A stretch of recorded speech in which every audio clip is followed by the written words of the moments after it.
Wang Dou is an ordinary janitor who accidentally acquires the most incredible technological system in the galaxy. From that moment on, he begins to soar. His technology places him 1,000 years ahead of Earth, completely rewriting the planet's history. Earth is no longer a lowly civilization, but has become the dominant force in the galaxy. With this advanced technology, money becomes trivial. Even a simple innovation can rake in countless riches. And beautiful women? They are just a reach away. Please, no cutting in line one at a time. Chapter 1, 50 million. Hey, clean this area properly. Here, and over here too. Damn it, are you blind? You splashed dirty water all over me. In the office lobby of Baiyuan Technology Company, Wang Dou diligently cleaned, only to be continuously berated by others.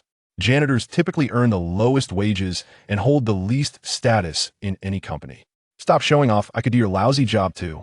Wang Dou was a high-achieving student, fully capable of handling any position in the company, especially in technical roles. She was definitely no less qualified than anyone else. However, this company offered no opportunities for graduates, leaving him to sweep floors. It felt incredibly unfair. Hey, that wants something. What are you doing? The entire restroom plumbing is clogged. Get it fixed now. Supervisor Zhang said, looking frustrated. Why should I? I'm not a plumber. Wang Dou replied defiantly. His job was simply to clean, not to fix pipes. Plumbing should require a professional. Besides, repairing restroom plumbing was bound to be a dirty job with an exorbitant price tag. Yet, this company expected Wang Dou to be both a caretaker and a babysitter, completely unreasonable. What? You want go? If you don't, just hand in your resignation and get lost. I can't be bothered with you. Supervisor Zhang snapped, showing no mercy. You. Wang Dou's face turned red with anger, his gaze icy. But Zhang was the supervisor, and Wang Dou was just a janitor, had no power to fight back. Moreover, his mother had fallen seriously ill recently and was still hospitalized, requiring a significant amount of medical expenses. He desperately needed this job. Yet, Wang Dou had had enough of this treatment. What should he do? Suddenly, a little girl's voice rang in Wang Dou's mind. Matching successful. System starting up successfully locked onto the host. Hello, Master. I am Xiaohong, the most powerful technology system in the galaxy. Wang Dou was overjoyed at such a moment. He had obtained the legendary system and successfully activated the incredible mode. He quickly asked, what functions do you have? I possess the most advanced technology in the entire galaxy and can help you make a lot of money. Xiaohong explained. Making money? What Wang Dou lacked the most was, of course, the dreaded money. With money, who would dare to look down on him? Master, as a first-time user, you are receiving a beginner's gift package. You have been awarded 100 system coins. You have been awarded 50 million in task startup funds. You have been awarded 1 vial of first-level warrior evolution liquid. You have been awarded the most advanced motorcycle in the galaxy. Please accept. A series of crisp and sweet voices echoed in Wang Dou's mind. Wang Dou asked eagerly, can I accept all of these right now? Of course, but we've detected many people around, and there may be a risk of exposing the system. Would you like to proceed with the acceptance? Xiaohong reminded him. Wang Dou almost forgot about this. They were in the office hall of Baiyuan Company, surrounded by people. Accepting a motorcycle and a vial of medicine at that moment would indeed be shocking. After a moment of consideration, he said, then let's accept the startup funds and the system coins first. All right. Ding. Funds have been issued. Please check. Ding. System coins have been issued. Please check. Wang Dou didn't check the system coins for now. Instead, he quickly looked at his phone. Sure enough, there was a new text message indicating that 50 million had been deposited. Ha ha ha. Wang Dou let out a long laugh, filled with excitement. Now that he had money, what was there to fear from that petty supervisor? He could confront him directly. Hearing Wang Dou's laughter, the other employees thought he had gone mad. Could it be that the supervisor's scolding had driven him to a breakdown? Going mad won't help. Supervisor Zhang sneered. Wang Dou, I'll say this one last time. Hurry up and fix the plumbing in the restroom and make sure every toilet is spotless. I won't forgive you for even a single stain. Fix the plumbing? Clean the toilets? Damn it. Am I your housekeeper? Wang Dou could no longer tolerate the humiliation and replied firmly. According to the contract I signed before joining, I'm only responsible for cleaning the office hall. For everything else, you can find whoever you want. You dare to rebel? Supervisor Zhang was actually a bit intimidated by Wang Dou, who now resembled a street thug, as if he could do anything. I'm rebelling, so what? Wang Dou didn't care at all. Fine, believe it or not, I can fire you right now. Supervisor Zhang threatened, fully aware of Wang Dou's background, was not only poor, but also needed a lot of money for his mother's recent hospitalization. He thought that just by threatening to fire him, Wang Dou would surely beg for mercy. I'm so scared. However, Wang Dou showed no signs of fear and wore a mocking expression. You're dead meat. I'm firing you right now. With that, Supervisor Zhang actually went to print the dismissal report. Wang Dou's gaze turned even colder. Although he didn't care much about this job, Supervisor Zhang was being too much. How could he allow such a petty person to get ahead? Wasn't he looking to start something with Wang Dou? Yet, in the end, who would fire whom was still uncertain. Just now, Wang Dou received 50 million as the startup capital for the mission, and coincidentally, this mission is to acquire a tech company. Even more unfortunate is that Beiyuan Company is currently up for sale due to mismanagement. So, if everything goes smoothly, Beiyuan Company will soon change hands. And who else could the new owner be but Wang Dou? Wang Dou headed straight for the chairman's office. It is said that the chairman is a beautiful woman, just a year older than Wang Dou, named Xiaowan. However, Wang Dou had never seen her before. I've endured quite a bit in your company. Let's see how I deal with you. Wang Dou wasn't planning to give her a pleasant reception. Nevertheless, to be safe, he decided to inject a level 1 evolution liquid first, which would significantly boost his combat abilities, making it easy to handle any unexpected situations. Xiao Hong, give me the evolution liquid. Okay. Xiao Hong promptly handed the level 1 warrior evolution liquid to Wang Dou. He hadn't dared to accept it earlier due to the crowd in the hall, but now that he was alone, it was the perfect time. He injected it directly. The level 1 warrior evolution liquid from the galaxy is the safest evolution liquid available, posing no danger whatsoever, and the evolution process only feels tingly without any pain.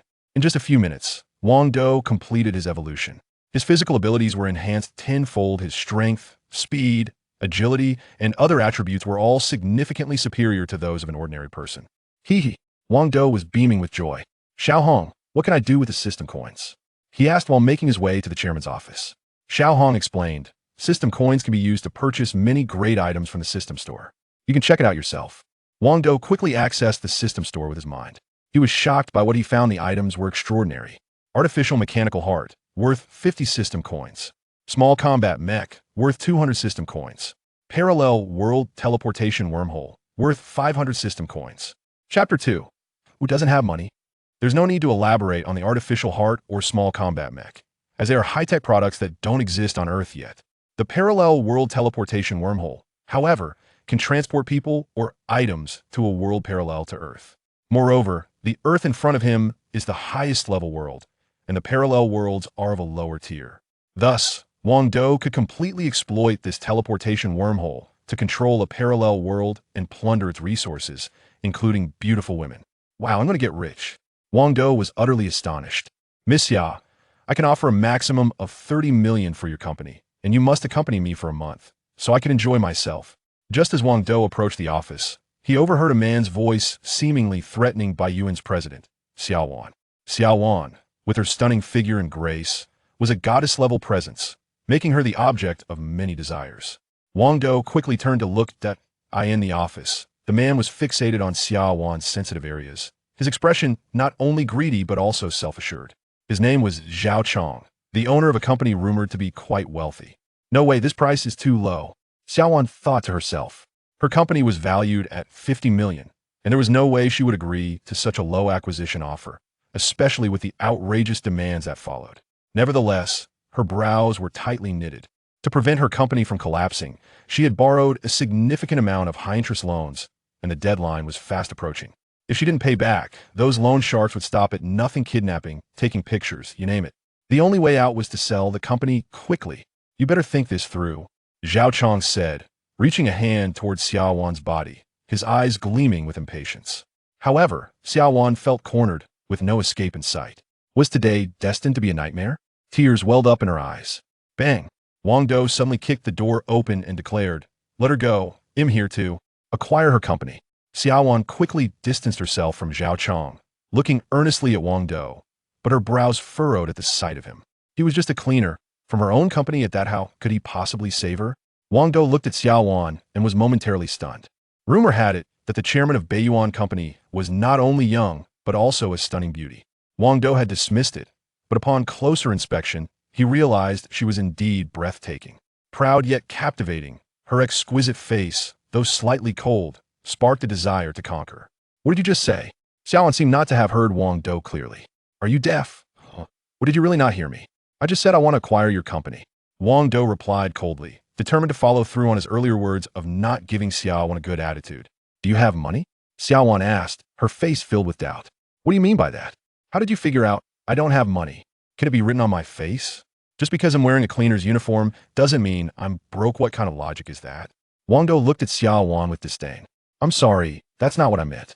Xiaowan found herself intimidated by Wang Dou's presence. Although she usually had a cold demeanor, she was actually a decent person, just not good at managing her subordinates. All right, let's cut to the chase. What's your asking price? Wang Dou asked directly. 50 million. Xiaowan replied. Do you take me for a fool? Wang Dou scoffed. I heard everything you said earlier. Mr. Zhao offered 30 million, but you didn't agree, so I can only offer 40 million. No way. The lowest he'll go is 50 million. Xiaowan stood her ground. Miss Xia, you need to think this through. My offer of 40 million comes with no strings attached. You won't have to spend a month with me, Wang Dou said lightly.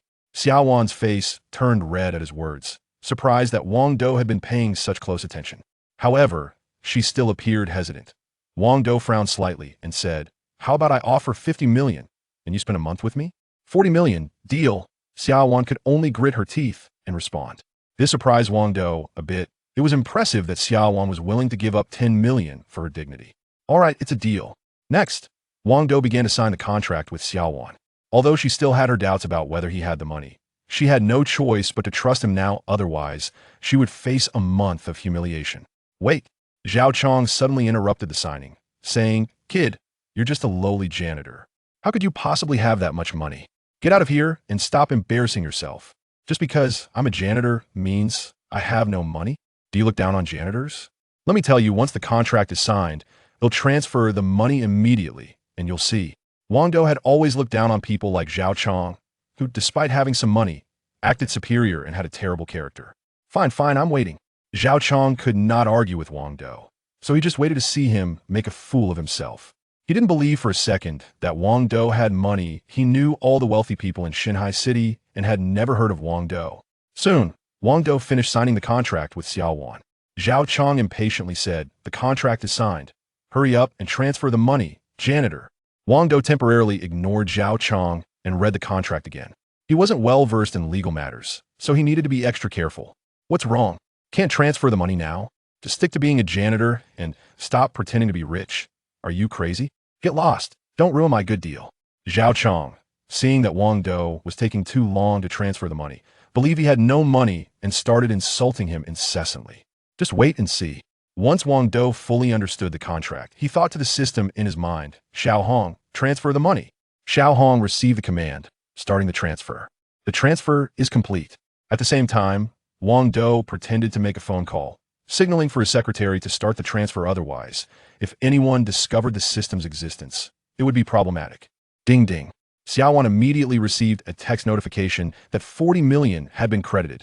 She looked at Wang Dou deeply and suddenly realized how mysterious this man was. He was just a janitor, yet he had so much money. Just moments ago, she didn't believe he had money, and now he transferred it instantly. Truly astonishing, as if money meant nothing to him. Her last shred of pride crumbled in an instant. Mr. Wang, from today on, you're the owner of Beiyuan Company. Xiaowan had to acknowledge Wang Dou's identity. Of course, Wang Dou replied, as if it were the most natural thing in the world. Meanwhile, Zhao Chong was completely stunned, feeling embarrassed by his previous words, his face burning. Hadn't he said Wang Dou was broke? Yet here he was, actually pulling out 40 million. His face was stinging from the slap of reality. Ding. First task completed. Reward, 200 system coins. Reward funds, 10 million. Random reward, a system product. Starting random selection. Random item, a robotic beauty housekeeper. Xiao Hong suddenly began to emit a series of notifications. Chapter 3.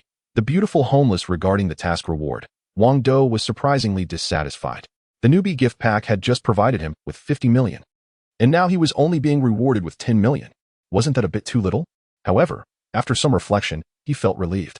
The newbie gift pack was task money that could only be spent on the company and not anywhere else. This 10 million reward, on the other hand, could be spent freely. Plus, he also received 200 system coins and a robotic butler, so overall, the rewards were quite substantial. All right. I'll reluctantly accept it, Wang Dou said lightly. All right, let's begin the distribution. In the blink of an eye, Wang Dou's bank card had an additional 10 million. and his system coins increased to 300 points. However, the beautiful robotic butler was not distributed because it wasn't appropriate to do so in this public place. It could only be released in a secluded area. Otherwise, if a robotic beauty suddenly appeared in front of everyone, it would be explosive news. After that, Wang Dou turned his gaze towards Zhao Chang and said, "Mr. Zhao, didn't you just say I was broke? What do you think now? Fine, you win this round." Zhao Chang could only respond. However, even now, he couldn't believe the reality before him. How could a janitor have so much money? Was he dreaming? "Let us go." Zhao Chang motioned for a few bodyguards around him to leave. "Wait a minute, shouldn't you apologize to me?" Wang Dou blocked Zhao Chang's way, unwilling to let him leave so easily. Besides, he had almost crossed the line with Xiao Wan just now. An apology was in order. If Zhao Chang refused to apologize, Wang Dou wouldn't mind resorting to violence, especially since he was already a first-level martial artist. "Haha, who do you think you are? You want me to apologize?" Zhao Chang scoffed, his expression dripping with sarcasm. His influence in Shanghai City was significant. How could he possibly apologize to a janitor? "I don't care who you are. If you don't apologize today, don't even think about leaving." Wang Dou's face turned cold. "Since you're looking for trouble, don't blame me for being rude. Brothers, show him what we're made of," Zhao Chang ordered. Immediately, several bodyguards surrounded Wang Dou. While they were just ordinary bodyguards, dealing with an average person should be a piece of cake, right? However, the outcome was about to take an unexpected turn. Looking for death, Wang Dou let out a low shout, and his figure suddenly vanished, leaving only an afterimage behind. When he reappeared, he was already behind one of the bodyguards. Bang! With just a light punch, the bodyguard collapsed to the ground. Though the injury was too severe, he had definitely lost the ability to continue fighting. Wang Dou then swiftly moved, easily taking down the other bodyguards as well. From the moment he struck to the end, it was merely the blink of an eye. These bodyguards had absolutely no capacity to resist. With 10 times the speed of an average person, Wang Dou was a blur faster than lightning. Zhao Chang was completely stunned, and Xiao Wan was equally shocked. Both of them were company bosses, and they certainly had a group of bodyguards, but they had never witnessed anyone with such formidable skills. Even the Sanda champion of Shanghai City would seem like child's play in front of Wang Dou. With such strength, one would be a distinguished guest wherever they go. Even within the special forces of China, there are very few people as formidable as this. Individuals like him are at least regarded as top-tier warriors. I'm sorry. Zhao Chang had no choice but to apologize to Wang Dou. He was intimidated, realizing that with Wang Dou's capabilities, taking his life would be as effortless as blowing away dust. "What did you say?" "I didn't hear you," Wang Dou replied, a hint of displeasure in his voice. "I'm sorry, I failed to recognize your greatness." Zhao Chang had to raise his voice to ensure he was heard. "That's more like it. But you still need to apologize to Miss Xia." Wang Dou directed his gaze towards Chairman Xiao Wan, who stood behind him. Zhao Chang reluctantly turned to Xiao Wan and said, "I'm sorry, I was rude just now." Xiao Wan remained silent, her eyes fixed on Wang Dou, surprised that he would consider her feelings. "Get lost." Wang Dou issued an eviction order, feeling it unnecessary to dwell on someone like Zhao Chang. A casual lesson was sufficient. Zhao Chang quickly left, his face filled with shame, but his eyes dark with resentment. When had he ever apologized to anyone in Shanghai City? It was usually others who owed him an apology. "Just wait, Wang Dou." Zhao Chang seethed inwardly. As soon as Zhao Chang left, Xiao Wan began to gather her belongings. Since she had sold the company to Wang Dou, this place no longer belonged to her, and she needed to leave immediately. "I'm leaving." Despite her indifferent demeanor, her eyes betrayed her deep sadness. This mobile phone company was not only all her assets but also the only legacy left to her by her grandfather, an irreplaceable connection to him. No one knew that the seemingly cold Xia Wan had lost her parents at a young age and had been raised by her grandfather. Losing this company meant she was essentially saying goodbye to the business world, unable to step onto this vast stage again. Everything was coming to an end. "Where are you going?" Wang Dou suddenly asked. Xiao Wan, lost in thought, replied, "Of course, I'm going home." Wang Dou smiled and tossed the contract he had just signed in front of her. "According to the contract, not only is this company mine, but your mansion is mine as well." Xiao Wan was taken aback, but quickly realized the implications. She had tied all her assets to this company. So selling it meant she was selling everything, including her home. She was now homeless. Even worse, the 40 million from the acquisition would barely cover her loans. She was left with nothing, not a single penny. Where am I supposed to go?" Xiao Wan felt utterly hopeless. "You're really pitiful." Wang Dou looked at her with sympathy, and after a moment, he said slowly, "How about I rehire you to continue as CEO?" "Really?" Xiao Wan could hardly believe it. Wang Dou, never lie," he replied earnestly. In truth, Wang Dou didn't feel pity for her. He was actually filled with frustration thinking about how high and mighty she used to act. However, since he had no idea how to manage a company, keeping her on was the best choice. Okay, I agree. Xiaowan quickly replied, her excitement causing her to unconsciously grasp Wang Dou's hand. She had never taken the initiative to hold anyone's hand before. This was her first time. However, he quickly let go. Wang Dou sniffed the lingering fragrance on his hand and said with a smile, "You can continue living in your original place. I have some matters to deal with recently and I don't plan to move in just yet." Thank you. Xiaowan was overjoyed. In a short span of time, she had solved two major issues, work and housing. She couldn't help but hug Wang Dou. Hey, I'm a person of status now, so don't get too handsy. Wang Dou quickly pushed Xiaowan away, but whether it was intentional or not, he pushed her in a very inappropriate place, right on a particularly soft spot. Xiaowan blushed and shot him a playful glare. "I'm so sorry. That was completely a mistake. I didn't mean to touch there. It was just an accident," Wang Dou hurriedly explained. Though his gaze kept lingering on the spot he had accidentally pressed, it felt quite nice. "You still have the nerve to say that?" Xiaowan turned around and sat in her office chair, pretending to start working, but her mind was wandering and her face was flushed. Just then, Supervisor Zhang walked in holding a report, and the contents of the report were about Wang Dou's dismissal. Chapter 4. You seem to not understand. At B1 Company, the policy states that in order to dismiss an employee, the signature of Xiaowan is required. Therefore, if Supervisor Zhang wants to terminate Wang Dou, he must also get Xiaowan's approval. So he came here. As soon as he entered the chairman's office, he was surprised to see Wang Dou. "Wang Dou, I'm going to fire you immediately. You're done for," Supervisor Zhang said smugly. He believed that once Wang Dou was dismissed, he would lose his only source of income and would be unable to survive in this big city. He wouldn't even be able to pay the hospital bills for his mother. Wang Dou would certainly regret it and might even come begging for his job back. "All right. I'll be waiting for you to fire me," Wang Dou replied with a smile, showing no fear, which left Zhang's supervisor astonished. Could it be that Wang Dou had cracked under pressure and gone crazy? Yes, he must have lost his mind. But anyone who dares to oppose me, Zhang's supervisor, deserves whatever comes their way. Then, Zhang's supervisor handed the dismissal report to Xiaowan, saying, "Manager Xia, Wang Dou has disobeyed orders. I'd like to terminate him. Could you please sign this?" Xiaowan didn't respond but felt an urge to kill. She was merely hired by Wang Dou. And how dare he try to fire him? Wasn't he that ridiculous? Besides, Wang Dou had just dealt with Zhao Chang's bodyguard decisively. Who would dare to provoke him? Seeing Xiaowan's silence, Zhang's supervisor raised his voice slightly, saying, "Manager Xia, Wang Dou's insubordination is detrimental to the company's image. According to the public announcement system, he should be dismissed immediately." "Dismissed? Dismissed, you big-headed fool," Xiaowan said darkly to Zhang's supervisor. "So you want to fire Mr. Wang? Fine. I hereby announce that you, Zhang's supervisor, are fired." Zhang's supervisor seemed confused and asked, "Manager Xia, what are you talking about?" "I said you're fired," Xiaowan repeated, her voice clear and firm. Zhang's supervisor was utterly bewildered, stammering, "Manager Xia, I'm a key contributor to the company. You can't just fire me like that. There has to be a valid reason." "A reason?" Xiaowan shook her head. "The reason is that Mr. Wang is now the boss, and I'm just an employee. That's all there is to it." Boom. Zhang's supervisor felt as if his head was about to explode. Wang Dou was actually the boss. Had the world gone mad? Wasn't he just a cleaner at the company? Just moments ago, he had been able to boss Wang Dou around and even shout at him. How could Wang Dou have become the boss in such a short time? "I refuse to accept this. I refuse," Zhang's supervisor screamed, unwilling to face reality.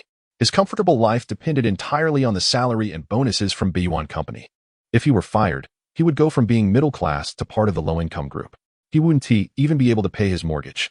Furthermore, finding a decent job now was incredibly difficult. Even if he didn't want to accept it, he had to. Wang Dou's expression was cold, showing no sympathy for Zhang's supervisor. This man had become arrogant because of his position and could not be allowed to stay. "It's impossible. Absolutely impossible. This can't be real."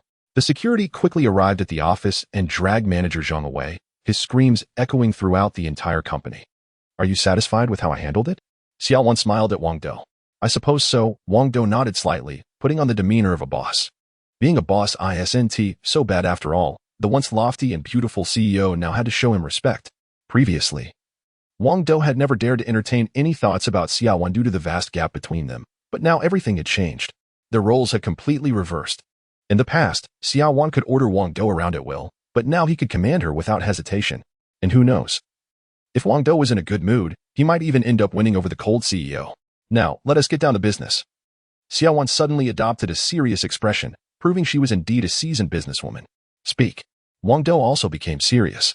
First of all, our company recently suffered significant losses and urgently needs 25 million in funding to keep operating. Otherwise, we won't last a day. Xiaowan wore a slight smile.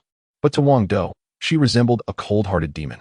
At this moment, Wang Dou only had 20 million left, and he needed to hand it over before it had even warmed up, and it still wasn't enough. It's really hard to support a beautiful CEO. Wang Dou muttered through gritted teeth. What did you say? Xiaowan seemed to have heard something. In nothing, it's just that I currently have 20 million in pocket money, and I can only give you this much for now. Wang Dou tried to present himself as a mysterious rich heir, hoping to avoid revealing his true financial situation. Oh, that could work. Xiaowan appeared slightly disappointed, but it wasn't because Wang Dou couldn't provide the 25 million. It was because he was actually a rich heir. She had the least respect for the spoiled brats of wealthy families. Did that mean Wang Dou only acquired this company for fun? Did he have any intentions toward her? Was he looking to pamper himself? Thinking he had found a Prince Charming, only to discover he was just another Zhao Chong? She felt she had misjudged him, truly misjudged. There's one more thing. Xiaowan said coldly, recently, the U.S. has imposed a technology blockade on Huaxia, and mobile phone chips are the first to be affected. Therefore, we want to be able to secure enough chip supplies, and we'll have to develop them ourselves. But as you know, the domestic technology is still not mature. So the investment required will definitely be substantial. Crack. Wang Dou's heart shattered like porcelain as he realized he had forgotten that detail. The Americans were acting recklessly with their technology blockade against Huaxia. But unfortunately, the technology for mobile phone chips in Huaxia still had a long way to go. Without mobile phone chips, Beiyuan Company wouldn't be able to produce a single phone. So, all the money Wang Dou spent acquiring the company would be in vain? 40 million. No, 60 million would just go down the drain? He was unwilling to accept that. Master, what kind of useless Americans are those? How good could their technology be compared to mine? Xiaohong suddenly said with a sarcastic expression. Wang Dou was startled, realizing he had forgotten about the adorable Xiaohong system. He quickly asked, Xiaohong, do you have mobile phone technology? Of course there is. Xiaohong's tone was surprisingly exasperated. Who is she? The most advanced technology system in the galaxy, and she lacks mobile chip technology? That's a joke, an absolute joke. What kind of chip technology are we talking about? 10 nanometers or 14 nanometers? Wang Dou continued. Xiaohong's expression darkened significantly, and she said with great frustration, Master, what are you talking about with 10 nanometers and 14 nanometers? That's ancient history, 1,000 years ago. The mobile technology one possesses is the most advanced in the galaxy. All of it is smart. Oh, I see. That's not too bad, right? Wang Dou realized just how out of touch he was. Like a native of a barren planet. However, he felt an immense thrill inside him. He never expected that the technology Xiaohong had mastered was 1,000 years ahead of Earth. So, if the system casually churned out some technology, wouldn't it completely surpass American technology? What? They want to block us? Sorry, it's our turn to block them now. Let's see who's stronger. Ahem. Xiaohong, can you whip up some mobile technology for the master? Let's give them a glimpse of what is possible. Wang Dou finally straightened his back. Chapter 5. Who would believe you, genius? Master, acquiring mobile technology requires system currency, Xiaohong cheerfully explained. The mobile technology that's 100 years ahead of Earth is worth 30 system points. The technology that's 200 years ahead is 50 points. And the one that's 300 years ahead costs 100 points. Which one would you like to purchase? Wang Dou's mouth twitched at the revelation that technology actually costs money. He had assumed it would be free. I'll buy the mobile technology that's 100 years ahead of Earth, he decided after some contemplation.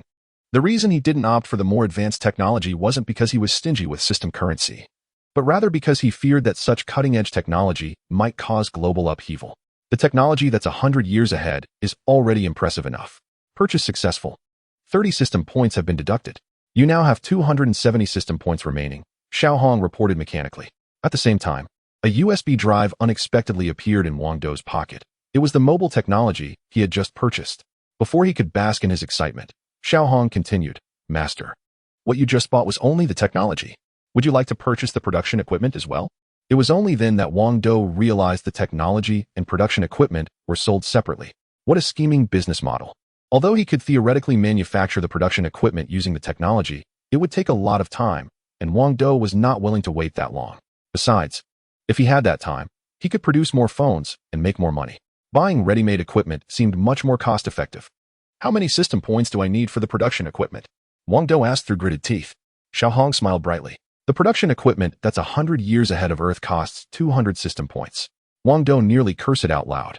The production equipment was several times more expensive than the technology. But he gritted his teeth and said, "I'll buy it. Purchase successful. You now have 70 system points remaining."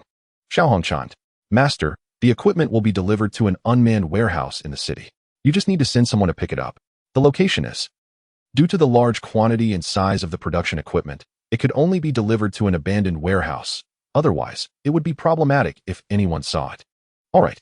Wang Dou quickly noted down the address of the warehouse, which wasn't too far away. He then handed the USB drive to Xiaowan and asked, "Do you know what this is?" "Oh," Xiaowan replied absently, taking the USB drive and plugging it into her computer. She began to look through its contents casually. However, the more she looked, the more astonished she became. Having managed Baiyuan Company for many years, she was well acquainted with the mobile phone industry. And the technology on that USB drive was completely revolutionary, definitely the most advanced technology available. Furthermore, it was a complete set of technology, meaning that with this, Baiyuan Company would quickly soar to success. Dominating the global mobile phone market was just a matter of time. "Where did you get this technology?" Xiaowan suddenly stood up, excitement coursing through her, causing her chest to rise and fall, and certain parts to jiggle, leaving Wang Dou utterly dumbfounded. "Wow, is this a free gift? Tell me, where did you get this technology?" Seeing that Wang Dou didn't answer, Xiaowan became even more agitated. Wang Dou, distracted, replied, "I kind of stumbled upon it while researching." Nonsense. Xiaowan didn't believe Wang Dou's words at all. Such technology couldn't possibly be developed by one person accidentally. What a joke. However, she decided not to press the issue further. Everyone has their secrets, especially someone as mysterious as Wang Dou. Could he really be just a spoiled rich kid from a prominent family? Perhaps not. Lost in her thoughts, Xiaowan didn't notice Wang Dou's hand stealthily reaching out, soon making contact with a sensitive area. "Ah, what are you doing?" Xiaowan quickly dodged and screamed. "Sorry, there was a fly here a moment ago, and I was just trying to swat it away," Wang Dou hurriedly explained. But the problem was, this was a high-end office building, the CEO's office, no less. Who would have flies here? Ridiculous. As if I would believe you. Xiaowan's earlier goodwill towards Wang Dou vanished in an instant. However, Wang Dou didn't care. He had made it clear from the beginning that he wouldn't treat Xiaowan kindly. After 2 years of working at Baiyuan Company and enduring humiliation, he wasn't going to let it go without getting some payback. There really was a fly. I just got rid of it. You can't expect me to search the whole room for it, right? Wang Dou said earnestly. "Humph, smooth talker." Xiaowan shot him a reproachful look. Once the awkwardness had faded, Xiaowan said to Wang Dou again, "Although we have the technology, it will take at least a year to manufacture the production equipment and put it into operation. We'll need to invest a lot of money too." Wang Dou had anticipated this response from Xiaowan and, pretending to be mysterious, said, "The equipment isn't an issue. I've already prepared everything. You just need to send someone to pick it up." This time, Xiaowan didn't believe Wang Dou and looked at him with disdain. Of course, no one would believe such a claim. The technology itself was already unbelievable, but now he was saying he had the equipment ready? That was too far-fetched. "Don't believe me?" Wang Dou sat next to Xiaowan, sipping tea with an air of inscrutability. "As if I would." Xiaowan showed no mercy in her response. "All right, fine." Wang Dou set his teacup down and wrote down an address, saying, "You can send someone to this warehouse to check it out. Then you'll know whether I'm telling the truth." "Fine." Xiaowan, though skeptical, took the address and immediately ordered someone to investigate. Since the warehouse wasn't far from the city center, half an hour later, the person returned with a call. "Xiazong, there are indeed a lot of high-tech devices here. Some of them I can't even identify." "How many?" Xiaowan gritted her teeth. The person replied, "Xiazong, you might need to find a large transportation team." "Okay. I got it." Xiaowan hung up the phone, lost in thought. Who exactly was the man in front of her? He was just too mysterious. He had really prepared such an extraordinary device. It was terrifying. Just as Xiaowan was overwhelmed with thoughts, a lecherous hand was about to make its move. Wang Dou would never miss such a good opportunity. Besides, this was a form of interest, a punishment for Xiaowan's previous high and mighty attitude. However, before the hand could reach her, Xiaowan snapped back to reality. "Not so fast." Xiaowan pushed Wang Dou's hand away, her face filled with reproach. "Boss Wang, if you have nothing else, please leave. I need to get back to work." She quickly sat down at her desk, pretending to work, and issued an eviction order. She was afraid that if she stayed too long with Wang Dou, she would fall into his trap. This man was simply too mysterious and powerful, with an irresistible charm. Even if he were to do something outrageous, she couldn't muster any anger. It was truly frightening. Would Wang Dou leave? Her heart raced at the thought. If he stubbornly stayed here, she had no way to stop him. The company belonged to him, and he could linger in the office for as long as he wanted. It was all so dark. Chapter 6. The flying motorcycle, all right. I have something to take care of too. Wang Dou chose to leave because today was the day he and his fiancée, Fong Lin, had agreed to discuss the betrothal gifts. Years ago, Wang Dou's father and Fong Lin's father were excellent friends, which led to an arranged engagement between Wang Dou and Fong Lin. Coincidentally, they ended up as college classmates, and their relationship had always been great. However, for some unknown reason, Fong Lin had recently become much colder towards Wang Dou. In fact, the Fong family had suddenly raised the originally agreed betrothal gift from 30,000 yuan to 300,000 yuan, a sum that Wang Dou found impossible to bear. I didn't have 300,000 yuan before, but now I have plenty. Though Wang Dou had spent all of his 60 million yuan, he knew that in just a few days, once the production equipment at his company was assembled, he would be able to produce smartphones and start making money. At that point, 300,000 yuan would be a trivial matter. How much profit could he make by dominating the global smartphone market? Wang Dou walked out of the Beiyuan Technology Company building and approached his electric scooter, ready to ride to their meeting spot.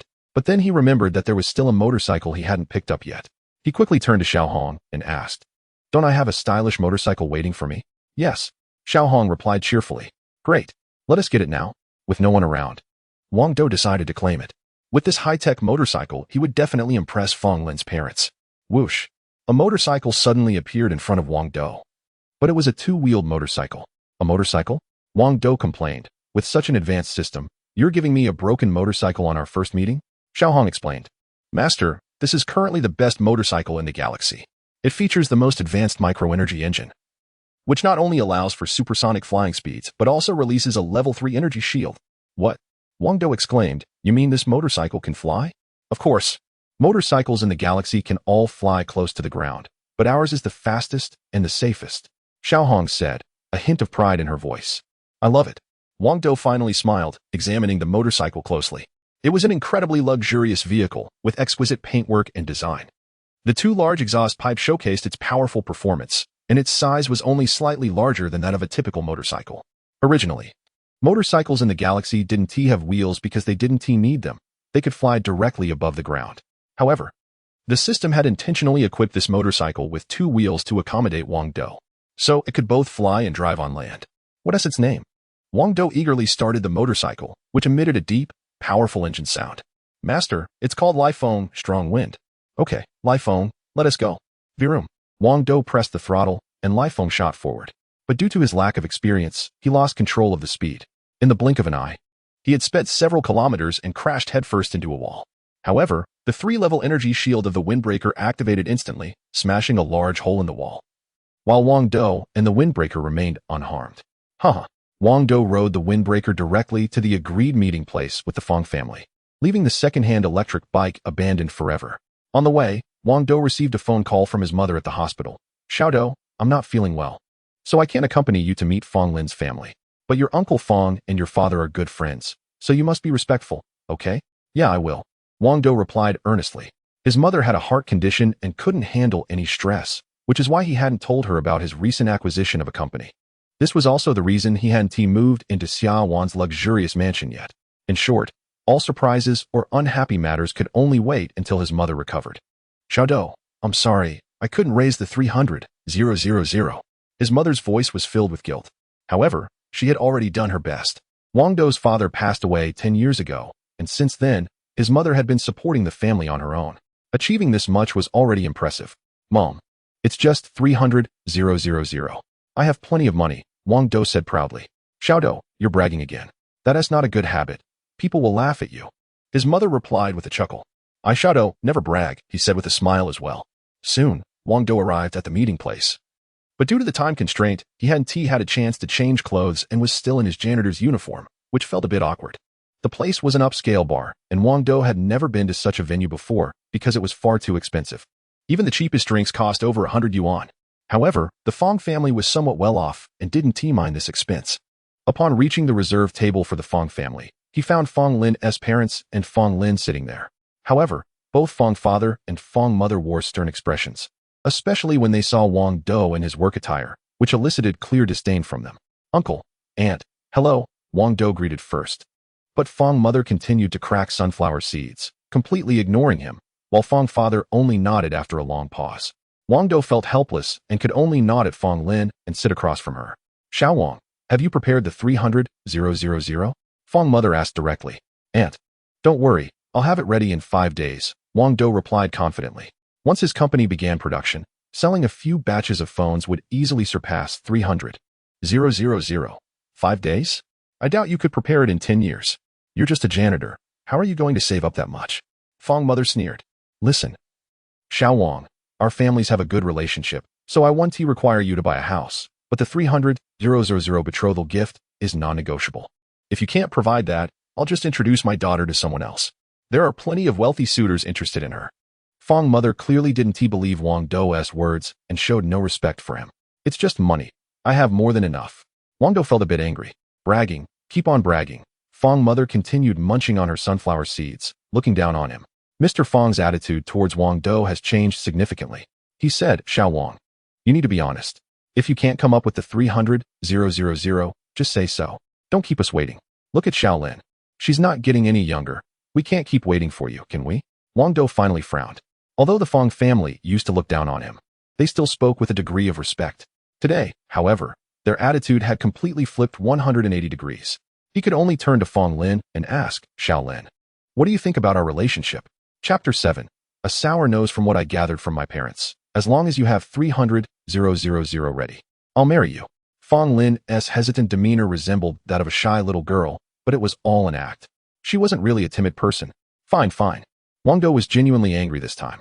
He could tolerate the biases of Fong's parents, as they didn't represent Fong Lin herself, but her attitude truly surprised him. She had changed. Since there were no feelings left, perhaps Wang Dou and Fong Lin's relationship had come to an end. However, it was the right time to confront her. He was curious to see what the Fong family was really up to. Soon, Fong's mother and father took Fong Lin away, not giving them any time to talk privately. Wang Dou had to ride his motorcycle home alone, his eyes icy with frustration. During their 4 years of college, Wang Dou and Fong Lin had always been close, inseparable almost. But everything was different now that they were out of school. Buzzing, Wang Dou was in a foul mood as he sped down the highway on his motorcycle. The gale.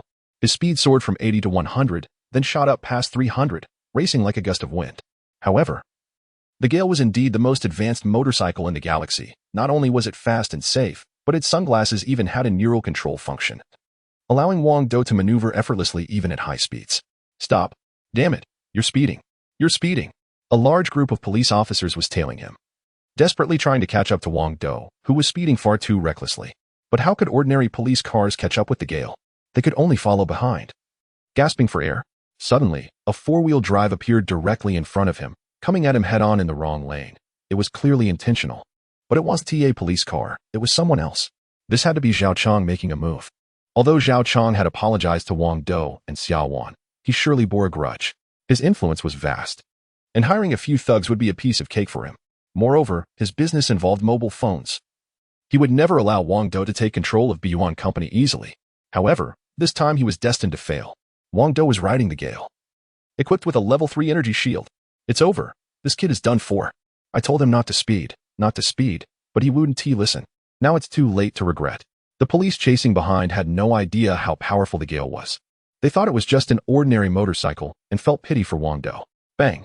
In an instant, Wang Dou and the four-wheel drive collided, and debris flew everywhere, as if a grenade had exploded. Onlookers could already imagine Wang Dou's tragic fate. The scene was intense. Everyone believed Wang Dou was doomed. Of course, this was basic common sense. What motorcycle could stand up against an SUV? It seemed impossible. But reality often surprises us. Wang Dou and his Gale emerged completely unscathed. While the oncoming SUV was reduced to rubble, 2 people were thrown from the SUV, launched into the air before crashing down, likely not surviving the fall. However, these 2 were merely assassins, with Zhao Chong not among them. Buzzing, Wang Dou glanced casually at the 2 individuals without stopping, accelerating away in the fierce wind, leaving them far behind. He vowed to deal with Zhao Chang when the opportunity arose. Behind him, a chorus of shocked exclamations erupted.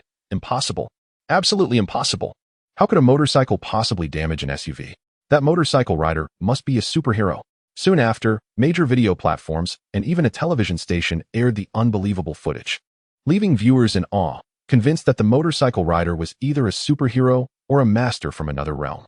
However, experts had a different take, suggesting that the video was merely a malicious edit and not genuine. Wang Dou went straight to the hospital.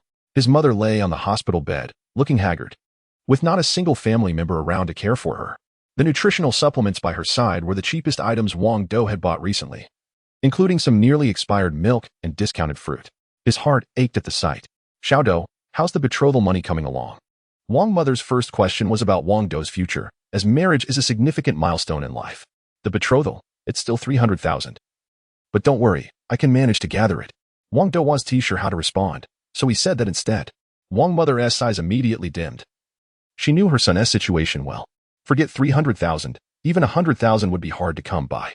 Just then, a doctor in a white coat suddenly walked into the room. Wang Mother's attending physician.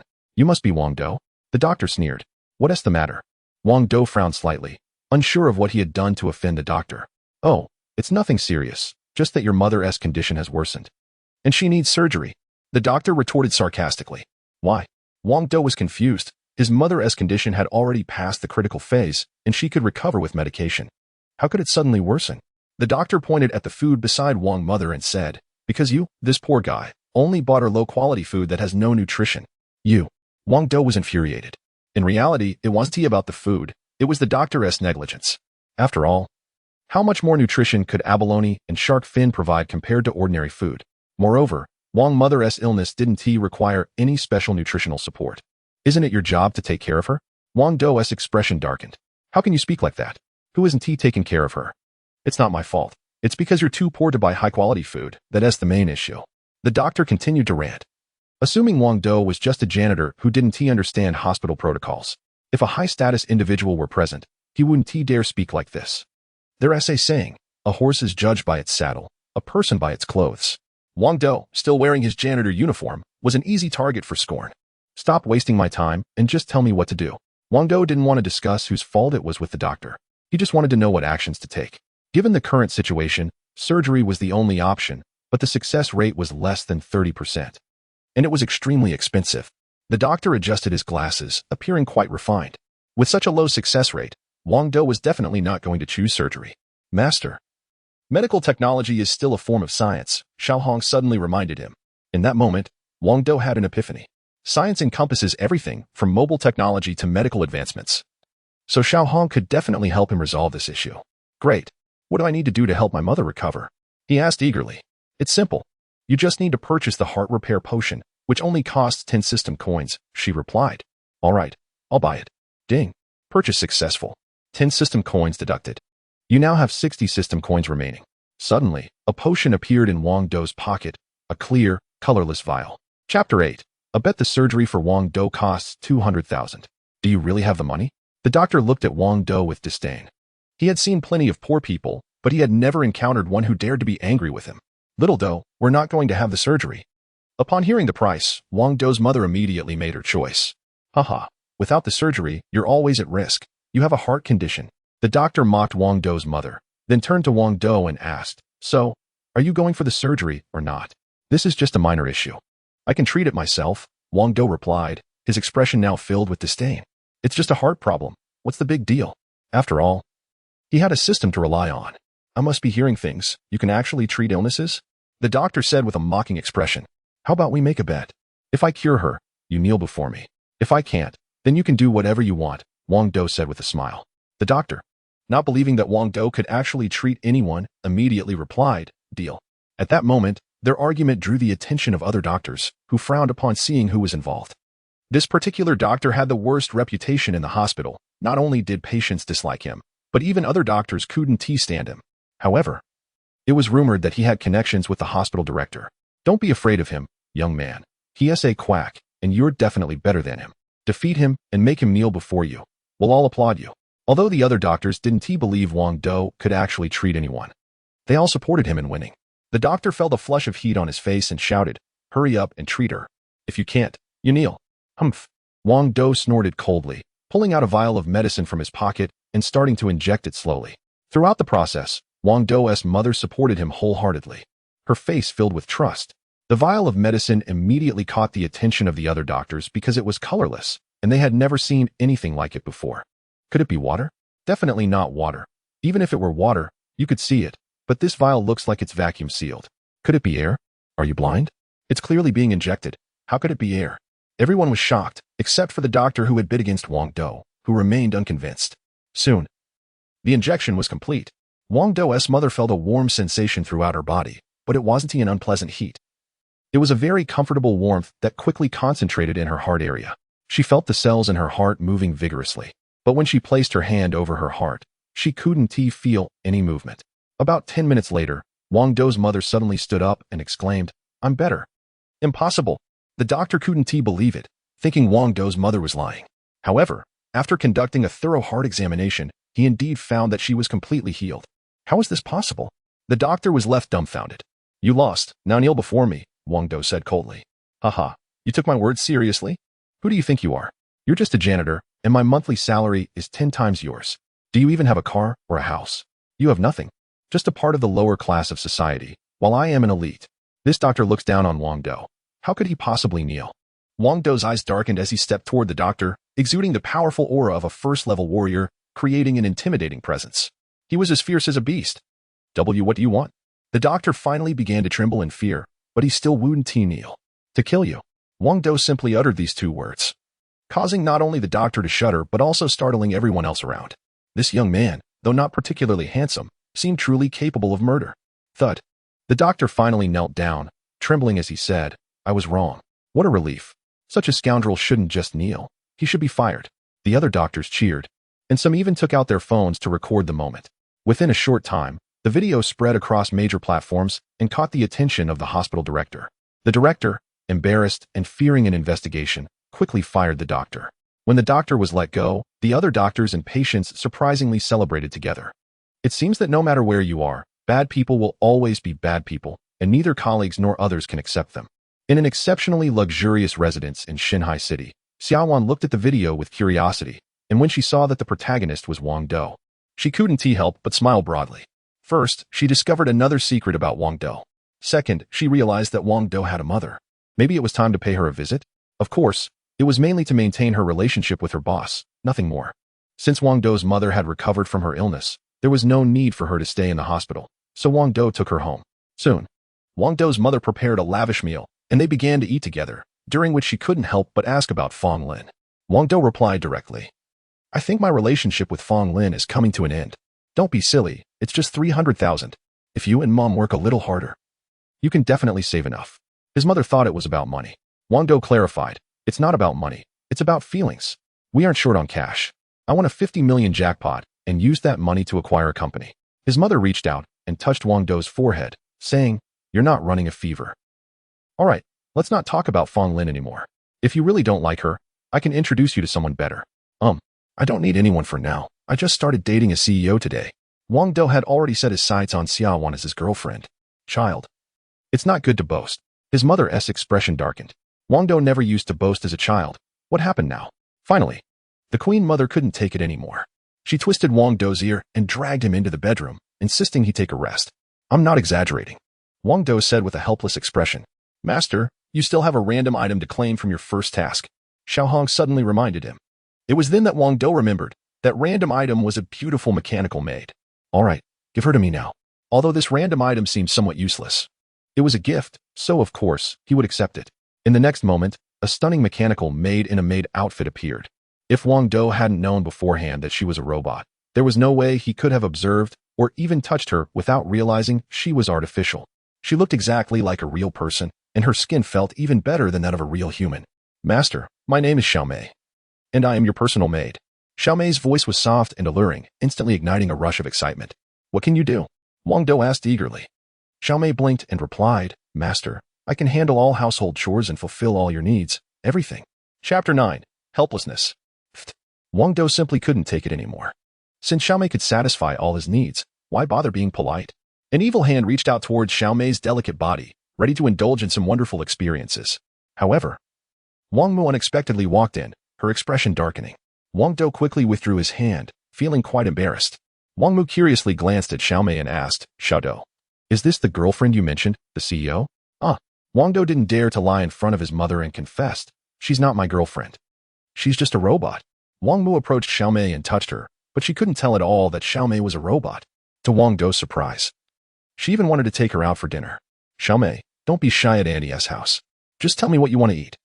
And I'll make it for you. By the way, you should stay here tonight. I'll get you a new blanket. Moreover, Wang Mu even whispered to Wang Dou. Xiao Dou, you must make sure to take care of business tonight. This way, we can save a lot on the betrothal gifts. Wang Dou felt an urge to bang his head against the wall. But he couldn't blame Wang Mu. Xiao Mei looked just like a real person. And unless she spoke up, no one would be able to tell the difference. This was technology that was light years ahead of Earth. How could an ordinary person discern it? In the end, after Wang Dou patiently explained, Wang Mu finally believed that Xiao Mei was a robot. However, she immediately confiscated Xiao Mei, forbidding Wang Dou from getting within a step of her. Wang Dou could only remain speechless. The next day, Wang Dou stayed home all day, only heading to Xiao Wan's mansion in the evening. Tonight, Beiyuan Company was holding a press conference here to promote their new smartphone. Holding the press conference before the phone's release was a clever marketing strategy. Xiao Wan not only invited major professional media outlets, but also all the local entrepreneurs from Shunhai City, making it quite a grand event. It was Wang Dou's first time wearing a suit, and he looked incredibly handsome, but the outfit was just ordinary and not expensive. He wanted to keep a low profile. Otherwise, there was a risk of exposing his identity.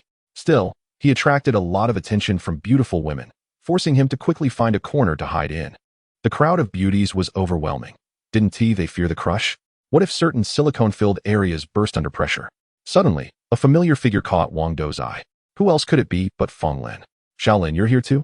Although Wang Dou had grown quite averse to Fong Lin, they hadn't officially broken up yet. So he had to greet her. What are you doing here instead of working to make money? This isn't exactly the place for you. Fong Lin immediately expressed her displeasure, her eyes flickering nervously as if afraid of Wang Dou approaching her. Wang Dou frowned and replied, "Isn't it my freedom to be here? Suit yourself, but don't come near me." Fong Lin became increasingly agitated, her gaze fixed on a particular direction. Wang Dou glanced over as well and was surprised to spot another familiar face, Lu Yun. Lu Yun, Fong Lin, and Wang Dou were all college classmates. It was rumored that Lu Yun had secretly pursued Fong Lin during their university days, and now they had actually gotten together. What a scandal! Even Wang Dou, who was usually naive, sensed something was off and his gaze turned icy. Why aren't you leaving? Fong Lin grew increasingly anxious as she saw Lu Yun approaching. Although she was still engaged to Wang Dou, she didn't want Lu Yun to see her with him, fearing it might lead to misunderstandings. Wang Dou had no intention of leaving. Why would he give those two a chance to be alone together? He stepped closer to Fong Lin, wrapping his arm around her waist and whispering in her ear, "If I'm not with my fiancé, where else would I go?" "You." Fong Lin struggled against him. But there was no way to break free from Wang Dou's grip. She had to endure it. She wanted to break up with Wang Dou right then and there. But they had been betrothed since childhood and their relationship had always been good. Without a valid reason, she felt embarrassed to bring it up. Moreover, everyone knew that Fong Lin's father and Wang Dou's father had been very close, and breaking up just like that would raise eyebrows among friends and family. They would need an excuse. Fong Lin's father still cared about his reputation. "What are you doing?" Lu Yun was furious to see Wang Dou with his arm around Fong Lin. Wang Dou replied casually, "Just chatting with my fiancée." Lu Yun wanted to retort but could only respond coldly. Even if she asked your fiancée, you need her consent for any inappropriate actions. If she disagrees, you're just being unreasonable. Isn't this a family matter of mine? What business is it of yours? Wang Dou feigned surprise. Today, it is my business.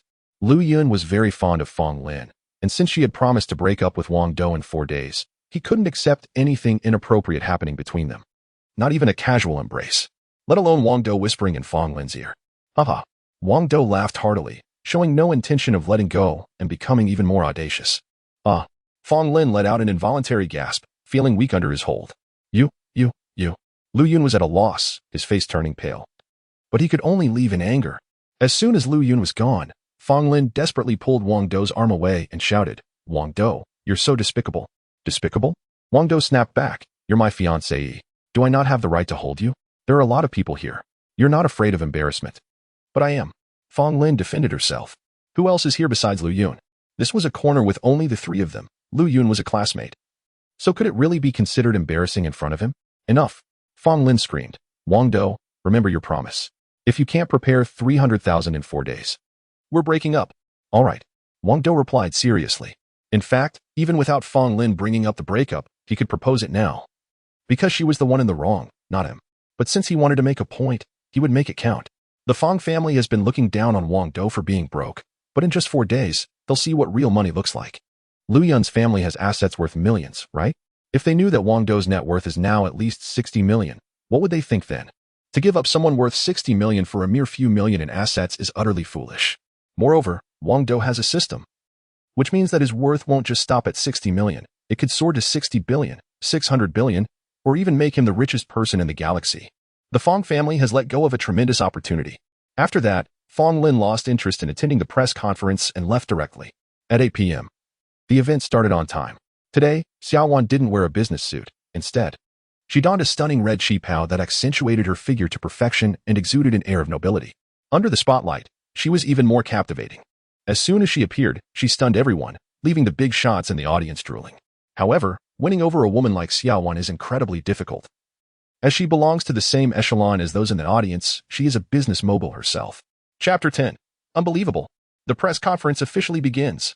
Xiaowan wore a serious expression, her gaze occasionally drifting toward Wang Dou in the corner. Everything she had was thanks to this man. Without him, she would have faced a lonely conclusion, forever estranged from the runway and the business world. As a strong woman, the fear of death paled in comparison to the fear of being far from her beloved career. With this man by her side, she felt confident in her ability to build a powerful business empire. Our company's new generation of smartphones is a groundbreaking high-tech product, featuring 3 remarkable capabilities. The first is a standby time of up to 6 months, along with 100 waterproof performance. Xiaowan spoke slowly. What? The audience gasped, interrupting her speech at the mention of just the first feature. Currently, the battery life of smartphones worldwide is a significant drawback, with the longest lasting only 3 to 5 days. Yet the Baiyuan Company's phone boasts a staggering 6-month standby time. Just this fact alone was unprecedented. Furthermore, the Baiyuan phone is completely waterproof, allowing for calls even underwater, which was astonishing to the world. Most smartphones today have very limited waterproof capabilities, some lacking any waterproof features altogether. No way, absolutely impossible. Miss Xiao, are you joking? The reporters and business magnates in the audience were utterly shocked. Some journalists, even before the Q&A session began, couldn't contain their excitement and asked, has this technology been certified by professionals? How reliable is it? Xiaowan didn't respond to the reporter's question and continued. The second feature is that our phone uses an entirely new operating system. Unlike any currently available on the market, it is safer and more reliable than any existing system, and it is our own development. Boom. The audience erupted as if a grenade had exploded, completely igniting the atmosphere. Currently, there are basically 2 types of operating systems for phones, both of which are imported, while Baiyuan's operating system is homegrown. Moreover, it is more reliable and advanced than any other mobile operating system out there. The reporters in the audience could no longer contain themselves, rushing toward the stage to interview Xiaowan, but the prearranged security personnel held them back. Even so, the situation was spiraling out of control.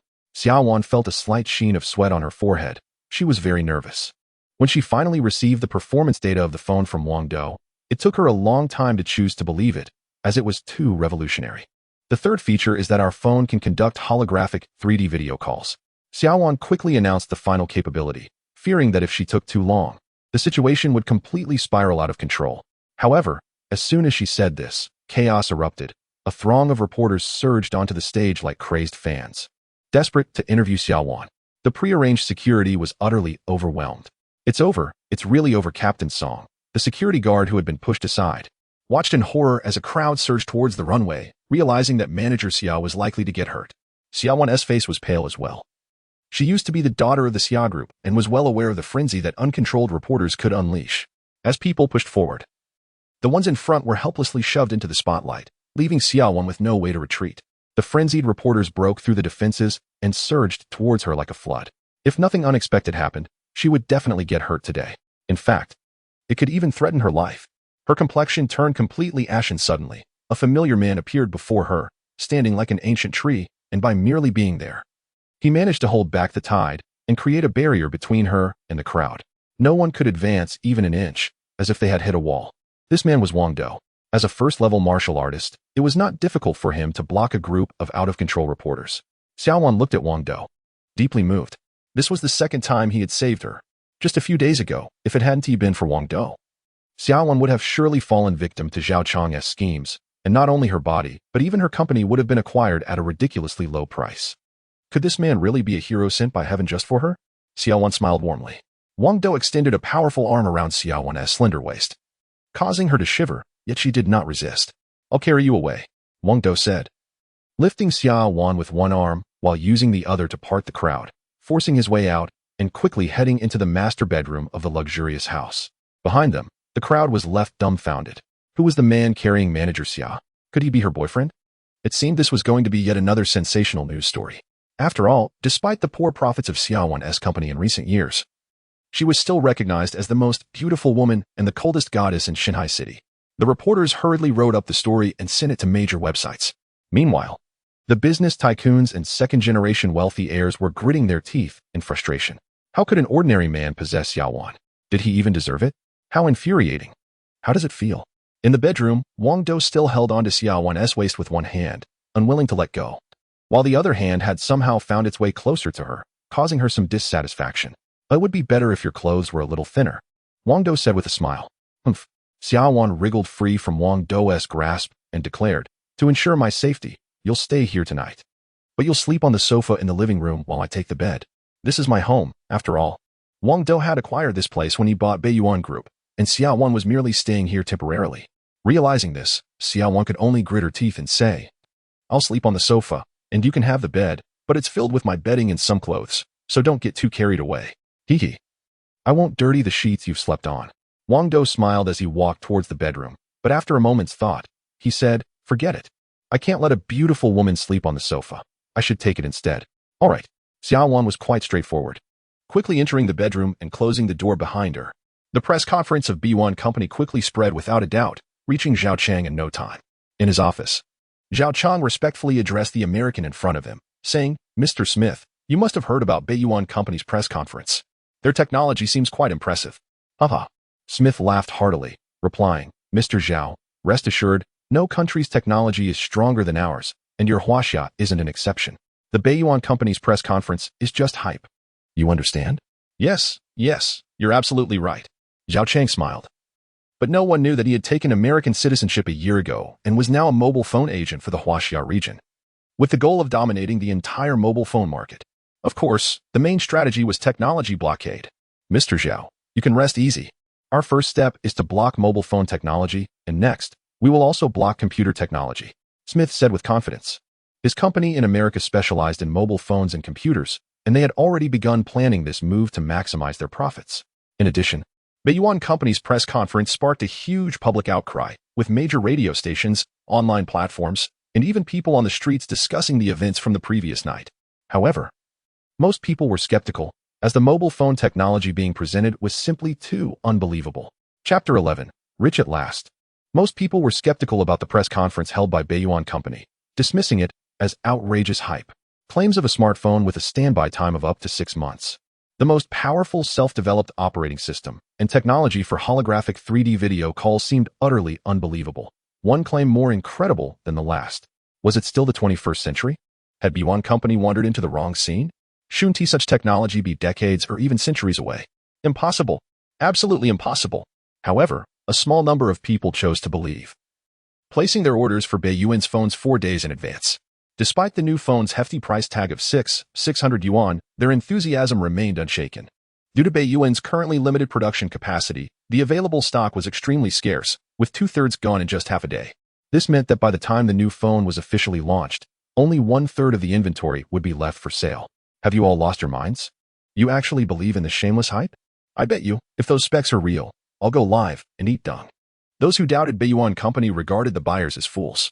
As time flew by, for days quickly passed. This morning marked the launch day of Beiyuan's new smartphone, and long lines formed outside every store selling the device. The crowds even caused significant disruptions to traffic in the entire district. Traffic control personnel were forced to work overtime. Yet they still couldn't restore order quickly. Of course, not everyone was there to buy a phone. Many had come just to witness the spectacle. I announced that Beiyuan's new smartphone is officially on sale, shouted the owner of a flagship store, and the crowd surged inside. The first person to buy the phone was a journalist who, ironically, was one of the skeptics about Beiyuan Company. The moment he got his hands on the device, he began testing it, eagerly plunging it into a prepared basin of water. Splash, splash. The phone had actually gotten wet. A cold smile crept across his face. Wasn't it supposed to be waterproof? How could it still take on water? However, when he pulled the phone out of the basin, he was astonished to find that it still worked perfectly, with no signs of short-circuiting or black screens. Even as water continued to drip from the device, it showed no signs of malfunction. Bei Yuan's phone was indeed water-resistant, but that didn't mean it wouldn't get wet. So what if it did? It still functioned flawlessly. The journalist was left speechless. Could it be that all the performance claims released by Bei Yuan were true? Without wasting a moment, he quickly dialed a number using the phone's holographic 3D video call feature. Instantly, a holographic 3D figure appeared before him, representing the person he was calling. It looked exactly like a real person, a fully dimensional human image. Moreover, not only was the person's image projected by the phone, but the surrounding environment was also rendered. It was nothing short of a three-dimensional holographic blockbuster. The immersion was incredible. In the next moment, the crowd went wild. Well, everything that Bei Yuan Company announced about its performance turned out to be true. So, what are we waiting for? Let's grab one before they're gone. If we wait any longer, we might have to sell a kidney to buy one later. The crowd rushed to snatch up the phones, but unfortunately, due to prior orders, the available stock was less than a third of what was originally offered, leaving the vast majority empty-handed. Moreover, scalpers hiked the prices from 10,000 to 100,000. Then 200,000, 300,000. It seems someone might really end up selling a kidney. At this moment, Wang Dou was still lounging on the sofa in a bathrobe, enjoying himself in the company of the stunning CEO, Xiao Wan. Unbeknownst to Xiao Wan, whether intentionally or not, she was wearing a sheer nightgown with nothing underneath. Was she deliberately leaving an opening for Wang Dou? Hey, come over and give me a back rub, Wang Dou teased. Boss Wang, I'm just your employee, not your maid, so forget about the back rub. Xiao Wan flatly refused, but she wasn't angry, just slightly disdainful. Oh, should I help you with the rub then? Wang Dou stood up and approached Xiao Wan, ready to extend his hand. Not a chance. Xiao Wan quickly stepped back. Wang Dou felt helpless. He realized he had misjudged the situation. Xiao Wan was simply casual with her clothing, but she wasn't an easy person to deal with. However, the more elusive the beauty, the greater the sense of achievement when you finally win her over. One day, Xiao Wan would definitely be his. Ding. The first phone sold. Reward, 100 system coins. Ding. The 1,000th phone sold. Reward, 200 system coins. Ding. The 10,000th phone sold. Reward, 300 system coins. Master, congratulations. Suddenly, a crisp voice echoed in his mind. Wang Dou immediately understood that their company's phones were definitely a hit today. Moreover, receiving system coins as a reward for selling phones for the first time was a delightful surprise. System coins were far more precious than money. They could be used to purchase anything that money could buy, as well as things that money couldn't buy. For instance, mechanical hearts, phone production equipment, and so on. The most astonishing part was that system coins could even buy spaceships and wormholes to parallel worlds. Wang Dou would make sure to purchase them all in due time. Master, you have received 1 million in your bank account. Master, you have received 10 million in your bank account. In a short span of time, Wang Dou's bank account had increased by 50 million. However, this was from system rewards, but from the profits made from selling phones today. Rough estimates suggested that the company sold a total of 50,000 phones today, with a profit of 1,000 yuan per phone, totaling 50 million. Given Bei Yuan Company's current production capacity, they could produce 300,000 phones in a month, amounting to a staggering profit of 300 million yuan. Just from a single phone company, Wang Dou could earn 300 million every month. Wow, I've made it big. Now that I have money, it's time to meet with Fong Lin. Fong Lin, you've changed. You've become greedy for wealth. The unfortunate part is that I can give you everything you want. My wealth is unmatched. Those so-called richest people in Huaxiao, or even the world, are nothing but trash. Soon, I will have them under my foot. How could you be so blind to want to give me up? Well then, goodbye. In that same bar, Wang Dou arrived as promised. However, today he wasn't just wearing his dirty work clothes. He was also carrying a sack made of snake skin, with a few battered drink bottles sticking out of the top. Wang Dou did this on purpose. He was unreasonable and planned to give Fong Lin one last chance. If she didn't mind his dirty work clothes and his habit of picking up trash to make money, perhaps there was still hope. However, Wang Dou didn't have high expectations. After all, it was worth a shot. Chapter 12. A bag full of money. Hello, uncle and aunt. Xiao Lin. You're here so early. Wang Dou greeted Fong Lin's family with great respect. However, Fong's parents still wore expressions of disdain, even feeling embarrassed. Even Fong Lin covered her nose. Yet during their college days, whenever they had free time, Fong Lin would always accompany Wang Dou to do odd jobs, even picking up trash to sell for money. Back then, they were both happy and genuine with each other. Now, Wang Dou could only sit across from them in disappointment. Humph, have you prepared the money? If not, hurry up and leave. Don't embarrass yourself here, Fong's mother said disdainfully. Wang Dou quickly took out a bank card and handed it over, saying, Uncle, Aunt, my mother and I borrowed some money together, and we finally gathered 300,000 yuan. It's all on this card. Both Fang's father and mother looked astonished. It was surprising that Wang Dou and his mother, who had few friends and relatives, could borrow this much money. According to their agreement, they should immediately allow Wang Dou and Fang Lin to get married. Humph. Fang's mother didn't take the card, but instead sneered. Borrowed money doesn't count. Aunt, you didn't say that back then. You only said that as long as I raised 300,000 yuan, you would let Xiaolin marry me. You need to keep your word. Wang Dou pretended to be anxious. Keep my word? Just look at what kind of job you have. You think you deserve to marry Xiaolin? Besides, what kind of trash are you picking up? Aren't you ashamed? You might not care, but we, the Fang family, do. Fang's mother shouted. At this moment, the bar's patrons turned to look, their gazes landing on Wang Dou.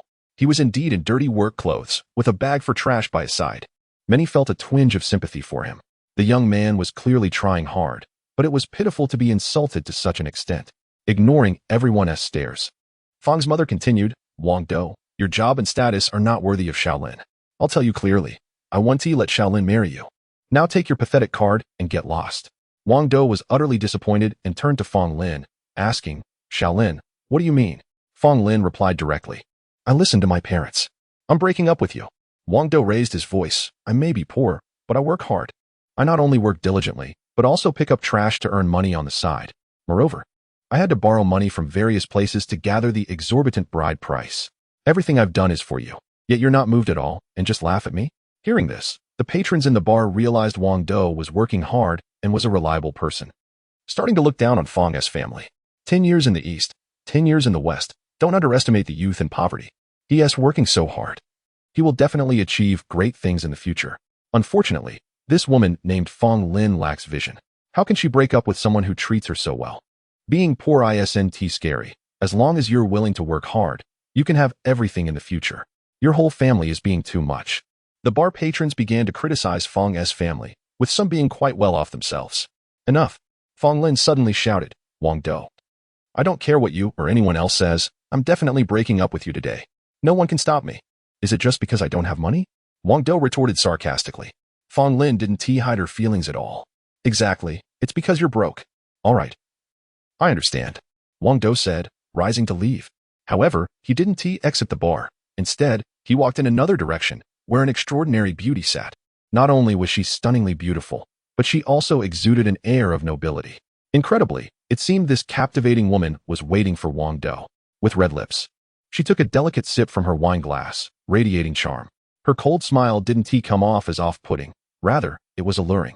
Wasn't she Xiaowan? Wang Dou, carrying a dirty snakeskin bag, casually picked up a red rose and approached her. The crowd was stunned. Was this guy out of his mind? The elegant woman was the president of Beiyuan Company. Everyone knew that Beiyuan's new smartphone was revolutionary and could dominate the global market. Xia's net worth was already staggering, and it was only going to skyrocket. All eyes turned to the man with the trash bag. What on earth was he doing? Wait, he was holding a bouquet of roses? Was he really trying to pursue President Xia? What a joke. Fang's parents saw Wang Dou's actions and couldn't help but burst into laughter. Xia was a person of high status, with a current worth of at least tens of millions, not to mention what it would be in the future. Wouldn't it reach hundreds of billions? Clearly, breaking up with Wang Dou was the best choice for Fang Lin, because not only was he poor, but he was also an unashamed lunatic. How could he dare to approach someone like President Xia? What an embarrassment. At that moment, Wang Dou stood before Xiaowan, offering her the red rose and slightly bowing. Miss, I happen to be in need of a girlfriend. Would you be my girlfriend? What? The crowd was in disbelief. This guy was not only crazy, but also arrogant. What did he mean by saying he was in need of a girlfriend? Was he implying that he had plenty of options and didn't he care about someone like President Xia? That was outrageous. However, to everyone's surprise, the bodyguards behind Xia didn't step in to stop this madman. Were they all asleep? Xiaowan didn't immediately take the rose. Instead, she smiled and said, Oh, so you were dumped and now you think of me? Wang Dou felt a bit awkward. Xiaowan was absolutely right. When he was with Fang Lin, he hadn't pursued Xia. Was it a bit inappropriate to do so now? At the very least, some time should pass. This made Xiaowan uncomfortable. But Wang Dou, the big boss, wouldn't be fazed by such trivial matters. He quickly smiled and said, Actually, I've liked you for a long time. Ever since I joined the company. I just have a thin skin and didn't have the courage to say it. Hee, smooth talker. Xiaowan smiled charmingly and gently took the rose, saying, All right, on account of your hard work, I agree. The entire bar was stunned. Clatter. Countless glasses slipped from people's hands and shattered on the floor, as everyone was so shocked that they didn't even realize they were still holding on to things. For a moment, it felt insane, like the world had gone mad. Was this a dream? The bar erupted with intense gasps of surprise. Even Mr. and Mrs. Fong were so astonished that they forgot their own last name, their faces burning with embarrassment. President Xia had actually said, "On account of your hard work, I agree." This implied that she was impressed by Wang Dou's diligence? Wasn't this a deliberate slap in the Fong family's face? "You're definitely paying for today's drinks," Xiaowan said with a smile, then reached out a hand and gently pushed the garbage bag next to Wang Dou. Suddenly, the garbage bag toppled over, spilling its contents onto the floor. However, it was entirely different from what everyone had imagined. The bag only contained 2 beverage bottles, the rest was all cash. A whole bag filled with money. Chapter 13. Slapping Faces Crash. The sound of money hitting the ground felt like a slap to someone's face. A rough estimate suggested that there was no less than 2 million. Meanwhile, Mr. and Mrs. Fong were utterly bewildered. Where did Wang Dou get so much money? Wasn't the 300,000 in his card borrowed? What about the cash in the bag? Wasn't it just a treat? No big deal. Wang Dou smiled at Xiaowan and then waved to the waiter, asking, "What is the price for your best wine per bottle?" The waiter hurriedly replied, "Esteemed sir, our finest wine is 200,000 per bottle. Bring me 5 bottles of that 200,000 wine. The rest of the money can be your tip." Wang Dou said nonchalantly. He was making 10 million a day now. Did he care about this little money? A bottle worth 200,000 was nothing. Giving over 1 million as a tip was also no big deal. Just small change. Yes.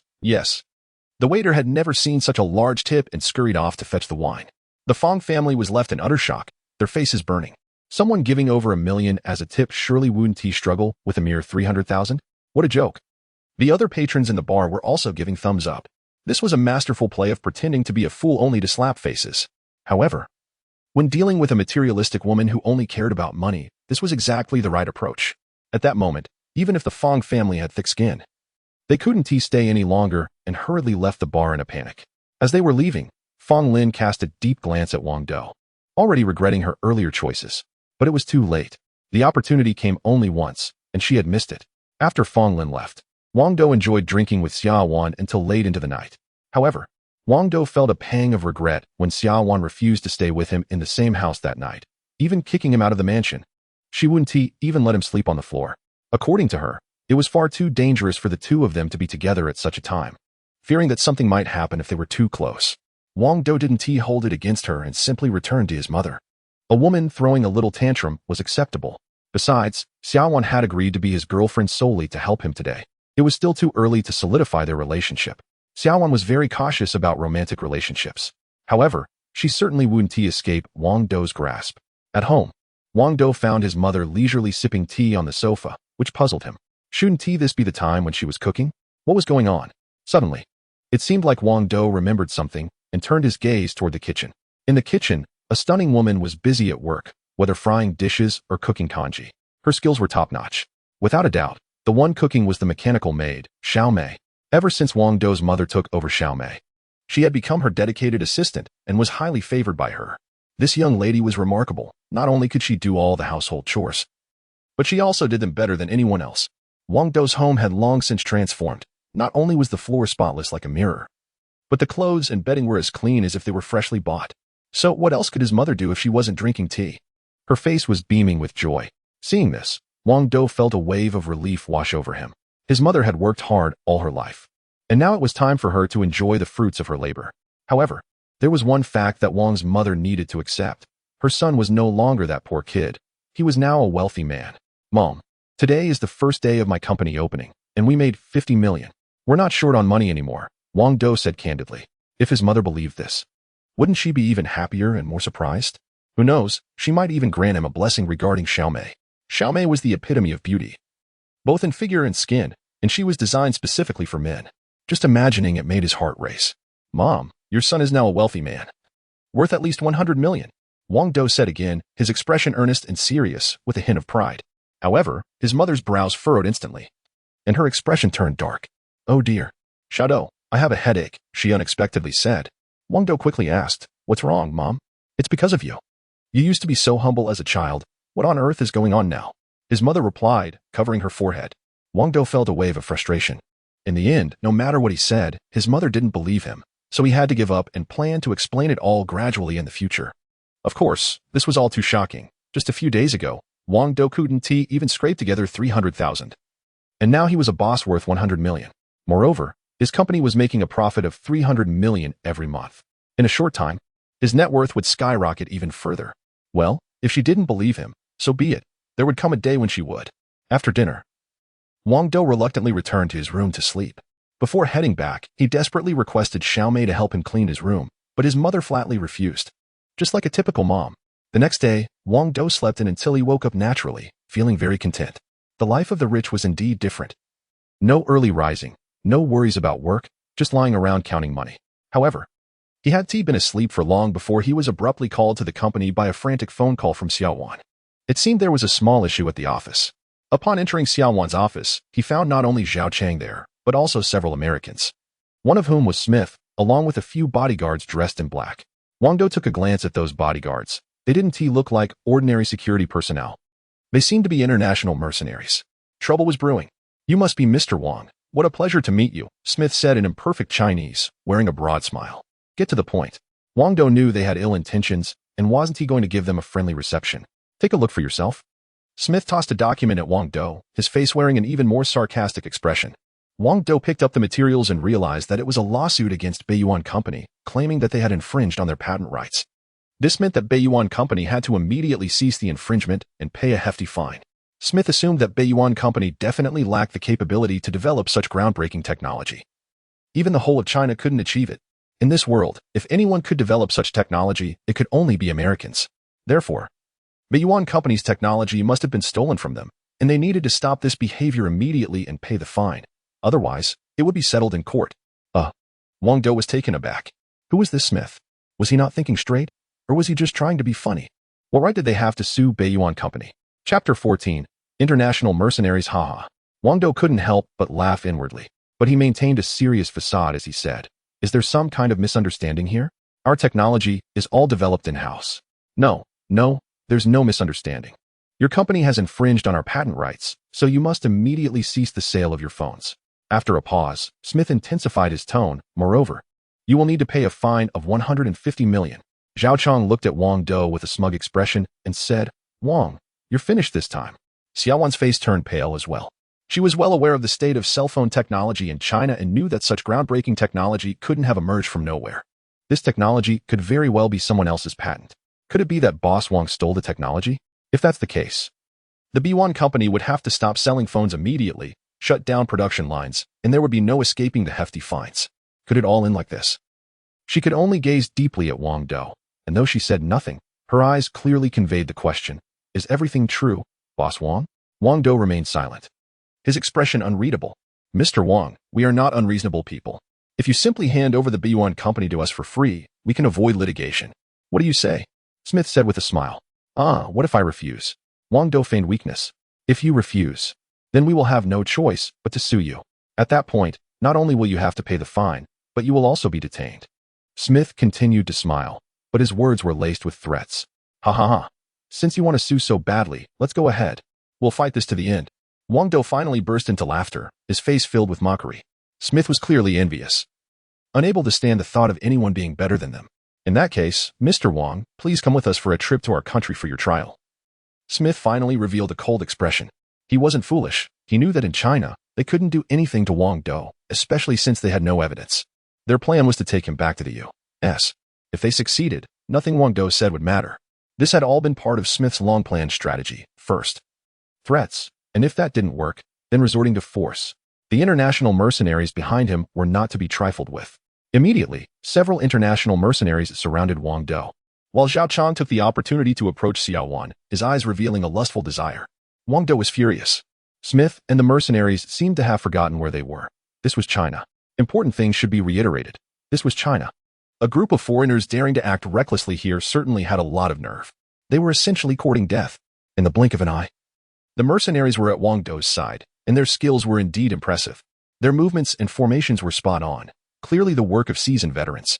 The last time, Zhao Chang's ordinary bodyguards were no match for Wang Dou, so this time they specifically hired international mercenaries.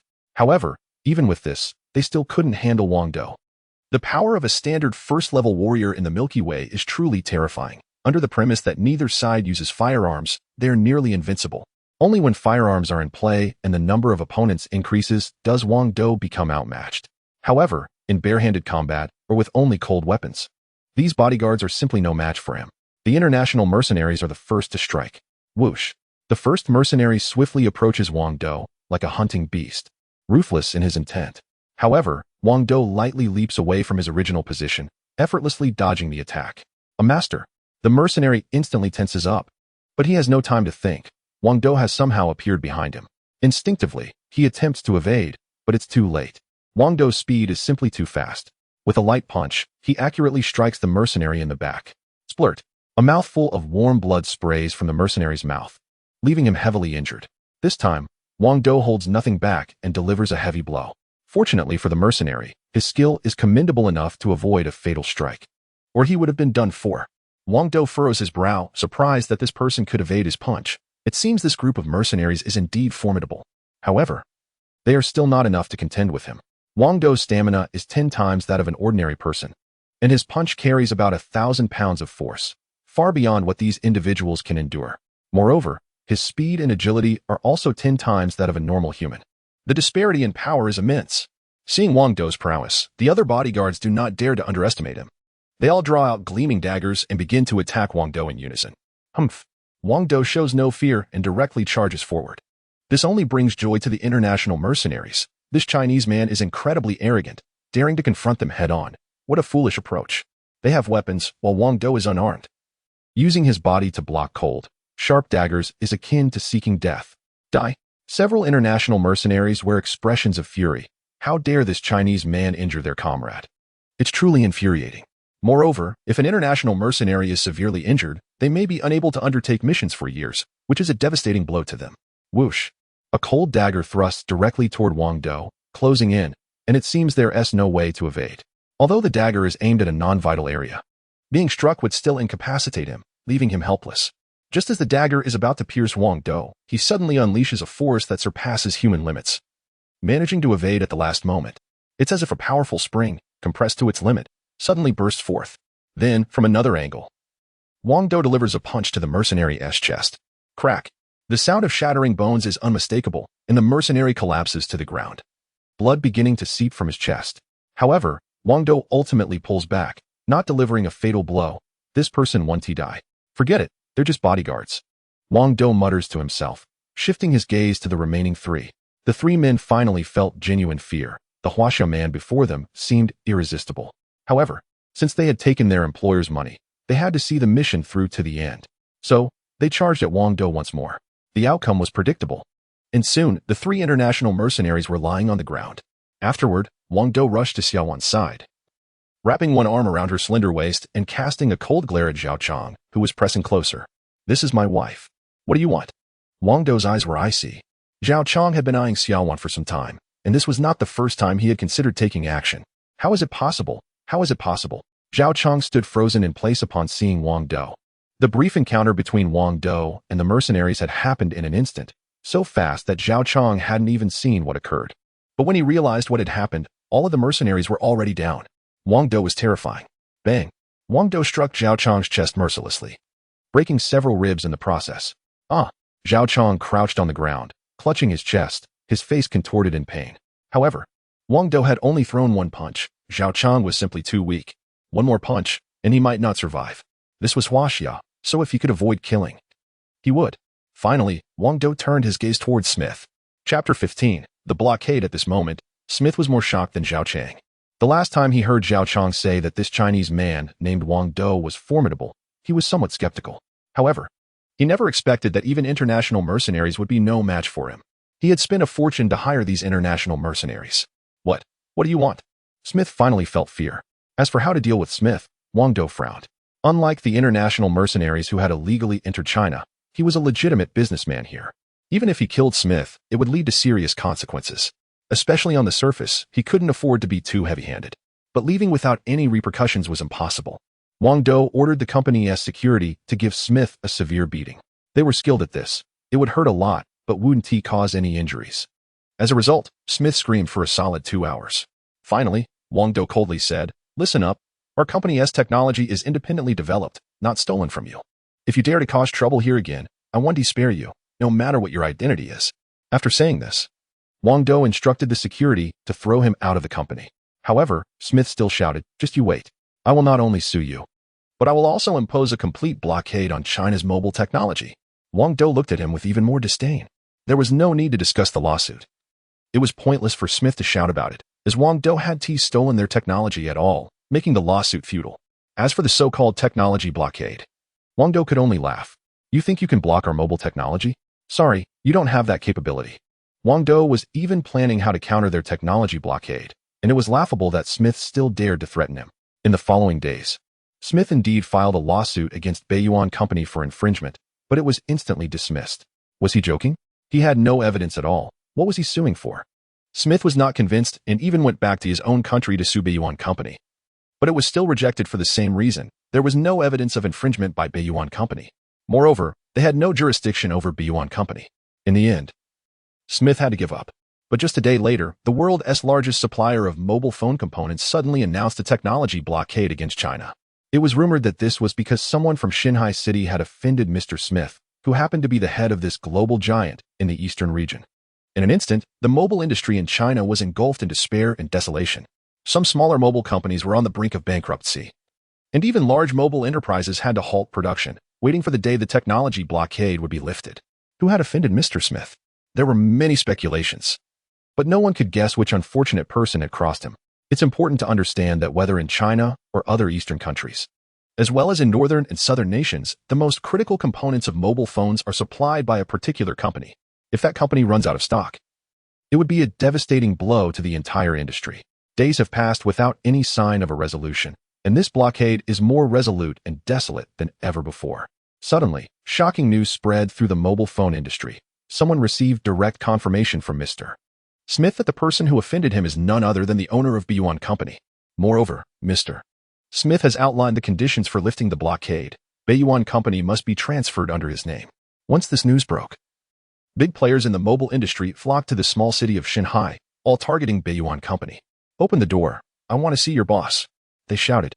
"Listen, I don't care what grudges you have with Mr. Smith. Hurry up and issue a public apology to him and hand over the company." A crowd of industry insiders surrounded the entrance of Baiyuan Company, all eager to meet the elusive owner. Countless reporters gathered as well, desperate to catch a glimpse of the mysterious boss. Inside Baiyuan Company, Wang Dou sat in his office, remarkably calm and even sipping tea. "Boss Wang, shouldn't you address this situation?"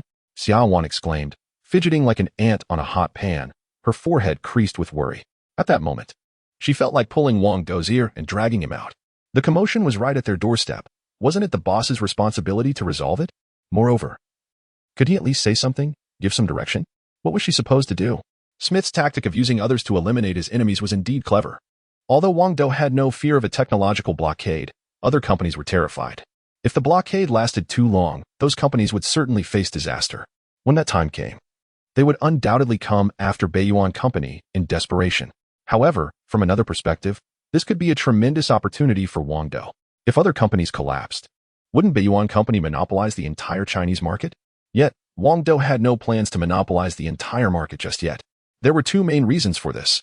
First, Baiyuan Company's production capacity was extremely limited, with a maximum of 300,000 units per month, totaling just over 3 million units a year. This production capacity was merely a drop in the bucket and far from meeting the demands of the entire Chinese market. If most people were unable to use mobile phones, wouldn't that set society back? The second and more crucial reason was that Wang Dou's current strength was still too weak to monopolize the entire market. If he attempted to do so, other companies would truly go all out against him. Wang Dou still wanted to enjoy a peaceful night's sleep. Therefore, the best strategy for now was for Wang Dou to dominate the high-end mobile phone market, while the low-end market could continue to be occupied by the existing companies. This way, everyone could benefit without resorting to desperate measures to restore order to the entire mobile phone market. There was only one way. Wang Dou had to personally secure the supply of mobile phone components, including motherboards and chips. After all, wasn't Smith intent on imposing a technological blockade on the entire Chinese market? Well then, let Wang Dou provide the technology. Let him block us as he pleases. We won't need him anymore. Xiaohong, how much does the mobile phone production equipment that's 10 years ahead of Earth cost? Wang Dou plans to buy some outdated equipment to produce components for other companies. He certainly won't sell them components that are 100 years ahead of Earth. He won't do something as foolish as shooting himself in the foot. The products produced by their company are already 100 years ahead of Earth. It's 200 system coins. Xiao Hong replied immediately. Isn't that a bit expensive? Wang Dou said, somewhat dissatisfied. The mobile phone production equipment that's 100 years ahead of Earth is worth 200 system coins. And the equipment that's only 10 years ahead is also worth 200 system coins. Where's the fairness in that? Master, I'm really sorry. But the system doesn't negotiate. Xiao Hong refused. All right, let us buy 2 sets. Wang Dou could only lament, just for producing chips and various components. 2 sets of production equipment would be more than enough. Purchase successful for 100 system coins deducted. Remaining balance, 260 coins. Great. Wang Dou mumbled, Smith. Weren't you trying to block our technology? Let us see how you'll do that now. He quickly shared this plan with Xiao Wan, who instantly brightened up and finally smiled, then immediately arranged for someone to assemble the equipment. And as she was leaving, she couldn't help but give Wang Dou a kiss. This equipment, which is 10 years ahead of Earth, is easy to assemble. It will take at most 2 days. However, until it's assembled, Wang Dou doesn't plan to inform the outside crowd. Those people have been making a racket, and it's getting more and more out of control. Go ahead, scream all you want. You'll be in for a surprise when the time comes, Wang Dou said, sipping his tea, feeling quite pleased. Chapter 16. Taken outside 2 days later, the equipment was assembled, and production began immediately. Xiao Wan hurriedly called a press conference, holding some samples in her hands. The chosen venue was the company's conference hall, which could accommodate 300 people. However, over 400 attendees showed up. If it weren't for the air conditioning, some might have fainted. How do you plan to resolve this matter? Are you intending to hand the company over to Mr. Smith? Or sell it to him at a ridiculously low price? Speak up, will you? Are you all mute? Before Xiao Wan could say anything, the crowd below began to stir restlessly. In their view, the only way to resolve the situation was for Beiyuan Company to make sacrifices. After all, their leader had offended the wrong person. In an inconspicuous corner of the crowd, a man wearing sunglasses secretly filmed the entire scene and sent the footage to none other than Smith. A small company like yours dares to offend me? You must want to end your business. Smith sipped his high-end red wine, watching the video unfold, particularly relishing the sight of the agitated crowd. He felt a swell of pride. As long as he held the key to the technology, everyone would have to bow down. Mr. Smith, when you acquire Beiyuan Company, could you do me a favor and take that woman, Xiao Wan, off my hands?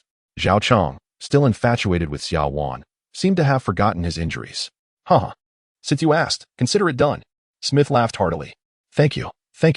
Zhao Chang looked genuinely moved. In the conference hall, Xiao Wan slowly spoke up. I'm truly sorry, but our company has no plans to sell, nor do we intend to give it away for free. What? The crowd was dumbfounded. How could they not sell the company to Mr. Smith at a low price? They were blocking access to key mobile technology. Without it, who could produce phones? Did they want to put their lives on the line? Were they willing to risk the livelihoods of others? Don't be unreasonable. Do you really think we want to smash your company to pieces? Someone shouted. I'll take you down. The crowd was particularly agitated, and some even brandished knives, attempting to charge at Xiao Wan, only to be stopped by security in time. Seeing that threats with knives weren't working, someone yelled, If you want to let me live, I'll die right here. Let us see what you'll do then. This was just one person. At least 3 others echoed the sentiment. Calm down, let me explain. Xiao Wan had never encountered such a scene before and felt somewhat panicked. She wanted to clarify things, but her voice was lost in the overwhelming noise of the crowd. People are dying, and you still want to back down? Your company has some nerve. The crowd erupted, drowning out Xiao Wan's attempts to speak and even prompting some to start vandalizing the venue. The situation spiraled completely out of control. Shut up, all of you. Suddenly, a man appeared beside Xiao Wan. It was Wang Dou. He originally intended to quietly be a behind-the-scenes boss, but now it seems he has no choice but to step forward. Xiao Wan's voice was too soft to control these people. Wang Dou, a first-level martial artist, spoke with a voice that was incredibly loud, akin to that of a beast. Instantly, everyone fell silent and turned their attention to Wang Dou. Can someone tell me how your technology being locked down has anything to do with us? For a long time, everyone had assumed that the blame for their technology being restricted lay with Beiyuan Company and that all the losses were to be borne by them. However, upon closer reflection, it became clear that this was nothing but nonsense. Your company lacks technology. Why should Beiyuan Company take the fall for you? Besides, Beiyuan Company is your competitor. Wouldn't it be better for you if they went bankrupt? This is simply the logic of robbers. With just a few simple words, the crowd fell silent. Wang Dou, with an impassive expression, instructed the security, take the ones who are on medication out, and kick out those who are causing trouble. Yes. The security immediately complied. Who are you? Can you represent your company? Suddenly, someone questioned Wang Dou's identity.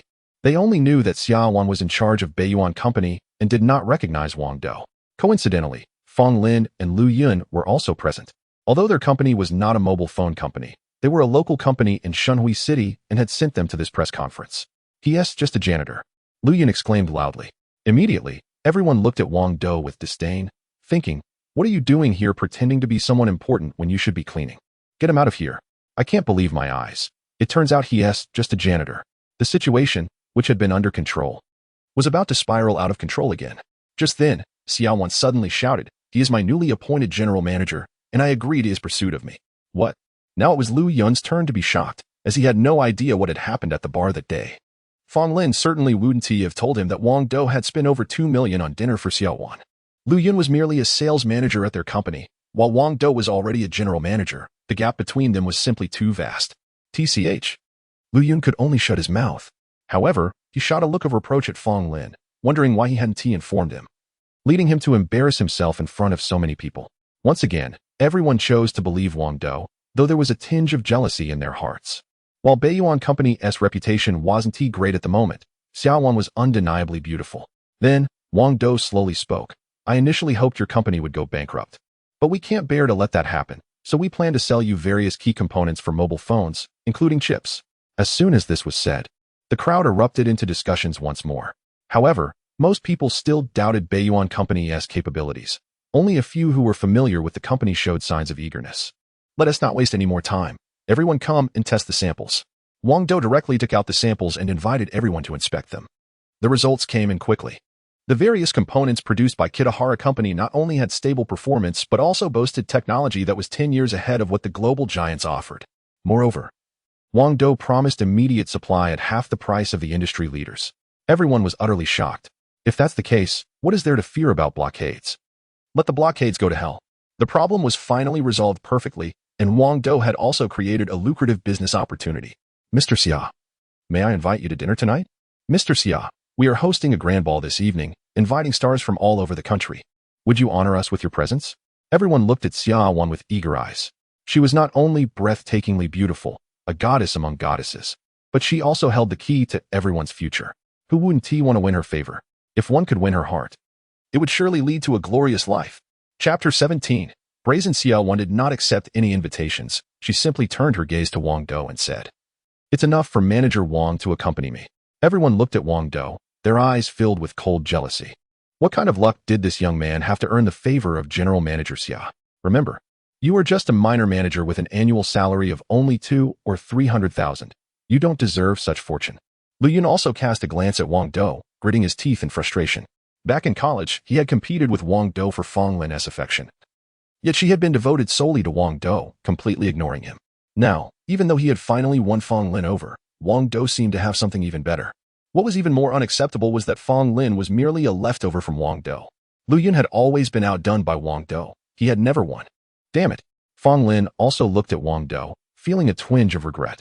Wang Dou's future achievements were bound to be limitless, but they were no longer connected. They were just strangers now. Soon after, Wang Dou walked out with Xia Wan, but they merely walked side by side without holding hands. Wang Dou didn't want to provoke too much jealousy. Moreover, Xia Wan had only stated that she agreed to Wang Dou pursuing her, without formally acknowledging a romantic relationship, which saved Wang Dou from a lot of trouble. Xia Wan was not only beautiful, but also extremely intelligent. The person who had been secretly filming had already shared what was happening here with Smith, who stood frozen in place, dropping his wine glass to the floor. Crash. The glass hitting the ground sounded like a slap in the face, crisp and loud. Didn't he want to block Huaxia's mobile technology? Now, who knows who will end up being blocked? Didn't he want Wang Dou to beg him? That was actually a joke. Ding ding. Suddenly, a call came through to Smith, and it was from his boss. Smith was merely the regional head for the East. At best, he was just an employee. While the caller was the boss of this giant company, he had to be extremely respectful. Hello. Do you know that there is a very impressive company in Huaxia called Beiyuan? I've heard their mobile technology is years ahead of ours. Smith's boss had taken an interest in Beiyuan. I know Beiyuan. Smith dared not lie, but he frowned. Was Beiyuan's technology really that impressive? Or was it stolen? I've heard they have holographic 3D calling technology, and we are very eager for this technology. We hope to meet with their head for a friendly discussion, the voice on the other end said with great seriousness. No. That technology isn't real. It's just shameless hype. Smith didn't believe that Baiyuan truly had this technology. Otherwise, how could he justify blocking Huaxia? Wouldn't he be slapping himself in the face? Nonsense. My granddaughter clearly brought one back. It turned out that, by coincidence, a young American girl had unknowingly bought such a phone and successfully brought it back to her country. Even more coincidentally, this girl was the granddaughter of the global giantess owner. The owner of the company developed a keen interest in this type of phone. They were eager to introduce it not only for profit, as it represented a significant opportunity, but also out of a desire to explore the technology behind it. No, this can't be true. Smith was finally taken aback.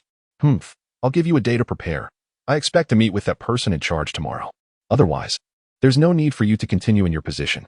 The voice on the other end was extremely cold. Although Smith held a high-ranking position, he was still just an employee at best. The phone slipped from Smith's hand, and he felt as deflated as a punctured balloon, completely drained of energy. This was the darkest phone call of his life, and the darkest day. However, he still felt a tinge of defiance. After all, he was the head of the entire eastern region, which included not only the Huaxia area, but also several neighboring countries. The combined number of mobile phone manufacturers in these countries numbered in the hundreds, if not 1,000, and weren't their owners all respectful towards him? Wang Dou's Baiyuan company was merely one of those hundreds. After the press conference, Wang Dou didn't go home, but stayed at Xiaowan's place. However, after several failed attempts to make a move, he ended up sleeping on the couch. Be careful not to catch a cold. Xiaowan stood at the bedroom door, looking quite pleased, clearly enjoying Wang Dou's failures. Wang Dou pretended to be angry, but his gaze kept drifting to Xiaowan's graceful figure. Good night. Xiaowan waved at Wang Dou and closed the bedroom door. Just wait, I hold grudges. Wang Dou said with a smile. Early the next morning, Xiaowan prepared breakfast for Wang Dou. I have to say, her cooking was surprisingly delicious, rivaling that of Wang Dou's mother, which took him aback a little. Wasn't it said that meals prepared by goddesses were usually subpar? Why was Xiaowan the opposite? At that moment, Wang Dou thought about Xiaowan's background. It seemed she didn't have any relatives and lived alone, which explained her excellent cooking skills. Xiaowan, what about your family? Wang Dou was curious about Xiaowan's background.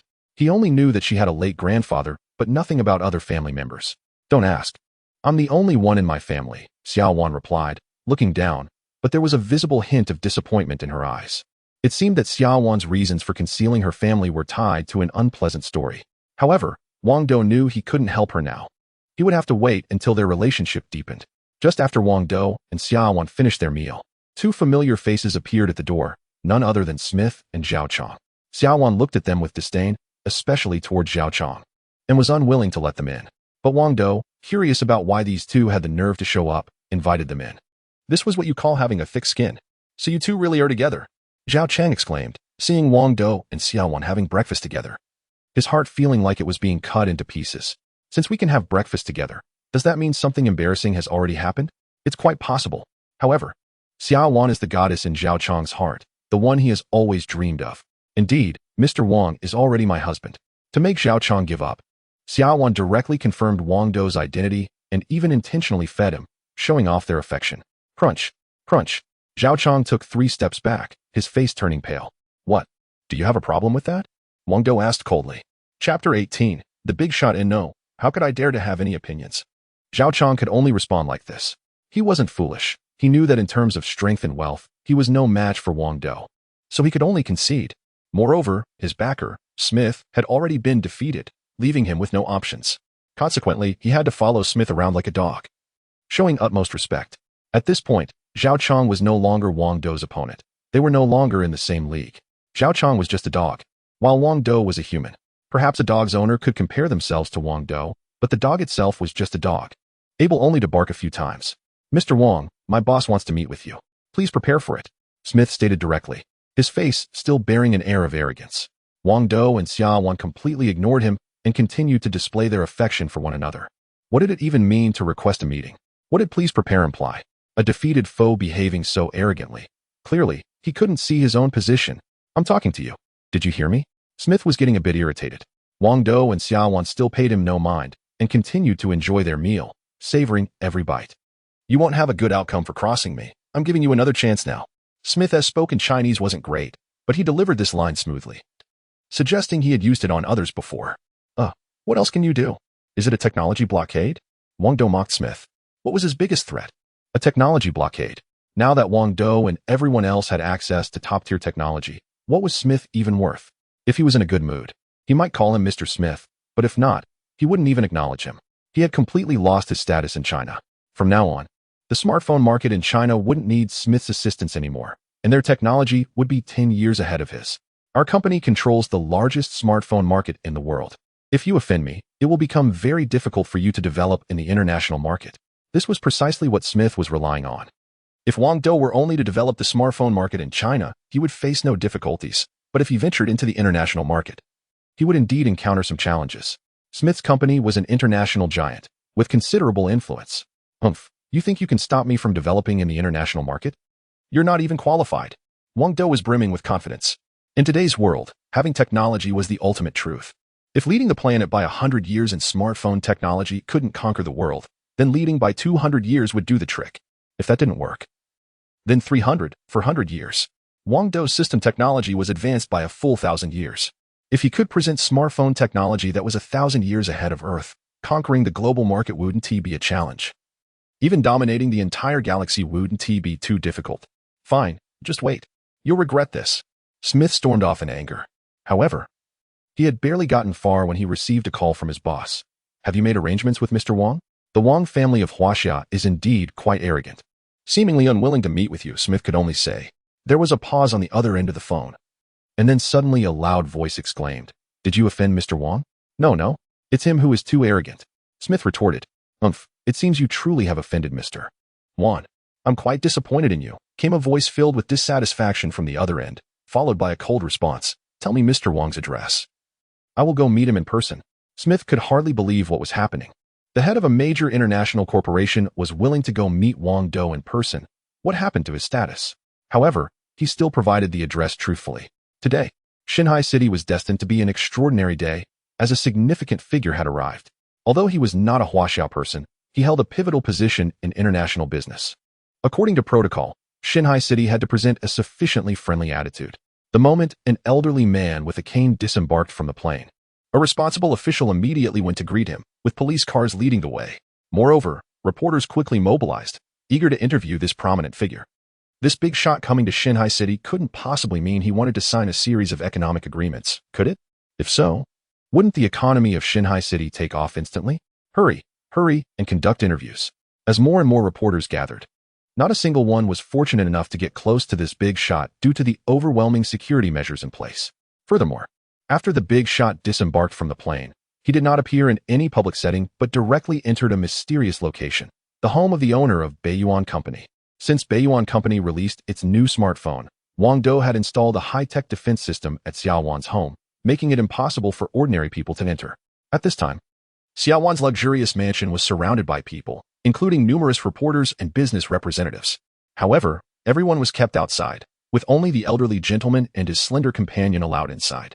Initially, Wang Dou did not intend to pay any attention to Smith and his group. But upon seeing on the monitor that it was indeed an elderly gentleman followed by a petite young girl, he decided to open the door. The elderly man deserved some respect.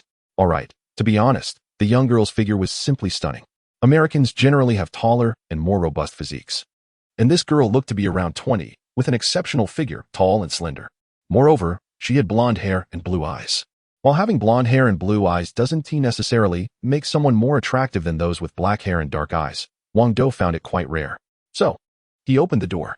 Xiaowan was quite upset and shot a disdainful glance, but Wang Dou was the boss, and she could only comply.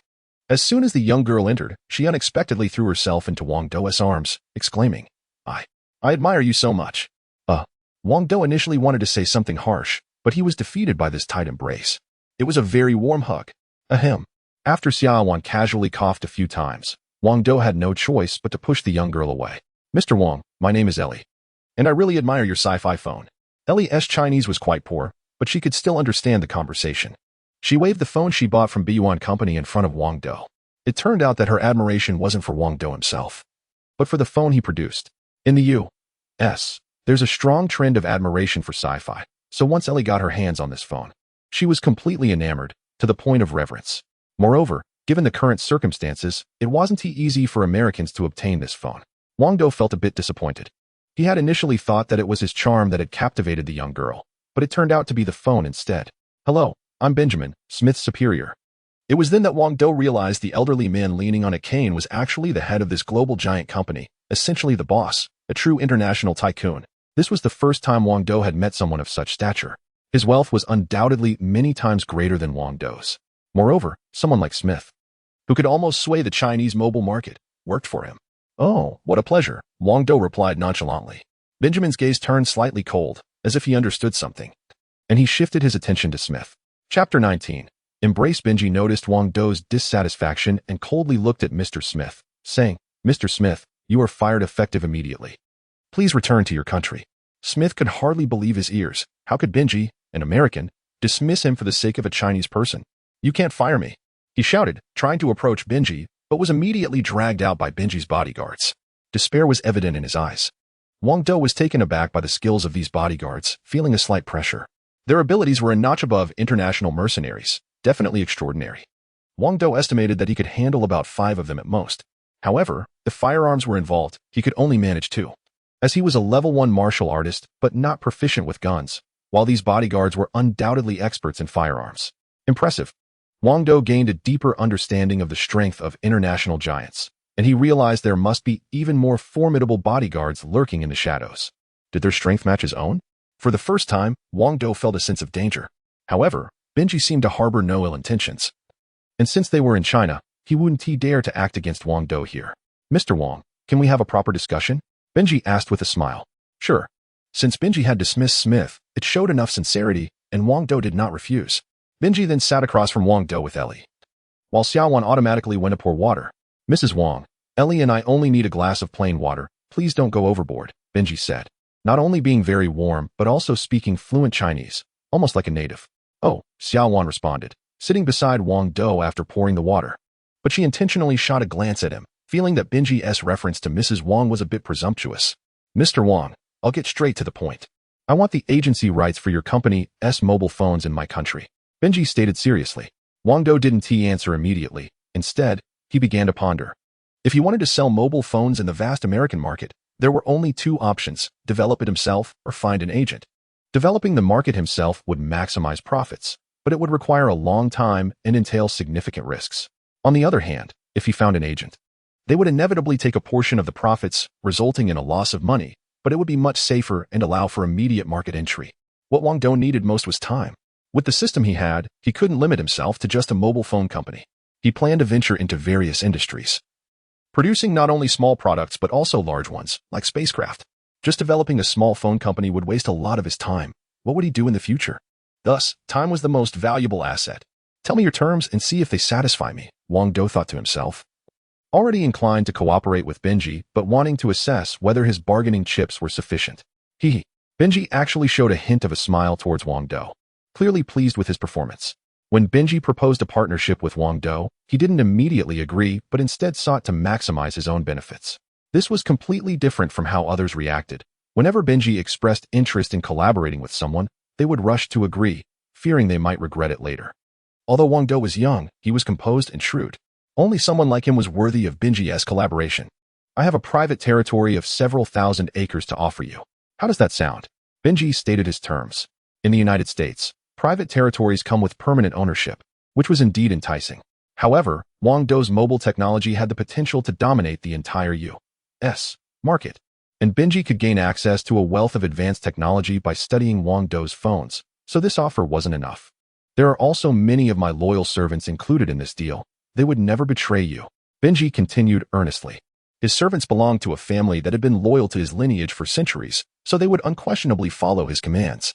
Thinking about his obedient servants, especially the attractive female ones, brought a sense of satisfaction to Wang Dou, but he still didn't nod in agreement. These conditions were still insufficient. "All right, as long as we partner up, you will be the vice director of our company." Benji threw out his biggest card. Although the title of vice director didn't grant a share in Benji's company assets, it would provide Wang Dou with convenience and numerous privileges while working in the U.S. deal. Wang Dou finally nodded. "Great. Looking forward to our collaboration." Benji stood up and shook hands with Wang Dou earnestly, and Wang Dou reciprocated. Wang Dou couldn't quite figure Benji out, despite being a cunning fox. He seemed sincere and was a decent partner. Wang Dou quickly signed the contract with Benji, who then hurriedly left, appearing somewhat unwell. As he was about to leave, Ellie hugged Wang Dou again and said sincerely, "Mr. Wang, I guess we can consider ourselves friends now. And we should exchange ideas more deeply in the future." Deeply? Exchange? That sounded like a great idea to Wang Dou, and he was about to agree. But a cold glare from Xiaowan made him retreat, and he could only sigh, "Forget about the deep exchange. I'm very busy." Then, never mind. Ellie looked a bit disappointed. Her intention was to ask Wang Dou to take her out to explore, but it seemed that opportunity was slipping away. "Lily, we're leaving." In the end, Benji called for Ellie to leave. "Okay, Grandpa." She could only leave reluctantly. After Benji left, Wang Dou began to contemplate how to take over such a vast private territory. He had already made plans to build a high-tech research base there. Right now, although Wang Dou possessed the technology, he lacked skilled personnel to implement it, so he could only purchase high-tech equipment from the system. However, earning system currency was quite challenging. As long as there is a research base, it won't be long before a large number of people can learn the techniques in Wang Dou's hands, and at that point, there will be no need for system coins. This is the long-term plan. After that, Xiaowan hurried off to work, as she had many pressing matters to handle, including sending people to take over that piece of land and dealing with the sale of chips. However, as soon as she stepped out of her house, she was surrounded by reporters, making it nearly impossible to move. Consequently, she had to call in all the security personnel from her company. Otherwise, things could get dangerous. The crowd was buzzing, eager to interview Xiaowan, and she once again became the center of attention. According to others, the interviews went on until evening. This meant that Xiaowan was blocked at her doorstep from morning until night, and if it hadn't been for the police stepping in to disperse the frenzied reporters, she would have been trapped until late at night. However, Wang Dou was not fully aware of this situation. He had already slipped out through the back door. If anyone saw him at Xiaowan's place, it would lead to another huge scandal. Right now, Xiaowan was the de facto head of Beiyuan Company, and very few people knew Wang Dou's true identity. After leaving Xiaowan's place, Wang Dou planned to go home to be with his mother. But before he could reach home, he received a worried call from her. "Xiaodou, I'm at Aunt Zhang's house. Can you come help me out?" "What trouble are you in?" Wang Dou asked, his face filled with concern. Chapter 20. Little matters, Xiaodou. Can you help buy a few mobile phones? Wang Mu said anxiously. It turned out that among the neighbors of the Wang family were several girls around 17 or 18 years old who were eager to get their hands on the new phones from Beiyuan Company. However, due to the company's low production, they had been unable to purchase any. To make matters worse, the scalper prices had skyrocketed to over 100,000 per phone. When these girls learned that Wang Dou was actually an employee of Beiyuan Company, their eyes lit up, and they immediately wanted him to help them buy a few. After being pestered by them all day, Wang Mu had no choice but to call Wang Dou for assistance. However, she wasn't sure if he could actually buy the phones since he only worked as a cleaner at the company. "Mom, just tell them that I can get them," Wang Dou said confidently. This was a small matter, and he definitely wanted to make his mother proud. Buying a few phones was no big deal at all. Before long, Wang Dou arrived at Aunt Zhang's house, which was not far from his own. They lived in the same neighborhood and even in the same building. Inside the house, there was a room full of people, and the most noticeable were the chattering girls, most of whom were around 17 or 18. Only one girl, who looked slightly older at about 19, was Xiao Jia, who had a good relationship with Wang Dou. Xiao Jia was in college, while the other girls were still in high school. Seated at the back was Aunt Zhang, the homeowner, who was usually kind to Wang Dou. The last two people present were Aunt Sun and Aunt Yang, who typically looked down on Wang Dou and had a particularly strained relationship with his mother. "Xiaodou, come here and sit next to Aunt Zhang," Aunt Zhang said with a smile. Wang Dou quickly obliged. "I heard from your mother that you're also an employee of Beiyuan Company. Can you get a few phones?" Aunt Zhang asked, her face filled with anticipation. While she wasn't particularly interested in the phones herself, her main concern was buying one for her daughter, who was also sitting there at 17. "No problem," Wang Dou replied directly. Aunt Zhang immediately broke into a satisfied smile, and the girls were even more excited. "Wang Ge, you're amazing. All our classmates want to buy this kind of phone but can't get one. If you help us buy them, we can show off in front of them. Wang Ge, if you buy us phones, we'll treat you to a meal."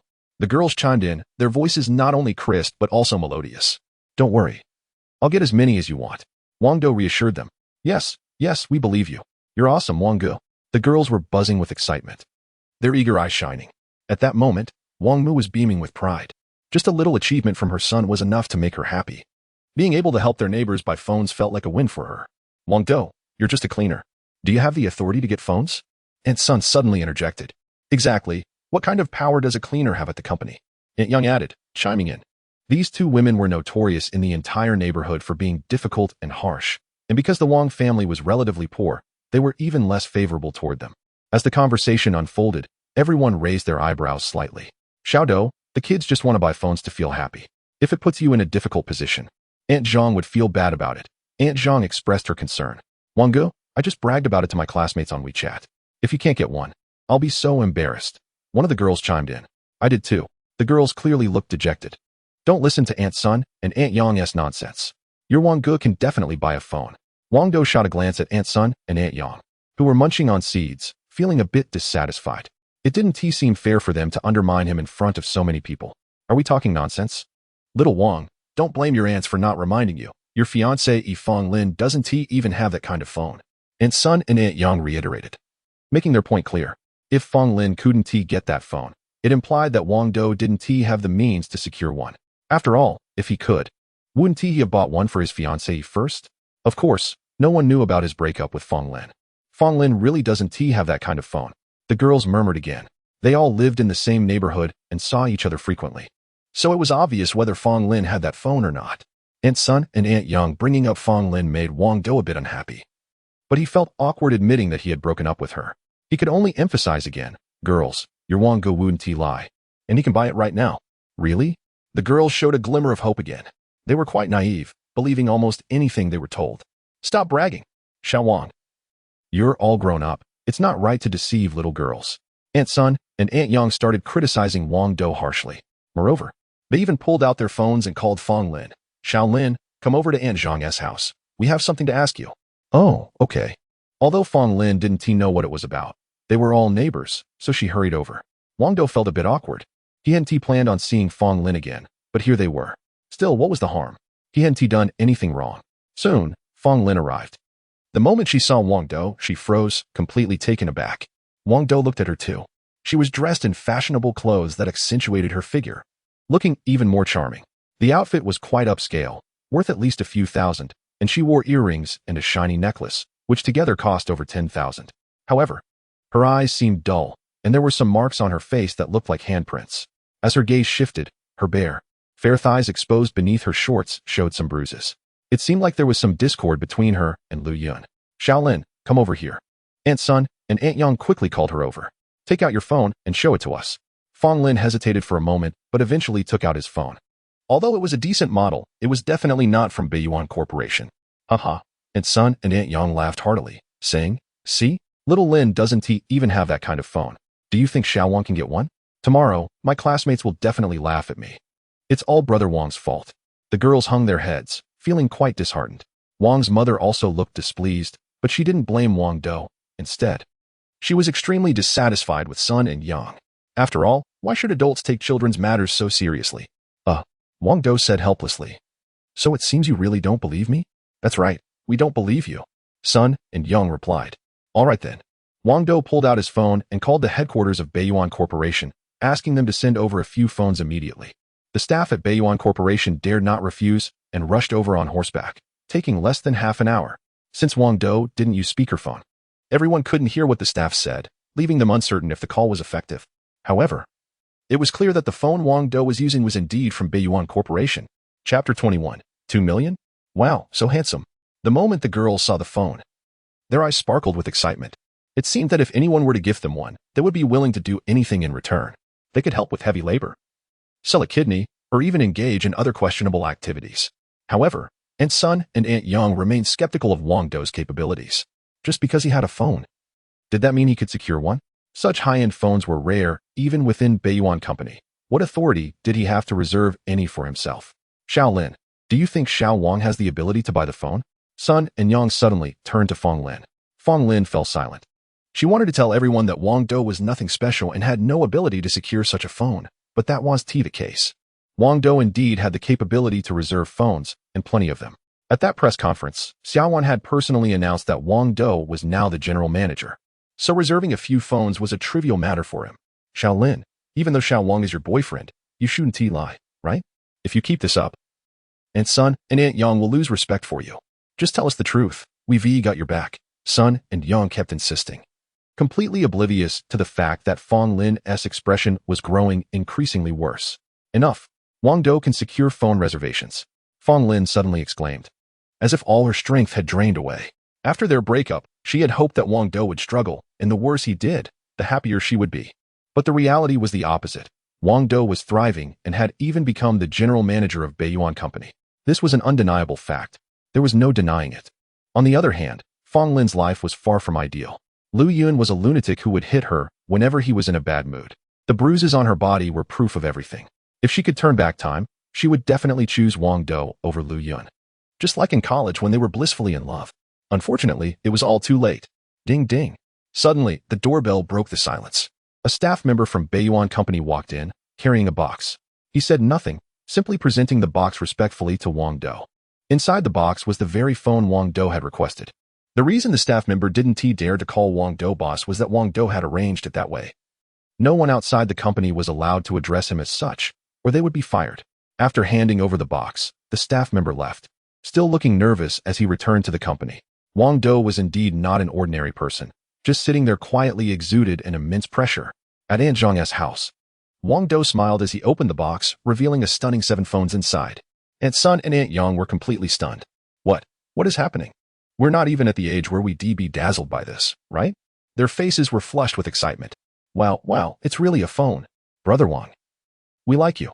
The girls all expressed their gratitude to Wang Dou and couldn't help but give him a hug. However, Aunt Zhang quickly pulled her daughter away, preventing her from hugging Wang Dou. You're still young. Why do you need to hug your brother Wang? Aunt Zhang teased her daughter with a smile. Wang Dou found it amusing and then began distributing the phones.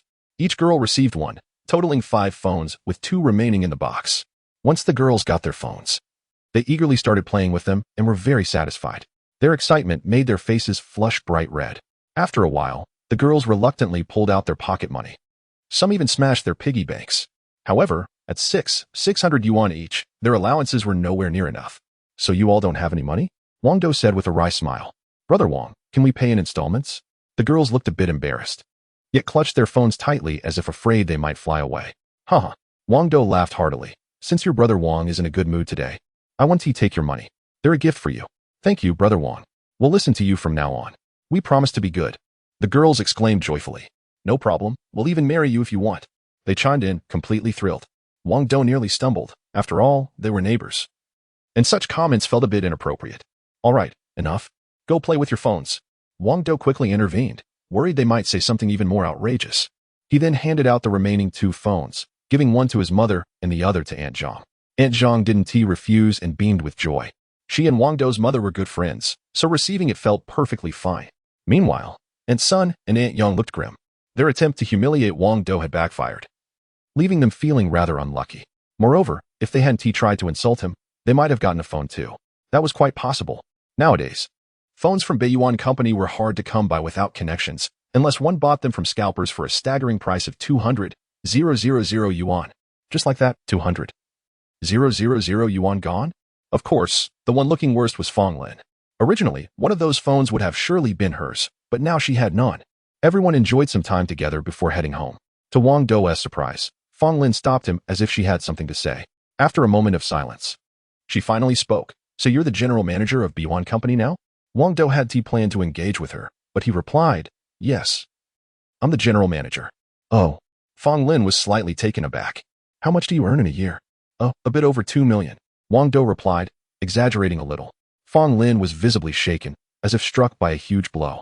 She had initially been interested in Lu Yun because of his family's wealth, which was only around 7 to 8 million. Yet, Wang Dou was now earning over 2 million a year. In just 5 years, he would likely surpass Lu Yun. Wang Dou is definitely a better choice than Lu Yun. And besides, Lu Yun often hits her. Fong Lin remained silent for a long time before saying, I'm home alone tonight. Come keep me company? Wang Dou flatly refused. Sorry, I'm busy. Wang Dou, we can still get back together. Lu Yun is not a good person. She hits me whenever things don't go her way. Fong Lin clung to Wang Dou desperately, looking pitiful. Miss Fong Lin, please show some respect. Wang Dou pushed her away and left without looking back. Right now, Wang Dou isn't lacking in girlfriends, nor is he short on women. If he wanted to, he could easily attract countless women with just a wave of his hand, including those from both China and even the U.S. Fong Lin is at best decent looking.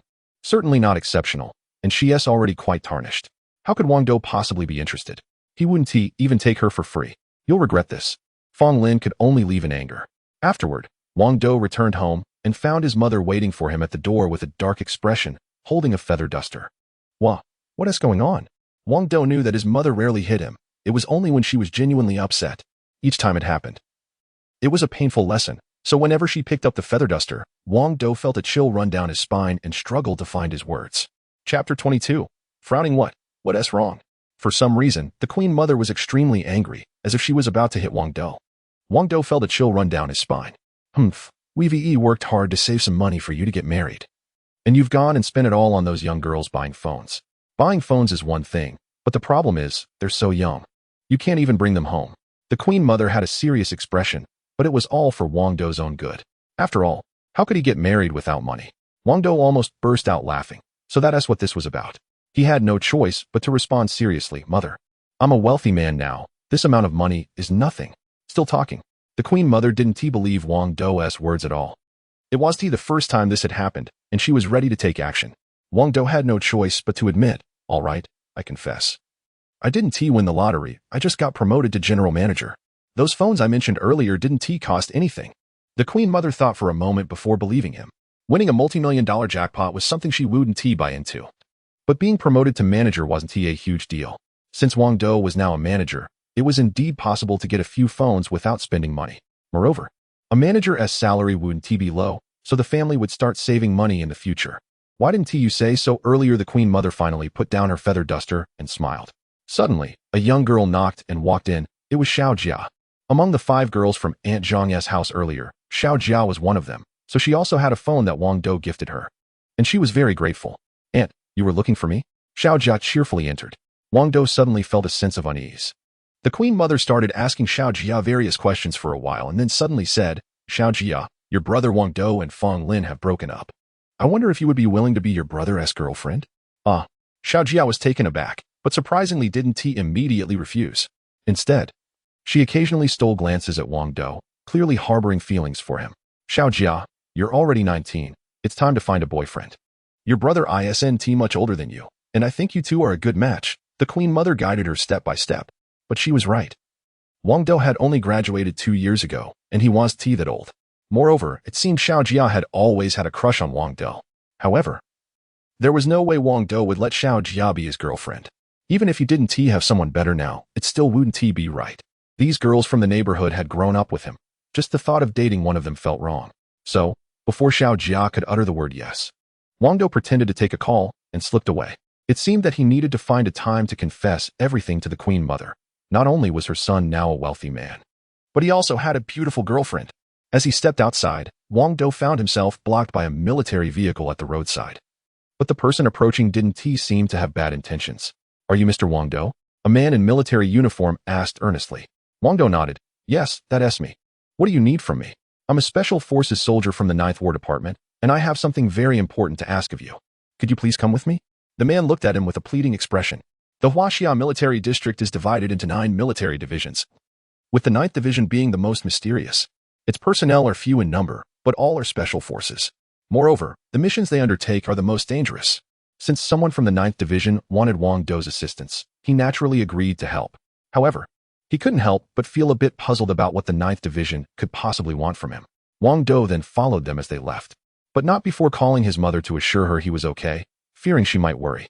To his surprise, he heard Xiao Jia's voice on the phone, sounding like she and his mother were getting along well, laughing and chatting. This made Wang Dou feel a bit overwhelmed. They arrived at a hospital. But it wasn't the one his mother had visited recently, it was a military hospital. Such hospitals are known for their top-notch medical facilities and highly skilled doctors. In a VIP ward, an elderly man, who seemed quite ordinary, lay on the hospital bed, his complexion pale and his body emaciated, clearly in a critical condition. Surrounding him were several esteemed medical professors, renowned not only for their medical expertise but also for their high standing in the field. Wang Dou began to understand why he had been brought here. It must have been due to the video from a short while ago, where he had made a bet with a doctor regarding his mother's treatment, which had been recorded and circulated. They actually think of me as a medical expert. He thought with a hint of self-mockery. Minister you, I brought the young man from the video, said the special forces soldier who had escorted Wang Dou, addressing the elderly man on the bed with great respect. Minister? Wang Dou was taken aback upon hearing this title. Each of the 9 military divisions in Huaxia has 3 ministers, who are truly influential figures, especially the minister of the 9th Division, known for their formidable presence. Wang Dou was genuinely surprised to encounter such a minister here. Individuals like this are not someone ordinary people get to meet. Anyone who can meet such a person face to face has a promising future, and being able to exchange a few words with them is even more remarkable. Such fortunate individuals are highly regarded no matter where they go or in which department they work, with limitless potential ahead of them. You're Wang Dou, right? Minister Yu looked at him, nodding with effort, appearing weak yet kind. Wang Dou smiled slightly and attempted to approach Minister Yu, but was stopped by a guard. However, Minister Yu quickly dismissed the guard. Hello, I am indeed Wang Dou, he said as he moved closer to Minister Yu. The minister nodded again and weakly said, I apologize for bringing you here so suddenly. I mainly wanted to ask for your help with my illness. Just as he suspected. At this moment, Wang Dou truly felt relieved. His mother's illness was also heart-related, which was difficult to treat, but unexpectedly, he had managed to cure her with ease. That must be why Minister Yu had sent someone to invite him here. Since a minister from the military district was asking Wang Dou for help, he couldn't be stingy and decided to lend a hand. Young man, may I ask which esteemed professor is your teacher? Suddenly inquired an old professor. Skepticism evident on his face. In the medical field, the best doctors are not necessarily those who come from prestigious backgrounds, but rather students taught by renowned professors. Therefore, the professor first asked Wang Dou who his mentor was. Was this a power play? Wang Dou frowned slightly and replied, I don't really have a mentor. Really? Not only the previous professor, but several others also frowned. Which university did you graduate from? The professor continued, assuming that if he had no mentor, he must be a graduate of a top medical school. I graduated from a local university, Wang Dou replied.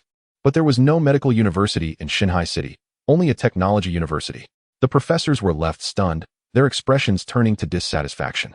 Did we invite the wrong person? He has no mentor and isn't a graduate of a medical school. How could he possibly be a renowned doctor? Is he a fraud? Chapter 23. Mechanical Heart. The medical professors were skeptical of Wang Dou's abilities. Even the special forces soldier who had invited him raised an eyebrow, showing a hint of doubt. Listen up, you haven't invited the wrong person. I am exactly who you were looking for. And besides me, no one here can cure Minister Yu's illness. Wang Dou boldly dismissed the crowd. He had intended to keep a low profile, but these professors were too elitist. Was it true that only students who apprenticed under them were the best? Was it impossible to treat patients without formal training? Young man, you really are quite arrogant. Even we old-timers wouldn't dare to make such grand claims. One of the professors replied, All right, since you are so confident, let's see what you can do. Just hope you don't find yourself at a loss. Although the professors gave Wang Dou a chance, they were merely waiting to watch him fail. Try me. Who's afraid of whom? Wang Dou maintained his disdainful demeanor. However, he had no real medical knowledge and turned to Xiaohong for help. Xiaohong, is there a way for me to quickly learn how to treat patients? Master, you can purchase basic medical skills and learn them quickly. It will only cost you 10 system coins, Xiaohong replied cheerfully. All right, purchase. The transaction was successful, deducting 10 points from his account, leaving him with 250 points. A flood of information surged into Wang Dou's mind, and he swiftly mastered the basics of medical skills, transforming into a medical expert capable of diagnosing and performing surgeries with ease. To his surprise, this so-called basic medical technology was at least several hundred years ahead of what existed on Earth. Wang Dou then circled around Minister Yu a few times. What are you doing spinning around? Get on with the diagnosis, one professor urged. If you need any medical equipment, just let us know. We'll provide it for free. Don't think we old folks will bully you. The professors were eager to see Wang Dou make a fool of himself, pushing him to begin the examination. However, what they didn't realize was that Wang Dou already understood the condition. With a slight smile, he said, Minister Yu has heart disease. This is indeed tricky. 20% of his heart is already dead. It's remarkable that he is still alive. It looks like a heart transplant is the only option. At this revelation, the professors were utterly shocked. Wang Dou's diagnosis was spot on. However, he hadn't even taken a pulse or used any medical instruments. He hadn't even touched Minister Yu. How did he know the diagnosis? This is unbelievable. The professors thought, their faces pale. They had lived long lives but had never encountered such a talented doctor, especially not a young one. Yet, they still refused to back down. We already knew that. But there are two insurmountable issues. First, the success rate of heart transplant surgeries is very low. It may work for an average person, but no one dares to operate on Minister Yu. Second, we still haven't found a matching donor heart. After a pause, the professors added, Young man, can you solve these two problems? If you can, we'll concede to you. Not a big deal, Wang Dou replied confidently. Wang Dou said lightly, though with a slight frown. Minister Yu's condition was much more severe than that of Wang's mother. The heart repair solution was no longer effective, and only a transplant could be done. Are you really going to perform a heart transplant on Minister Yu? The professors questioned him. Of course, Wang Dou replied, shrugging. Do you have a suitable heart for the transplant? The professors pressed again. This was the most crucial point. Without a suitable heart, all efforts would be in vain. If you have the ability to save Minister Yu, then do it yourselves. If not, stop complaining, Wang Dou said, showing his impatience and deliberately putting the professors in their place. They fell silent. They clearly lacked the ability to help. At that moment, Minister Yu weakly asked Wang Dou, Xiao Wang, do you really have a suitable heart? Of course, but it's a mechanical heart, Wang Dou revealed directly. In fact, the system store offered not only mechanical hearts, but also cloning solution, which could completely clone a brand new heart. However, cloning a heart would take at least 3 days. And Minister Yu could only hold on for 1 more day at most. Thus, a mechanical heart had to be used. What pained Wang Dou was that the cloning solution cost only 20 system coins, while the mechanical heart cost 50 coins. That meant he had to spend an extra 30 system coins.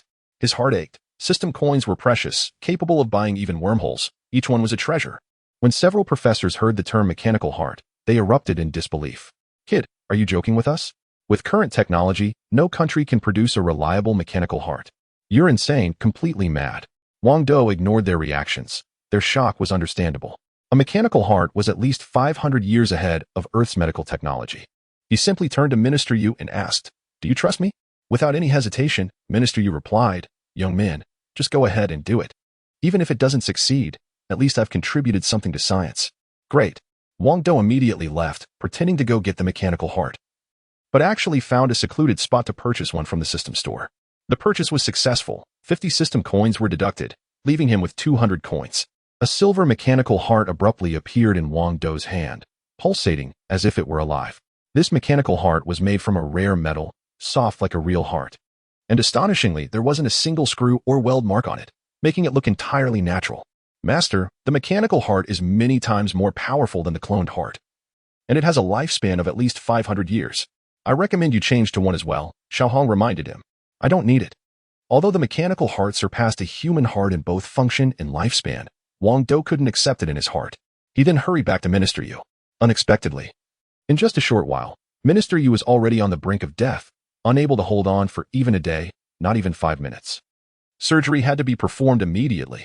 However, everyone was still unprepared, lacking the necessary surgical supplies. Time was running out. Wang Dou shouted, Quick, get the scalpel. Let's open him up. But, Mr. Wang, we haven't administered the anesthesia yet, a professor stammered, trembling. They were responsible for watching over Minister Yu, but never anticipated the condition would deteriorate so rapidly. Still playing a game. Wang Dou was truly anxious at this point. Minister Yu's heartbeat had already stopped. There was no time for anesthesia. By the time the anesthesia was ready, it would be too late. In the end, everyone had to let Wang Dou proceed with the surgery. However, they couldn't help but worry for him. Performing surgery under such circumstances had a success rate of less than 1%. Moreover, even if the heart transplant succeeded, the patient could die from the pain. Wang Dou would surely be blamed for it, and that would be a hefty burden to bear. With a swift slice, Wang Dou opened Minister Yu's chest with just one cut, astonishingly meeting the requirements for a heart transplant, and not a single drop of blood spilled. His surgical skills were extraordinary. How is this possible? I must be seeing things. Several professors were stunned. This technique was incredible. How much clinical experience must one have to master such surgical precision? Chapter 24. It's even. Wang Dou's knife skills were truly remarkable. Minister Yu's surgical incision barely bled at all. However, it was certain that blood would flow soon since transplanting a heart required cutting open numerous blood vessels, all of which were arteries. Wang Dou's task was to transplant the mechanical heart in the shortest time possible. Swish, swish, with a few precise cuts. Wang Dou accurately severed all the blood vessels connected to the heart and removed the dead organ. Simple yet forceful. In that moment, blood gushed forth. He then carefully took out the mechanical heart. When the professors saw the heart, they were even more astonished. Its size and shape were identical to that of a real heart. Moreover, its beating rhythm was steady and powerful, aside from the color difference. It was the most perfect heart imaginable. The professors exchanged glances, rendered speechless. At that moment, Wang Dou was about to place the heart into Minister Yu's chest cavity when suddenly, a graceful figure burst in, grabbing Wang Dou's arm and crying out, What? What do you want to do to my grandpa? The newcomer was Yu Xiaoqi, Minister Yu's granddaughter. In an incredible twist of fate, Yu Shaoqi happened to be Wang Dou's deskmate for 4 years in college, and also his nemesis. However, Wang Dou had never known that she was the minister's granddaughter. Upon hearing the terrible news that her grandfather was on the brink of death, she rushed over, her eyes already swollen from crying. When she saw someone seemingly performing surgery on her grandpa, her anger reached its peak. Wasn't it inhumane to rush into an autopsy right after his passing? Moreover, this person performing the autopsy was all too familiar. It was Wang Dou. Wang Dou was the only man who had ever seen her body. Back in college, Yu Shaoqi often clashed with Wang Dou, but he always ended up on the losing side. In a moment of frustration, he had deliberately barged into her bathroom, and thus, he had a chance to feast his eyes, but that led to endless retaliation from Yu Shaoqi. No matter the time or place, she always found a way to make his life difficult. It's you bastard. I'm going to kill you. Yu Shaoqi was practically beside herself, furious that the one dissecting her grandfather was this scoundrel. However, Wang Dou didn't have time to explain. He could only fight back against her while hastily implanting the mechanical heart. Want to kill me? Do you have what it takes? I may not have been your match before, but now I'm stronger. With his current abilities, Wang Dou found it easy to fend off Yu Shaoqi while installing the heart. Bang, bang. Although Yu Shaoqi was no match for Wang Dou, she came from a military family and had been training since childhood, so her strength was not to be underestimated. They were both skilled fighters. The speed of their exchanges was breathtaking, leaving onlookers in awe, including the Special Forces guards nearby. As they fought, Wang Dou successfully placed the mechanical heart into Minister Yu's chest, and a miracle began to unfold.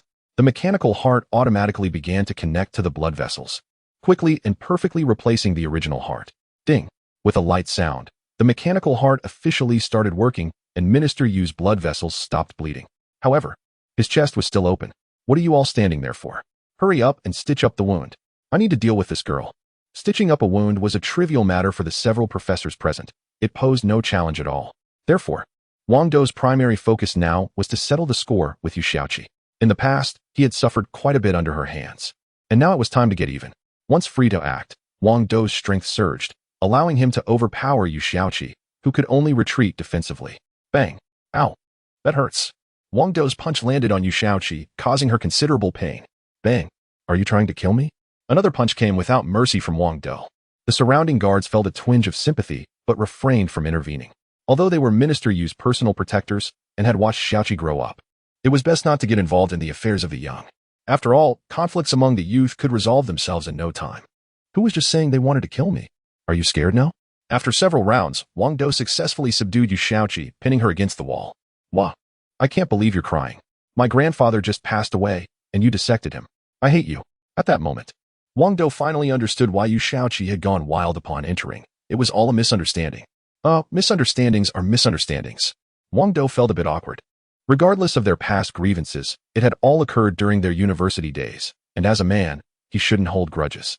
Meeting now was like reuniting with an old classmate. Wang Dou, I hate you. I will hate you for a lifetime. Yu Shaoqi continued to cry. Why does my chest hurt so much? Suddenly, a weak voice came from nearby. It was Minister Yu, who had woken up, indicating that the surgery was successful and the mechanical heart was reliable. The pain in his chest was simply because he hadn't received anesthesia. It wasn't serious. He would feel better soon. After a few professors carefully attended to him, Minister Yu quickly lost the feeling of pain and expressed his satisfaction with the mechanical heart. According to him, it felt like he had become 10 years younger. Kid, you saved me. I owe you a favor. Minister Yu knew Wang Dou wouldn't ask for money, so this was his way of repaying him. However, the favor from a military district minister was certainly valuable. All right, Wang Dou nodded. At that moment, Yu Shaoqi also learned what had transpired and felt embarrassed. Here was Wang Dou, who had gone through so much to save her grandfather, and she had wanted to kill him. It was too much. Besides, they were old classmates. Wang Dou, I'm sorry. I was reckless, Yu Shaoqi said, blushing and looking down, not daring to meet his gaze. Just saying sorry is enough? You just hit me so hard. Do you think this is over? Wang Dou was deliberately making things difficult for Yu Shaoqi. Just a moment ago, it was clearly him who had hurt her badly, and he himself was completely unscathed. As for the incident in college where he had peeked at her while she was showering, they could consider it even now, right? Given that Wang Dou had saved Minister Yu's face, Yu Shaoqi decided not to dwell on who had actually been injured moments ago, and could only grit her teeth and say this. That's more like it. Wang Dou had been waiting for these words. That incident had always been a stumbling block between him and Yu Shaoqi, making their encounters awkward. Now that they were even, it felt like a resolution. After that, Wang Dou turned and left. As Yu Shaoqi watched him go, she felt a pang of reluctance. They hadn't seen each other for 2 years, and there should have been so much to talk about, like how Wang Dou was doing now, where he was working, whether he had gotten married, and so on. Unfortunately, they didn't have time to say anything, not even exchanging phone numbers. Wang Dou headed home but didn't let Minister Yu's subordinates escort him, as she really needed all the manpower she could get at that moment. It was only 7 in the evening, and while there weren't many pedestrians on the road, a few could still be seen here and there. Suddenly, Wang Dou sensed that someone was following him, and he immediately tensed up. This person was quite skilled, and not someone to be taken lightly. Could it be that Smith, unwilling to accept defeat, had sent an assassin after him? Chapter 25. 5 days Smith fired Benji, and it was only natural for him to harbor resentment towards Wang Dou, which made sending an assassin after him a reasonable move. Humph. A cold smile crept across Wang Dou's face as he suddenly vanished from his spot, like a cheetah leaping into the air. When he landed, he was already behind the man. Who are you, and who sent you? Wang Dou pressed a dagger against the man's back. He had never carried weapons before, but after making too many enemies lately, he decided to bring a dagger along. This dagger was purchased from the system shop, made of a special metal that was not only incredibly sharp, but also emitted a chilling aura. The man froze, completely caught off guard by Wang Dou's agility. I'll give you one last chance. Tell me your identity and your purpose. Wang Dou's tone turned even colder. You misunderstand. Please stop. The man surprisingly displayed a respectful demeanor. If that was the case, it seemed this person was not there to assassinate Wang Dou. Otherwise, he wouldn't be so deferential. Wang Dou had no choice but to retract his dagger. Upon closer inspection, Wang Dou realized the man was wearing a military uniform. He frowned slightly and asked, "What do you want from me?" "My name is Zhang Lang, a bodyguard for Minister Yu. I have a request to make." Zhang Lang seemed hesitant, struggling to find the right words. "Oh, go ahead," Wang Dou replied. Since Zhang Lang was associated with Minister Yu, it was only right to lend a hand. They lived on the edge every day for the safety of Huaxia, and that was truly commendable. After a moment of hesitation, Zhang Lang slowly spoke. "My brother was in a car accident a month ago, and his injuries are severe. Only you can save him. So it's about medical help." This special forces soldier named Zhang Lang must have been close to Minister Yu earlier, and Wang Dou hadn't noticed. He must have witnessed Wang Dou's healing skills, considering him a beacon in the medical field. That's why he had followed him here, seeking Wang Dou's assistance. Wang Dou furrowed his brow. He wasn't a doctor by profession. However, since Zhang Lang had asked, he could only nod and say, "All right, I'll come with you." Soon, Wang Dou followed Zhang Lang to a hospital. Coincidentally, it was Wana Hospital, the same place where Wang Dou's mother had been treated recently. What a surprise to find himself back here. Wang Dou frowned slightly. This was a private hospital. While most of the doctors had a good attitude, there were still a few who were quite unpleasant, like the doctor who had bet against Wang Dou that day. Before long, Zhang Lang led Wang Dou to a critical care unit. On the hospital bed lay a near-lifeless patient, who, judging by his appearance, was Zhang Lang's brother. His injuries were severe. Both legs had been crushed and were starting to rot. He needed an amputation to survive, but he was stubborn and refused to undergo the procedure, preferring death over losing his limbs. However, how could Zhang Lang allow him to die? He understood very well that as a special forces soldier in the 9th Division, he was tasked with the most dangerous missions, always at risk of sacrificing his life. Therefore, the responsibility of taking care of their parents would fall solely on his younger brother. "Please, help my brother." The proud Special Forces soldier, known as Battlewolf, spoke in such a tone, indicating that he had reached a desperate point. However, Wang Dou frowned. Originally, Wang Dou could indeed save Battlewolf's brother. He had not only learned basic medical skills, but also had access to cloning fluid and a mechanical leg in the system shop. Both of these items could help treat Battlewolf's brother. But this was not a long-term solution, as both the cloning fluid and the mechanical leg required system currency, which was incredibly hard to earn, and Wang Dou didn't have much on hand. Furthermore, many more people would come to Wang Dou for treatment in the future, and there wouldn't be enough system currency to go around. Minister Yu was one thing, but how many ministers were there in all of Huaxia? Thus, it seemed that Wang Dou could only refuse Battlewolf. Refusing him would also mean turning away all future patients. Though it felt harsh, Wang Dou had no other options.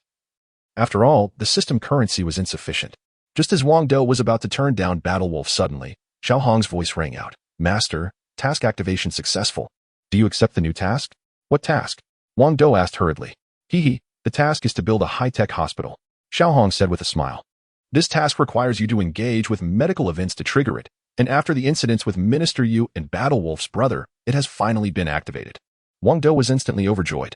As long as he opened a hospital, he wouldn't have to worry about the number of people seeking treatment.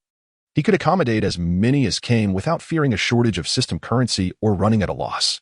Haha, this system is truly powerful, providing exactly what I need. Wang Dou quickly said, please explain the task in detail. Master, you need to build a high-tech hospital that is 500 years ahead of Earth within 1 month. The hospital must possess cloning technology for all human organs, as well as gene nutrient technology. Wang Dou was momentarily stunned. The hospital mentioned in the task could clone any human organ, meaning that no matter which part of the body was injured, it could be perfectly cloned and transplanted. The gene nutrient fluid was even more incredible, no matter how severe the injury, as long as there was a trace of willpower. The person could be placed in the gene nutrient fluid for repair and would recover quickly. Legend has it that as long as a person retains 2/3 of their brain tissue, the gene nutrient fluid can bring them back to life. If Wang Dou completed this task, he would become a godlike figure in the medical field. No wealthy merchant or powerful figure would compare. Who could escape illness? Not getting sick? Sorry, but you still age, right? If I replace all your organs with new ones, will you still grow old? Hee hee. Want to live a few more years? Then it'll cost you. Okay, I accept. I can't wait. Wang Dou exclaimed eagerly. Ding, task initiated. The time limit is 1 month. Xiao Hong replied mechanically. What's the startup fund for the mission? Wang Dou suddenly realized that the legendary startup fund had not been issued. Xiao Hong, with a sly smile, replied, Master, the startup fund is only available for the first mission. There won't be any for the subsequent ones. Wang Dou felt a bit disappointed at first. But then he understood. If the system provided everything for him, would that still be considered a mission? A mission should have a certain level of challenge. He would have to earn the funds himself, including the system currency. After accepting the mission, Wang Dou seriously asked the Battle Wolf, how many more days can your brother hold on? At most 5 days. Battle Wolf replied. His brother had been in a car accident a month ago, and due to a lack of timely amputation, he had developed a severe infection. Thus, he could only last for another 5 days. All right, wait for me for 5 days. I will definitely save him, Wang Dou responded. Battle Wolf seemed to grasp onto a final glimmer of hope, profoundly touched as he said, I will wait for you, Mr. Wan. Don't mention it. Wang Dou turned and left, heading straight to Beiyuan Company to meet Xiao Wan. He needed to acquire a hospital in the shortest time possible and prepare all the necessary equipment without exceeding the 5-day limit. Chapter 26. The aircraft acquiring a hospital only requires cash, and Wang Dou currently has 60 million, which is more than enough. Moreover, he can earn 10 million every day. So money isn't an immediate concern. The key issue is the system coins, as only system coins can be used to purchase equipment and technology. Without the equipment and technology provided by the system store, everything else is off the table. Currently, Wang Dou only has 200 system coins, and he isn't sure if that's enough. He's a bit anxious, but he can only proceed with the hospital acquisition for now. Manager Xia, I want to acquire a hospital. Wang Dou expressed his intention to Xiao Wan. I disagree. Xiao Wan directly refused. Why? Wang Dou frowned slightly. It's like this. Our company's output is too low. We can only produce 300,000 units a month. This not only fails to meet the demand in the Huaxia market, but also does not satisfy Mr. Benji's requirements. Therefore, we must expand our production lines, which will definitely require a lot of money. Additionally, the private territory that Mr. Benji gifted you also needs a significant investment to manage.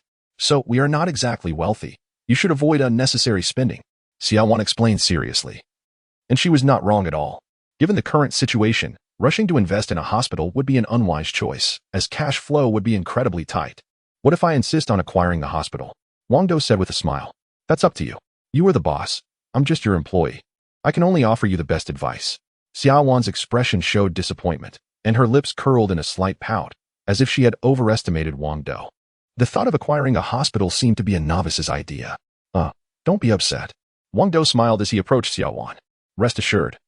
Even if we acquire a hospital now, I have the ability to resolve the funding issue, and I can also ensure you stay healthy and well-fed. Who needs you to take care of me?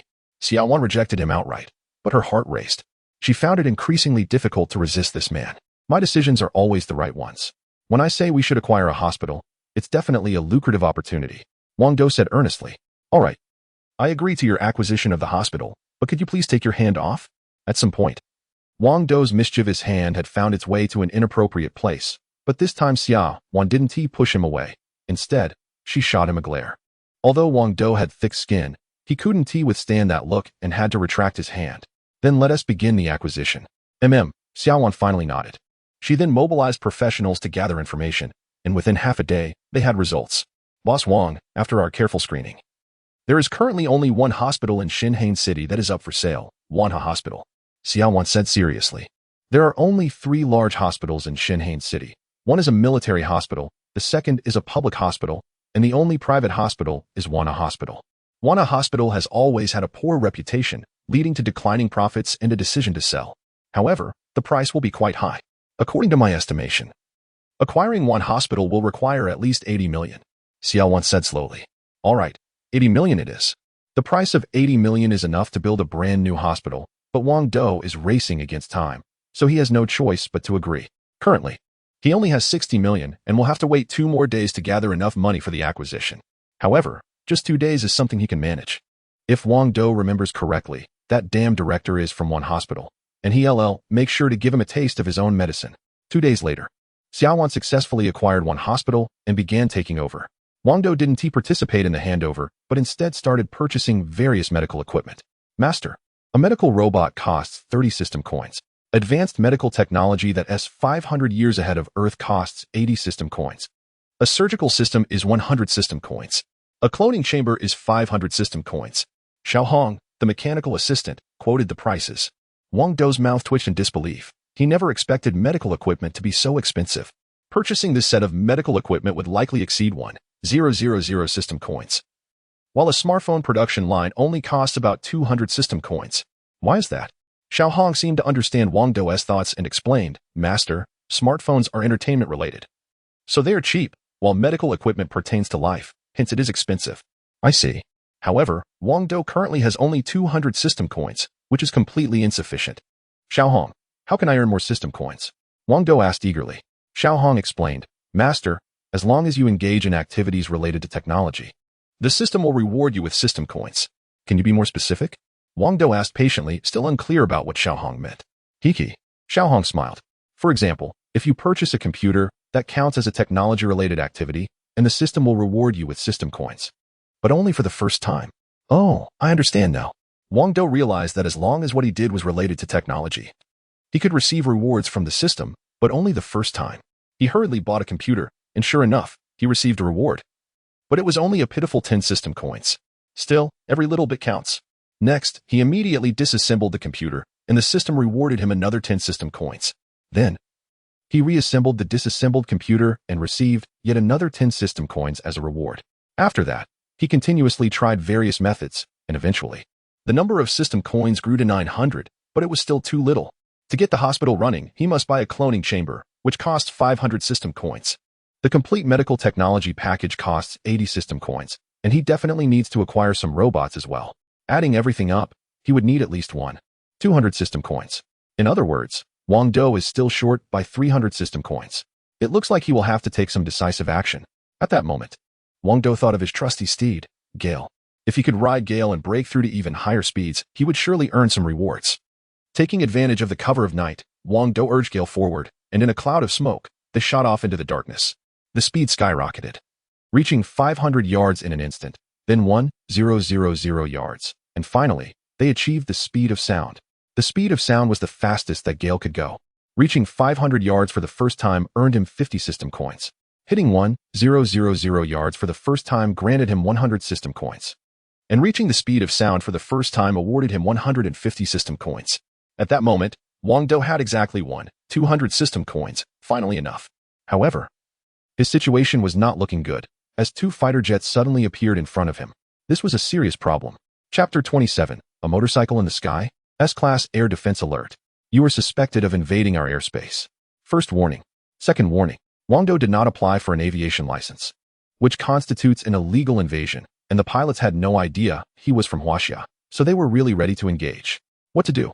Wang Dou's face turned ashen. The live phone was supposed to have radar jamming capabilities, but unfortunately, he was so focused on earning system currency that he forgot to activate it. At this moment, he was extremely anxious. If the fighter jets attacked, it would be very dangerous. At such a close distance, there was no way to escape. His heart was racing. This is bad. However, the pilots of the 2 fighter jets were even more nervous. What the heck is this unidentified flying object? Why does it have 2 wheels? It looks just like a motorcycle. But the question is, can a motorcycle fly? Can it reach supersonic speeds? Impossible. Absolutely impossible. Oh my God, have we encountered aliens? So, the pilots of both planes instinctively elevated this mission to S-Class. However, An S-class mission can only be classified as such when there is a massive invasion of aircraft. Meanwhile, the Air Defense Department in Shanghai City was in chaos. Oh my god, did I see that right? Is this really an S-class invasion? Someone, send more fighter jets. In a short time, 6 more of the most advanced fighter jets took off, piercing the sky and heading straight for Wang Dou. What the heck is that? Am I seeing things? The newly arrived pilots were also dumbfounded. This unidentified flying object looked more and more like a motorcycle. And that creature on the motorcycle wearing a helmet. Could it be human? Never mind. Since he isn't listening to warnings, let us open fire. A total of 8 fighter jets fired simultaneously, launching heavy missiles. Whoosh whoosh. A dense barrage of missiles shot towards him in an instant, and the Liphone could only reach supersonic speeds at best, leaving no chance to evade. This is serious. Wang Dou deeply regretted it. He clearly said he would keep a low profile. He had drawn too much attention and summoned the fighter jets. Boom, boom. The missiles accurately struck Wang Dou, resulting in a massive explosion that instantly turned him and the Liphone into a gigantic fireball. Meanwhile, the Liefeng's third-level energy shield activated instantly. But Wang Dou had no confidence that it could withstand the missile attack. After all, he was being attacked by heavy missiles, not toy guns. Their power was unmatched. However, a miracle occurred. The third-level energy shield remained completely intact, perfectly blocking the missile strikes. Wang Dou had worried for nothing. The energy shield, which was light years ahead of Earth's technology, was not that fragile. It was high-tech beyond the understanding of modern humans. Wang Dou completely relaxed and even waved at all the fighter jets, seemingly flaunting. Go ahead, shoot all you want. I feel like I'm just fine. The pilots were thoroughly enraged and began a frenzied attack. But it was all in vain. The explosion in the sky immediately caught the attention of the residents of Shanghai City, who quickly pulled out their high-definition cameras to capture the moment. This was destined to be an extraordinary night. The entire city was in an uproar. What do you think that flying object is? It must be aliens. That's what everyone believed. However, some sharp-eyed individuals suddenly noticed something alarming. That motorcycle looked awfully familiar. At that moment, they recalled that the last time a speeding young man was seen, he was riding the same type of motorcycle. Could it be? A more terrifying thought flashed through everyone's minds. Could that so-called alien in the sky be a person? Wow, that person is incredibly handsome. I want to ride behind him and race. No, I want to marry him. Instantly, countless girls revealed starry-eyed expressions. Tonight, they were destined to be sleepless. In the sky, Wang Dou cruised in a striking manner, occasionally drifting for effect. The pilots behind him were gritting their teeth, feeling an overwhelming urge to dissect this alien immediately. But the exterior of his machine was just too impressive. No attack seemed to work. Although Wang Dou was showing off, he couldn't shake off the fighter jets trailing him. And his brow began to furrow. The jets had already surpassed the speed of sound, while Wang Dou's top speed was only that fast. How could he possibly lose them? If daylight came and visibility improved, his identity would definitely be exposed. This was a problem. Master, you've really gotten yourself into quite the situation, haven't you? Xiaohong suddenly said with a smile, seemingly teasing Wang Dou. This system was indeed user-friendly. Not only did it have the voice of a little girl, but its personality matched as well. Stop laughing and think of a solution. Wang Dou said helplessly. Well, let me think of a way for you. Xiaohong pretended to ponder for a moment before slyly saying, Master, don't you know that the Gale can sail on water? Pfft. Wang Dou almost spat out a mouthful of blood, and Gale nearly plummeted from the sky. The Gale was reputed to be the most advanced motorcycle in the galaxy. With all-weather navigation capabilities, it could travel on land, fly in the air, and even sail on water. So, as long as Wang Dou dove into the water, what fighter jet could possibly catch him? My mistake, it was my mistake, Wang Dou said, quickly steering the Gale toward the easternmost part of Shanghai City, where the ocean lay, and plunged into the water. The fighter jets behind him could only watch in disbelief. Ha ha ha. Thank you for your hard work. Pilots, if we get the chance, I'll treat you to a meal. Wang Dou felt quite pleased with himself. Once he safely evaded all the jets, he didn't return to Xiaowan, but instead went to see his mother. However, he had already made up his mind. Regardless of whether his mother believed he was wealthy, he would be moving in with Xiaowan in 5 days. It wasn't his style to live in such a small house when there was a massive mansion available. On that day, he planned to make it grand. You will definitely be proud of your son, Wang Dou said with eager anticipation. On the table were the meals prepared by Wang Mu. No matter when Wang Dou returned, she always made sure to have his favorite dishes ready. And each time the table was filled to the brim. Such pampering. Wang Dou dug in without hesitation. And only after finishing did he head to the bedroom to start purchasing medical equipment. He successfully bought medical technology, deducting 80 system points, leaving him with 1120 points. He successfully purchased a medical cloning chamber, deducting 500 system points, leaving him with. He successfully bought advanced medicine, deducting 150 system points. In one go, Wang Dou bought everything he needed, leaving him with 0 system points. Though it pained him a bit, it was worth it. With this equipment, his hospital could open its doors within 3 days. Not only could he treat the brother of the werewolf, but he could also make a considerable amount of money. Afterwards, Wang Dou called Xiaowan. Honey, are you still awake? Chapter 28. Zhang Lingling's humiliation. Boss Wang, please show some respect. I'm not your wife yet. Xiaowan maintained her usual distant demeanor, though she wasn't genuinely angry. So, do you want to be my wife? Wang Dou asked with a grin. Xiaowan quickly changed the subject. Boss Wang, let's get down to business. Why did you call me so late? All right, let's talk business. I've prepared all the medical equipment for the hospital. It's still at the same place. You can send someone to pick it up tomorrow. All large equipment purchased through the system could only be delivered to an unoccupied area, and once again, Wang Dou chose the original warehouse. It was not only an abandoned warehouse but also quite spacious and not far from the city center, making it an excellent choice. Did you really prepare all the medical equipment? Xiaowan was so shocked that she struggled to get her words out. Medical equipment was notoriously difficult to acquire, and obtaining all the equipment for an entire hospital in such a short time was nearly impossible. Yet, Wang Dou had managed to get everything, and it was all top-notch. How could that not be astonishing? Wife, you heard me right. I really have everything ready, Wang Dou said proudly. Okay, husband, I understand. Xiaowan spoke dreamily, suddenly realizing she had misspoken and quickly corrected herself. I mean, Boss Wang, please don't misunderstand. Haraha. Wang Dou laughed heartily. Deep down, Xiaowan still had feelings for him. Otherwise, she wouldn't have made such a slip of the tongue. It seemed that there was only a thin layer of paper separating them, and once it was pierced, the beauty could be drawn into his embrace. It appeared it was time to break through that barrier. Wang Dou, don't think too much. Xiaowan seemed a bit flustered, dropping the formal address and calling him by his name. Don't worry, I'm not overthinking. Wang Dou suddenly smiled and said, Wife, 5 days from now, I'll be moving in with my mother. By then, I'll make sure you willingly call me husband. No. Xiaowan hurriedly refused, though her voice was very soft, and her face turned crimson. In truth, her fate was rather unfortunate. She lost her parents at a young age and was raised by her grandfather. After her grandfather passed away, she was cast out by her family and had to rely on this small company to survive. Now, it seemed she had finally encountered someone she could depend on. Over the past couple of days, Wang Dou had been staying home with his mother and hadn't participated in the installation of the equipment. He trusted Xiaowan to handle it. He just needed to wait quietly. Once the equipment was installed, he would immediately treat the younger brother of the wolf warriors. And by that time, the hospital would also be open for business, turning a profit. Money was something easily within reach. Xiaowan was even worrying about funding, which was such a small woman's concern. Ding ding. A familiar call came in. It was his college classmate, Zhang Lingling.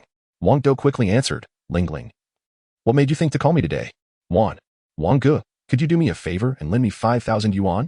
On the phone, Zhang Lingling sounded very nervous, as if she was facing a tough situation. A man's harsh voice could be heard nearby. Take it all off, and make sure you're completely clean. I want to see how much you've stolen. Wang Dou immediately felt anxious. Zhang Lingling was a shy girl who had secretly had a crush on Wang Dou for a long time. The reason she stayed in this city was because of him. Not long ago, when Wang Dou's mother fell ill, she was the one who lent him 7,000 yuan, which was all her savings. Although Wang Dou had already paid her back, she still remembered that kindness. She couldn't get into trouble. She absolutely couldn't. After a brief exchange, Wang Dou learned what had happened. Zhang Lingling had bought an outfit worth over 3,000 yuan for a job interview, but when she went to pay, she discovered her wallet was missing. The 4,000 yuan inside was all she had saved, leaving her completely broke. The shopkeeper accused her of being a thief. To make matters worse, the shopkeeper was forcing her to strip in public to see if she was hiding any stolen goods. This was clearly humiliation. For such a shy girl like Zhang Lingling, if she were stripped of her clothes, the consequences would be unimaginable. Damn it. Wang Dou rode his motorcycle, Gale, recklessly towards the store, causing quite a stir. People began to suspect that Gale was the mysterious motorcycle they had heard about. However, Wang Dou quickly clarified that it was just the same model, not the flying motorcycle, which eased their concerns. It was surprising for a young guy to want to buy the same model. When he arrived at the mall, Wang Dou couldn't believe his eyes. Zhang Lingling was left with only her underwear. A crowd had gathered around, and some people were even taking photos. Well, this girl's figure is amazing. I wonder how much she costs. One onlooker remarked. She's just a lowlife who steals for a living. What could she be worth? A couple thousand a month and she's good to go. The crowd was buzzing with greedy expressions. Wang Dou's face darkened to the extreme. He had never been this angry before. Let us see if you've got anything else hidden. The shopkeeper sneered as he grabbed Zhang Lingling's bra, trying to rip it off. If it were torn, she would be completely exposed. This is going to be great. Hurry up and rip it. We can't wait. The onlookers grew even more excited. Zhang Lingling stood there like a statue, too shy to resist. She was simply too timid to confront such a bully. It was her wallet that had been stolen in the shop, yet the shopkeeper refused to apologize and instead continued to torment her. How outrageous. Suddenly, a strong hand gripped the shopkeeper's wrist tightly, causing it to crack from the pressure. It was none other than Wang Dou. Hey, let go! The shopkeeper screamed.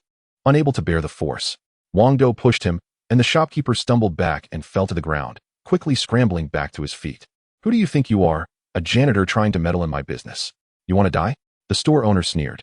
As soon as he saw Wang Dou in a cleaner's uniform, he immediately recognized his identity.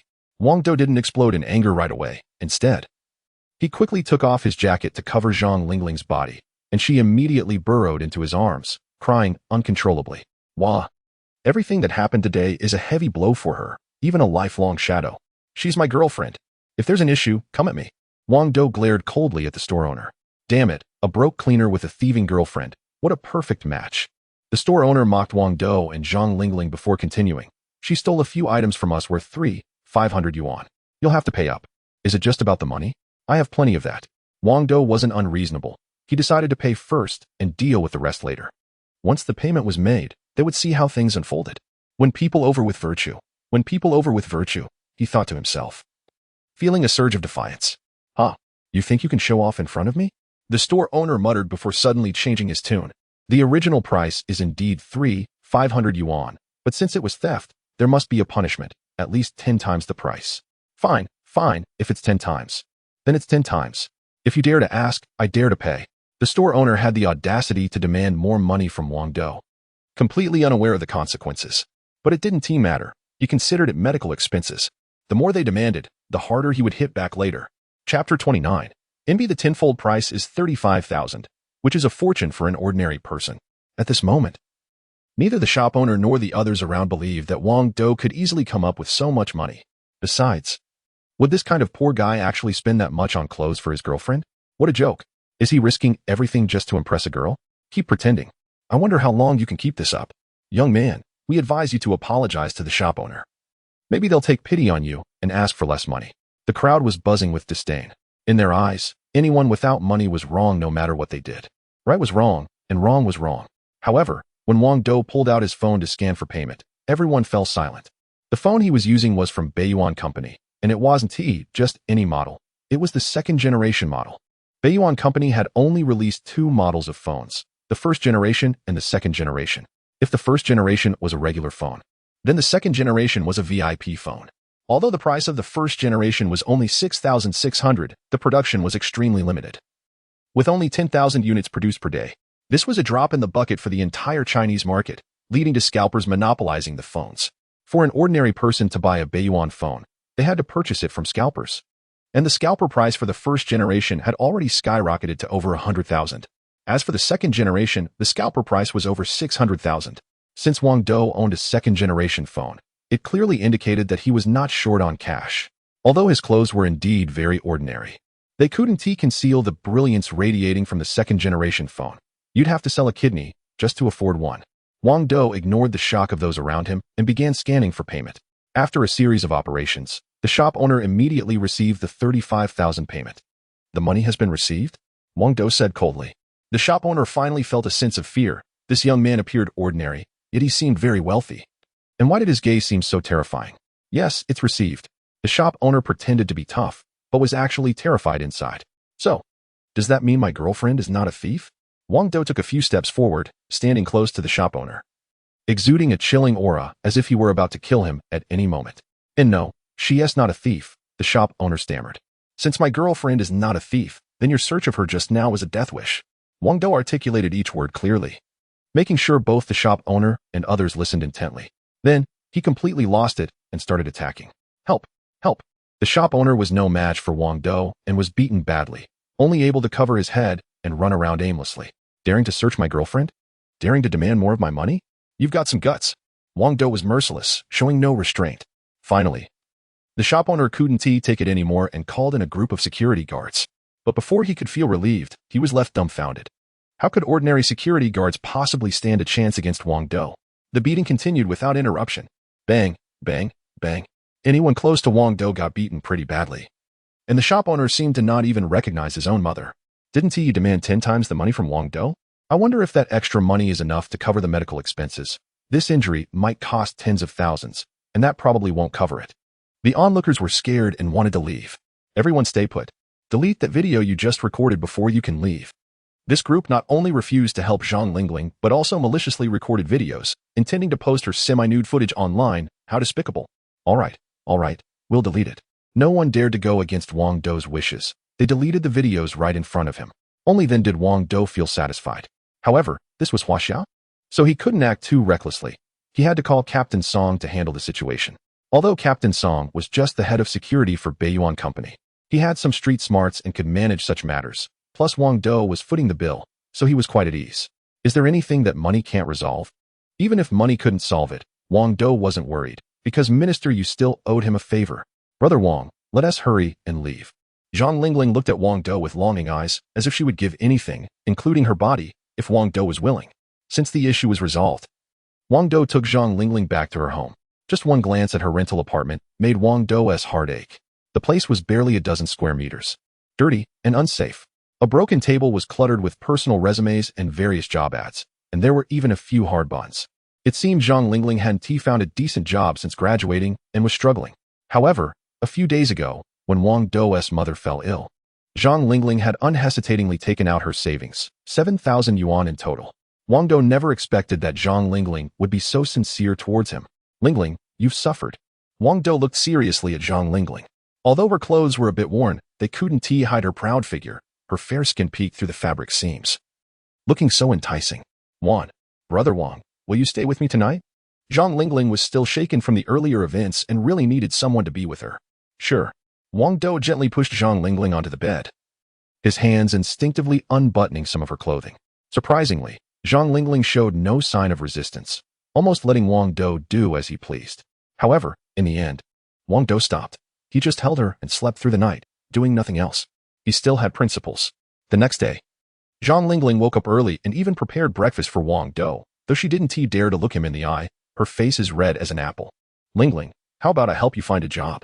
Wang Dou said seriously while eating the heartfelt breakfast. Zhang Lingling's biggest challenge right now is being unemployed. And Wang Dou could easily provide her with a position. She could choose any role at Beiyuan Company, except for Xiao Wan's. Sounds good. Zhang Lingling nodded earnestly. But when she thought about the fact that Wang Dou was still a proud cleaner, she wondered if he would really be able to help her find a job. If Wang Dou had the ability to find a better job, would he still be working as a cleaner? The only possibility seemed to be that the job he was introducing her to would also be as a cleaner. However, the idea of working alongside Brother Wang made everything else seem trivial. Zhang Lingling had made up her mind. After dinner, Wang Dou planned to take Zhang Lingling shopping for clothes before heading to the Beiyuan Company for work. In the past, Wang Dou didn't have the money or the means to help Zhang Lingling, but now that he could, he was determined to go all out, not only to help her find a good job, but also to make sure she looked beautiful. Clothes were a necessity. On the way, Wang Dou rode his motorcycle, the fierce wind, with Zhang Lingling, attracting envious glances from everyone they passed. Chapter 30. Shopping. Zhang Lingling, though shy, was one of the campus beauties back in the day, and now her charm has only grown. Wherever she goes, she stands out as the most exceptional one. How lucky is that guy to have such a beautiful girlfriend? It drives me crazy. I'm so handsome, and yet I don't have a girlfriend. Why does he get to? Passers-by murmured among themselves. Every time this happened, Wang Dou would casually tap the brakes, causing Zhang Lingling to lean into him due to inertia, resulting in an intimate moment. You're so naughty, Zhang Lingling said, her cheeks flushed with embarrassment. It was a mistake, purely a mistake, Wang Dou replied with a smile. Then, Wang Dou chose an upscale shopping mall to go into, planning to buy some clothes for Zhang Lingling so she could dress elegantly. Brother Wang, the things here are too expensive. Let's south go to another place, Zhang Lingling said nervously. This was definitely not a place she could afford. Moreover, while the sales staff wore smiles, their eyes occasionally revealed disdain. The prices here were in the thousands for even a single piece of clothing. Definitely not something someone with limited means could manage. Brother Wang, I'm scared, Zhang Lingling said again, feeling anxious. Wang Dou spoke with utmost seriousness. Lingling, Listen, as long as you're with me, you'll never be at a loss. Brother Wang will buy you the best clothes and provide you with the finest living. Zhang Lingling still had some doubts about Wang Dou, but her eyes sparkled with excitement. Throughout 4 years of college, she had secretly harbored feelings for him, but never had the courage to confess. Now, things seemed to be turning around. Perhaps Brother Wang really liked her. Ahem, that dress looks beautiful. I'll take 2 sets. Oh, and those high heels. The red ones, give me 2 pairs of those. Wang Dou wanted to buy everything nice he saw for Zhang Lingling, and he ordered 2 of everything, which made the sales staff frown in disbelief. Sir, the dress you've chosen is 5,000 each, so that's 10,000 for 2. Sir, the shoes are 3,000 each, so that's 6,000 for 2. The sales staff exclaimed, worried that Wang Dou might not be able to afford it later. Even Zhang Lingling trembled and said, Brother Wang, it's too expensive, it's fine. It's fine. Wang Dou dismissed her concerns. With his current wealth exceeding 100 million and making money every day, he didn't care about this small change. Let us keep shopping. What is that shiny thing over there? Sir, that's a diamond pendant. Oh, so that's what it is. I'll take a whole string of them. What is that green thing? Sir, that's an imperial green jade bracelet. Oh, it's a bracelet? I'll take it. Are you sure? Pack it all up.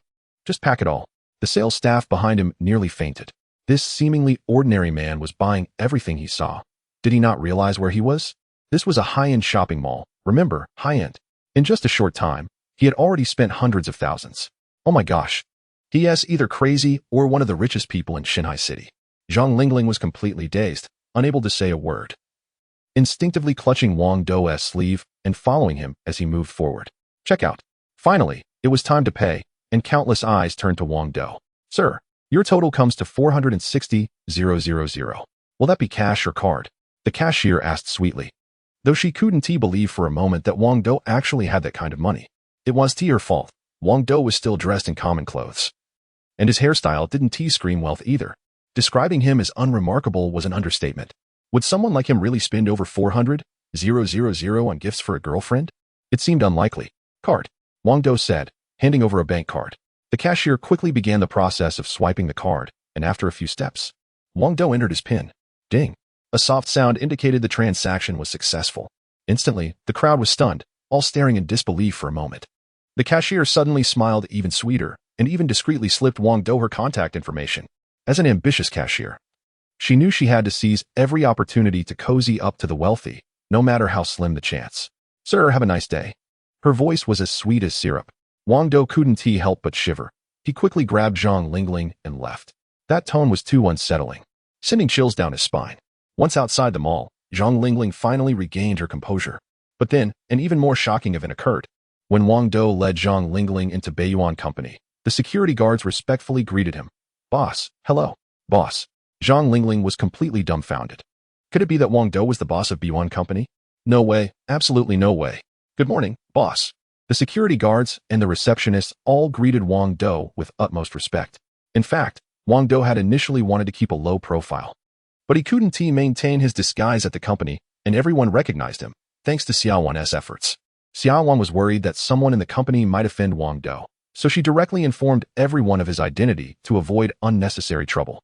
However, no one outside knew who Wang Dou really was. Of course, Beiyuan Company had strict rules, and no one dared to gossip. Wang, Brother Wang, you're the boss of Beiyuan Company? Zhang Lingling was completely taken aback, her eyes sparkling with amazement, her mind buzzing. Okay, I admit it. I am the boss of Beiyuan Company. Wang Dou had no choice but to acknowledge it. Brother Wang, you're amazing. Zhang Lingling couldn't help but jump into his arms. After that, Wang Dou brought Zhang Lingling in front of Xiaowan. To his surprise, Xiaowan greeted Zhang Lingling with a warm smile, showing no signs of anger. Xiaoling, would you like to be the vice president?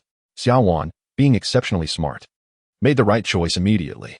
I'm afraid I'm not capable enough, Zhang Lingling said, increasingly anxious. However, with Wang Dou's reassurance, she ultimately agreed. Moreover, Zhang Lingling was primarily responsible for the technical aspects, which weren't difficult for her. She was a top student in college, and no one was better than her in her field, not even Wang Dou. Therefore, the position of chief technology officer suited her perfectly. Of course, what Wang Dou valued most was her loyalty. Otherwise, with such a large company like Beiyuan, he would only have Xiaowan to trust, which would be quite troublesome. Afterward, Zhang Lingling was escorted by a secretary to complete her onboarding process, while Wang Dou and Xiaowan remained in the president's office. At that moment, It was just the two of them. Xiaowan's expression changed instantly, revealing a look of disdain. Chapter 31, Qualifications? Xiaowan looked at Wang Dou with a disdainful expression. Men were indeed unreliable creatures. Just 3 days without seeing each other, and he had found himself a rival. This was too much. However, she understood that a man as capable as Wang Dou could hardly have only one confidant. In the future, with skies high and seas wide, his achievements would be immeasurable. So, the women around him would surely number more than one. There would definitely be a whole group. Thus, Xiaowan was merely a bit sulky. She wasn't truly angry. Are you upset, dear? Wang Dou asked with a smile. Xiaowan replied directly, let us talk business. Alright, Wang Dou knew this was the right time for explanations. So he let Xiaowan have her way. The hospital equipment is all set up. When do you plan to open? Xiaowan inquired. Tomorrow. By now. It was already afternoon, and Wang Dou had to rush to save Zhanlang's brother, so the opening had to wait until tomorrow. Okay. Xiaowan nodded. Mr. Zhanlang, I'm not trying to sound harsh, but even a deity couldn't save your brother right now. A doctor in the ward coldly told Zhanlang. Coincidentally, this doctor was the hospital director. Since Zhanlang's brother was a severe patient, he and several specialists often came in for consultations. Given Zhanlang's personality, they wouldn't show much compassion. However, the director's words held some truth. With current medical standards, whether in China or elsewhere, a condition like Zhanlang's brother's could only lead to amputation. And now, due to the delay in amputation, a full-body infection had set in, making survival almost impossible. The director was right. No one could save the patient now. What a shame, truly a shame, that a life could have been saved. The other consulting doctors in the ward supported the director's view. However, Zhanlang stood there straight, saying nothing. He was waiting for someone who could create miracles. Zhanlang, I advise you to take your brother away. Don't waste any more money here. It won't do any good. At least if you take him out, he can enjoy a few good meals for a few days instead of waiting here to die. Each of the director's words pierced Zhanlang's heart. Yet, he remained standing straight, believing that person would keep his promise. Sure enough, a figure strode in from outside. His clothes were ordinary, but he exuded wealth. He didn't have a prestigious title, yet he was someone who commanded respect from anyone. It was none other than Wang Dou. You're here. This was the first thing Zhanlang said today. Yes, I'm here. Your brother is going to be saved. Wang Dou said with a smile. The furrow in Zhanlang's brow finally relaxed. Wang Dou had saved Minister Yu last time, and now he could save his brother. This man was the embodiment of miracles. Recognizing Wang Dou due to the previous betting incident, the director raised his voice deliberately. Didn't you just say he still has a chance? Yes, he absolutely has a chance. Wang Dou replied earnestly. Haha, what a joke. This is definitely a joke.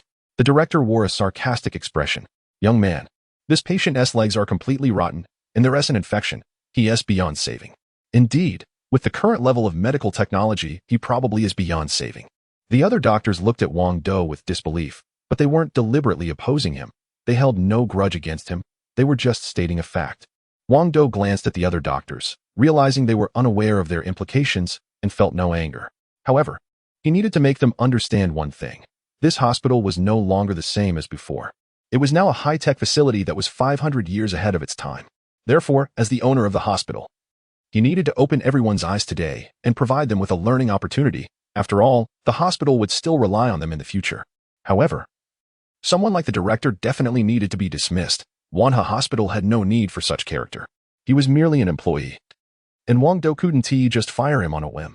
Let me say this, not only can I save him, but I can also perfectly transplant a pair of legs for him.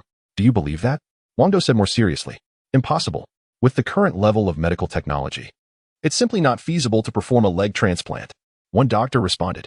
Yes, right. Given the current medical standards, even if there were a suitable donor, it would still be impossible to transplant a pair of legs. Even if it could be done, it wouldn't be very useful. 80% of the function would be lost. This is a problem faced worldwide. Moreover, this patient is already infected throughout his body, and there are no effective medications available. Another doctor interjected. All right, you all make valid points, but I'm telling you clearly that with our hospital's current capabilities, we can completely treat this patient's infection and perfectly transplant a pair of legs for him. Wang Dou stated emphatically. Impossible. Absolutely impossible. The doctors exclaimed in disbelief. Fine, I'll demonstrate it to you right now. Wang Dou called to a few nurses, ready to push the patient's brother into the operating room for the transplant. Wait. The director suddenly interrupted. Who do you think you are? You have no right to perform surgery on our patient. With the director's reminder, Everyone suddenly realized that Wang Dou was at best a friend of the patient and not even a direct relative. What right did he have to perform surgery? He had no such qualification. Young man, stop causing trouble. This is a hospital. If you want to visit, just visit, but don't overstep your bounds. Several doctors chimed in, criticizing Wang Dou. Seizing the opportunity, the director shouted to the security guard at the door, "Get this troublemaker out of here. No. Give him a beating before you throw him out." However, all the security guards stood frozen, not moving an inch. "Are you deaf? Or did you not hear me? I said to throw this Wang Dou out." The director yelled angrily, pointing at the guards. The guards exchanged glances, and to everyone's surprise, they wore mocking expressions. After Wang Dou acquired the hospital, he didn't dismiss any of the doctors, but he did replace all the security guards. This means that the current guards are all dispatched from Beiyuan Company. They all know Wang Dou, and it seems unlikely that they would drive out their own boss and even give him a beating, right? Haha. Wang Dou couldn't help but laugh. "I believe this gentleman is qualified," said Xiao Wan, who had suddenly appeared out of nowhere and stood up to address the director. The director didn't know Wang Dou, but he recognized Xiao Wan, as she was the one who had come forward to acquire the company. Naturally, he assumed that Xiao Wan was the new boss. After all, he was just an employee himself. "If you say he is qualified, then he is qualified," the director stammered. There was no way he could go against Xiao Wan's wishes, so he had no choice but to agree to let Wang Dou perform the surgery himself. However, he still wore a look of disdain. The idea that Wang Dou could perform surgery was laughable. Just think of the resources required to train a capable surgeon. How could someone like Wang Dou possibly manage that? "If anything went wrong during the surgery, you'll be in trouble," the director warned. "I'll take full responsibility for everything," Wang Dou replied with a smile. Chapter 32, Female Medical Robots. The surgery quickly commenced. But this time it was different from any previous ones, as Wang Dou was utilizing the latest equipment. This was the first time Wana Hospital had employed such new devices. Almost half of the hospital's doctors gathered outside the operating room, curiously gazing at the high-tech apparatus inside. Just a glance left them utterly astonished. Each machine was crafted to perfection. The design and the glossy finish were so flawless that they appeared to be naturally formed, with no signs of human intervention whatsoever. Moreover, the material used for the machines was a mysterious metal, incredibly lightweight, lighter than plastic, but extremely durable. Could this be a new synthetic metal? If so, the price of these machines would surely skyrocket. What baffled everyone even more was that the humanoid robots in the operating room looked exactly like real humans, both in appearance and skin texture. So, the question arose, how much did all this equipment cost? It must be a fortune. Everyone instinctively turned their gaze towards Xiao Wan, assuming she was the one behind this investment. She was tall and slender, with long, delicate legs and a striking figure that was simply breathtaking, making her the envy of women and the object of desire for men. Her demeanor was always cold and aloof, giving her an air of unattainability. Anyone lucky enough to embrace her would consider it worth any sacrifice. However, they were all mistaken. The mysterious owner of the hospital was not Xiao Wan, but Wang Dou himself, and Xiao Wan was about to become part of his harem. Robot number 1. Prepare the 4. Robot number 2. Set up the operating table. Robot number 3. Bring me those legs. Wang Dou issued a series of commands to the robots beside him, and they immediately complied. All right, we are ready. These robots were all female, dressed in nurse uniforms. And not only were their figures appealing, but their voices were also incredibly soft. However, this caused Wang Dou to frown slightly. If the patients reacted to these robots during treatment, it could pose a problem and affect the procedure. It seemed he would need to find time to adjust their attire and voices. Wang Dou muttered to himself before activating the intelligent surgical system. And a massive virtual screen appeared before him, an astonishing holographic 3D operating screen. The crowd was once again taken aback. The most advanced operating screens in the world were merely LCD touchscreens, which were small and cumbersome, while the holographic 3D screen was virtually limitless in size. Moreover, the clarity of the LCD screens paled in comparison to that of the holographic 3D screens. One was merely a two-dimensional image, while the other was three-dimensional. How could they even be compared? Xiao Wan also displayed a look of shock. She knew that Wang Dou had mastered holographic 3D video call technology, but she had no idea he had also developed even more advanced technology, namely the holographic 3D operating screen. There is a fundamental difference between them. Holographic 3D video call technology is merely a virtual image, something you can't touch or feel, while a holographic 3D operating screen is something you can interact with. How can you operate it without touching it? This advanced technology is something Wang Dou can handle. Who exactly is he? Xiao Wan couldn't help but step up to the holographic 3D screen and, out of curiosity, touched it. To her surprise, she activated a function that made the system emit an awkward sound, Initiating gynecological emergency surgery program, preparing for surgery. Wang Dou quickly halted the program, his expression darkening as he looked at Xiao Wan and asked, "Do you have any issues in that area?" "No. How could I possibly have that kind of problem?" Xiao Wan hurriedly explained, her face turning beet red. "Xiao Wan, did I misjudge you? Am I really not your first?" Wang Dou pretended to be angry. "Wang Dou, don't overthink it. You are definitely my first. I've never." At this point, Xiao Wan realized Wang Dou's intent. It was clearly a trap. She gritted her teeth and said, "I hope you can focus on the surgery. The patient is still waiting for you." "At your command, my wife." Wang Dou wore a triumphant expression. "Humph." Xiao Wan huffed and quickly left. However, since everyone else was kept outside the ward, no one heard the conversation between Wang Dou and Xiao Wan. Otherwise, those who idolized Xiao Wan would have immediately jumped in to beat up Wang Dou. Just thinking about it made Wang Dou feel a bit scared. It seems that from now on, he could only refer to Xiao Wan as Manager Xia in front of others. Calling her wife was out of the question. "Everything is ready. Should we start the surgery program?" The system prompted. Wang Dou closed his eyes and then opened them again, saying, "Let us begin." Today was destined to be an epic-making day. A mysterious person had established a powerful hospital, pushing human medical technology forward by a full 500 years. Thousands of years from now, this person's name would still shine brightly in history. Wang Dou felt invigorated. He surely knew what this meant. Although he had previously transplanted a mechanical heart for Minister Yu, that was a singular event and couldn't drive societal progress. Today, however, performing such surgery in a hospital could truly advance societal development. Wang Dou then began to control the holographic 3D screen to perform the surgery. Astonishingly, without needing to physically handle the surgical instruments himself, mechanical arms took over completely. This left everyone in awe. Traditional surgeries require human operation and come with a certain error rate, but with this high-tech surgical system, all that is needed is to press a few buttons. There is no need to train surgical experts. Everything is automated. Seeing everyone's shock, Wang Dou felt very satisfied. His purpose today was to give everyone a lesson. Ding.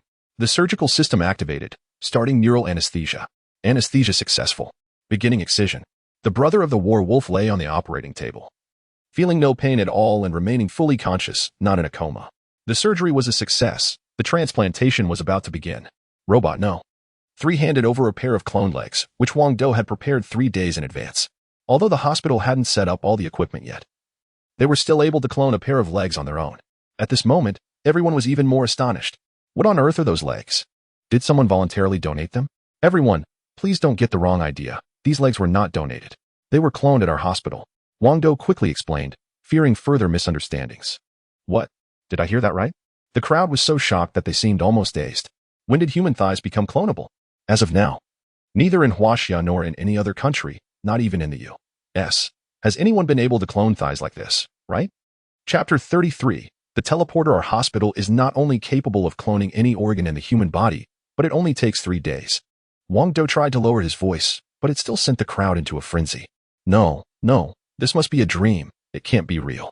This is insane. The world has truly gone mad. The doctors present were at a loss for words, some even on the verge of fainting. The ability to clone human organs at a transplantable level is something that exists only in science fiction. Don't be surprised. Our company has long perfected cloning technology. So everything Mr. Wang said is true. Xiao Wan began to explain. Bang, bang. As these words were spoken, several older doctors fainted, unable to accept such advanced technology. The others, while not fainting, exhibited a dazed expression. Soon, Wang Dou successfully transplanted legs for the younger brother of the werewolf, and his infection was also cured. In just half a month, he would be able to fully recover. Thank you. From now on, I will be your servant. The werewolf couldn't find the words to express his emotions, so he simply said this. No, we are friends. Wang Dou quickly corrected the werewolf. All right. The werewolf immediately considered Wang Dou his best friend, willing to do anything for him. Today marks the opening day of Wana Hospital. But only a simple ceremony was held, and no guests were invited. For now, we must keep a low profile. Wang Dou did not attend the ceremony, instead resting in an office within the hospital. Ding. Mission accomplished at the high-tech hospital. You have received 2 rewards. Suddenly, a voice echoed in his mind. What are the rewards? Wang Dou asked eagerly. Little Hong replied with a smile, Master, the first reward is 2,000 system points, and the second reward is a random item. Wang Dou felt somewhat dissatisfied. After all his hard work to complete the task, was that all he got? Master, your current missions are all the lowest level. What more do you expect as a reward? Little Hong said weakly. All right. At this moment, Wang Dou accepted it. The tasks he was currently undertaking were indeed of the lowest level, and even without any rewards, he was still coming out ahead. How much is a smartphone company worth? How much is a high-tech hospital worth? It could be said that all of this was a reward for completing tasks. So, receiving 2 additional prizes for free would be even better. Okay, let's accept the rewards now, Wang Dou said excitedly. All right, Master, the system is distributing 2,000 system points. Distribution complete. Please check. Wang Dou quickly checked his system points, and indeed, it had increased to 2,100 points, with the extra 100 points earned from performing surgery yesterday. Since it was his first time using the hospital's equipment for surgery, he received a 100-point reward. The system begins distributing random items. The last random item was a charming female mechanical butler, and Wang Dou is curious about what this time will bring. The random selection of items begins. Congratulations, Master. You have obtained 1Y1 type armor. A silver piece of armor suddenly appeared in Wang Dou's hand, only the size of a palm. What is the function of this thing? Wang Dou furrowed his brows slightly. Master, this armor can activate a level 1 energy shield. The level 3 energy shield activated by the gale can completely defend against heavy missile attacks, while the level 1 energy shield is much weaker, only able to protect against ordinary firearms. However, this armor is worn close to the body. This means Wang Dou can wear it like clothing, making it not only convenient, but also discreet.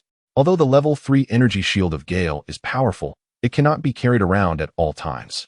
Moreover, in the galaxy, the smaller the defensive equipment, the more valuable it is. All right, that works, Wang Dou said, feeling somewhat satisfied. Master, the level 1 energy shield is just an added feature of the Y1 armor. Its true function is to provide invisibility. Wang Dou was taken aback. If this armor truly has an invisibility function, then could he do things he usually only dared to think about but never act on, such as... He looked out the window at Xiao Wan, who was holding an opening ceremony, alongside Zhang Lingling. You better not take a shower or anything. I won't miss any opportunity. Wang Dou's grin widened. Master, your smile looks quite awkward. Suddenly, a figure appeared in front of Wang Dou, a little girl. About 5 or 6 years old, wearing a red dress and matching red shoes. Her long black hair flowed down nearly to her waist, and her big, sparkling eyes seemed a bit mischievous, constantly darting around. Yet she was utterly adorable. This was the first time Wang Dou had seen her true form. Go on. What does a child know? Wang Dou chuckled as he reached out to touch the little girl's cheek, which felt surprisingly real, causing him to frown slightly. Was this little girl not a holographic 3D virtual image? Could she be a real person? Master, you're so old-fashioned. My body is also a holographic 3D image. Just a more advanced version. Little Red seemed to sense Wang Dou's thoughts and quickly explained. Oh, so that's how it is. Wang Dou realized that this technology was probably similar to holographic 3D operating screens. His understanding of high-tech was still quite limited. No one knew how far technology would ultimately develop. Is a physical holographic 3D image that impressive? That is child's play. Master, you now have system points. Quickly. See what you need to buy? Little Red displayed the system store, instantly turning into a slime merchant. Since Little Red has spoken up, I might as well buy something. Wang Dou felt he should give Little Red a bit of face, especially since she was so adorable, and he earnestly looked toward the system store. The first item that caught Wang Dou's eye was the parallel world teleportation wormhole, priced at 500 system coins. Wang Dou was fully capable of purchasing such a wormhole, and he had always been curious about it. However, he restrained himself and ultimately decided not to buy it. Who knows what awaits on the other side of a parallel world? What if he ended up facing a Tyrannosaurus-level monster? That would be disastrous. Therefore, without sufficient strength, Wang Dou would not invest in a parallel world teleportation wormhole. Wang Dou continued to browse, feeling intrigued by all the products. For instance, there was a level 1 larva, costing 50 system coins, which could hatch into a monster pet from the insect race. Then there was a low-intensity zombie virus, priced at 100 system coins, capable of infecting all living beings in a city with the zombie virus.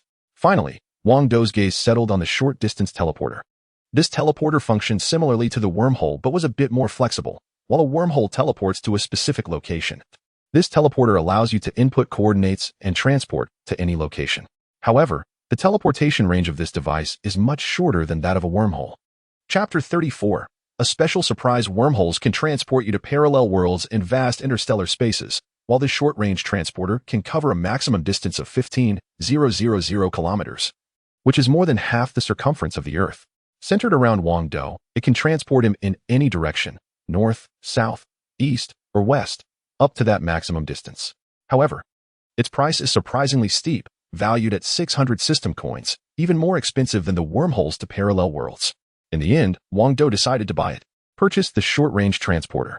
Wang Dou said through gritted teeth, feeling the sting of spending those system coins.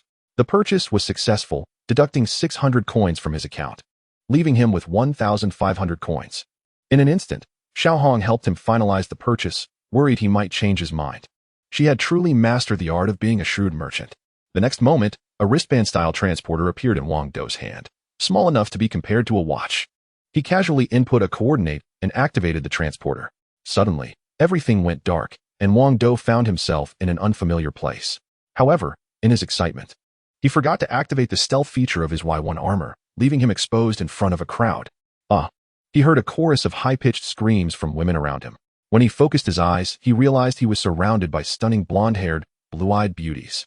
Not only were they incredibly attractive, but they were also all over 1.8 meters tall, even taller than Wang Dou. The crowd was immense. After a moment of contemplation, Wang Dou realized where he had been transported to, the backstage of a summer lingerie show in the United States. Oh no, he had accidentally traveled abroad. However, these beauties were simply too stunning to ignore. Although Wang Dou looked down on Americans, he had to admit that the American beauties were generally taller and more alluring than their Chinese counterparts. Those long, fair legs and, well, let us just say he was completely defeated by their allure. Splash. His nose was bleeding profusely, a sight to behold. Hello, ladies. Wang Dou managed to greet them, trying not to lose too much blood, but his friendly greeting only elicited more screams. Oh my god, am I seeing things? How did this Chinese guy end up here? Can he teleport? Are all Chinese guys this amazing? Chinese brother, are you free later? Want to hang out? We're almost done with the show, so wait for us. Back in college, Wang Dou was a science major and his spoken English was not very strong. He could only grasp the general idea of what they were saying, but it was enough to make his heart race. However, he didn't have time to enjoy the moment for long as a tall security guard quickly surrounded him, giving him no chance to explain before they started to take action. You guys are a bunch of misfits. Wang Dou, being a level 1 martial artist, wasn't afraid of them at all and charged right into the fray. In a short skirmish, Wang Dou quickly gained the upper hand, leaving the American security guards bewildered and lost. This only increased the surprise of the blonde beauty. Some even looked like they were swooning. However, after a while, Wang Dou couldn't smile anymore. He had forgotten a serious fact. Americans all carry guns. Unable to overpower Wang Dou, the security guards pulled out their guns and started shooting. Wow. Wang Dou had no choice but to dodge quickly, but he still ended up getting hit a few times. His Y1 armor immediately activated its energy shield, effortlessly blocking the bullets, and not even his clothes were torn. At this moment, the American security guards were dumbfounded. What was going on? Why wasn't this man afraid of gunfire? They were absolutely certain that he wasn't wearing a bulletproof vest, because while a vest might stop bullets, it would definitely leave visible marks on his clothing. Moreover, a bulletproof vest can only save your life. It can't prevent injuries. Getting hit while wearing one would still cause significant damage. Even if you didn't die, the inertia from the bullet would still be unbearable. Yet, this man with blonde hair and black eyes seemed completely unharmed, even laughing at them. Could it be? He was a god? Even if he wasn't a god, he had to be a superhero. The models were even more shocked, throwing kisses at Wang Dou. And in an attempt to leave an impression on him, they struck extremely alluring poses. They were professionals. No way. This was too much. Wang Dou was losing too much blood. He quickly ran towards a secluded spot, needing to escape before he fell victim to these models. Whoosh. Once he saw that no one was around, Wang Dou quickly input the coordinates to activate the teleporter, instantly returning to his original location. However, one person still caught a glimpse of Wang Dou's departure, a well-known international journalist who was trembling in shock. A Chinese person had just vanished before his eyes. Was this a miracle? He then wrote this incident as a news article, but not a single person believed him, claiming he had gone mad. For decades afterward, he searched for Wang Dou, even writing it all down in a memoir. When future generations read his memoir, they would discover that everything was true. That godlike man really existed, and he was in the Far East. A god in the East. Next time I travel, I must activate the invisibility function of the Y1 armor first. In the hospital office, Wang Dou made a silent decision. Master, I feel so embarrassed. Xiaohong looked down on Wang Dou, thinking that bleeding from the nose over a pretty girl was a sign of weakness. What do kids know? Wang Dou dismissed it. He then tried a few more coordinates, all of which safely transported him without incident, although he had inputted them randomly, and a few times he ended up in the ocean. However, as a level 1 warrior who could swim, it wasn't a big deal. Most of the Earth is covered in ocean, So randomly inputting coordinates has a high chance of landing you in the sea. It seems that in the future, when it comes to teleportation, we must have specific coordinates. Otherwise, we might encounter real dangers. What if we end up in the crater of an erupting volcano? That would be unfortunate. In the afternoon, the hospital welcomed its first patient, who turned out to be a foreigner. From his skin tone and accent, he appeared to be American. His name was Dory, and he was in serious condition. Sitting in a wheelchair, he not only looked pained but also seemed very weak. However, he was accompanied not only by a professional butler, but also by a group of bodyguards, indicating that he was likely a wealthy individual. Since he was the first patient after the hospital's opening, Wang Dou decided to personally attend to him. "Excuse me, are you here for treatment?" Wang Dou asked with a smile. Dory didn't respond, but his butler stepped forward and asked in somewhat broken Chinese. "Could you tell me if the legends about your hospital are true?" "Of course they are," Wang Dou replied. The news of him curing the brother of a former soldier had unintentionally spread abroad, which was why Dory had come here. However, his butler seemed to doubt everything, wearing a sarcastic expression on his face. Chapter 35. Limited abilities. The butler of Dowley wore a face full of sarcasm. Wang Dou frowned slightly and said, "I'll tell you one more time, all the legends about our hospital are true. Since you say that, then please help my master with his illness." The butler still looked skeptical about Wanha Hospital, but since his master insisted on being treated here, he had no choice but to give it a try. Though his expectations were low, he couldn't understand why his master was so adamant about coming to this rundown hospital. If the best hospitals in the US couldn't cure him, how could this place possibly help? It was utterly ridiculous. Fine. Although Wang Dou felt a bit irritated, he chose to treat him. He couldn't turn away his first patient, could he? After all, good manners bring wealth. After a thorough examination, Wang Dou discovered that Dowley's condition was indeed severe. He had an incurable disease, and half of his organs were failing. It was truly a miracle that he was still alive. Such a disease could not be treated in the U.S. Dowley had already lost all hope and was just waiting to die, but upon hearing about Wanha Hospital, a flicker of hope arose. However, he was still extremely skeptical about the technology in Huaxia. "You've already examined him. Can you treat him?" The butler raised his head, exuding an air of superiority, his expression filled with disbelief towards Wang Dou and this hospital. "It's a minor issue. This isn't even a serious illness." Wang Dou feigned surprise. He boasted that as long as 2/3 of the brain tissue remained, he could save a life. After all, he possessed the legendary gene nutrient solution. "Haha, I didn't expect your Huaxia technology to be so lacking, but you sure know how to talk big," the American butler scoffed, completely dismissing Huaxia's expertise. "Humph." Wang Dou finally got angry and coldly said, "If you want treatment, behave yourself. If not, get out.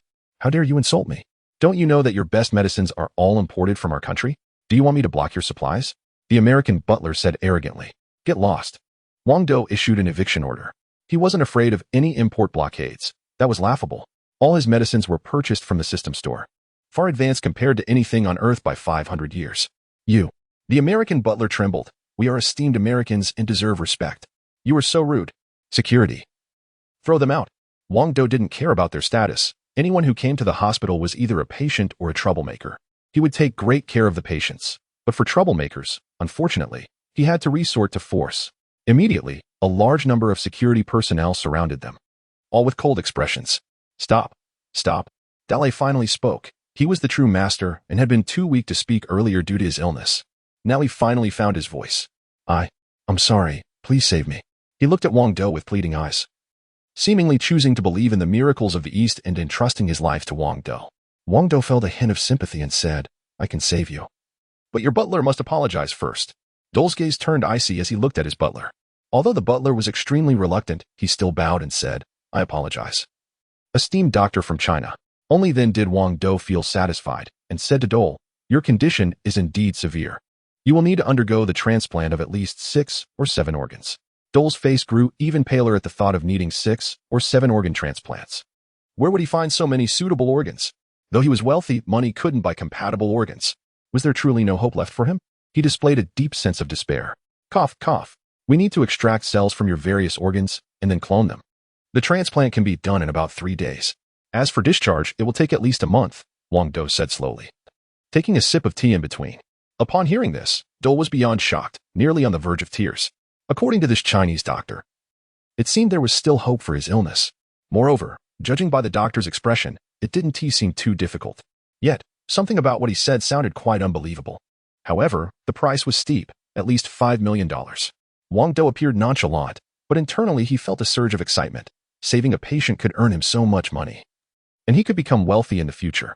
He wondered if this American would agree. Dou was about to nod in agreement when the butler stopped him, saying, "Master, please think carefully. 5 million is no small amount. Don't let the Chinese doctor deceive you. We don't have such advanced technology. How could they possibly have it?" However, Dou didn't heed the butler's words, not even glancing at him, and directly said, "I agree. Great, it's a deal." Wang Dou nodded at Dou, then turned to the nurse and said, "Take this patient to complete the admission procedures and have the payment processed." After that, Wang Dou began arranging for his treatment. In the following time, Dou was utterly astonished. The reason he chose this hospital was purely out of a gambler's mentality, since his illness was deemed untreatable. He decided to take a chance and see if a miracle would occur. To his surprise, he actually hit the jackpot. This miraculous hospital could indeed clone any organ of the human body, requiring only 3 days, and their transplant surgeries were exceptional. Post-transplant organs felt as good as new. Not only that, but the hospital's equipment was cutting edge, unlike anything Dou had ever seen. His own business involved medical equipment. Yet he had never encountered such advanced technology in America. Here, it was abundant. Especially the robots, they looked completely identical to real humans. It was incredible. Truly. Miracles reside in the East. In just 5 short days, his illness was cured, and the remaining time would simply be for recovery in the hospital. Perhaps he would be discharged in less than a month. After that, he could embark on a new life. Haha, this money was well spent. 5 million to buy a life is not expensive, especially for the wealthy. The news of Dou Lei's recovery spread in a small circle in the United States, creating a frenzy within that community. This led to a surge of top billionaires flocking to Huaxia, specifically to the modest city of Shanghai. In a short period, Wang Dou found himself overwhelmed with money. To him, money had become just a number. However, the hospital's size was simply too small, and its capacity to accept patients was extremely limited. As a result, Wang Dou had to impose strict quotas. For critically ill patients, only 20 would be accepted each month. For severely ill patients, the number was set at 50 per month. For moderately ill patients, 100 would be accepted monthly. These quotas totaled less than 200, which may seem small, but in reality, it was quite sufficient. According to Wang Dou's classification, even the brother of the war wolf would only qualify as a moderately ill patient. Therefore, with the hospital admitting such a number of serious cases monthly, there would be no time to spare. Patients with mild conditions were not accepted at all, as those minor ailments could easily be treated elsewhere. Chapter 36. A bit skeptical when Wang Dou announced the availability of appointments, it took just a day for all the slots for the month to be booked. Anyone else seeking treatment would have to wait until next month. The vast majority of people were unable to secure an appointment and were left feeling helpless. However, they were not willing to accept this and even contemplated forcing their way into the hospital. But Wang Dou had already reinforced the hospital's security, making it impossible for anyone to breach the premises. What surprised Wang Dou was that all the patients seeking treatment were foreigners, with not a single Chinese person among them. This was mainly because no one from the Chinese community had taken the first step to try the hospital. The first patient to visit was Dou Lei, an American. Well, you'll believe me now. Wang Dou was worried about the Chinese community rejecting the hospital. He just knew it would take some time. Ding ding. The phone rang nearby, and Wang Dou quickly picked it up. At this point, he had trained all the hospital's doctors, so his main tasks now were to answer calls and collect payments. "Hello, is this Wana Hospital?" The caller was an American girl. Her Chinese accent not very good. "Yes, this is indeed Wana Hospital," Wang Dou replied earnestly. "Great, I finally found your number. My grandfather is very ill. Can I come in for a consultation?" The American girl sounded excited. However, Wang Dou dashed her hopes, saying, "I'm sorry, but all the appointments for this month are fully booked. You'll have to wait until next month to see a doctor." No, I have money. I really do." The American girl sounded anxious. "Having money doesn't change the fact that you must adhere to our rules to receive treatment here." Wang Dou firmly refused. Upon hearing this, the American girl's mood immediately dropped, and she pleaded, "Please, I beg you, my grandfather is very sick." "No means no. You'll have to wait until next month." Wang Dou remained resolute, showing no signs of sympathy. Since he set the rules, he had to uphold them. There was a noticeable silence on the other end of the line, but then the girl seemed to have an idea and spoke up loudly. "I know someone important at your hospital. Can you make an exception?" "What? Trying to use a big shot to threaten Wang Dou? Please. Does she even know who she is dealing with?" He wouldn't be intimidated. No big business mogul or local tyrant could scare him. However, Wang Dou was curious about who this so-called important person was, and he sarcastically asked, "Oh, and who might this big shot be?" He is named Wang Dou," said the American girl, her voice filled with pride, her lips curling into a smirk. It turned out that the big shot she was referring to was none other than himself. Awkward. It was incredibly embarrassing. Just moments ago, Wang Dou had almost scolded himself at that moment. Wang Dou suddenly realized that the American girl's accent sounded somewhat familiar. After thinking for a moment, he recognized her. Wasn't she Ailey? Ailey had been learning Chinese recently, and her spoken language improved daily. Given that Wang Dou had only met her once, it was understandable that he couldn't discern her accent. Scared now, are we? I'm very familiar with Mr. Wang Dou. I'm his best friend. So don't bully me, Ellie said proudly. Wang Dou was at a loss for words. He didn't seem to be a big deal after all. Tell me, can my grandfather go for treatment now? Ellie raised her voice deliberately, trying to intimidate Wang Dou, but being just a girl. Her louder tone didn't come off as cold. Instead, it sounded even more pleasant. Wang Dou could only admit, I am Wang Dou, huh? Ellie exclaimed in surprise, Mr. Wang Dou, aren't you the boss of a mobile phone company? Why are you working in a hospital?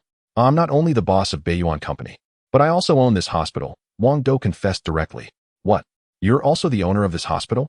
That's amazing, just amazing. Ellie looked thrilled. Her eyes filled with admiration. What's wrong with your grandfather? Wang Dou asked. Well, my grandfather is very ill. He can't be treated here, Ellie said with a sorrowful expression. However, after Wang Dou inquired in detail, it turned out that her grandfather, Mr. Benji, was actually gravely ill. He mainly suffered from the effects of overwork, which had accumulated into various old ailments that would flare up from time to time. But this time it was a bit more serious. It's not a big deal. Come on, I'll personally treat your grandfather. Since they were old friends and collaborators, there wouldn't be any restrictions on the number of patients. Ellie nodded repeatedly. That afternoon, Benji and Ellie flew over from America. However, they were very cautious this time, even using fake passports, so no one knew that this international big shot had come back. When Ellie saw Wang Dou, she directly hugged him tightly, putting so much force into it that Wang Dou found it hard to breathe. Wah, Mr. Wang, please save my grandfather, Ellie said, tears in her eyes. Okay, I will definitely save him, Wang Dou promised. He tried to push Ellie away several times, but she wouldn't let go until she finally released him herself. Mr. Wang, can you really save him? Benji had heard about the hospital's reputation but didn't have much faith, feeling that his illness was far too severe. Moreover, he was a top billionaire, surrounded by many leading international medical professors who couldn't cure him. So could this hospital really help? Mr. Wang, do you really have the ability to heal me? Benji asked again, a hint of skepticism in his eyes. A few international medical professors behind him also looked doubtful, wearing a proud expression. In their view, no one in the world had medical knowledge stronger than theirs, as they were among the top in the medical field. This Mr. Wang in front of them seemed even less credible. He was too young and appeared to be just a businessman, the owner of a mobile phone company. A young businessman. Even if he could treat patients, was certainly not a professional.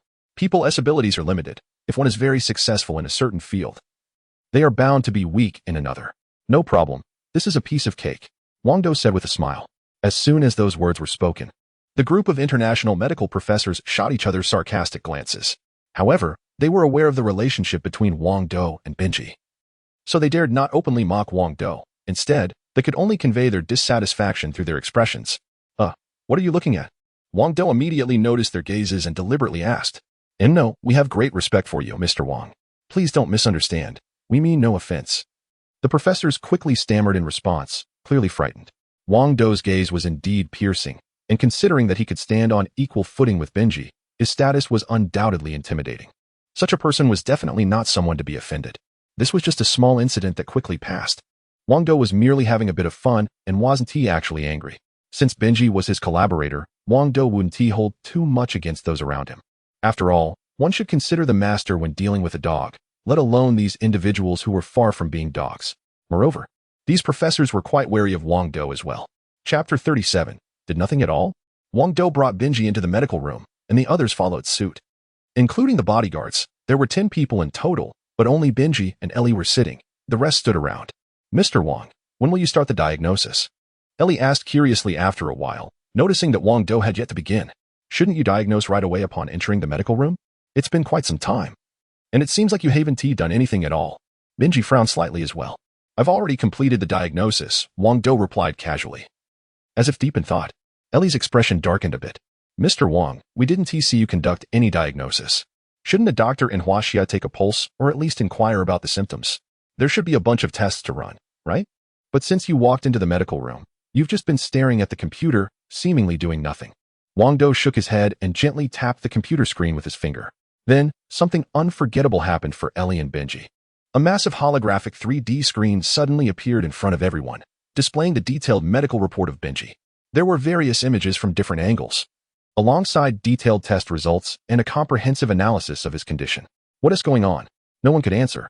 Shouldn't those images require specialized equipment to capture? And the test results, don't they need blood samples for analysis? When was the complete analysis concluded, and who made the diagnosis? Everything was a mystery. In fact, when Mr. Benji entered, the medical room's automated system had already performed a comprehensive examination of him. Wang Dou explained slowly.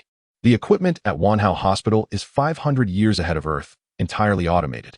Therefore, as soon as Benji stepped through the door, various systems began scanning and quickly produced all the conclusions.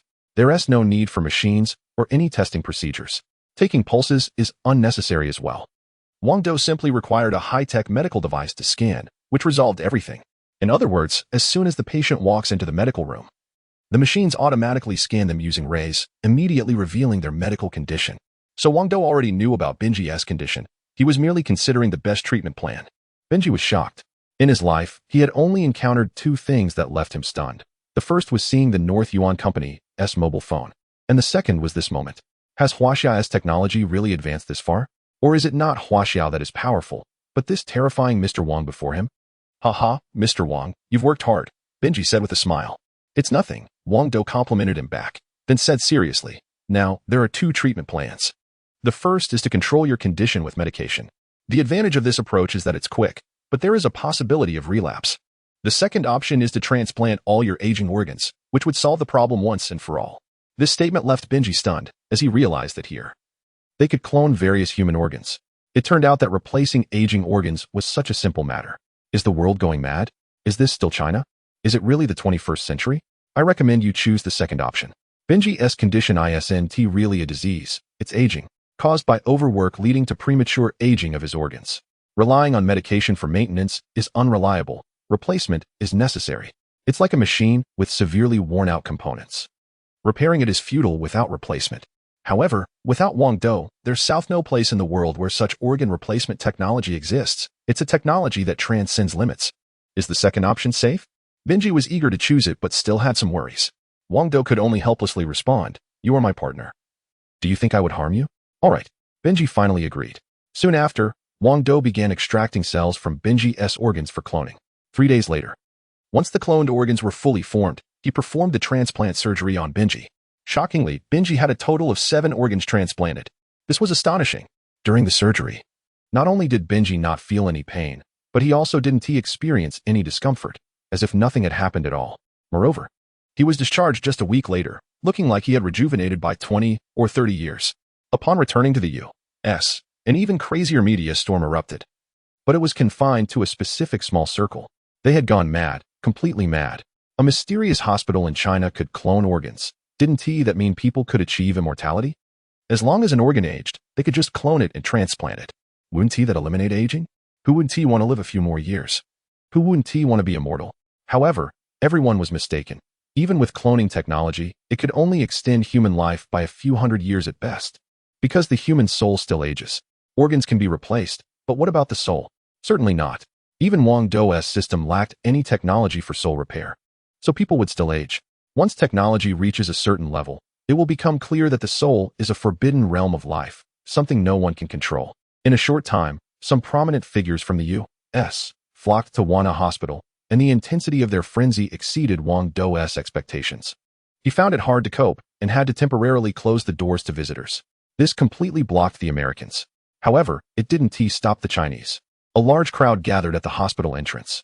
Yet, they didn't seem to be there for treatment. They were competitors from the industry, there to cause trouble. Wanhao Hospital was deceiving the public, and everyone rallied together to resist them.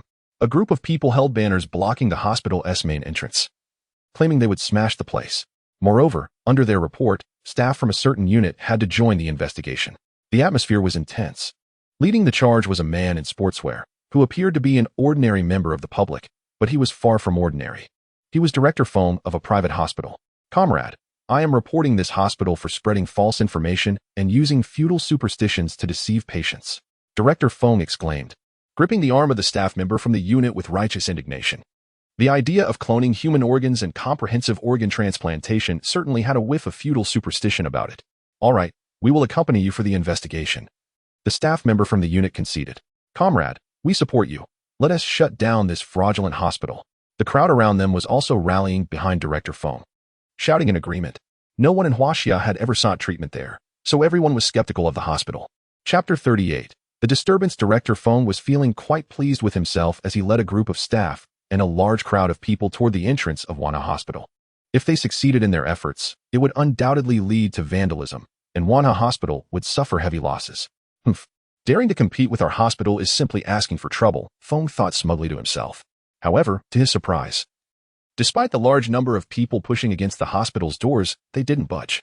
Was the door made of diamond? Typically, a regular door wouldn't withstand that much force. Perhaps a few adults might struggle to open it, but a crowd of adults should easily manage it. Moreover, Wanha Hospital's door was made of glass. Smash it, smash it. Director Feng ordered the crowd to throw stones at the door. Instantly, everyone began picking up stones to hurl at the door, and some even brought large hammers, frantically striking the door. Yet, the glass door of Wanha Hospital remained completely unscathed. Could it be bulletproof glass? Could a small hospital really afford to install single-layer glass? Everyone was bewildered. In fact, the glass door of Wanha Hospital was purchased by Wang Dou from the system, designed not just to withstand bullets but even missiles. Go ahead. Smash it harder. If you don't, you're cowards. Wang Dou sat in the monitoring room, mocking them. He had no intention of showing himself. A bunch of troublemakers didn't warrant his attention. It doesn't matter, smash away. If you break it, I'll admit defeat. After a long while of futile smashing, the crowd could only stare in disbelief as the glass door showed no signs of damage, not even a scratch. Open the door. Director Feng shouted in frustration, his face turning pale. If you don't open it, I'll set fire to the place. But Wang Dou completely ignored him. However, a staff member from a certain organization made a phone call to the hospital's office, and Wang Dou immediately opened the door. This staff member was fulfilling their duty and deserved respect, having also been swayed by Director Feng's provocation. Nevertheless, only a few were allowed inside, including Director Feng. Who was in charge here? Step forward. Feng bellowed as soon as he entered, with the other troublemakers eyeing Wang Dou menacingly. Wang Dou stepped out of the office, slightly frowning. Our person in charge isn't here. If you have any issues, you can talk to me. Fine, I'll talk to you. I suspect you are deceiving innocent patients and have already violated the law. Director Feng maliciously accused Wang Dou, then turned to the staff behind him. He has committed a crime. Arrest him. However, the staff member from the organization remained unfazed. What a joke. You think you can just arrest someone because you say so? On what grounds? Do you even know your own surname? Director Feng felt embarrassed, his face burning, but he quickly turned the tables and questioned Wang Dou. Can your hospital clone human organs? Wang Dou nodded. Can the human organs transplanted by your hospital guarantee 100 functionality? Feng pressed again. Wang Dou continued to nod. All right. Since you dare to admit it, this will be easy.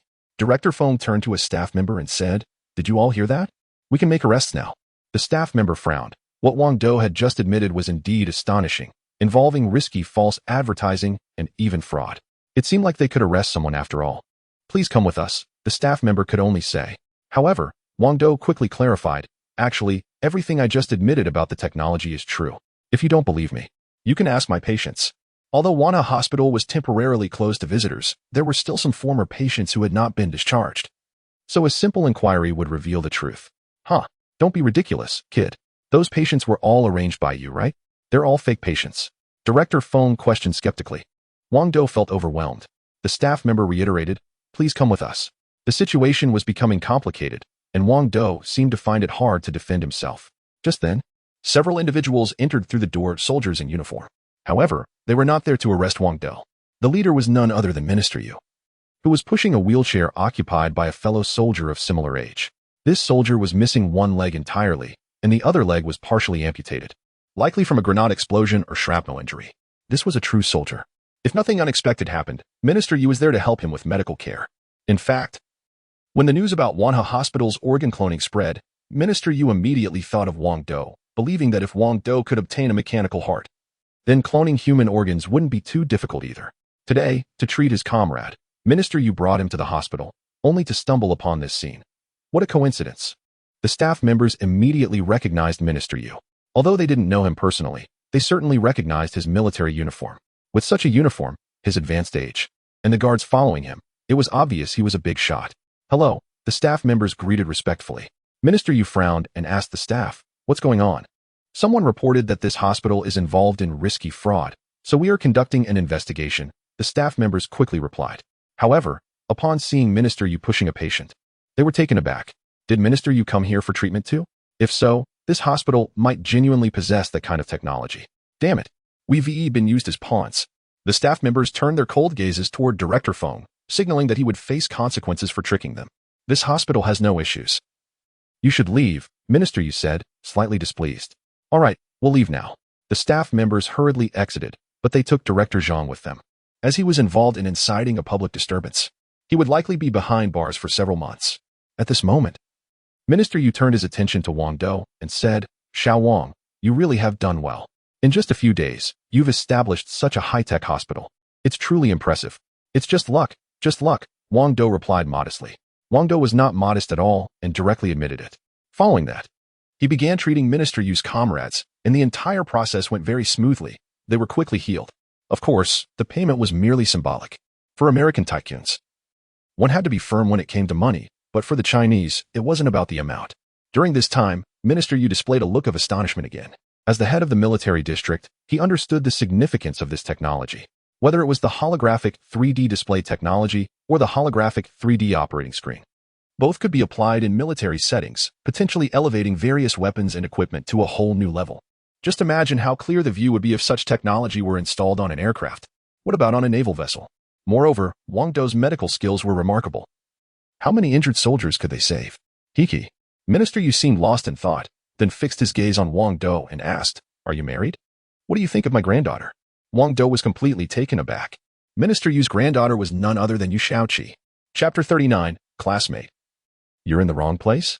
Xiao Wang, what do you think of my granddaughter? Could she be your wife? Minister Yu had a beaming smile. But it didn't seem like a joke. He appeared quite serious. Wang Dou suddenly felt overwhelmed. Yu Xiaoqi was no ordinary person. She was not only quick-witted but also incredibly headstrong. During her university days, she was a dominant force on campus, and after graduation, she became a prominent figure in Shenhui City. However, it must be said that she had an excellent figure, rivaling even Xiao Wan's. If Xiao Wan was a rose with thorns, then Yu Xiaoqi was a fiery little chili pepper. It was hard to say whether the thorny rose was more alluring or the spicy pepper more likable, but at that moment, Wang Dou had no interest in pondering such matters. The hospital situation was far more pressing. Wang, you seem to have something on your mind. Minister Yu said earnestly. The hospital situation has been a bit tricky lately, Wang Dou replied with a slight frown. After thinking for a moment, Minister Yu said, This kind of small matter, my old man can help you with. Then thank you. Wang Dou didn't hold back and nodded in agreement. He and Minister Yu were friends by now, so there was no need for false modesty. Moreover, it was great that Minister Yu could assist with this matter. He was a significant figure in China, and protecting a hospital was a piece of cake for him. I just had my assistant book a banquet.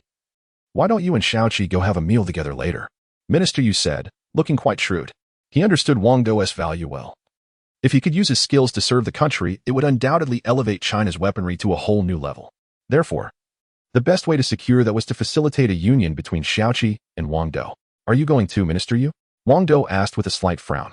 I won't meddle in the affairs of you young folks. Just enjoy your meal together, Minister Yu replied, still sporting a cheerful smile.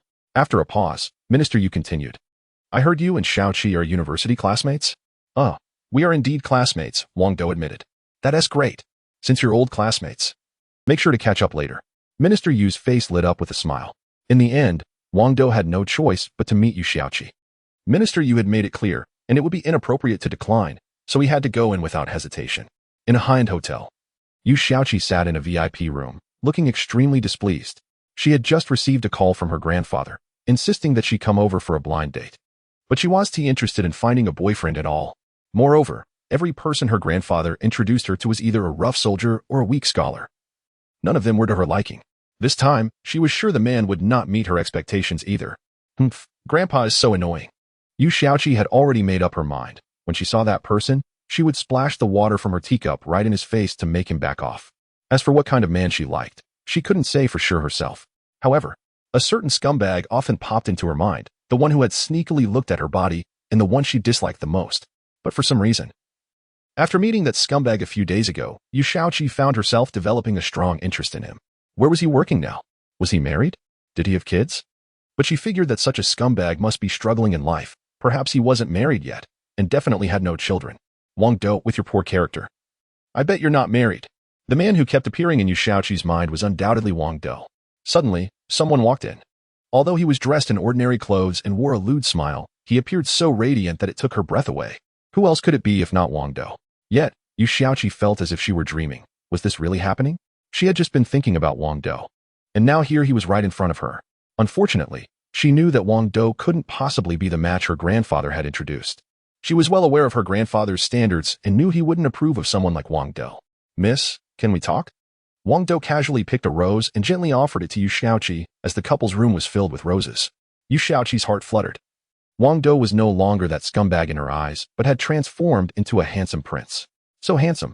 However, she still sneered. I'm not someone you can just chat with. Do you know I really dislike you? Wang Dou was momentarily taken aback, but didn't get angry. He understood Yu Shaoqi too well. She was always conflicted and wanted to save face. After all, how could she be the top student in university otherwise? Oh, what a pity, Wang Dou said, showing a disappointed expression, but he still sat down opposite Yu Shaoqi. She put on an indifferent face, but inside, she was extremely nervous.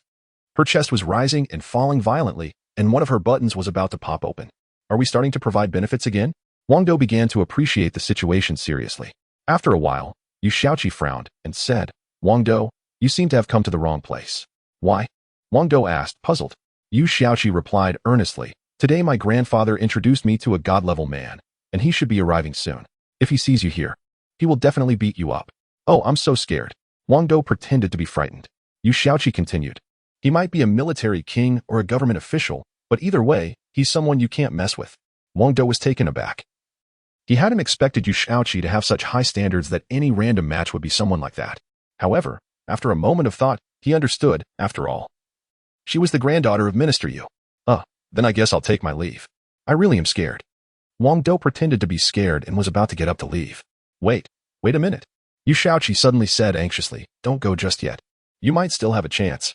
If you put in a little more effort, maybe I'll agree to have dinner with you and reject that so-called king of soldiers. Wang Dou almost burst out laughing. Yu Shaoqi's act was so convincing that he almost believed her. It seemed that after 2 years, she hadn't changed at all. She was still the same Yu Shaoqi. All right, I'll try my best, Wang Dou said as he sat back down across from her, a big smile on his face. Just to clarify, I didn't come here for blind dating on my own accord. It was my grandfather who insisted, Yu Shaoqi quickly explained, worried that Wang Dou might misunderstand and think she was looking for a boyfriend. Oh, Wang Dou nodded slightly. Yu Shaoqi continued, don't be scared. That jerk will come in soon, and I'll just kick him out. Wang Dou finally couldn't hold back any longer and confessed, that jerk is probably me. Isn't it? Chapter 40, Awkward Moment. You're the one my grandpa set me up with? Yu Shaoqi finally realized. Yeah, that's me, Wang Dou replied nonchalantly. In truth, the moment Yu Shaoqi saw Wang Dou, she was thrown off completely. How could she have made such a foolish mistake? This was a couple's private room. Who would accidentally walk into the wrong place? So it's you. Yu Shaoqi was utterly stunned, her heart racing. The person her grandpa introduced was actually her classmate Wang Dou? He had come specifically to meet her for a blind date? It couldn't be real, could it? Yu Shaoqi looked dazed.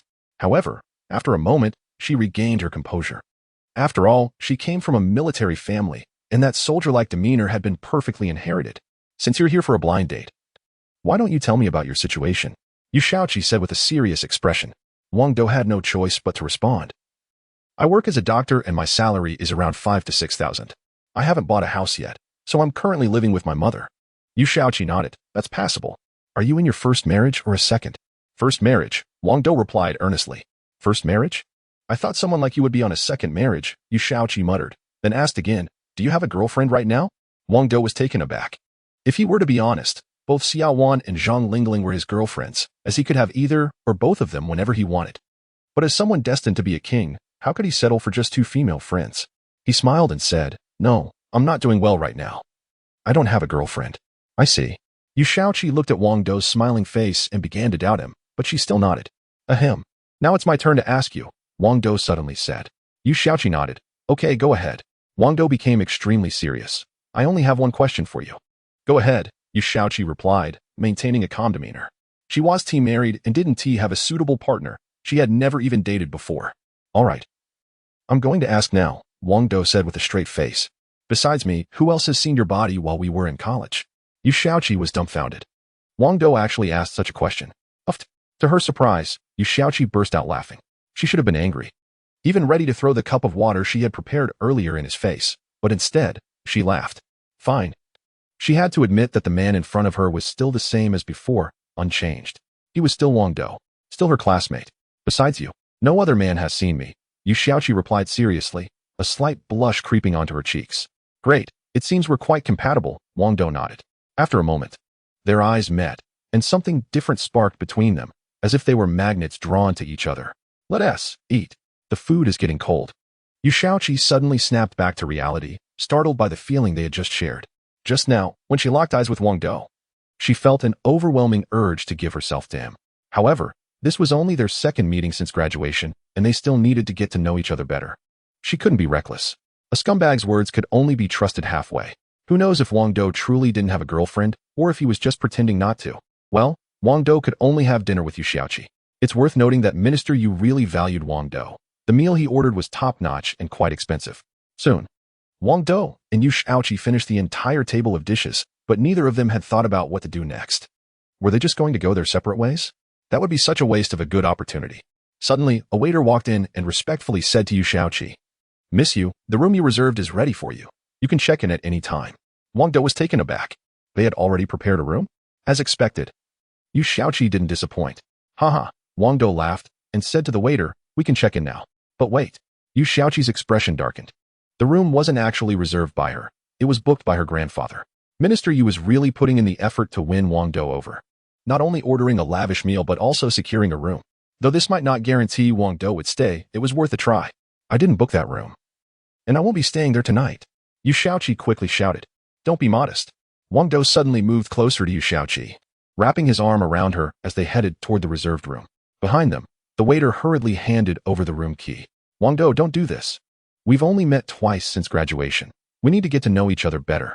Yu Xiaoqi didn't outright refuse Wang Dou, but insisted on getting to know him first. It was just her feeling shy. Girls often have thinner skin. Haha. Wang Dou had no intention of stopping. This was a once-in-a-lifetime opportunity. As they approached the door of the room, someone suddenly appeared in front of them. Wearing a sarcastic expression with a hint of anger, it was Xiaowan. Wang Dou quickly let go of Yu Xiaoqi, feeling utterly embarrassed. How did Xiaowan know he was here? However, after thinking it through, he realized that although Xiaowan outwardly disapproved of him being her man, she had already accepted it in her heart.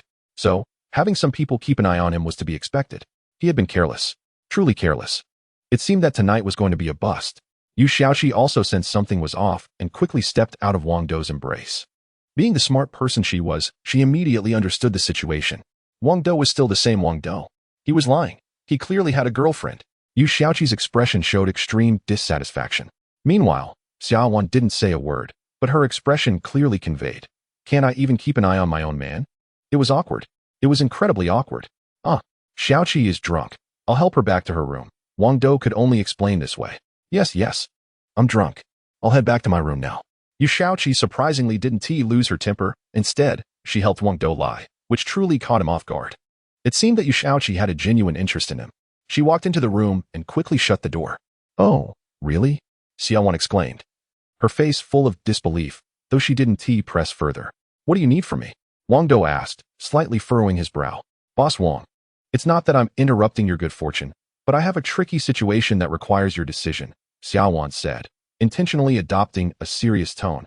Though a smug expression was clearly visible on her face, the so-called tricky situation was just a pretext. Go ahead, Wang Dou replied, trying to sound serious. Mr. Benji called from over there and said you need to take over that private territory by tomorrow. So, I need you to select a capable person to handle the takeover. Who do you think would be suitable? Benji had offered Wang Dou this private territory several days ago, but Wang Dou hadn't had the time to manage it. However, Benji was a person who valued efficiency, which is why he called to follow up. Of course, Xiaowan could make this decision herself without needing Wang Dou's approval. However, since she asked Wang Dou to make the decision, he felt he should give it some serious thought. Chapter 41. Jumping the queue. The piece of private land that Benji gifted was located in the United States, where the value of the land is no less than that in China, and it comes with permanent ownership. Therefore, Wang Dou took it very seriously. Let Xiaoling go. I trust her completely. Wang Dou was actually planning to have Zhang Lingling take over, as she was the only person he could trust. Currently, he didn't have many trustworthy people in the company, aside from Xiao Wan. And since Xiao Wan would definitely be managing the Beiyuan company in that hospital, he could only send Zhang Lingling. When Xiao Wan heard Wang Dou's decision, she suddenly smiled and said, "Are you really willing to let Xiaoling go?" "Dear, what are you talking about? My heart only has room for you. I have no interest in other women," Wang Dou replied earnestly. In truth, he had a short-distance teleportation device that allowed him to appear beside Zhang Lingling anytime he wanted. Moreover, if Zhang Lingling went to the United States, she would be out of Xiao Wan's surveillance range, and whatever Wang Dou wanted to do, Xiao Wan would never know. Wouldn't that be more convenient? Why do I feel like something's off? Xiao Wan frowned slightly.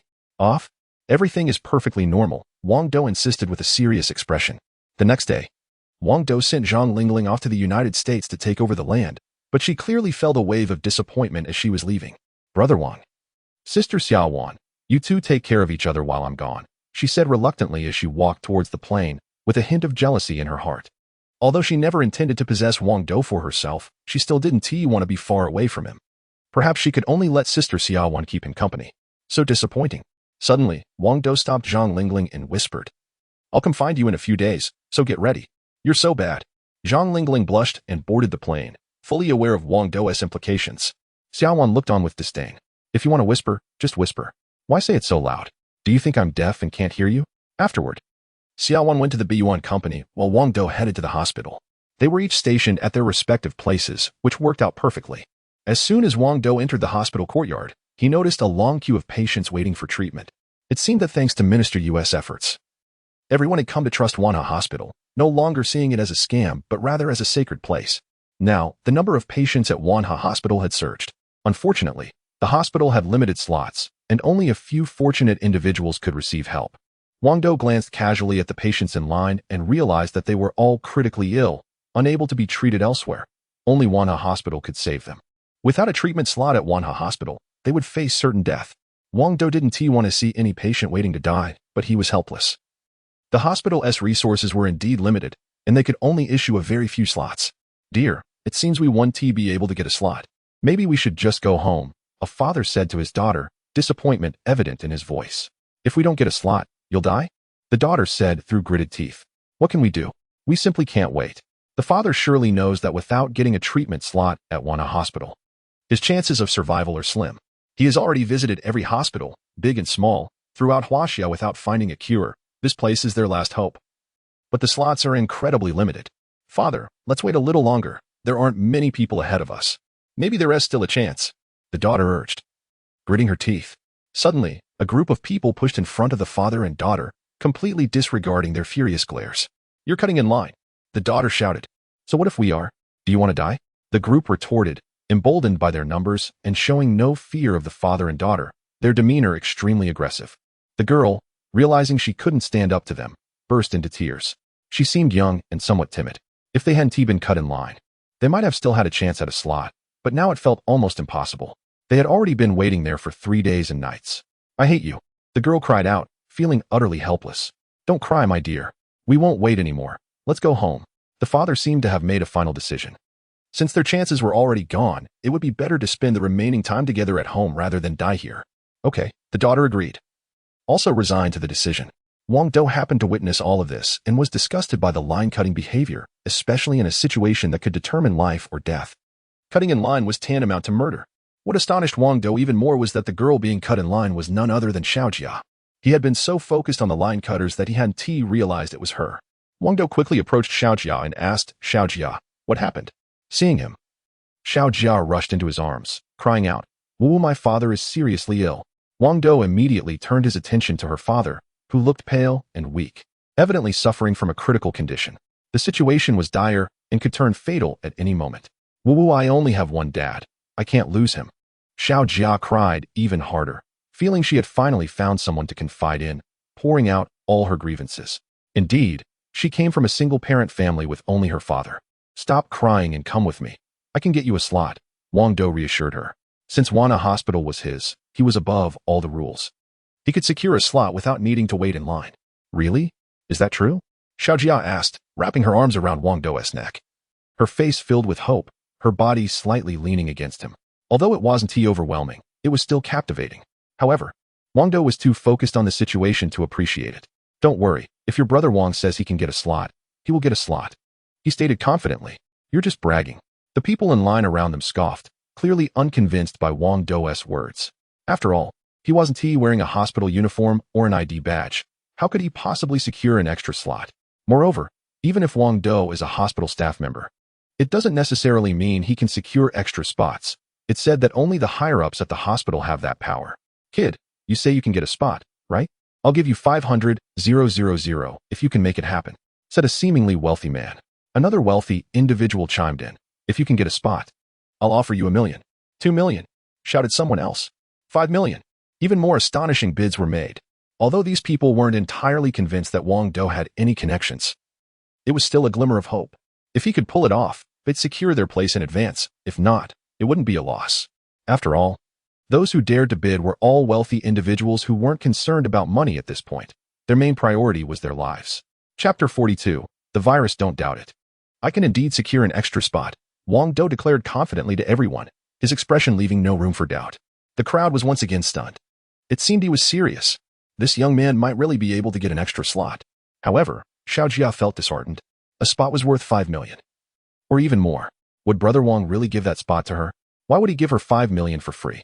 Even offering herself wouldn't be worth that much. Xiao Jia released her hold on Wang Dou, feeling utterly defeated. Just moments ago, she almost believed she had found someone truly important, someone she could rely on.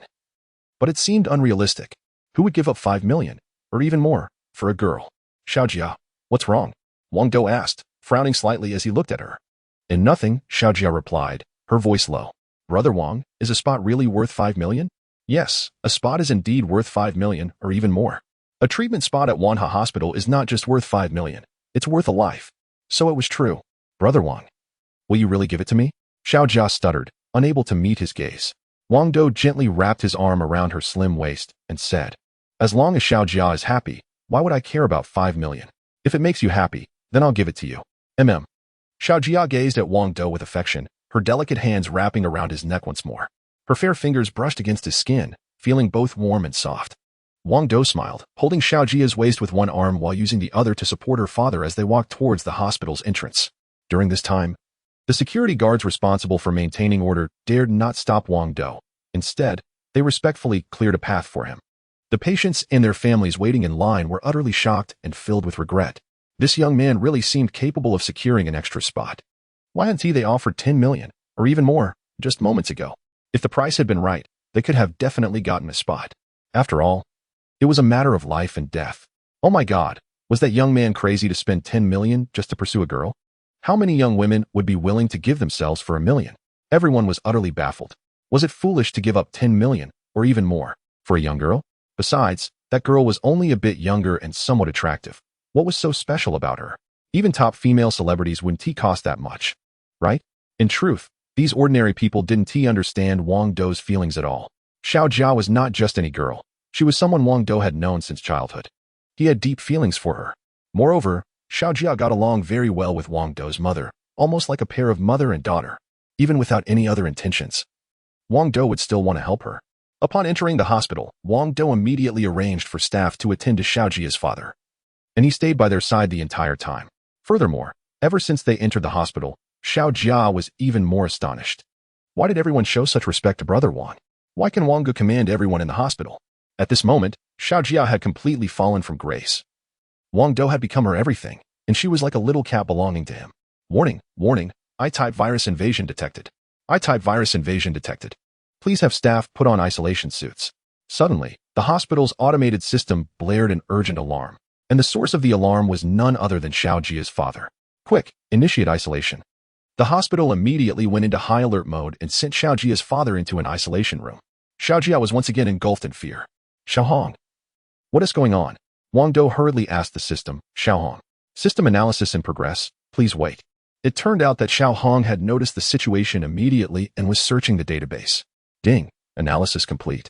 Moments later, Xiao Hong said seriously, Master, this is a primary virus invasion that needs to be treated promptly. Otherwise, it could lead to serious trouble. What trouble could arise if it's not treated in time? Wang Dou seemed to sense the gravity of the situation. Xiao Hong quickly explained, the I-type virus belongs to the primary viruses of the galaxy and can spread widely. If not eliminated in time, it can mutate rapidly, evolving from I1 to I6 in a short period. Once it evolves to I6, even Xiao Hong would be unable to cure it. At this point, Wang Dou understood the severity of the I-type virus. It was a virus capable of evolution. Initially, its symptoms resembled those of a common cold, and recovery seemed imminent. But that was just the virus lying dormant and evolving. By the time it reached I-2, it could be lethal. The virus in Xiao Jia's father had already evolved to I-2. Moreover, this virus could spread widely, and if it wasn't contained, the consequences would be dire. However, this virus was called a primary virus of the galaxy for a reason. Its lifespan was limited to just 6 months. This meant that from the moment of outbreak to its end, regardless of how it evolved, all viruses would automatically perish after 6 months. But no one knew how many people would die in that time, perhaps 100,000, perhaps 500,000, maybe more. Wang Dou's face turned pale. Since Xiao Jia's father had contracted this virus, it was certain that many more people were infected, their viruses merely lying dormant, yet to erupt. This was a terrifying viral outbreak. Is there still hope for Xiao Jia's father? Wang Dou asked again, seeking confirmation. Yes. As long as it hasn't evolved to I-6, it can be cured with a first-level I-type antidote, Xiao Hong affirmed. All right, first buy a vial of the first-level I-type antidote, and then purchase the synthesis method for the antidote.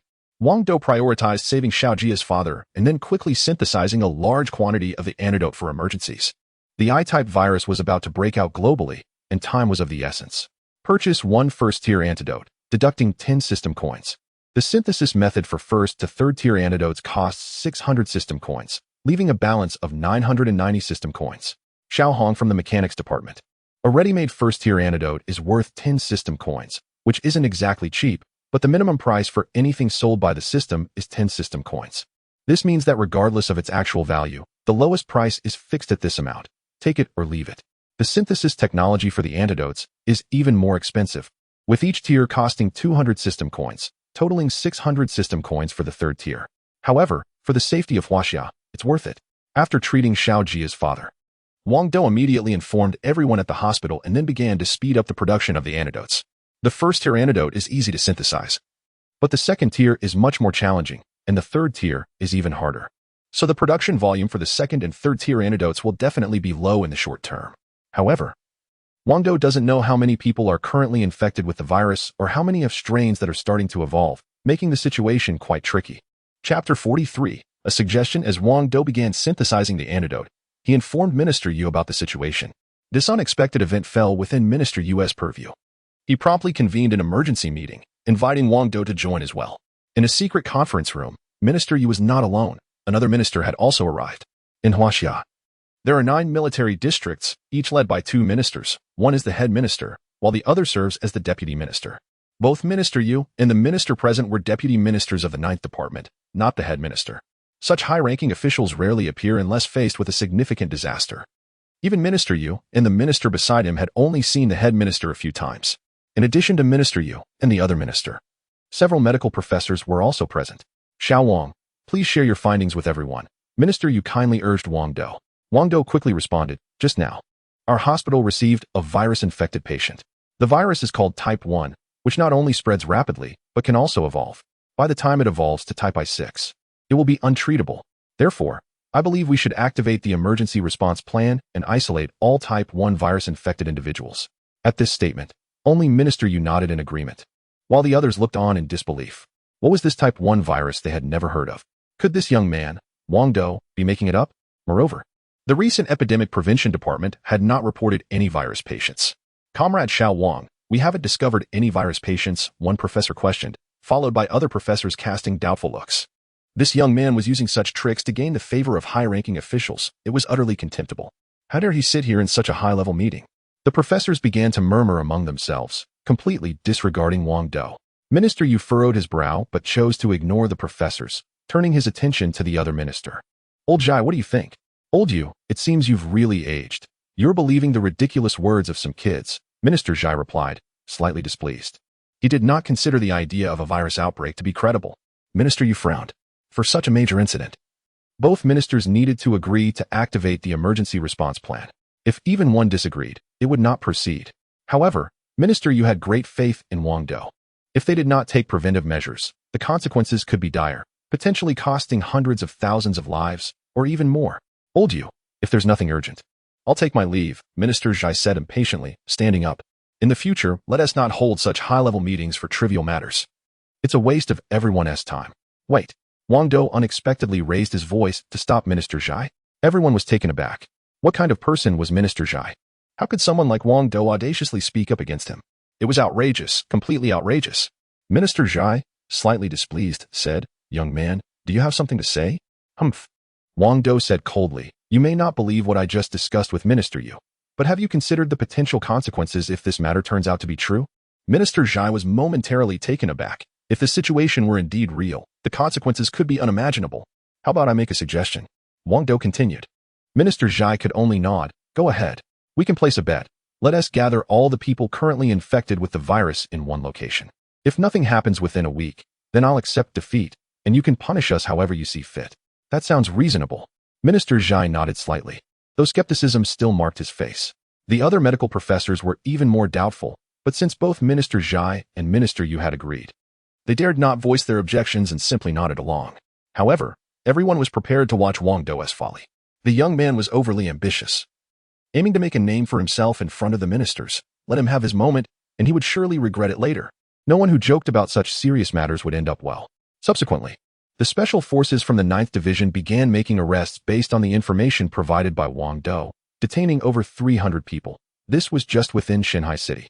If the scope were expanded nationwide, the numbers would be even greater. Infected individuals were easy to identify, as their symptoms resembled those of a severe cold. "On what grounds are you arresting me? I'll sue you." The quarantined patients were extremely dissatisfied, claiming they would file lawsuits. Among these individuals were several wealthy people with significant influence, who were even more disgruntled. In the following days, various departments in Shanghai City received a flood of complaints, leading to total chaos. Even those in Shanghai City were restless. "Comrade Xiao Wang, I advise you to abandon the quarantine. Otherwise, this will escalate." One of the medical professors involved in the operation tirelessly urged Wang Dou. The other medical professors also looked displeased. The number of people arrested in this operation was simply too high, causing a stir throughout Shanghai City. Abandon? How is that even an option? Wang Dou could never give up on the quarantine. This was about saving more lives. If the virus were to spread, it would be disastrous. What else more? The first batch of antidotes from Wanhe Hospital hadn't even been fully synthesized yet. If the virus spread now, it would be beyond recovery. "All right, we'll wait. Just don't come crying to us later." The medical professors wore malicious expressions. 3 days later, aside from some cold symptoms, nothing else had happened to the quarantined patients. By the 4th day, those exhibiting cold symptoms had all recovered. In other words, on the surface, these quarantined individuals appeared to be perfectly fine. The professors looked down on Wang Dou even more. If they had believed him even a little at the beginning, they no longer had any faith now. Everyone had recovered. What more could they say? Haha, just wait for your downfall. The young man's desire for fame was wrong. But lying to gain recognition in front of the ministers was unacceptable. "Don't you feel embarrassed at all?" The medical professors began to chatter excitedly again. And this time their voices were louder than ever, as if they were afraid Wang Dou wouldn't hear them. But Wang Dou paid them no mind. The reason the patients showed no symptoms was that the type I virus had already gone dormant and was rapidly evolving, waiting to transform into type I2 or even higher variants. When that happened, a wave of patients would erupt with severe symptoms. It would be catastrophic. Soon, the final day arrived, day 7, which was the deadline for Wang Dou's bet. Yet, the patients still exhibited no abnormalities. At that moment, Minister Zhai's call finally came through. Filled with fury. "Hello, you can release them now, right? The deadline for the bet hasn't come yet, has it?" Wang Dou frowned. The deadline was tonight, and there was still half a day left. "All right, I'll wait a few more hours. But if nothing happens by then, I don't care what your relationship with old you is. I will send someone to arrest you," Minister Zhai said before hanging up. Chapter 44. The antidote arrives. Time passed second by second, and at 7 o'clock in the evening, an incident finally occurred involving one of the quarantined individuals. He had been eating when suddenly he collapsed onto the table, unconscious. When someone pushed him, they discovered that blood was pouring from his mouth, and his eyes and nose were also bleeding. Shockingly, the blood was black, resembling that of a corpse. Within a short time, blood flowed like a river, emitting a nauseating stench of decay. In less than 20 minutes, this person not only stopped breathing, but was also completely decomposed. Yet, just 20 minutes earlier, he showed no symptoms at all and had been chatting and laughing at dinner. Wang Dou took one look and realized that the virus within this patient had evolved to type I3. Type I2 could be deadly, but it was a slow process. However, once it reached type I3, once it erupted, it would only last at most half an hour. Soon, others began to show symptoms as well. In less than 2 hours, Over 20 people had died, and the scene was not only bloody but terrifying. The professors could no longer bear it and wanted to leave.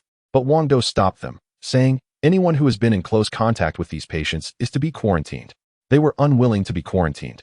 But with the special forces from the 9th Division surrounding them, no one dared to force their way out. They could only wait there. Shortly after, Minister Zhai learned about the situation and was shocked. What the young man named Wang said turned out to be true. Who exactly is he? How could he have discovered this virus ahead of the medical professors? His name is Wang Dou, the owner of Beiyuan Company and Wana Hospital. Minister, you said, sitting beside Minister Zhai with a calm demeanor. Minister Zhai suddenly understood. Of course, the mobile phones from Beiyuan Company had even impressed him. And the legends about Wana Hospital were also gaining momentum recently. It turned out that this young man was behind it all. Suddenly, Minister Zhai thought of something and turned to Minister Yu, asking, Old Yu, are you thinking of marrying off Xiaoqi to him? Oh, you know about that too? Minister Yu replied with a smile. Old fox. Minister Zhai was very displeased. He had several granddaughters himself, none of whom were less attractive than Xiaoqi, but unfortunately, Old Yu had gotten ahead of him. In an office at the military district, both Minister Zhai and Minister Yu were present, with Wang Dou sitting in front of them. I'm sorry, I was reckless. I should have believed you right away. Minister Zhai sincerely apologized. All right, I accept your apology. Wang Dou was not one to hold grudges, especially since there was no animosity between him and Minister Zhai. The fact that Minister Zhai took the initiative to apologize made it all water under the bridge. The main focus now was still the virus. May I ask, how advanced is the virus at this point? Minister Zhai asked earnestly, fully convinced of Wang Dou's capabilities. Due to your oversight, the virus has likely completely erupted. Wang Dou said seriously, I'm not just speaking out of anger. The military district's actions were delayed by a week, which has allowed the disease to spread extensively. However, most cases are of the initial strain, with only a small number beginning to evolve. Upon hearing this, Minister Zhai suddenly sank into the sofa. The horrifying scenes from the quarantine zone still vivid in his mind. If this terrifying virus were to fully erupt, the consequences would be unimaginable. Minister, you also wore a grave expression. What should we do? Minister Zhai asked, trembling slightly. Wang Dou glanced at Minister Zhai and saw a genuine concern for China in his eyes. He replied honestly, as long as the virus hasn't evolved to its ultimate strain. I can provide an antidote. However, I can't supply it in large quantities just yet. I need a few more days. So, you must isolate all infected individuals immediately. Understood. Both Minister Zhai and Minister Yu responded almost in unison, finally breathing a sigh of relief. As long as Wang Dou promised to provide the antidote, everything would be manageable.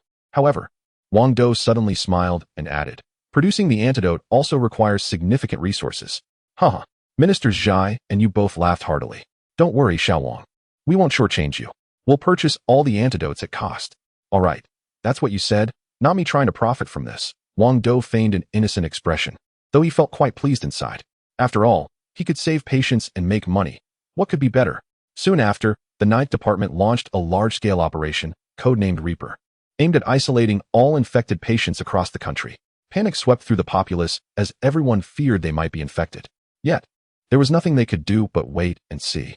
Whether they had been infected was beyond their control. In just 3 days, a staggering 1 million people had been quarantined across China, a figure far exceeding Wang Dou's expectations. Truly shocking. Patients infected with the I-1 strain were unlikely to die. But if the virus evolved to the I-2 strain, their lives would be in danger.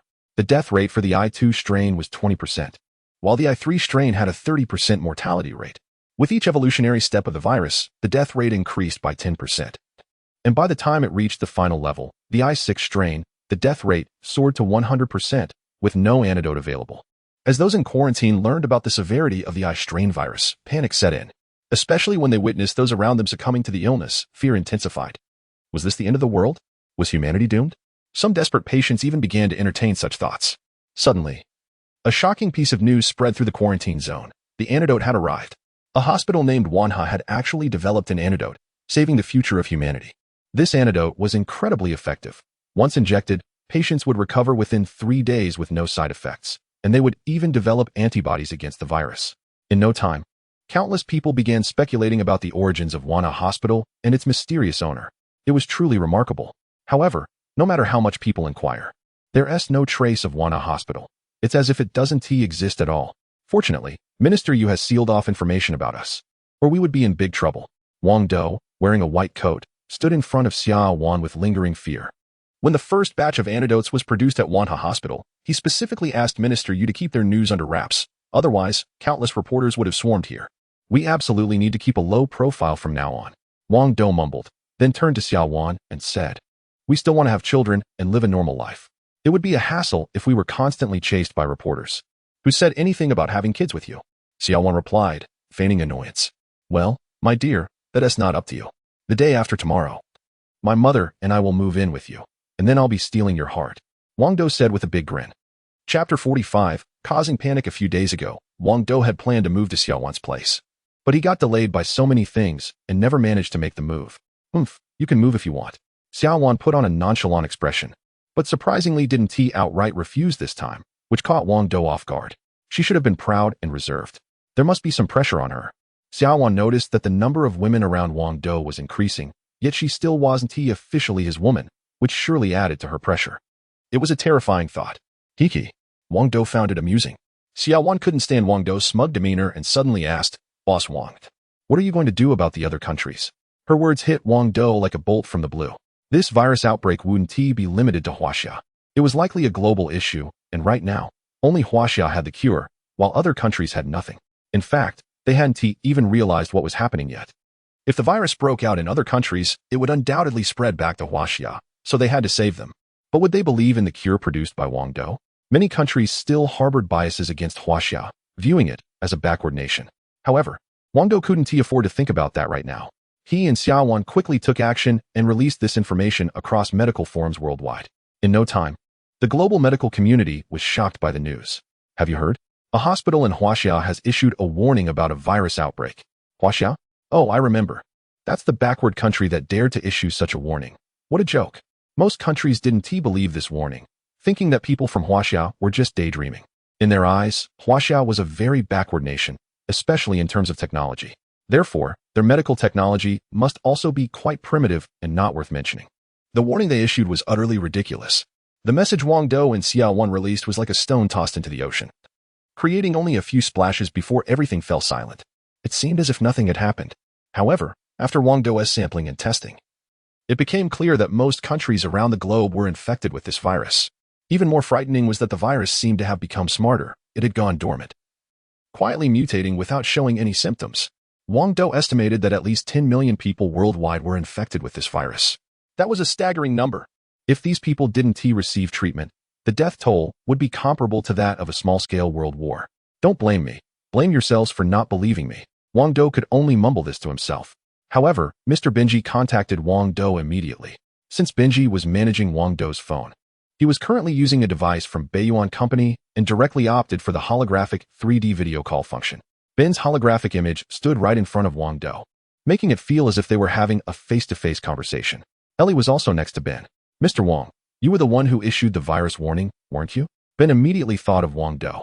That's correct. Wang Dou nodded, his gaze shifting to Ellie, who was wearing a tight-fitting nightgown made of a very soft fabric that accentuated her figure. So, this is really happening? Ben asked gravely. Yes. I advise you to prepare as soon as possible. Otherwise, the casualties will be significant, Wang Dou warned. Ben understood the implications of this and urgently asked, you must have an antidote, right? Wang Dou nodded, saying, there is an antidote, but this virus can evolve. Once it reaches its highest level, my antidote will be useless. So you need to act quickly. All right, I'll go notify them right away. Ben, being an international businessman, couldn't decide whether to issue the virus warning or import a specific medication, but with his influence, he could certainly lobby Congress. If that didn't work, they would just have to leave it to fate. I hope your Congress doesn't make foolish decisions. Wang Dou cautioned. Understood. Ben hung up and rushed to Congress. The U.S. Congress is the highest authority, but it closes at night, with only a few staff members on duty. Suddenly, a robust elderly man rushed in, demanding, I need to see the highest authority. The staff recognized Ben and knew he was not only a global businessman, but also had influence over several senators. So they immediately contacted the highest authority. When the highest authority heard the news, he hurried over. Upon hearing Ben's report, he appeared somewhat dismissive.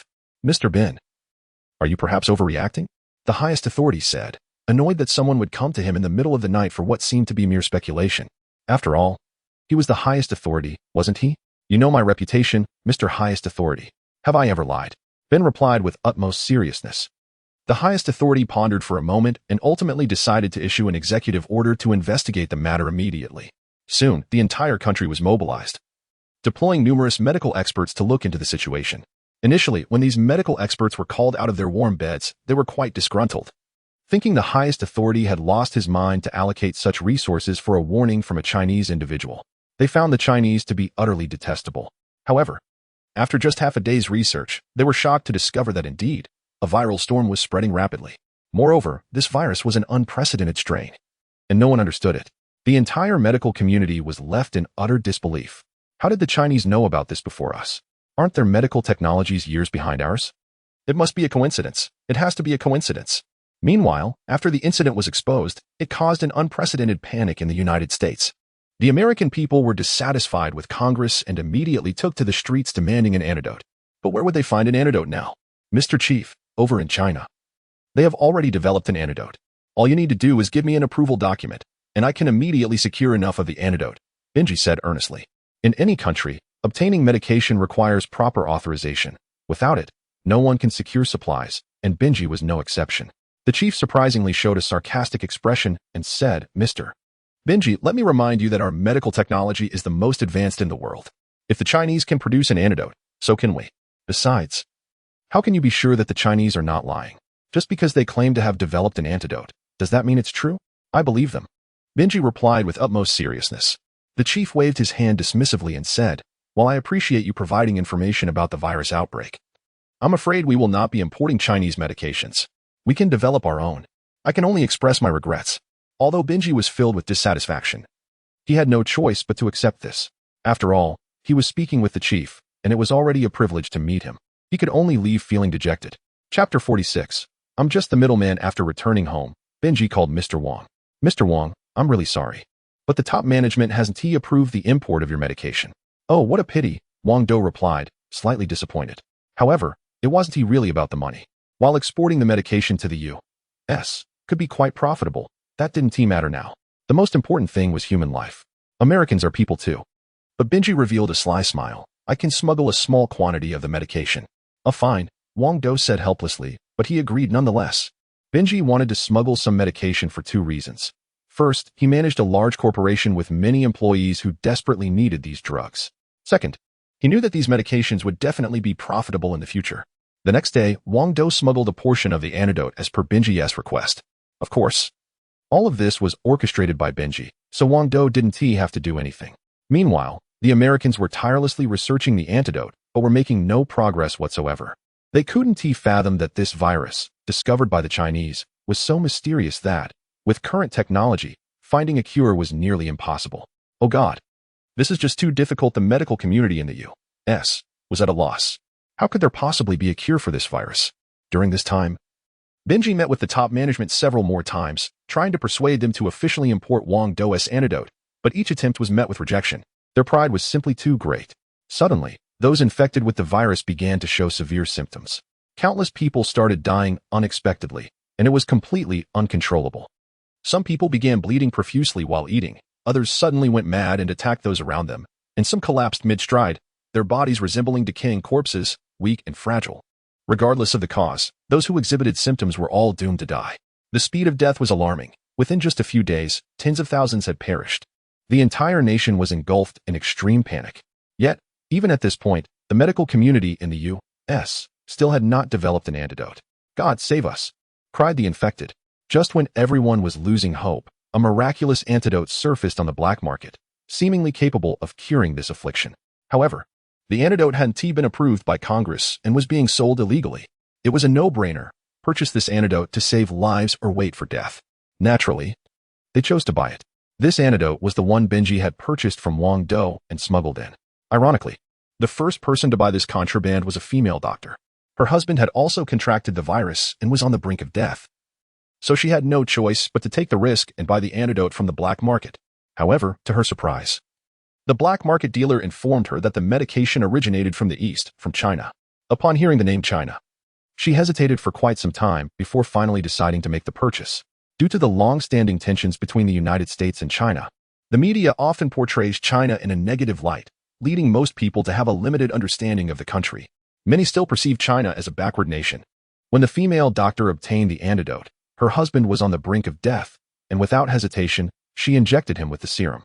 Instantly, he collapsed, his face contorted in pain. No.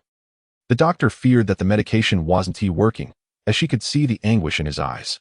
However, it didn't appear to be what she had imagined. Typically, the first and most obvious symptom of those infected with the virus is severe bleeding. Yet her husband showed no signs of bleeding at all. Although he was in agony, it seemed it was not due to the illness. Could it be that the antidote was actually taking effect? A glimmer of hope appeared in the doctor's heart. Her husband remained unconscious for an entire day. But the next morning, he awoke, not only fully recovered, but also ready to feast on a table full of food. He had miraculously healed. Thank you, wonderful people of the East. The doctor kept praying towards the distant East. Soon, news spread that China's antidote could cure the disease, and countless people flocked to the black market. However, the limited supply of antidotes smuggled in by Benji was merely a drop in the bucket, saving only a few.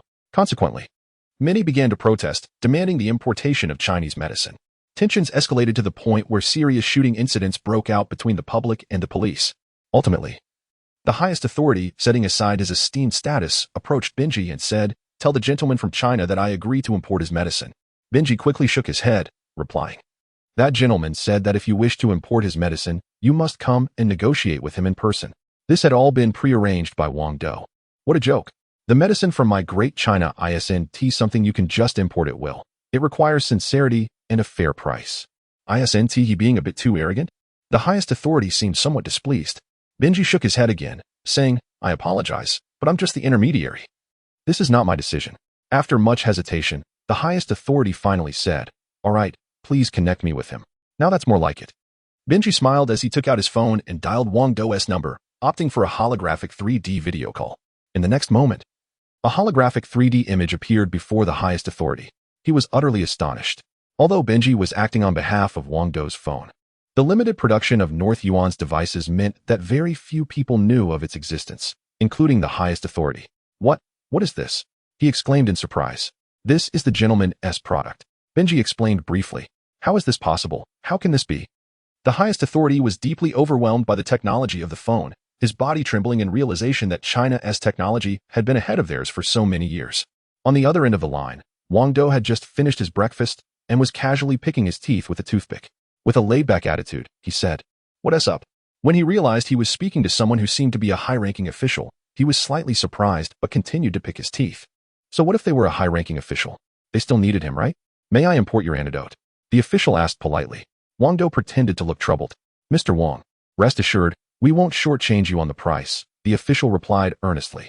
"All right, for the sake of saving countless lives, I agree," Wang Dou finally smiled, already thinking that he could sell it to the United States for at least 5 times the domestic price. Soon after, a large quantity of the medication was exported to the U.S., and their infected patients received treatment. However, due to the delayed import of the drugs, many people still died, at least 500,000. This was a horrifying situation. Chapter 47, a bit anxious after the United States imported Wang Dou's medication. Other countries quickly followed suit, changing their perceptions of China. It turned out that China was not a backward nation, but rather an extremely advanced one, a truly remarkable place. With this, the viral crisis seemed to have passed. According to incomplete statistics, at least 3 million people worldwide had died from the virus. This was the consequence of not believing in China. It was self-inflicted. If they had trusted China from the start, believed in Wang Dou, the death toll would not have exceeded 1,000. This was a painful lesson. Even after hundreds of years, this incident would still be recorded in history. Today was the day Wang Dou had chosen to move. Regardless of whether his mother believed he was wealthy or not, they were moving. His mother had worked hard her entire life. Now it was time for her to enjoy the fruits of her labor, especially since the source of her worries, the matter of Wang Dou's girlfriend, should finally be resolved. After all, the neighbor's young man was already a father. Surely Wang Dou should have at least one girlfriend. He chuckled to himself, thinking about how surprised his mother would be when she saw the mansion. He felt a swell of pride at the thought of her joy upon meeting Xiaowan. "Mother, today we're moving to my mansion," Wang Dou declared as soon as he saw her. "Xiao Dou, are you out of your mind again?" His mother looked skeptical, her expression suggesting she was still in disbelief. "Mother, whether you believe it or not, you have to trust me, because everything is already arranged. Someone will come to pick us up shortly," Wang Dou said earnestly. "All right then." What choice did his mother have but to believe him? She began to pack her things. Additionally, she called her good friend Aunt Zhang to inform her about the move, worried that if she didn't reach her, they wouldn't be able to chat together later. To her surprise, Aunt Zhang rushed over with 600 yuan as a congratulatory gift. Even more astonishing was that she was followed by a group of people, including 2 aunts from the Sun family and Fong Lin. They had all been chatting at Aunt Zhang's house when Wang Dou's mother called. Although Xiao Wang is a manager, he has only been working for less than a month. How could he afford a new house? Sun and Yang looked puzzled. Wang Dou had publicly stated that his annual salary was 2 million yuan, which meant about 200,000 a month. Having only worked for 1 month, he would have earned around 20,000 yuan. Fong Lin furrowed her brow slightly. She had been keeping an eye on Wang Dou's every move and hadn't heard anything about him buying a house. If he really had purchased a new place, it would be another blow to her. Ignoring the murmurs around him, Wang Dou focused on helping his mother pack. About 20 minutes later, a convoy of cars pulled up outside Wang Dou's building, sent by Xia Wan to pick him up, including several luxury vehicles like Rolls-Royces. Wang Dou then led his mother downstairs, heading straight for the waiting cars. However, until this moment, Wang Mu could hardly believe what was happening in front of her. She thought it was just a coincidence that a group of luxury cars happened to arrive while they were moving, and even more coincidentally, they parked right downstairs from their building. What was even more surprising was that Wang Dou actually led her inside one of those cars. Wang Dou, how did we end up in someone else's car? We need to get out of here, Wang Mu exclaimed, feeling a bit panicked. This kind of car was something only important people could afford, not someone like her and Wang Dou. Usually, when she saw such cars, she would keep her distance, afraid of dirtying them and not being able to pay for the damages. And now, she had unknowingly gotten inside one. This was reckless. Wang Dou, let's hurry and get out, Wang Mu urged, increasingly anxious. Wang Dou said helplessly, this is your son's car. What are you afraid of? You're just bragging again. Wang Mu still didn't believe him. Wang Dou sighed and, tapping his forehead, called out to all the drivers, you guys tell her. Whose cars are these? In unison, the drivers replied, boss, these cars are all yours. Only then did Wang Mu choose to believe it. But she couldn't help but pinch Wang Dou's ear, saying, you should have said so earlier. Wang Dou felt helpless. It was clearly his mother who didn't believe him. And now it was his fault? Typical mother. Don't be mad, Mom. It's my fault for not being clear, Wang Dou could only say. What else could he do? If his mom got angry, she might take a feather duster to him. Humph, next time be clearer. Or just wait and see how I deal with you. Wang Mu teased, but tears of joy were already welling up in her eyes. Her son had finally made something of himself. After that, Wang Mu insisted on taking Aunt Zhang's hand, asking her to join them for a ride. Aunt Zhang didn't refuse and hopped into the car, equally excited. It was also her first time in such an expensive vehicle. To Wang Dou's surprise, Aunt Sun and Aunt Yang shamelessly climbed into the car as well. Wang Dou didn't stop them. There was no need to get angry with them. Besides, they were probably just curious to see if it was real or not. They might think this convoy was rented after all. So, let them see for themselves. What surprised Wang Dou even more was that Fong Lin also got in, seemingly wanting to check things out for herself. Wang Dou didn't stop her either. If she wanted to see, then let her see. Soon, the convoy set off and quickly arrived at an extremely luxurious place, which turned out to be the residence of Xiao Wan, the president of B1 Company. Not only was it luxurious, but the security was also tight. Ordinary people couldn't get in at all. Could it be that Wang Dou lived here? Everyone felt a little uneasy, unable to believe such a thing. It was just too unbelievable. Who was Wang Dou? Just a month ago, he was a mere janitor, the lowest of the low in society. And who was Xiao Wan? The president of Beiyuan Company? She was a powerful woman, a goddess to countless people. Wang Dou and Xiao Wan were worlds apart. She was in the heavens while he was on the ground. In this lifetime, they were incomparable. Suddenly, the car actually drove into Xiao Wan's mansion, shocking everyone. Wow. Everyone gasped in shock. It was simply terrifying. Especially Fong Lin, who was utterly dumbfounded. What on earth was going on? Could it be that Wang Dou had been with Xiao Wan? Yes, that seemed highly possible. Humph. A man who sells his body for wealth is not worthy of admiration. Fong Lin could only console himself with that thought, but he inadvertently bit his lip in frustration. Before long, the car came to a stop. Instantly, a group of guards respectfully greeted, "Hello, boss." At this, Fong Lin was completely taken aback. If Wang Dou had been with Xiao Wan, the servants would never refer to him as boss. At most, they would call him something like young Master Wang. The only reason they called him boss was that Wang Dou was not just someone who had been with her, but was truly in control of everything here. This was impossible. Absolutely impossible. Chapter 48. A huge joke thud. Fong Lin, shocked, stumbled and fell to the ground. Wang Dou frowned slightly and coldly instructed a servant. "You too. Help her inside. She probably can't walk now." Yes. Two servants quickly rushed over to support Fong Lin, who indeed found it impossible to stand. The shock she had experienced was simply too overwhelming. If Wang Dou were just a manager with a salary of 2 million, she could have accepted it. If he were just a pretty boy in Xiaowan's life, she could have looked down on him. But the reality was far more brutal. Wang Dou was the true master here, while Xiaowan was merely his. That meant Wang Dou's worth was astronomical. It was a huge joke that Fang Lin had chosen to break up with Wang Dou over a mere 7 or 8 million. Moreover, Lu Yun had not treated her well. As they entered the house, everything from the decor to the furniture and appliances was top-notch. The large indoor swimming pool added an extra touch of luxury. The overall area was enormous, comparable to an entire building. Upon entering the main living room, a nearly flawless woman stepped forward to greet them. Not only was her figure stunning, but her beauty was exquisite, complemented by an air of nobility. It was none other than Xiaowan. She had intended to personally greet Wang's mother, but had been too busy with company matters, and since Wang Dou was rather hands-off, she rushed over as soon as she could. Fortunately, Wang's mother had just arrived home. "Hello, Auntie," Xiaowan said with a bright smile, warmly linking her arm with Wang's mother.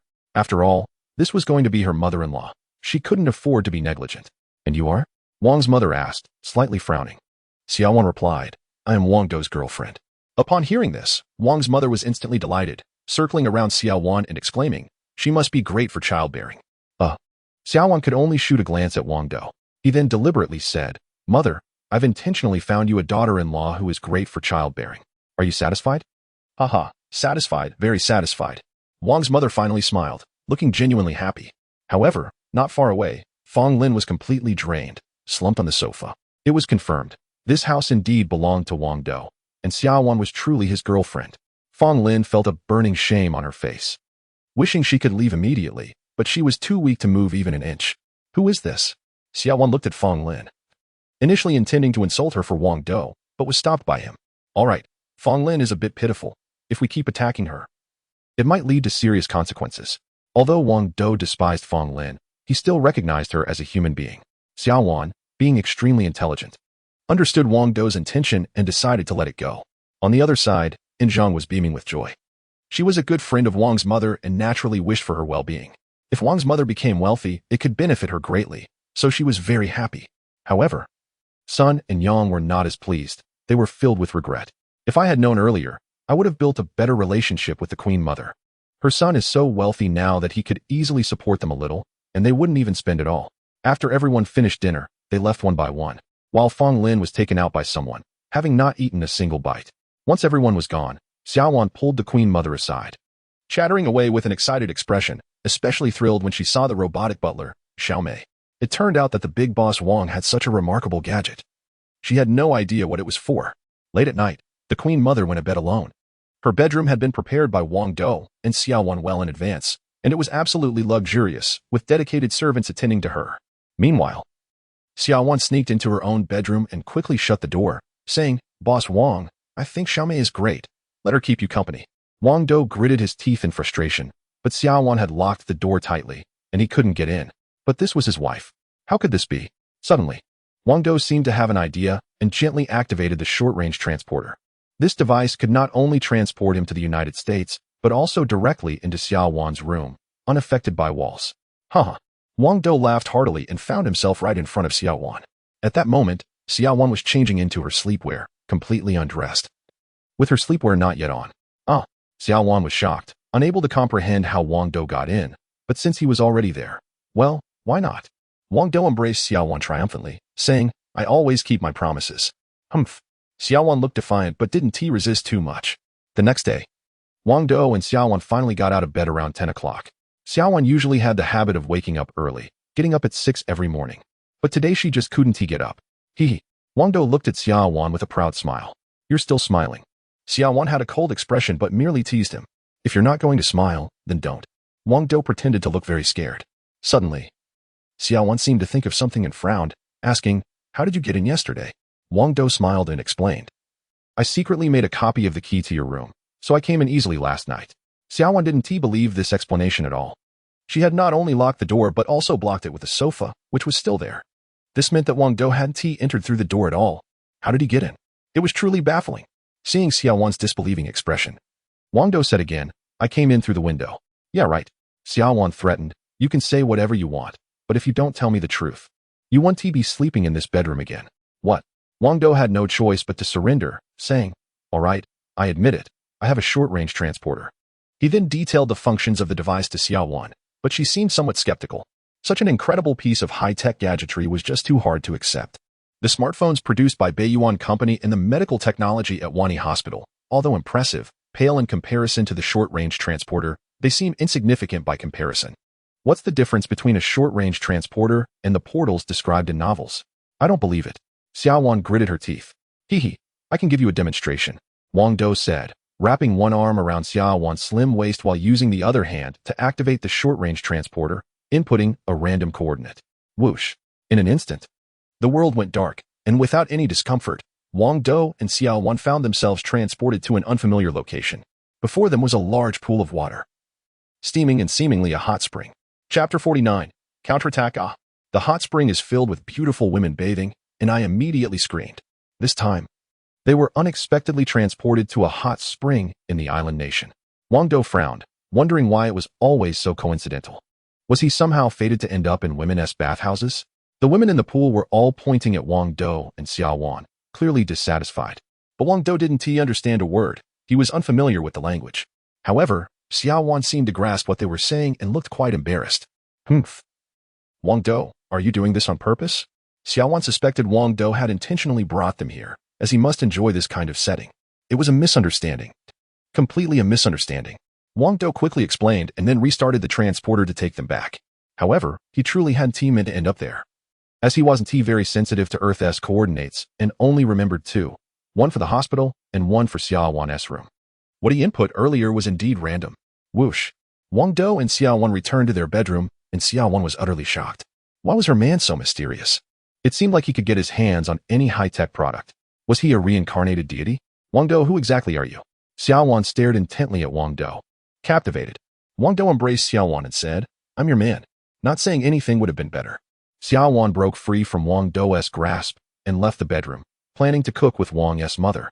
But Wang's mother and Xiao Mei had already prepared the meal. Xiaowan felt a wave of embarrassment wash over her. It was truly awkward to have the elderly cook on the first day. Days passed, and not only did Wana Hospital get back on track, but Beiyuan Company also increased its production capacity, fully able to meet Benji's demands. However, it could still only supply a small portion of clients. Now, Wang Dou's mobile phone company and the hospital were making a monthly profit of at least 400 to 500 million, which was quite substantial, but still small compared to larger corporations. Moreover, this was before deducting employee salaries and other expenses, meaning the net profit was even less. Today, while Xiaowan was in a meeting with company staff, an unexpected guest walked in. Her name was Xiaoli, who claimed to be Xiaowan's cousin, followed by several bodyguards in black, looking down on Xiaowan with contempt. Wang Dou stood behind Xiaowan, slightly frowning. "Oh, I really underestimated you. I didn't expect you to run the company so well," Xiaoli said with a mocking expression. When Xiaowan saw Xiaoli, her eyes flared with anger, mixed with a sense of grievance. Xiaowan had lost her parents at a young age and was raised by her grandfather. He had planned to leave the entire family fortune to her, but due to a sudden illness, he passed away without leaving a will. Subsequently, Xiaowan's aunt had kicked her out of the house, leaving only the Beiyuan Company to her. At that time, Beiyuan Company was already on the brink of bankruptcy. Although Xiaowan was furious, she was too weak to confront her aunt and could only leave in tears. At that moment, she went from being a wealthy heiress to the owner of a struggling third-rate company. Her identity was a world apart. "You are not welcome here. Please leave." Xiaowan gritted her teeth and said, "Humph, just because you say I'm not welcome, I won't be. We have a stake in this company too, right?" Xiaoli snapped back fiercely. Initially, their family had looked down on Beiyuan Company, but they recently heard that Beiyuan seemed to have mastered some high-tech innovations, causing its value to soar, which piqued their interest. "According to the agreement I made when I left the family, this company is mine now." Xiaowan felt a sense of foreboding and clenched her teeth. Haha. Xiaoli laughed loudly. "Agreements are dead, but people are alive, so agreements can be changed." "What?" Xiaowan's face turned pale with anger. It was one thing to seize her inheritance, but now they wanted to swoop in and take advantage of her when the company was finally gaining traction. They had dismissed Beiyuan when it was struggling, and now that it was improving, they were trying to take advantage of the situation. This was simply outrageous. "I won't waste my breath. I'll give you 10 million. You hand the company back to me." Xiaoli stated her intentions clearly, throwing a pre-signed contract in front of Xiaowan. Beiyuan Company was now worth at least 1 billion, and Xiaoli was shamelessly trying to buy it for a mere 10 million. This was more than a robbery. Xiaowan began to tremble. Her aunt had completely inherited the Xia Group, whose total assets exceeded hundreds of billions, making it one of the top enterprises in the Huaxia region. The Xia family was a prestigious lineage with a history of over a century, and their power in Huaxia was unmatched. To put it simply, even just Xia Li could shake the ground in Shanghai City, making local officials tremble, let alone a small company like Beiyuan. If Wang Dou was a fierce tiger, then the Xia family was a dragon. There was no comparison. At that moment, some of the veteran employees of B1 Company showed extreme unease. They had been with the Xia family for a long time and were well aware of the Xia family's influence. This is bad. The Xia family is being too harsh on Miss Xiaowan. But what can be done? The Xia family's power is too strong. Miss Xiaowan is likely to. The veteran employees sympathized with Xiaowan but whispered among themselves, not daring to speak out loud. You've gone too far, Xiaoli. Xiaowan gritted her teeth. Humph. You little wretch, don't you know to call me sister? I'm your sister. Xiaoli held herself high, then pointed at the contract. Hurry up and sign it, or I'll have to resort to some methods.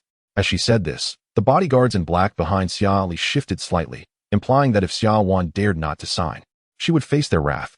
Clearly, Xiaoli did not regard Xiaowan as a sister at all. You've gone too far. Xiaowan nearly cried out.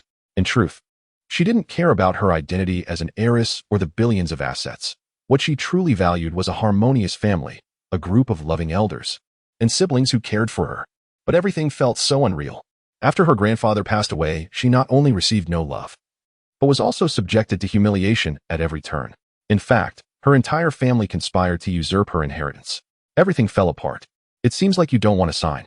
Xiaoli suddenly stepped forward and slapped Xiaowan across the face. Slap. However, the one who was hit was not Xiaowan, but Xiaoli. Wang Dou was the first to strike, landing a powerful slap on Xiaoli's face. And due to the force, she spun around several times before coming to a stop. Blood was already streaming from the corner of her mouth. Who? Xiaoli glared angrily at the person in front of her. Wang Dou smiled slightly and said, I'm just Miss Xia's personal bodyguard. Sorry if I hurt you. You dare to hit me? Do you know who I am? Xiaoli could hardly believe the reality before her. In a small place like Shunhale City, someone actually dared to hit her. Didn't they know how to write the word death? Slap. Yet, Wang Dou showed no fear and struck again, smiling as he said, Sorry, did it hurt again? Chapter 50. Proud face you. You. Xiaoli was completely dumbfounded, seemingly unable to comprehend what was happening before her. As if she were in a dream. Who was she? She was the precious daughter of the Xia family, cherished since childhood and endowed with countless resources. No matter who it was, everyone treated her with utmost respect. Whatever she wanted to do, she never had to lift a finger. A throng of people would rush in to do it for her. Even if she wanted someone dead, all she had to do was mention their name. And many would be eager to assist her in carrying out the deed.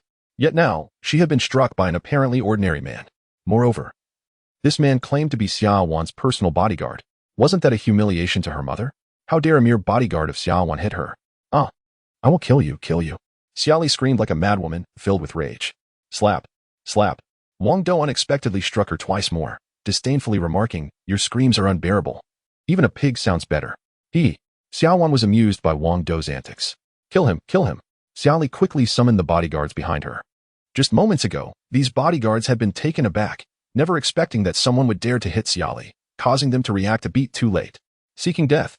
The bodyguards' expressions turned icy. It was unbearable for Miss Xiaoli to be slapped in front of them. They knew they would face severe punishment upon returning. No one wanted to endure that kind of treatment. Kill him. The bodyguards charged at Wang Dou recklessly. Wang Dou narrowed his eyes slightly and swiftly confronted them, launching a powerful counterattack. Although these bodyguards were far more skilled than ordinary ones, they were no match for international mercenaries and stood no chance against Wang Dou. In just one encounter, all the bodyguards were knocked to the ground. They didn't even see how Wang Dou had struck before they were hit hard. Wang Dou then approached Xiaoli and mockingly said, Sorry, I took down your bodyguards. Xiaoli was shaken. She hadn't anticipated that such a skilled fighter would be by her sister's side, and fear began to creep in. Yet, relying on her status, she threatened again. Xiaowan, don't make me force you. Do you not know my power? Sign the contract quickly. Xiaowan smirked slightly and replied, Sorry, but I gave this company to my personal bodyguard a month ago. It now belongs to him. If you want the company, you'll have to talk to Mr. Wang. What? Xiaoli couldn't believe her ears. Her sister had actually given a company to her bodyguard? Was this a mockery of her? You gave the company to me? Xiaoli looked at Wang Dou, but as soon as the words left her mouth, she regretted it. This bodyguard seemed formidable. Not only did he dare to hit her, but he was also ruthless. Just looking at the bodyguards lying on the ground showed that they were either severely injured or incapacitated. What did you say? I didn't quite catch that, Wang Dou said with a smile, but to Xiaoli, he appeared as fearsome as a raging beast. And no, I didn't say anything. Xiaoli stammered. In the end, Xiaoli had to leave with her tail between her legs, but before she left, she threatened Xiao Wan, saying, "Sister, just wait. What my mother and I want, no one can stop." Xiaoli's mother was, of course, Xiao Wan's aunt. In fact, Xiao Wan had another uncle, but he was quite timid and always listened to his wife. Xiao Wan showed deep concern. After Xiaoli walked away, she quickly pulled Wang Dou into the office and said, "Honey, you were too impulsive. You shouldn't have hit her. What's wrong? Are you feeling sorry for your sister?" Wang Dou asked, frowning slightly. "How could I possibly feel sorry for her? I'd feel nothing if you killed her. It's just that Andy has inherited the entire family business and is very powerful, something we can't confront right now," Xiao Wan replied seriously. It turned out that the Xia family was in the automotive industry, dealing with everything from passenger cars to heavy trucks, making their fortune substantial, amounting to hundreds of billions. With Wang Dou's current strength, he was no match for them. Given this, Xiao Wan certainly had her worries. Wang Dou looked deeply at Xiao Wan and said, "Don't worry, my love. No matter how powerful they are, I won't let you suffer any injustice. Everything that belongs to you, I will take back." Isn't the Xia family making money off the automotive industry? Can't Wang Dou venture into that field as well? Furthermore, Xiao Wan should rightfully inherit the Xia family's wealth as Wang Dou's wife. And of course, what belongs to his wife also belongs to Wang Dou. Anyone who dares to take his wife's things is simply asking for trouble. After all, Wang Dou has a system. Ding. Conditions met. Task triggered. Xiao Hong suddenly announced. Wang Dou smiled slightly, knowing that a task would be triggered whenever he faced a tricky situation. What task? He asked. Even though he suspected this task would definitely be related to the automotive industry. Master, the task is as follows. You need to develop the automotive industry and capture 1/10 of the Chinese market in the short term. Xiao Hong explained. Just as he thought. Wang Dou nodded and asked, "What is the deadline?" 1 month, Xiao Hong replied seriously. Wang Dou's expression immediately darkened. This task seemed quite challenging.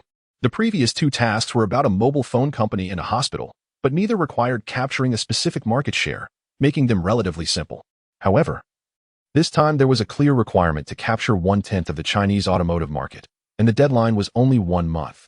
To build a large number of automotive production plants and capture 1/10 of the market within a month seemed incredibly difficult. It's important to realize that automotive production plants are different from other factories. Currently, all automotive companies are profitable and no one would sell their company. Meaning Wang Dou couldn't rapidly establish a factory through acquisitions. So he would have to rely on building new factories himself. However, just constructing a high-tech automotive production facility would take more than a month. What should he do? For the first time, Wang Dou felt at a loss. Is this a secondary task? Since this task is so difficult, it must be a secondary task, right? I'm sorry, master, but it's still a primary task. Xiao Hong replied calmly. No way. Wang Dou frowned slightly. Such a difficult task is still a primary one. Then how challenging could the secondary, tertiary, or even quaternary and canary tasks be? May I ask if you accept the task? Xiao Hong inquired again. I accept. Wang Dou gritted his teeth. All right. The task is activated, and the deadline is 1 month, Xiao Hong reminded him. If he successfully completes this task, the Xia family's business would face catastrophic consequences. Wouldn't they come begging Wang Dou and Xiao Wan for mercy? What about the aunt or the head of the Xia family? They wouldn't matter at all. From now on, only Xiao Wan's word would count in the Xia family. After accepting the task, Wang Dou hurriedly said to Xiao Wan, Honey, I plan to venture into the automotive industry. Upon hearing this, Xiao Wan was instantly taken aback.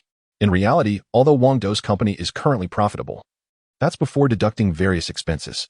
Once salaries, material costs, and other expenditures are accounted for, there wouldn't be much left. Blindly diving into the automotive industry right now would surely lead to failure. All right. Surprisingly, Xiao Wan didn't refuse.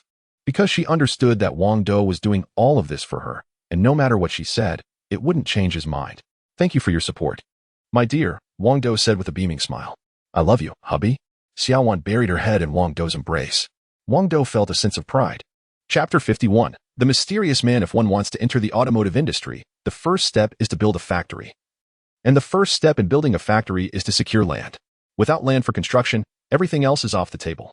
To secure land, Wang Dou had only one option, to seek assistance from Minister Yu. However, if he asked Minister Yu for help, it was certain that Minister Yu would try to match him with Yu Shaoqi. This was quite a headache.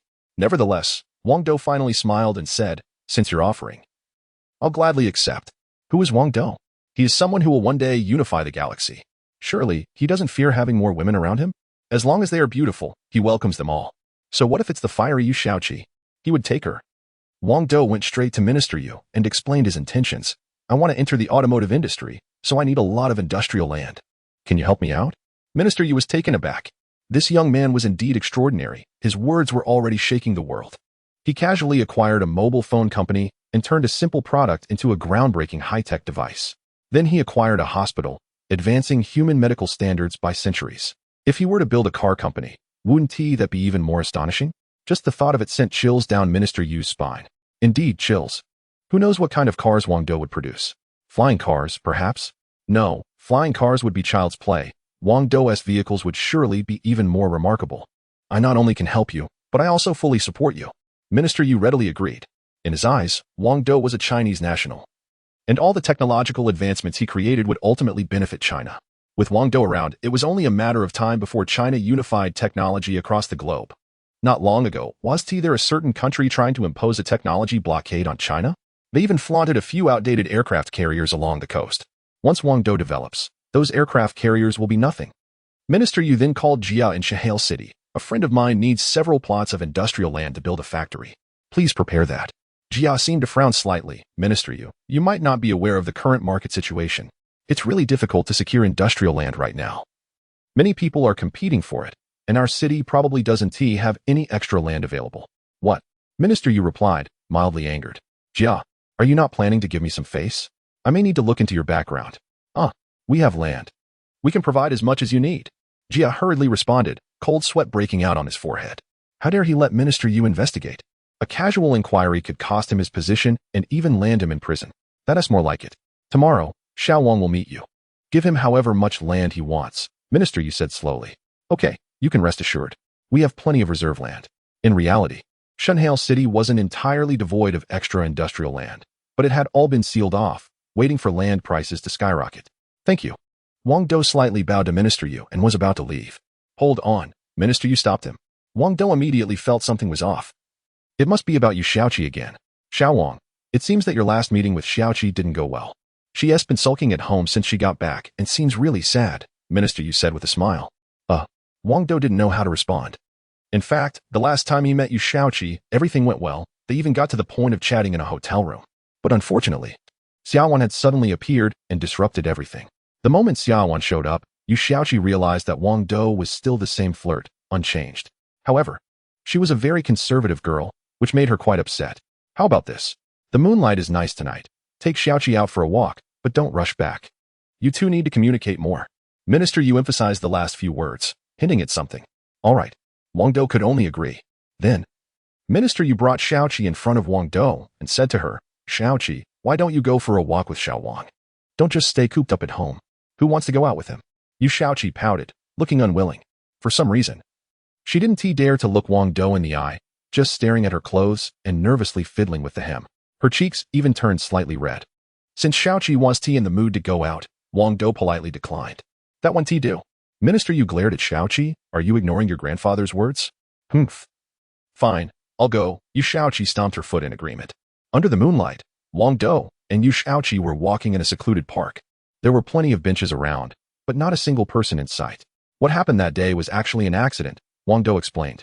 Yu Shaoqi kept her head down and said, You already have a girlfriend. How can it be an accident? You must have misunderstood. That woman is not my girlfriend, Wang Dou said seriously. In fact, he wasn't lying at all. Xiaowan was not his girlfriend, but his wife. You're lying. Yu Shaoqi didn't believe him at all. How about I swear? You should believe me then. Wang Dou raised 4 fingers, ready to swear. However, before he could, Yu Shaoqi suddenly stopped him. Don't swear, I believe you. This surprised Wang Dou a bit. Wasn't Yu Shaoqi supposed to be the conservative type? And she seemed like a wild girl who found it hard to develop feelings for a man. What was going on now? Did she secretly start to have a crush on him? Would she crash into a wall if she didn't see him for a day? Wang Dou, I can agree to date you, but we need to take it step by step, Yu Shaoqi confessed directly. Wang Dou was even more astonished. When did Yu Shaoqi become so proactive? And what happened to that fierce attitude she had towards him in college? Back then, she would shout and threaten him whenever they met. All right, I agree too. Wang Dou replied without hesitation, saying that he could already see the hope of conquering Little Pepper. However, before he could celebrate, Yuchichi suddenly said, Wang Dou, let's call it a day for now. I need to go home. After saying that, she really turned around and left. Wang Dou quickly shouted, Hey, there's a hotel just ahead. Why don't we go in and have a chat? As Yuchichi walked away, she stumbled slightly, biting her lip and thinking to herself, Wang Dou, you really haven't changed. You're still a player among players. Recently, a sensational piece of news has circulated in Shanghai City, claiming that a mysterious individual has acquired 6 plots of industrial land from there. Yes, you heard it right, 6 plots. Not 5 or 3. Moreover, these 6 plots are incredibly large, almost frightening in size. If calculated at the current land prices, their value could reach astonishing figures. Maybe 1 billion. Maybe 50 billion. Who knows? However, this mysterious person seems to have spent not a single penny, as they are allowed to use the land for free for 5 years. Once this news broke, countless businessmen rushed there to demand answers. If someone can use it for free, why should we spend huge amounts of money to buy it? And even if we are willing to pay, we might not even be able to acquire it. Chapter 52. Over the top, why did you acquire so much land? Dear husband? Xiaowan looked at the huge stack of land purchase contracts in front of her, utterly shocked. This was land. Not cabbage or carrots. How could they possibly have acquired so much? And on top of that, they hadn't spent a single penny. It was terrifying. Who do you think your husband is? Is there anything I can't accomplish? Wang Dou said proudly. Humph. Xiaowan shot him a glare. Her expression a mix of annoyance and playfulness. Please don't brag. It's not fun when we're married. Haha. Wang Dou couldn't help but laugh. He loved seeing Xiaowan get worked up. Dear, when do you plan to start building the factories? Xiaowan asked with a serious expression. Given their current financial situation, it was unrealistic to think they could build 6 car factories at once. It would require too much funding. Wang Dou's face turned serious as well. I plan to capture 1/10 of the Chinese automotive market within a month, so we need to start building the factories now. At his words, Xiaowan was even more shocked. Wang Dou's statement sounded almost insane. He was saying he wanted to capture 1/10 of the Chinese automotive market within a month, rather than just saying he would finish the factories in that time frame. The difference was staggering. Moreover, it would take at least a year or 2 to build factories, let alone capture a market. Was it even possible? If anyone else had said this, Xiaowan would have scolded them as crazy, but Wang Dou was different. He had created too many miracles. Maybe he really could pull it off. What do you need me to do? Xiaowan asked earnestly.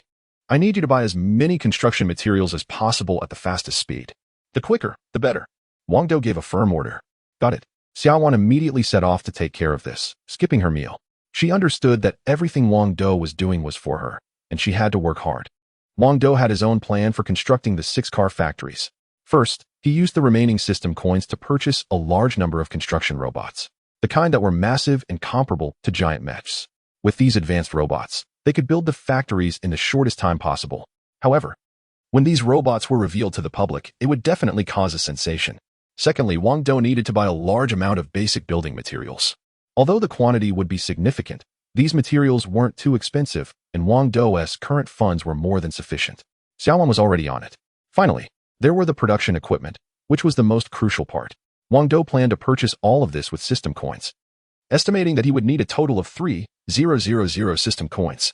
However, he currently didn't have a single system coin left. He had used all of them to buy the large construction robots. What to do? This task seemed incredibly challenging.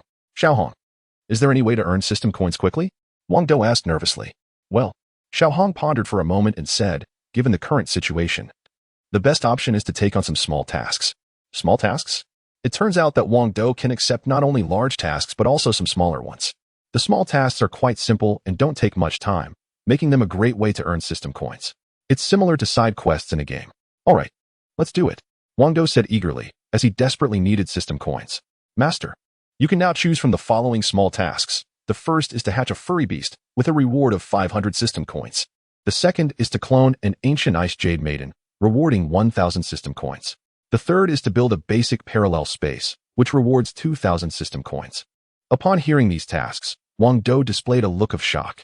Although he had been in contact with the system for over a month, he still seemed to know very little about it. This system was truly bizarre. Please explain each task in detail, Wang Dou said earnestly. Sure. Little Hong began to explain each task carefully. The furry beast mentioned in the first task is actually a type of pet. If successfully nurtured, not only would Wang Dou earn system coins, but he would also get a high-level pet. The second task is nearly a forbidden one, because once technology reaches a certain level, cloning humans is widely recognized as taboo. However, there is one exception, which is the cloning of ancient humans. According to legend, before this world, there existed an ancient world, a magical place that seemed suitable for cultivation, but for some unknown reason, it vanished without a trace. Nowadays, humans in the galaxy can only discover some isolated small spaces by chance, from which they obtain bits and pieces related to the ancients. Usually, these items have little to no practical value, except for biological body fragments, with human body fragments being the most valuable. These fragments can be used to clone ancient humans. However, the cloned ancient humans are not true humans. They are more like alternative robots, retaining only a small amount of their memories from when they were alive. The third task is easier to understand. It involves cultivating a basic parallel space, but it will only be a small prototype. I'll take the first task, Wang Dou said with anticipation, eager to find out what this furry beast was. He successfully accepted the task, and the countdown began, with a time limit of 1 day. In the next moment, a fist-sized egg appeared in front of Wang Dou. Yes, it was an egg. It turned out that this so-called furry beast was actually oviparous. Alright, so this task is about hatching an egg. Wang Dou said helplessly. Master, you need to ensure that this egg maintains a temperature of 37 degrees Celsius for the entire day in order to hatch. Little Hong reminded him. Indeed, it was about hatching an egg. The required temperature of 37 degrees was exactly human body temperature. Little Hong clearly intended for Wang Dou to incubate the egg himself. Just like a hen, this task was simply outrageous. Master is going to hatch an egg, Little Hong said with a gleeful expression. Wang Dou's face twitched, but he had no way to deal with the little red creature. He had no choice but to walk to the bedroom and place the egg on the soft bed. However, instead of incubating the egg himself, he found an electric oven, set the temperature to 37 degrees, and aimed it at the egg. That was it. What a joke. How could someone destined to unify the galaxy possibly incubate an egg? No way. However, he was quite interested in the idea of Xiaowan hatching the egg. Haha. Just imagining Xiaowan lying on the bed incubating the egg made Wang Dou burst into laughter, but it was just a fantasy. Xiaowan would never agree to that. Before long, most of the day had passed, and as the egg was about to hatch, Wang Dou realized he had been staring at it for too long and was too tired. He stepped out of the bedroom for a shower. When he returned, he was shocked to find that the egg was gone. Oh no. He hurried to the dining room, and the scene before him was horrifying. Chapter 53. Cloning. The scene before them was simply unbearable. Wang Mu and Xiaowan had actually cooked the egg. It turned out that while cooking together, Xiaowan and Wang Mu had stumbled upon this enormous egg. Having never seen one so big, they assumed it would be delicious and decided to fry it.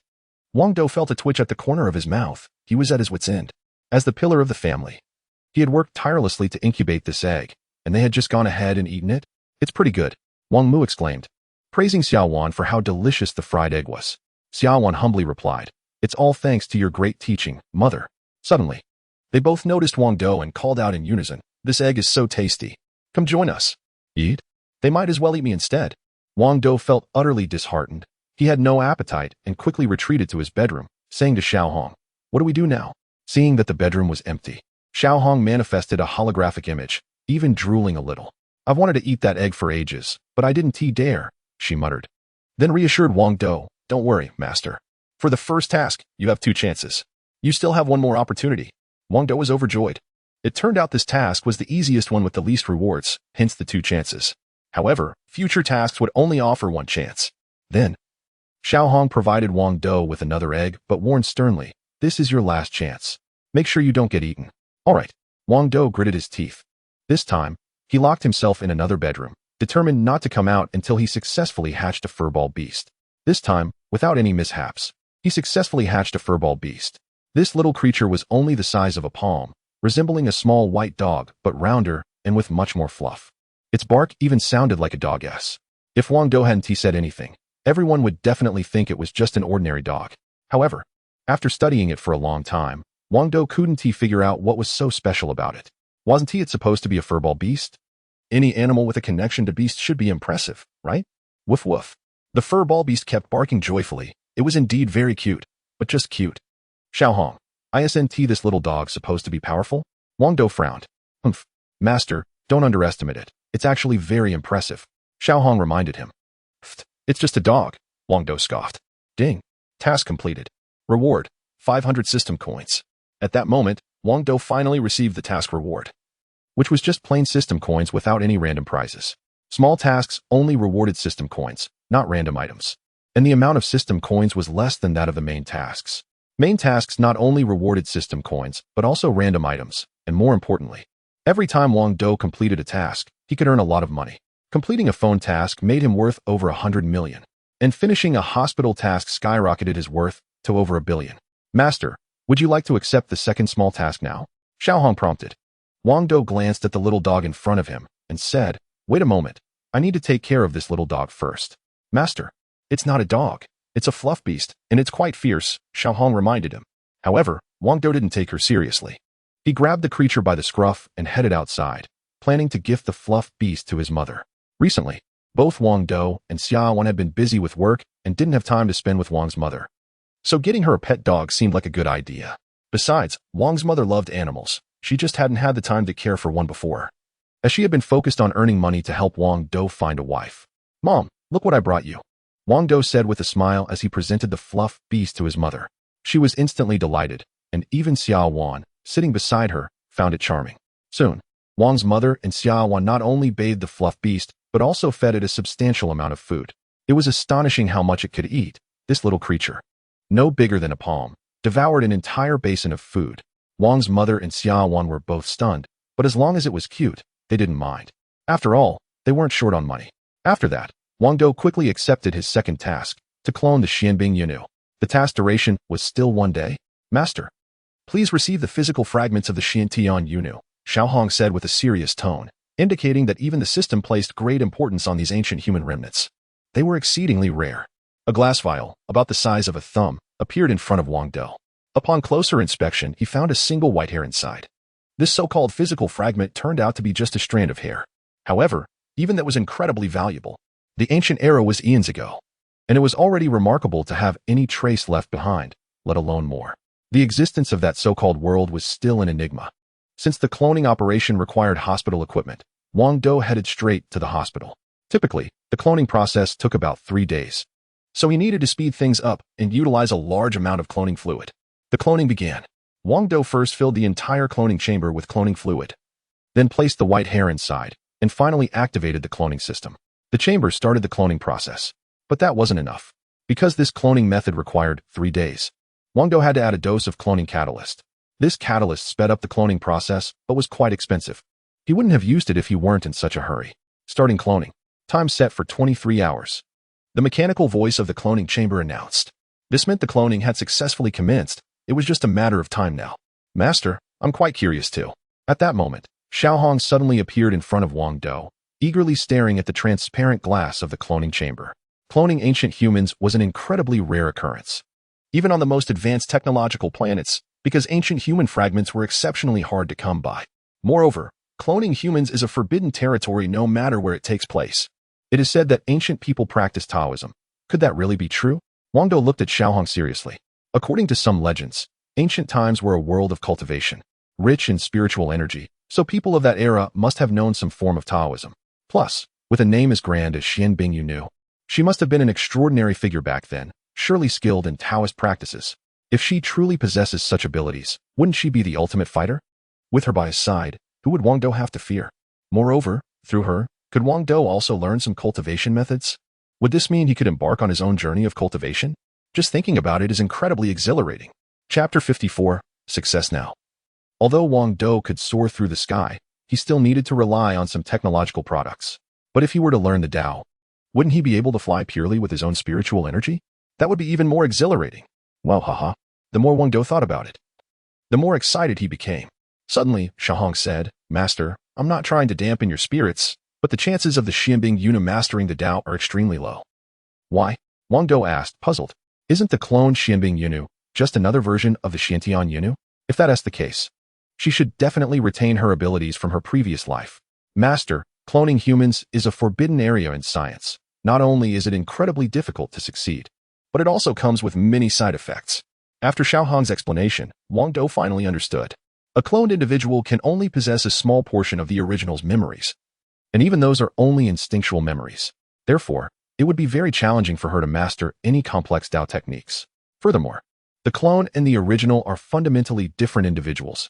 At most, they share a similar appearance, but lack a soul. Thus, it would be difficult for the Xianbing Yunu to awaken the Tao techniques from her past life, and even if she did, it would only be a tiny fragment.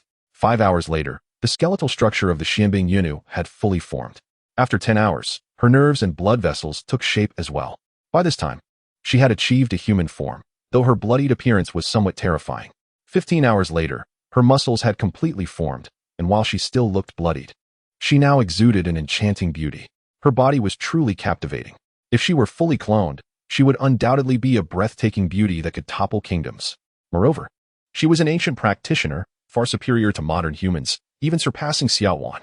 Although Xiao Wan was considered the pinnacle of beauty in the current era, compared to the Xianbing Yunu, she was merely a mortal compared to a celestial being. Ancient beauties who practiced the Tao could automatically absorb the surrounding spiritual energy, giving their bodies an ethereal quality. Master, look, she's starting to develop skin, Xiao Hong exclaimed, pointing at the transparent glass excitedly. Wang Dou quickly turned to look. The Xianbing Yunu's surface was continuously growing skin, which could only be described as crystal clear and pure, not only fair, but also translucent. Soon, her skin covered her entire body. At this point, the only thing missing was hair. Even so, Wang Dou was still captivated. This body was simply too perfect. Her slightly closed eyes conveyed an unfathomable mystery, along with a hint of pride from the heavens above. Her flawlessly white skin was not only delicate but also shimmering. That slim waist and slender fingers were utterly enchanting. Wang Dou was completely mesmerized, blood rushing from his nose. However, at this moment, the Xianbing Yunu was merely a body, not much different from a corpse, still lacking consciousness. It would take some time before she could develop awareness. An hour later, the hair of the Xianbing Jade Maiden had fully grown, making her even more enchanting, truly the finishing touch. Master, could you please not look for now? Xiao Hong said, a hint of disdain in her voice towards Wang Dou. Wang Dou was transfixed and replied, Go away. What do kids know? Xiao Hong pouted, Master, that memory needs to be inputted. Huh? Wang Dou suddenly realized he had almost forgotten about this crucial matter. Although the Xianbing Jade Maiden was a clone of Wang Dou, she did not recognize him. Once she awakened and saw a man standing in front of her, she would definitely fly into a rage. At that point, it would be uncertain whether Wang Dou could handle her. So now was the perfect moment to input the memory. As long as he input a simple memory that made her believe Wang Dou was her only master, he would have her completely under control. Wow, he almost overlooked such an important task. Wang Dou quickly began to use the computer to edit the memory. The computer he was using was a high-tech model purchased from the system, a product of technology hundreds of years ahead of Earth, capable of editing human memories. A regular computer would have the computational power or be smart enough to do this. After editing the memory, Wang Dou hurriedly inputted into the Xianbing Jade Maiden's mind. A soft murmur escaped her lips. Success. Now, once the Xianbing Jade Maiden woke up, she would instinctively regard Wang Dou as her master, and he could command her to do anything, absolutely anything, even if it meant asking her to die. She would do so without a second thought. Hiki. Wang Dou began to envision delightful scenarios, the blood in his nose surging. Suddenly, another soft murmur came from the Xianbing Jade Maiden. She finally awoke. She gracefully leaped out of the cloning chamber, curiously surveying her surroundings, feeling as if she were in an entirely unfamiliar world. Where am I? Who am I? I am the Xianbing Jade Maiden. But didn't I die? The Xianbing Jade Maiden kept murmuring to herself as she adjusted to her new reality. Suddenly, she spotted a man leering at her and realized she was seemingly not wearing any clothes. You lecher, how dare you? Her eyes narrowed with fury as she struck out with her palm. The Xianbing Jade Maiden was no ordinary being. She was a celestial maiden from the heavens, pure and untouched, having never had a partner, nor even a male attendant by her side. Yet here was a man openly admiring her. How dare he? Her palm, infused with a chilling force, sliced toward Wang Dou. Even before the gust reached him, an icy aura had already enveloped Wang Dou. But just as she was about to hit him, she suddenly halted. At that moment, the memory Wang Dou had input began to take effect. You are my master? The Xianbing Jade Maiden asked excitedly. Indeed, I am your great master in this world. Wang Dou replied earnestly. I'm sorry, master. I was reckless just now. The Ice Jade Maiden quickly bent down, but the depth of her bow accentuated her graceful figure. Uft. Wang Dou immediately began to bleed from his nose. How embarrassing. Xiao Hong stood aside, looking at him with extreme disdain. At that moment, the Ice Jade Maiden realized her awkwardness and displayed a panicked expression. Following Xiao Hong's suggestion, Wang Dou reluctantly dressed the Ice Jade Maiden in a professional outfit, which happened to be the female work uniform of Beiyuan Company. After putting on the outfit, the Ice Jade Maiden resembled an ordinary office worker. But her long white hair felt somewhat out of place, looking too ethereal. Moreover, her emerald green eyes also seemed a bit mismatched with the ordinary crowd. However, Wang Dou had already thought of an explanation. He would say she was a foreigner and not from Huaxia. Master, what do you need me to do? The Ice Jade Maiden, having just arrived in this world, was completely bewildered. Wang Dou suddenly had a thought and tested her. Are you willing to do whatever I ask? Of course, you are my master. As long as you give the order, I can do anything. The Ice Jade Maiden gritted her teeth and replied. Chapter 55. You won't succeed, ha. Wang Dou was completely sure that the Ice Spirit Maiden had already taken him as her master. Suddenly, he seemed to think of something and quickly said to Xiaohong, Xiaohong, you have nothing to do here now, so hurry and step back. I need to discuss some other matters with Sister Xianbing. They were in a closed medical room, and Xiaohong seemed to realize something, sneering, Master, you won't succeed. What does a child know? Just step back. Wang Dou ordered again. Xiaohong, not daring to defy his command, quickly vanished, but her eyes revealed a cunning expression, leaving one to wonder what she was up to in secret. Wang Dou immediately noticed her look, but didn't pay it any mind. Then, with a smile, he turned to the Ice Spirit Maiden and said, Sister Xianbing, if you encounter any difficulties in the future, I can help you solve them. The Ice Spirit Maiden nodded in agreement, sensing that something unpleasant might occur. Hee. Wang Dou was feeling quite pleased with himself and was about to delve into more intimate topics. Suddenly, Xiaowan walked in with a dark expression, sneering. Who is this sister? Snap. Wang Dou's heart raced. How could Xiaowan be here? Everything was ruined. Just as Wang Dou was about to explain, Xiaowan suddenly interrupted. Don't say anything. I already know everything. It turned out that Xiaowan was fully aware. She knew that the Ice Spirit Maiden was just a clone, an ancient one at that. But Wang Dou had no idea how Xiaowan had found out about this. It was me who told her. Xiaohong suddenly chimed in her mind with a grin. It turned out that Xiaohong couldn't stand watching Wang Dou deceive the Ice Spirit Maiden. So she had imitated a doctor's voice and informed Xiaowan of the situation over the phone. When Xiaowan heard that her husband was once again infatuated, she rushed over without delay. I told you, I want to let you succeed, Xiaohong said softly. All right, you win this time. Wang Dou sighed, knowing that his system had a human-like personality, leaving him feeling helpless. However, the system had its pros and cons. The downside was that if it was unhappy, it might throw a little tantrum. The upside was that an intelligent system could assist Wang Dou better, being more humanized than a non-intelligent system. Upon seeing Xiaowan, the Ice Spirit Maiden quickly greeted her respectfully. Madam Master, hello. The memories Wang Dou had input not only contained his own information, but also that of others, such as Xiaowan being his wife. Therefore, the Ice Spirit Maiden held Xiaowan in great esteem. When Xiaowan saw the Ice Spirit Maiden, she was immediately taken aback by her beauty and became intensely curious. Sister Xianbing, do you know any magic? Wang Dou also remembered this question and chimed in. Yes. Do you know any magic? Magic? The Ice Jade Maiden showed a look of confusion, pondering for a long time before saying, Master, Mistress. I don't know any Taoist techniques. Don't know? Wang Dou frowned slightly. Just a moment ago, the Ice Jade Maiden's palm clearly carried a hint of icy energy. How could she possibly not know any Taoist techniques? Let us have a little contest. Wang Dou decided to challenge the Ice Jade Maiden to clarify whether she truly had any skills. At first, the Ice Jade Maiden was hesitant to compete with Wang Dou, worried that she might hurt him. However, after Wang Dou's repeated requests, she reluctantly agreed. Soon after, they began their sparring match. The prospect of a level 1 martial artist facing an ancient clone was indeed exciting. Whoosh! Wang Dou took the initiative, throwing a punch. He was aware of the Ice Jade Maiden's strength, so he didn't hold back. Master, I'm going to strike. The Ice Jade Maiden surprisingly announced before making her move, meeting Wang Dou's punch with her palm. Bang! The collision produced a sound like a thunderclap. Both Wang Dou and she exerted considerable force. However, it was Wang Dou who took a few steps back to steady himself, while the Ice Jade Maiden showed no signs of strain. Moreover, when Wang Dou's fist met her palm, an extremely cold energy surged into him, instantly coating his fist in a layer of ice. Fortunately, as a level 1 martial artist, he was able to withstand it. Otherwise, his fist might have been completely frozen. Indeed, she possesses spiritual energy. Wang Dou was now certain that the Ice Jade Maiden carried spiritual energy, and it was an exceptionally frigid type. Let us go again. Wang Dou launched another attack, pushing his speed to the limit, demonstrating a tenfold increase over an average person. The Ice Jade Maiden also began to accelerate, but could only match Wang Dou's speed.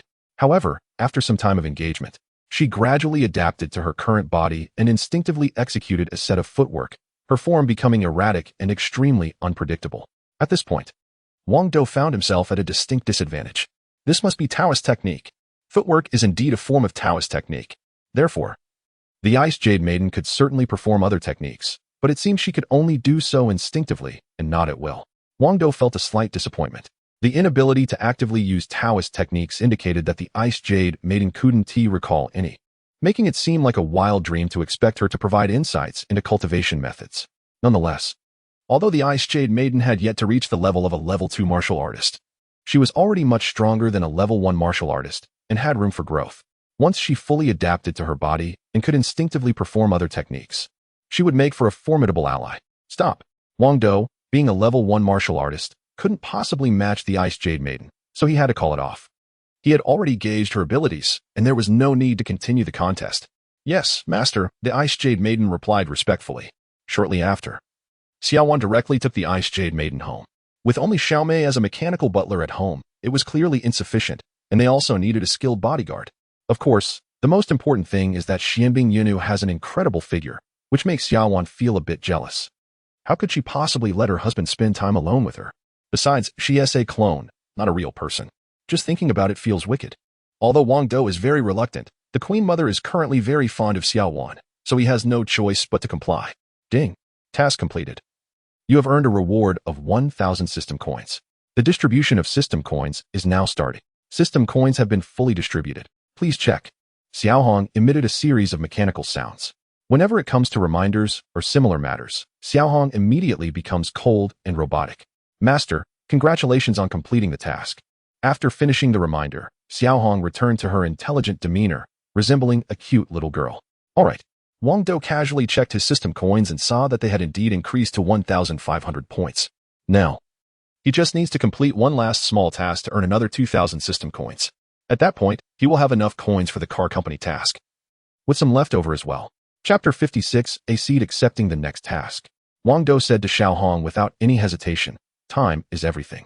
Let's initiate the task to cultivate a primary parallel world. The deadline is 3 days. Countdown begins.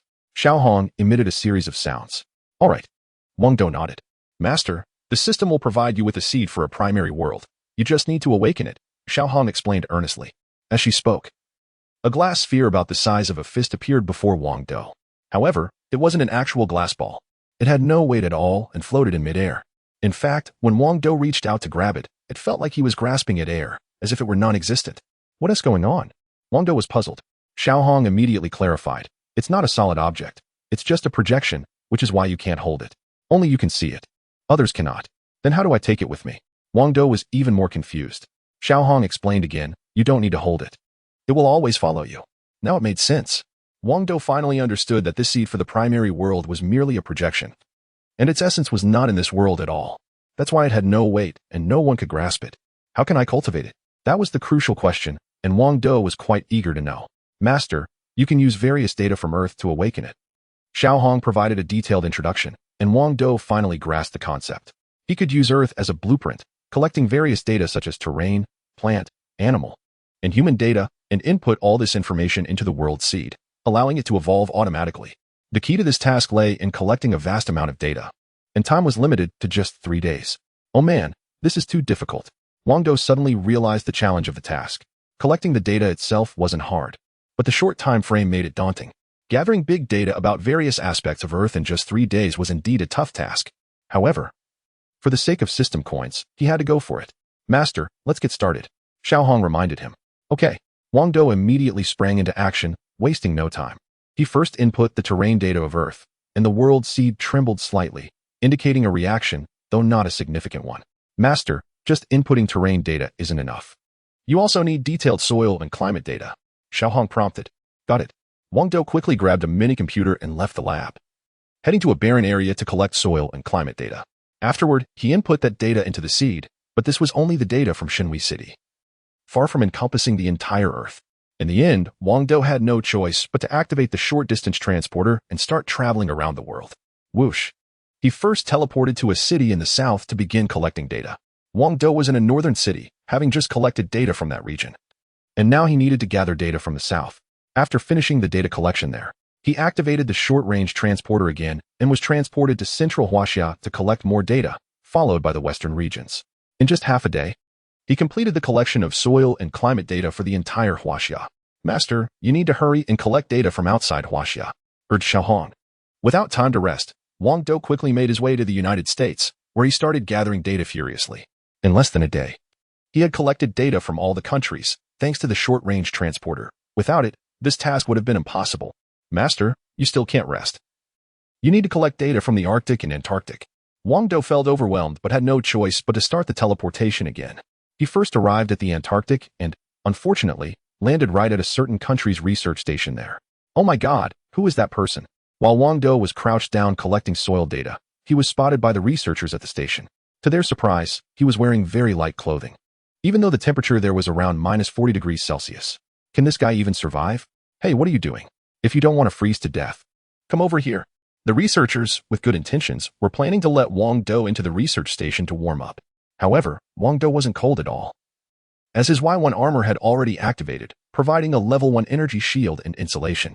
He could handle temperatures far below -40 degrees without any issues. I feel perfectly fine. So don't worry about me. Wang Dou smiled and greeted them, which left them in shock. This young man truly didn't seem to be afraid of the cold. Was he some kind of superhero? No. How did he even get here? Given that the Antarctic was already a frozen wasteland, it was impossible for anyone to be here at this time. Even helicopters wouldn't dare to take off in such conditions. So who exactly was this young man? An alien? Suddenly, the research station issued a rapid alarm, and everyone became tense. Under the station chief's orders, everyone armed themselves. Bang! Someone, in their nervousness, fired a shot at Wang Dou. However, the bullet hit Wang Dou like it was striking diamond, leaving no mark at all, while he continued to focus on collecting data. Oh my god. He must be an alien. We need to capture him. This is going to be huge news. All the personnel at the research station rushed toward Wang Dou. But by that time, he had already finished collecting his data and vanished with a whoosh when he activated the transporter. It was confirmed. If they had only suspected Wang Dou was an alien before, now they were absolutely certain. They had discovered an extraterrestrial being. This was undoubtedly a groundbreaking event. They sent the video footage back home, causing a sensation around the world. However, some sharp-eyed individuals noticed that this alien has yellow skin and black eyes. Could it be a person from Huaxia? The whole world fell silent. Could it be that Huaxia has developed something capable of teleportation? How terrifying. Minister Yu saw the video at the first opportunity and immediately called Wang Dou, asking, "Is that alien you?" There was no way Wang Dou could admit to something like that. If he did, it would expose the secret of his short-distance transporter. A product that was far too revolutionary to be revealed just yet, so he could only deny it. However, Minister Yu didn't believe Wang Dou's words at all. If that person wasn't him, then who could it be? Minister Yu then said very seriously, "You can't keep dragging this out with my granddaughter, Xiaoqi." Wang Dou felt a bit overwhelmed. While he did have a fondness for beautiful women and was generally open to them, he didn't want to hurt Yu Xiaoqi. After all, they were classmates, so he could only be honest. "I'm really sorry, but I already have a wife, President Xiaowan. As for this matter, my old man has known about it for a long time. But for an outstanding young man like you, who doesn't have 3 or 5 close female friends, Xiaoqi doesn't have to be your wife. She can at least be your confidant, right?" Minister Yu surprisingly said this, but it was still within an acceptable range. Chapter 57. Indicating what you want. The value of Wang Dou is almost immeasurable, not to mention that extraordinary mobile phone, which could revolutionize weapon technology in New China. But the medical technology Wang Dou possesses could allow people to live for hundreds of years. Moreover, it could save countless soldiers.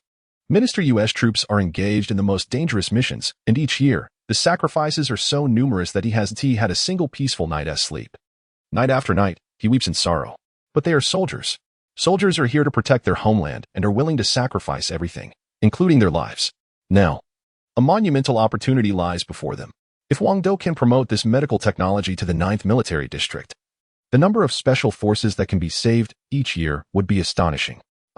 Wang Dou didn't know how to respond to Minister Yu, so he could only hang up and continue collecting data. This time, he went to the Arctic, which is almost entirely ocean, just frozen over. Technically, there is hardly any soil here, but Wang Dou still managed to gather some data on the ice layers. With the data from this location collected, he felt that he could finally take a break. "Master, you can't rest yet. You must collect plant data now," Xiao Hong reminded him. At that moment, Wang Dou finally understood. To cultivate the seed of this primary world, an enormous amount of data is required, essentially, data from the entire planet. But there is only 3 days. This is troublesome. Wang Dou's lips quivered as he pressed on with the data collection. In those 3 days, he tirelessly traveled across the globe, visiting some extreme locations, such as underwater depths of over 10,000 meters, erupting volcanoes, and even outer space. However, thanks to the protection of his Y1 armor, he faced no danger, though he was exhausted. Moreover, due to the urgency, he hadn't eaten for 3 days and nights. This opportunity was once in a lifetime. He couldn't let it slip by. Finally, he managed to gather all the data, though it was all rough data. Otherwise, even with 10 more 3-day periods, he wouldn't have been able to finish. Fortunately, the seed of this primary world only required rough data to create a framework. Terrain data began to merge. Soil and climate data began to merge. Atmospheric data began to merge. Gravitational data began to merge. Xiaohong continuously reported a series of data. The world seed had started to evolve. Suddenly, the world seed vanished from Wang Dou's sight, and a black object appeared on his right palm. Upon closer inspection, it turned out to be a wormhole. Congratulations, Master. The world seed has been activated, Xiaohong exclaimed. At that moment, Wang Dou realized that the black hole on his palm was a gateway to this primary world. With a thought, the wormhole detached from his palm and expanded rapidly, becoming about the size of a door. He smiled slightly and stepped inside. Before him was a world no larger than a football field, shrouded in thick mist with plants growing all around. Its climate, oxygen levels, and gravity were identical to Earth, making it a miniature version of our planet. Although this limited space didn't seem particularly useful at the moment, it could serve as a storage ring of sorts, which wasn't too bad. Wang Dou was curious about how long it would take for this world to evolve into a larger one, so he asked Xiaohong, "How long until this world can fully evolve?" Sighing, Xiaohong replied, "This world can't grow any larger. It's already at its limit." What? Wang Dou was taken aback, feeling somewhat dissatisfied. "Master, do you think acquiring a complete world is that easy?" Xiaohong frowned slightly. It dawned on Wang Dou that obtaining a fully formed world wasn't something that could be achieved casually through a simple task. That would be far too easy. This world was merely a primitive one, just a prototype, and the fact that it was as big as a football field was already impressive. All right then, Wang Dou shrugged. Ding. Task complete. Rewards are being distributed. 2,000 system coins have been awarded. Please check. Wang Dou had finally received a reward of 2,000 system coins, bringing his total to 3,500 coins, which was more than enough since building a car manufacturing plant only required 3,000 coins. He quickly began purchasing various equipment to expedite the construction of the factory. Meanwhile, Xiaowan was deeply moved to learn that Wang Dou had gone without food for 3 days and nights for her sake. So she had been working diligently during this time. Today, she arrived at the company early again, only to find a few people waiting for her in the office, which made her frown. "Sister, do you still recognize your brother?" The speaker was none other than her cousin, Xia Shan, the elder brother of Xiali. It seemed the incident involving Xiali had reached his ears, prompting him to come and seek retribution. Xia Shan was notorious for his ruthless nature, having inherited his mother's fierce personality almost entirely. What further troubled Xiaowan was that the notorious young master Song from the Song family had also come along. She remembered him well. He was known as a playboy who enjoyed toying with women, particularly wealthy heiresses and celebrities. In the past, young Master Song had shown interest in Xiaowan, but back then, her grandfather was still alive, which kept him at bay. Now, everything had changed. Xiaowan felt a deep sense of worry. Dealing with the Xia family was already a challenge for Wang Dou, and now with the addition of the Song family, things had become even more complicated. Although the Song family's influence wasn't as strong as the Xia family's, they were said to be one of the top forces in martial arts. Am I a source of trouble for him? Xiaowan felt a wave of guilt wash over her regarding Wang Dou. "Let me have a good talk with your bodyguard," Xiaoshan sneered, and the group of bodyguards behind him wore equally cold expressions. The bodyguards behind him are no ordinary guards. They are practitioners of martial arts, even more formidable than international mercenaries. International mercenaries are merely surface-level organizations, while martial arts belong to a mysterious realm, making any comparison pointless. However, the so-called martial arts experts backing Xiaoshan are at best novices. Otherwise, Wang Dou wouldn't stand a chance against them. He's not here," Xiaowan said fearfully. If he's not here, then bring him out," Xiaoshan pressed. Xiaowan was unsure of Wang Dou's true strength and didn't dare to call him, nervously replying, "He's just my bodyguard. If you have something to say, just say it." Haha. Seeing his sister's fear, Xiaoshan felt triumphant. "All right, since you asked, I'll be straightforward. I have 2 things to discuss today. First, you must hand over the company, and I won't give you a single penny." "You?" Xiaowan bit her lip, infuriated to the extreme. Was he really starting to rob her so openly? "The second thing." Xiaoshan deliberately glanced at young Master Song behind him and continued, "Sister, you're in luck. Our family plans to form an alliance with the Song family, and young Master Song has specifically expressed his desire for you. Brother, you can't." Xiaowan's face turned ashen, her body trembling. "I'm doing this for your own good." Xiaoshan's expression was grim. He knew all too well what kind of person young Master Song was. The number of women who had met their end at his hands was countless, including many wealthy heiresses and stars. If Xiaowan fell into his grasp, she would be better off dead. Someone like young Master Song would never genuinely want to marry a woman. Chapter 58. Hubby. Come here. Xia Shan wanted to arrange for Xia Wan to marry young Master Song, which filled Xia Wan with deep disappointment and a hint of fear. The Xia family was a prestigious clan with a history spanning over 100 years, boasting immense wealth and considerable martial prowess, making them a force to be reckoned with. Although Wang Dou had some power now, Xia Wan did not view him as a match for the Xia family. Therefore, Xia Shan's orders were nearly impossible to defy. What should I do? Xia Wan retreated 3 steps and slumped into her seat, revealing an expression of despair. Song Lei, looking anxious, turned to Xia Shan and asked, Brother Xia Shan, when will I be able to have Xia Wan as my own? Young Master Song, are you getting impatient?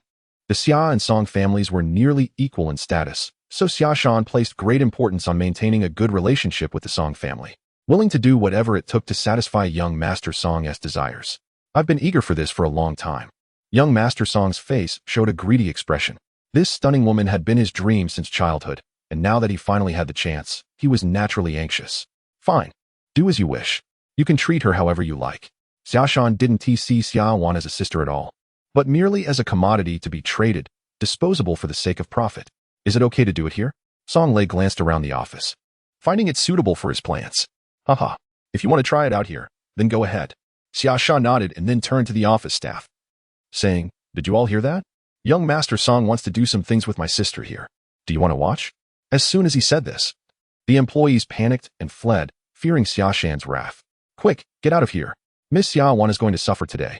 They couldn't believe this was happening in an office. It was utterly disgraceful. The staff could only complain quietly, not daring to say anything, and quickly ran away. Xia Shan was pleased with the employees' reaction. After all, he hadn't been involved in the company for many years, yet they still remembered him. Xia Wan was utterly terrified. Although she and Wang Dou were not officially married, they were considered a couple in name. In her heart, she believed she could only be Wang Dou's woman. If young Master Song did anything to her now, she would be too ashamed to face Wang Dou. The only way out would be death. No. Xia Wan bit her thin, beautiful lips until they bled. Xia Shan led all the bodyguards out of the office and slammed the door shut, while young Master Song extended his hand towards Xia Wan. Xia Wan, did you know? I've wanted you since I was very young, and now I can finally have my wish fulfilled. Don't be afraid. I won't treat you badly. As he spoke, young Master Song approached Xia Wan. In a hurry, Xia Wan dialed Wang Dou's number. Hubby, someone is trying to hurt me. You need to come quickly. I'm in the office. Given the current situation, Wang Dou was unlikely to stand up to the Xia and Song families. But he was Xia Wan's last hope. So she still made the call. Maybe Wang Dou could work a miracle. Isn't it just the Xia family? Isn't it just the Song family? Perhaps he could only be trampled underfoot. The moment Wang Dou received the call, he activated the short-distance transporter and instantly arrived at the office. At that moment, young Master Song had already cornered Xia Wan, leaving her with no escape. Haha. You can't run away now, young Master Song said with a smug expression. Suddenly, a figure appeared in front of young Master Song, his face icy cold, effectively blocking him. It was Wang Dou. How did you get in here? Young Master Song asked in surprise. Just moments ago, Xia Shan had clearly closed the office door. How did this person manage to enter? Of course, I came in through the window. Wang Dou pointed to the window, to avoid exposing the transporter. He had opened the window upon entering, and his speed was so quick that it didn't attract young Master Song's attention at all. Humph. I don't care how you got in. Who the hell are you? Don't you want to live? Young Master Song shouted. Who am I? Wang Dou replied coldly. I am Xia Wan's personal bodyguard, and I am also her husband. At this revelation, young Master Song trembled all over. He had been infatuated with Xia Wan for as long as he could remember, ever since he began to understand matters of love. However, back then, Xia Wan's grandfather was still alive, and he dared not pursue her. At that time, Xia Wan was the quintessential rich heiress, the apple of everyone's eye, and no one dared to offend her. Now, young Master Song finally had an opportunity, but Xia Wan had a husband? How could he possibly accept that? Impossible. You're just a bodyguard. How could you win Xia Wan's affection? Young Master Song exclaimed in disbelief. At that moment, Xia Wan stepped forward and intentionally wrapped her arms around Wang Dou, saying, I don't care about his background. He could be a janitor or a bodyguard, but he will always be my husband. You. Young Master Song's face turned pale with anger. Suddenly, as if struck by a thought, he shouted, Are you two already together? Haha. Wang Dou laughed heartily. We spend every night together, and she cooks for me every day breakfast, lunch, and dinner. All made by her own hands. You're killing me. Young Master Song felt a surge of blood rising in his throat. The woman he was infatuated with had been taken by someone else. It was outrageous. And who was he? He was the eldest son of the Song family. I'll kill you. Young Master Song, in a fit of rage and humiliation, threw a punch at Wang Dou. However, despite being from the martial arts Song family, young Master Song was nothing but a spoiled rich kid who had never learned any real skills. He was the worst of the worst. Humph. Wang Dou had already reached his limit and retaliated with a punch aimed at young Master Song's face. Bang. With just one punch, young Master Song's face was deformed, and he lost several teeth in the process. Wang Dou was a first-level martial artist, and each punch carried 1,000 pounds of force. Young Master Song immediately fell to the ground, rolling in agony, his body contorted from the pain. But this was not enough. Wang Dou stepped forward and directly stomped down, breaking one of young Master Song's legs. Crack. This is not an ordinary fracture. It's a comminuted fracture that, with current medical techniques, is essentially untreatable, unless it's at Wang Dou's hospital. But how could Wang Dou possibly save him? Do you dare to hit me? Do you know who I am? Young Master Song, a martial artist, threatened Wang Dou. I don't care who you are. If you dare to have inappropriate thoughts about Xiao Wan, you are looking for death. Wang Dou replied fearlessly. At that moment, Xia Shan heard the commotion from inside and rushed in. When he saw young Master Song's terrible condition, his face turned pale. Chapter 59. The martial arts bodyguard. Who the hell are you? Are you looking for death? Xia Shan shouted angrily. I'll say it again, I am Xiao Wan's husband. Remember that. Wang Dou looked at Xia Shan, revealing an extremely impatient expression. This person in front of him was actually Xiao Wan's cousin. What a despicable creature. A cousin is almost no different from a brother. They share the closest blood ties, yet he dares to betray Xiao Wan. It's utterly disgusting. So it's you. At that moment, Xia Shan also recalled Wang Dou's identity.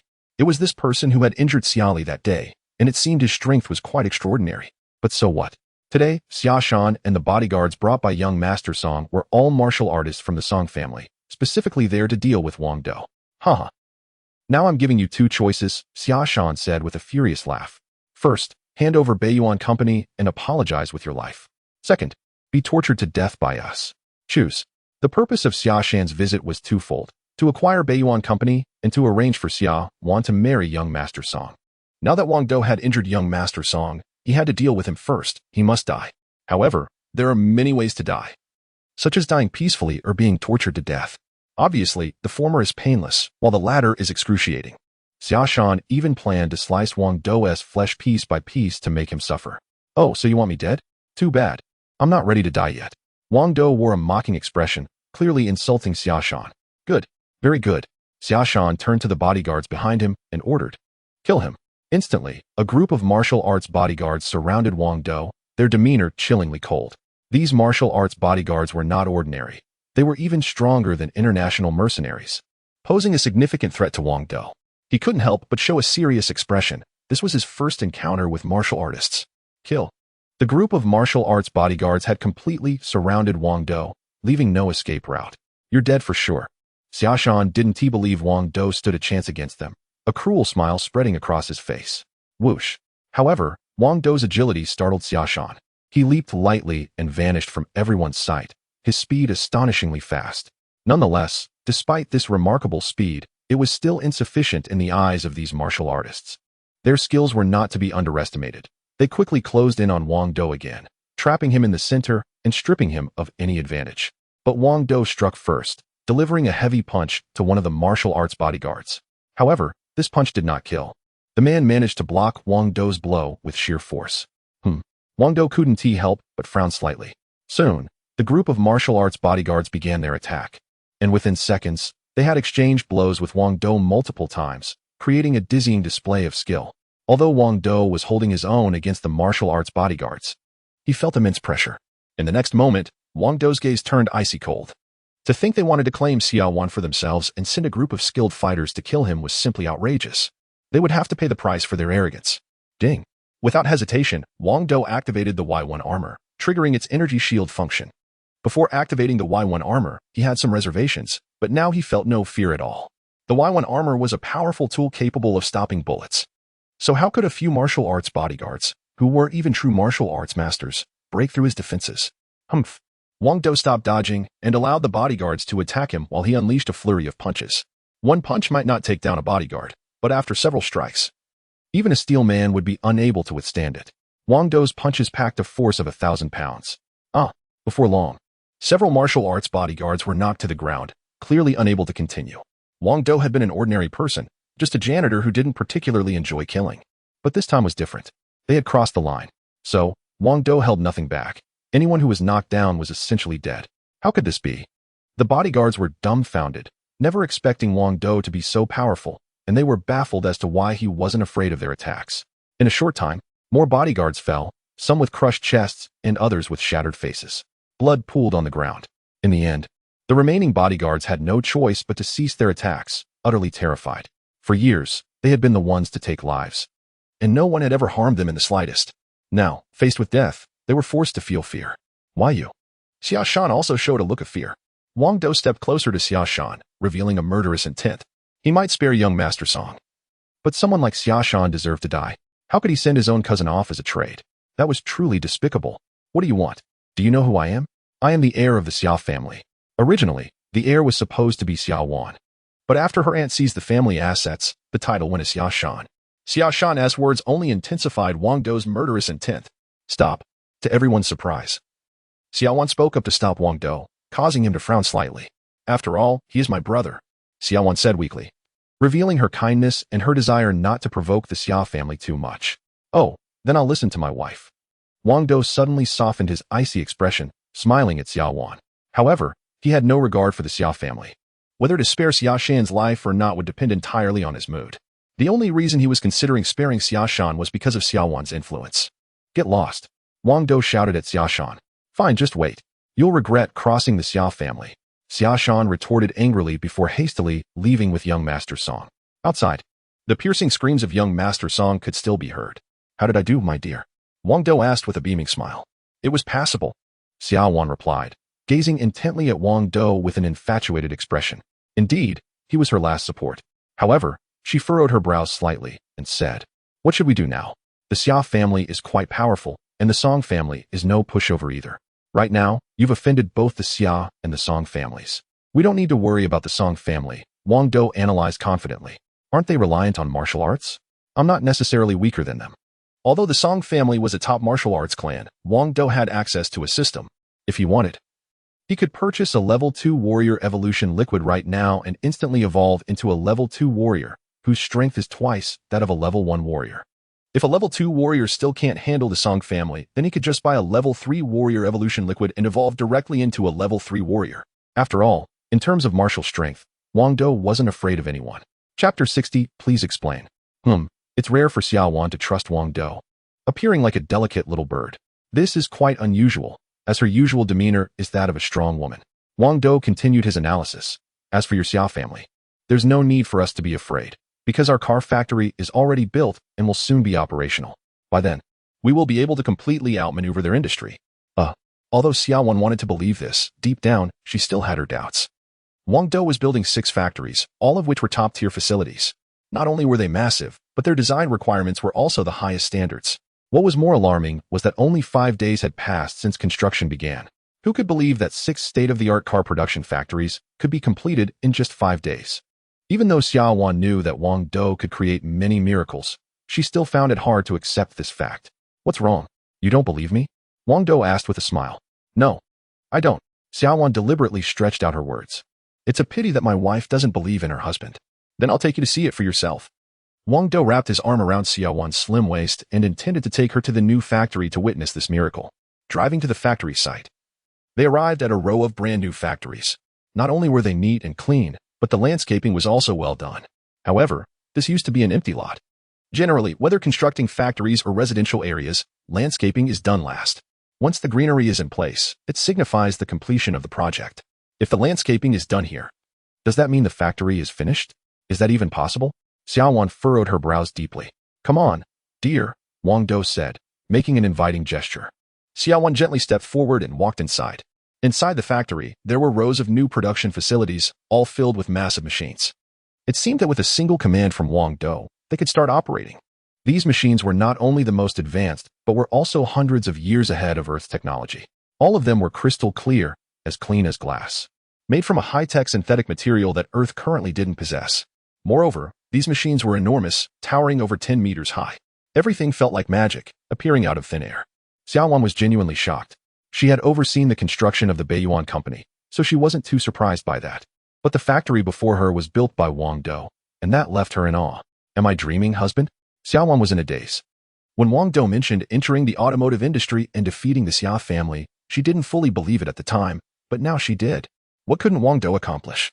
Defeating the Xia family? Was there really any difficulty in that? It seemed impossible. Just thinking about it made Xiaowan feel elated. Would the Xia family be begging her for pity once Wang Dou defeated them? The very thought brought her immense satisfaction. The humiliations she endured over the years are finally due for retribution. And all of this was brought upon her by the man in front of her. Husband. Xiaowan couldn't help but hug Wang Dou tightly. Hey, it's not good for an old married couple like us to let others see this. Wang Dou pretended to be annoyed, but inside he was overjoyed. Humph. Xiaowan playfully pushed Wang Dou away. Now, all the factories were basically built. The only thing missing was a large workforce. As soon as they filled the positions, production could start immediately. When it came to recruiting employees, Xiaowan was like a fish in water and could easily handle it. Once they began production, Wang Dou could gradually expand the market. Capturing 1/10 of the market in Huaxiao within a month wouldn't be difficult at all, especially since the cars Wang Dou produced were hundreds of years ahead of Earth's technology. Once launched, they would undoubtedly be hot commodities. At Minister Yu's home, the head of the 9th Military District, Minister Sima, unexpectedly arrived. Each of Huaxiao's 9 military districts has 3 ministers, with only one serving as the head minister. The others are deputy ministers. The head minister of the 9th Military District is Minister Sima, while the deputy ministers are Minister Yu and Minister Zhai. Minister Sima rarely makes public appearances, so his visit to Minister Yu's home was quite surprising. Following Minister Sima was Jia from Shenhui City. Old Yu, have you done something out of line recently? Minister Sima began slowly, revealing a hint of dissatisfaction. Just a few days ago, he received numerous complaints about Minister Yu, primarily suggesting that he secretly gifted 6 plots of industrial land to a young man. Rumor has it that this young man might be Minister Yu's future son-in-law. The 9th Military District has always been a pillar of the nation, a sacred place where no one is allowed to exploit their power for personal gain, not even Minister Yu. Minister Sima, you know my character. How could I do something out of line? Minister Yu furrowed his brows, unsure of what Minister Sima meant. It seemed he hadn't done anything inappropriate. Oh. Minister Sima was even more displeased. I heard you gave 6 plots of industrial land to a young man who doesn't have the capability to develop them? So that's what this was about. It was only then that Minister Yu realized what Minister Sima meant. However, giving those 6 plots of land to Wang Dou was not out of line. It was all for the benefit of Shenhui City. Minister Yu quickly explained earnestly, that young man is named Wang Dou. He absolutely has the capability to develop those plots, and he can maximize their potential, bringing immense economic benefits to Shenhui City. Are you so sure? Minister Sima seemed skeptical. At that moment, someone from Shenhui City suddenly interjected. According to my investigation, that kid Wang Dou only has assets of about 1 billion. He is completely incapable of developing so much land. What? Minister Sima frowned even more. Humph. Minister Yu let out a deep sigh of dissatisfaction as he coldly snorted at Jia. He was well aware that Wang Dou's current assets amounted to only 10 billion, and that he was temporarily unable to develop so much land. However, given time, anything could turn into a miracle. Moreover, the technology Wang Dou possessed was incredibly advanced, and keeping him in Shenhui City was a tremendous advantage. What was a few plots of land in comparison? Old Yu, Minister Sima said with a hint of resignation.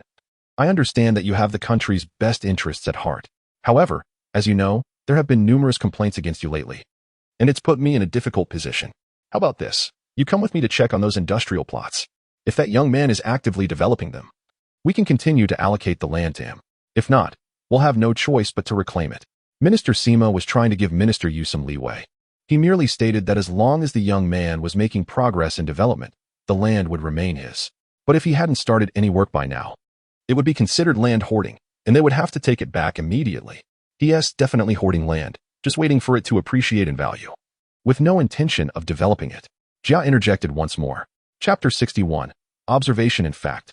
It wasn't just the merchants of Shenhui City who believed that Wang Dou was merely hoarding land to make money. Other businessmen in Shenhui City thought the same way. Otherwise, no one would have reported him. Old Yu, shall we take a trip? Minister Sima could only invite Minister Yu to go and take a look. All right. Minister Yu was unaware that Wang Dou had already completed the construction of all the factories. He thought there hadn't even been any work done yet, and he was quite worried. Soon, Minister Sima would definitely reclaim the land, and Minister Yu himself would end up with a bad reputation. However, Minister Yu wasn't too concerned about his reputation. What he cared about was whether Wang Dou would be angry. Compared to his own reputation, keeping Wang Dou happy was more important. They then headed to the industrial land together. As soon as they stepped out of the door, a large number of merchants followed them, all of whom were envious of Wang Dou. If Wang Dou handed over the land, these merchants would rush in and divide it up quickly. The complaints about Minister Yu and Wang Dou were also being made by these people. Hey, kid, you haven't even grown up yet, and you think you can compete with us for land? So what if you know Minister Yu? In the end, won't you have to hand over the land obediently? The merchants not only wore proud expressions, but also drooled over the land, with some already secretly messaging others, hoping for help when the time came. Minister Sima's convoy was leading the way, followed by a large group of vehicles, all heading towards Wang Dou's land. However, what lay ahead was a shocking revelation. Where was the wasteland? It was all neat factories and straight asphalt roads. What was going on? Was this magic? No one could believe their eyes, and it was impossible for anyone to accept this reality. Just 5 days ago, this place was still barren land. How could it have changed so drastically in such a short time? Are we seeing things? No, we must still be asleep. The crowd was in awe, each person expressing their disbelief. Some even picked up stones from the roadside and threw them into the factories, thinking it was all an illusion and that a stone would reveal the truth. Bang! The sound of the stone hitting the factory was crystal clear. Not a dream at all, and immediately a security guard rushed out from inside the factory, shouting, "What are you doing? Why are you vandalizing our factory? Do you know this is illegal?" This was no illusion, it was all real. The crowd finally came to their senses, but they remained extremely shocked. Standing at the front were Minister Sima, Minister Yu, and Jia, all of whom wore expressions of utter astonishment. "Old Yu, is this the place you and Jia were talking about?" Minister Sima frowned. It should be here, right?" Minister Yu couldn't bring himself to believe it. He distinctly remembered this area as wasteland. What on earth was happening? Was it haunted? Had everyone run into a wall of ghosts? But it seemed like it was daytime, right? Minister Yu quickly took out his phone and called Wang Dou, saying, "Hey, Xiao Wang, I have a question for you. Aren't you building a factory? Is it completed yet?" "Yeah, it's been done for a while now. What do you need?" Wang Dou replied, currently inside the factory fine-tuning the machines for production. Didn't you just get the land 5 days ago?" Minister Yu still sounded suspicious. "Yeah, so what?" Wang Dou responded, puzzled. "When did I get the land that you, Minister Yu, don't know about?" Never mind. Minister Yu said there was no problem on the surface, but inside, he was already shocked. This young man, Xiao Wang, never did ordinary things. When he did something, it was always something monumental. "Can we go in and take a look at your factory?" Minister Yu asked again. Of course. Wang Dou immediately walked out of the factory to personally greet Minister Yu, especially since it was Minister Yu who helped him secure the land. After they met, Minister Yu quickly explained the whole situation, and Wang Dou glanced at Jia, showing a mocking expression. "Trying to trip me up? Too bad it didn't work." "So you must be Xiao Wang," Minister Sima said politely to Wang Dou. Wang Dou then led Minister Sima, Minister Yu, and Jia into the factory for a tour. But he didn't let the businessmen in. They weren't qualified yet. As they entered the factory, everyone was immediately struck by the sight of the enormous machines, leaving them in awe. In the end, they had to accept one undeniable fact. Wang Dou had not only completed the construction of the factory, but had also installed the machines. This meant the factories were fully ready for production. However, just moments ago, some people had complained that Wang Dou wasn't planning to develop the land, but rather to hoard it, waiting for land prices to soar before selling it for a huge profit. The reality was quite the opposite. The land Wang Dou acquired was entirely for investment purposes. Now, some people's faces were likely turning red. Moreover, when Minister Sima and Yu saw the machines inside the factory, it was as if they were looking at aliens. Both had extensive experience and immediately recognized the advanced technology of the machines. This is the future, not just the future of Shanghai City, but of China as a whole. Therefore, giving a few pieces of land to Wang Dou was not only unproblematic, but also worth it. Once these factories started production, they would bring enormous economic benefits to Shanghai City. It was worth it. "Xiao Wang, do you have any other requests? Feel free to ask. We will help you." Both Minister Sima and Minister Yu said with smiles, finding Wang Dou quite likable. "Not at the moment," Wang Dou replied with a helpless expression. Minister Yu suddenly said, "Xiao Wang, don't just focus on work. Make sure to spend more time with Xiaoqi, too." Minister Sima chimed in, Yes, spend more time with that girl." Wang Dou felt overwhelmed, realizing that both Ministers Sima and Yu were quite shrewd. At this moment, only Jia's face was flushed, feeling too embarrassed to speak. After that, they all left. The merchants outside, though reluctant to admit it, had to acknowledge that a significant figure had emerged in Shanghai City. "Master, you have 25 days left." Little Hong suddenly reminded him in his mind. Got it. Wang Dou felt the urgency of time increasing. He had to speed up. or it would be difficult to capture even 1/10 of the Chinese market with the remaining time. However, Wang Dou felt somewhat reassured that the production capacity of these 6 factories was strong, so he didn't have to worry about output. Next, Wang Dou and Xiao Wan focused on developing the market, but they did so discreetly to avoid any interference from the Xiao family. Chapter 62. The car he drove in a certain city in China, a newly opened car dealership has launched an astonishing new model, claiming to be a new energy vehicle with an incredibly powerful battery that doesn't require charging for years. Even more unbelievably, this car can fly just above the ground. No one believes the dealership's claims, yet a crowd has gathered outside, eager to see the spectacle. Are you kidding? Is your advertisement the best in the universe? Sarcastic voices echo from the crowd. However, the dealership owner remains unfazed, not showing a hint of anger. When he first chose to represent this car, he too found it hard to believe, thinking the car company was just a scam. But after taking it for a test drive, he realized everything was true. This car truly can fly close to the ground at impressive speeds. Moreover, the so-called battery is not an ordinary one. It's an energy battery, a more advanced power source than gasoline. According to the company owner, once technology advances to a certain level, energy batteries will replace gasoline as the new energy source. And these batteries can be used not only in cars but also in spacecraft. This decision to represent this car brand marked a turning point in his life. Soon, he would be rolling in wealth. Ladies and gentlemen, you may not believe our claims or find them hard to accept, but you can choose to take a test drive. The owner said sincerely.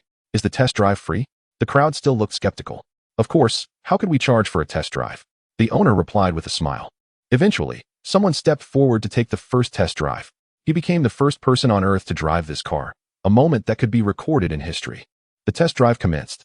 To everyone's astonishment, the driver soared into the sky. Although it was only a few meters high, it was enough to leave the crowd in shock. This car had no wings or propellers. It seemed to float effortlessly in midair, and even when stationary, it remained stable. Everyone was stunned. Soon, many others began to take test drives, choosing to believe in the car's capabilities. This led to a buying frenzy, with people eager to purchase the car, fearing they might miss out, resulting in numerous fights and scuffles. Before long, this car appeared in cities across the country, and the market rapidly expanded. Wang Dou looked at the sales data before him and finally felt at ease. Unless something unexpected happened. He was confident that by the end of the month, he would capture 10% of the Chinese automotive market, which would mean he had accomplished his mission. Furthermore, this 10% market share overlapped entirely with the market held by the Xiao family. This was Wang Dou's intention. By seizing the Xiao family's market, he was effectively cutting off their resources, delivering a devastating blow. Soon, under Wang Dou's pressure, the Xiao family's automotive industry would be reduced to ashes. The largest industry of the Xiao family is merely the automotive sector. Once that collapses, the Xiao family will be finished. Xiao Wan, in a month, you can return to the Xiao family. Wang Dou glanced at Xiao Wan, who was sitting nearby, diligently working, and couldn't help but smile. Despite her icy demeanor, Xiao Wan was also a pitiful soul. She had been driven out by her own family and left to wander alone. Suddenly, a phone call came in. It was from the staff at Wana Hospital. Wang Dou quickly answered, "What's going on?" The voice on the other end replied urgently, "The boss is in trouble. Someone is causing a scene." Wang Dou frowned slightly. Ever since Minister Yu began protecting Wana Hospital, no one had dared to cause trouble. The fact that someone was bold enough to do so now was indeed surprising. "Wait there. I'll be right over." Wang Dou hung up the phone and activated his short-range teleporter, transporting himself there instantly. Since he had this incredible device, he might as well put it to use. Upon arriving at the hospital, Wang Dou immediately saw a group of people blocking the entrance, all dressed in martial arts attire, apparently practitioners of martial arts. Upon closer inspection, he realized that the leader was none other than young Master Song's family. At that moment, Wang Dou understood the situation. Young Master Song had his leg broken by Wang Dou, and there was no other place that could treat him, so they had come here. However, Wang Dou had already made it clear that he would not grant them a spot in the hospital, which led to the Song family causing a ruckus. "Get your supervisor out here to treat my son, or I'll tear down this rundown hospital," shouted one of the leaders, who was likely Song Lifeng, young Master Song's father. Although he had several sons, he was particularly fond of this youngest son and couldn't afford to let anything happen to him. "Dad, it hurts. Help me," young Master Song cried, not just in pain but also filled with worry. Though his family was wealthy, they couldn't treat this kind of injury. "Don't worry, son. No matter whether they're SA spot or not, we're going to get treatment here, and no one can stop us," Song Linfeng declared confidently. Just then, Wang Dou approached the father and son. Young Master Song recognized Wang Dou instantly and shouted, "Dad, he's the one who hurt me." How dare you hurt my son? Let us see how I deal with you. Song Linfeng glared at Wang Dou, ready to strike, but then he suddenly furrowed his brows and asked, "Why are you here? Didn't your son tell you? I'm the owner of this place." Wang Dou replied mockingly. Young Master Song had already investigated Xiao Wan and was aware of some of Wang Dou's background. So he knew he was the owner of the hospital but didn't dare to mention it to his father. "Since you're the owner, then hurry up and treat my son, or I'll make sure you suffer." Song Linfeng gritted his teeth. What did you say? I didn't quite catch that." Wang Dou feigned innocence, cupping his ear. "I'll say it again. Hurry up and treat my son, or I'll make your death more comfortable." Song Linfeng reiterated, completely dismissing Wang Dou, thinking that although this hospital had some tricks up its sleeve, it was just a hospital after all, and the Song family was above it. "I'm so scared Wang Dou is mocking me even more." Seeing Wang Dou's expression, Song Linfeng felt insulted and said to the thugs behind him, "Show him what we're made of." Instantly, several people surrounded Wang Dou. Although they were not many, only 7 in total, they were all elite bodyguards from the Song family. Skilled fighters. If it came to a serious fight, Wang Dou wouldn't stand a chance against them. Moreover, Song Linfeng was present, a master among masters. Definitely stronger than a level 1 warrior, likely on par with the strength of the Xian Bing Yu knew. Even though Wang Dou had his Y1 armor for protection, he could still get hurt. However, this was Wang Dou's territory, Wana Hospital. He immediately turned to Captain Song, the head of security, and said, "Activate the defense system." Chapter 63, An Unintentional Act. All right. Captain Song smiled slightly and immediately activated the hospital's defense system, which was purchased by Wang Dou from the system store. This defense system was more than capable of fending off several martial arts experts. Song Linfeng was at a loss. ZZZ. Song Linfeng and his group were suddenly attacked by a strong electric current, and they couldn't withstand it at all, having to leave in disgrace. "Wang Dou, if you have the ability, come out. Let's see how I will deal with you." Song Linfeng, surprisingly oblivious to the situation, stood outside the door, stubbornly refusing to leave. Xiaohong, buy me a level 2 warrior evolution liquid." Wang Dou roared in his mind. Since Song Linfeng didn't know when to back down, he would show him some color.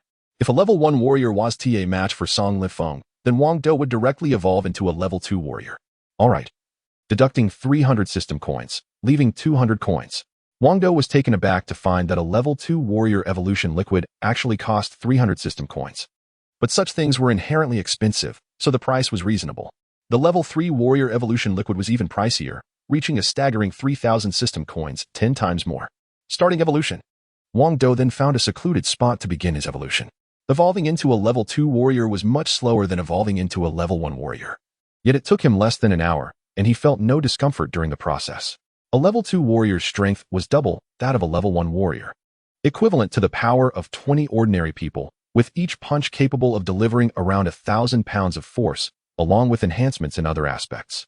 If a level 1 warrior wasn't a match for Song Linfeng, a level 2 warrior would definitely crush him. Afterwards, Wang Dou directly approached Song Linfeng. "You actually dared to come out?" Song Linfeng was taken aback, thinking Wang Dou was supposed to be cowering inside the hospital. Why was he out? Young people are always so impulsive. Since you've come out, I'll teach you a lesson," Song Linfeng said, his face filled with arrogance. He then launched an attack on Wang Dou. His strength was considerable in the martial arts world, having cultivated a powerful energy in his lower abdomen that not only granted him immense strength but also enhanced his physical qualities. Whoosh!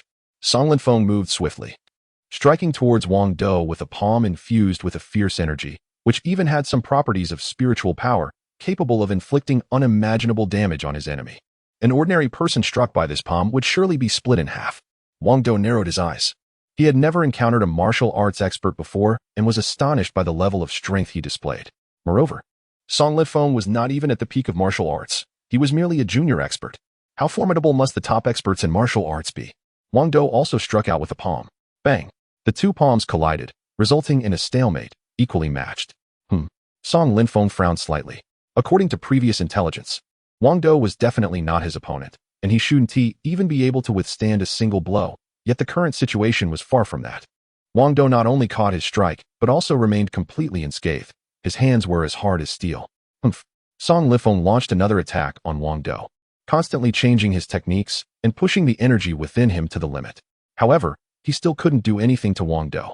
In fact, Wang Dou was superior to him in both strength and physical resilience. Impossible! Song Linfeng was taken aback, unable to accept this reality. Moreover, a master of Wang Dou's caliber surely wouldn't be an unknown figure. He must have a name in the martial arts world. Yet, Song Linfeng had never heard of anyone like him. Who is your master? Song Linfeng finally furrowed his brows. If Wang Dou's master was a peak martial arts expert, it would be a serious problem. Why do you care who my master is? Just take my attack. Wang Dou had no time to entertain such thoughts, relentlessly launching more powerful assaults. Initially, he hadn't fully adapted to the capabilities of a second-tier martial artist and couldn't unleash his full strength, but now he was completely acclimated. Every move Wang Dou made was sharp and resonant, packed with force. Although he didn't wield any profound energy or spiritual power, his strikes were still unstoppable. Bang! Wang Dou's fist slammed into Song Linfeng, forcing him to stumble back 3 steps, blood trickling from his mouth. Yet, no matter how many times Song Linfeng struck Wang Dou, he remained unyielding. Not only was his body that of a second-tier martial artist, incredibly tough, but he was also protected by Y1 armor, making him impervious to Song Linfeng's attacks. We're leaving. Song Linfeng actually felt the urge to retreat, which was a great humiliation for him. Wang Dou made no effort to stop them. He couldn't be bothered with them anyway. After all, he had already broken Song Gongzi's leg, which was a form of revenge for Xiaowan. Wang Dou's main focus now was to rapidly expand the automotive market. If he could capture 1/10 of the automotive market in Huaxiao within a month, he would not only complete his mission but also deal a significant blow to the Xia family. At that point, Wang Dou could earn a substantial amount of system currency and help Xiaowan return to her family.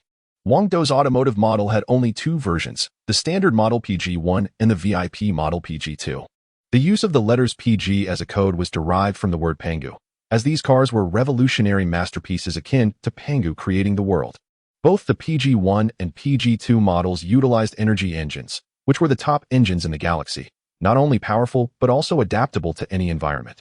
More importantly, even the engines on interstellar battleships were of this energy type.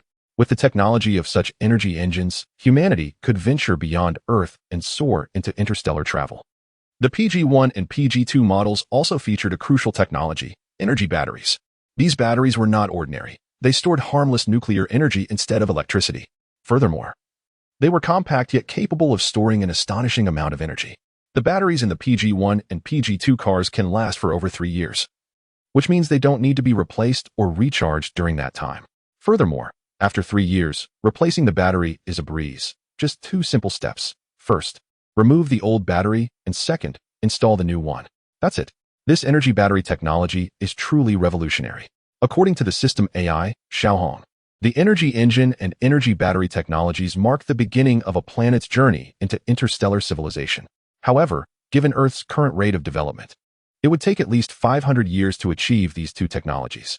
In other words, Wang Dou's unintentional actions have propelled Earth's entire technological level forward by 500 years.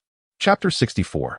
Significance. The history thousands of years from now will mark the official launch of the PG1 and PG2 cars as the beginning of a new era, signaling the dawn of interstellar civilization on Earth. Wang Dou is hailed as the great figure who ushered in this era, yet future generations remain oblivious to his true identity, even questioning whether he ever existed at all. He stands as the greatest mystery of humanity to date, despite technological advancements far surpassing those of his time. No one has been able to uncover any information about Wang Dou. Who was he? Where was he born, on Earth or another planet? No one knows. Furthermore, the ultimate fate of his whereabouts is an astonishing enigma. As time went on, the PG1 and PG2 models of cars continued to gain traction, becoming a sensational phenomenon. Have you heard?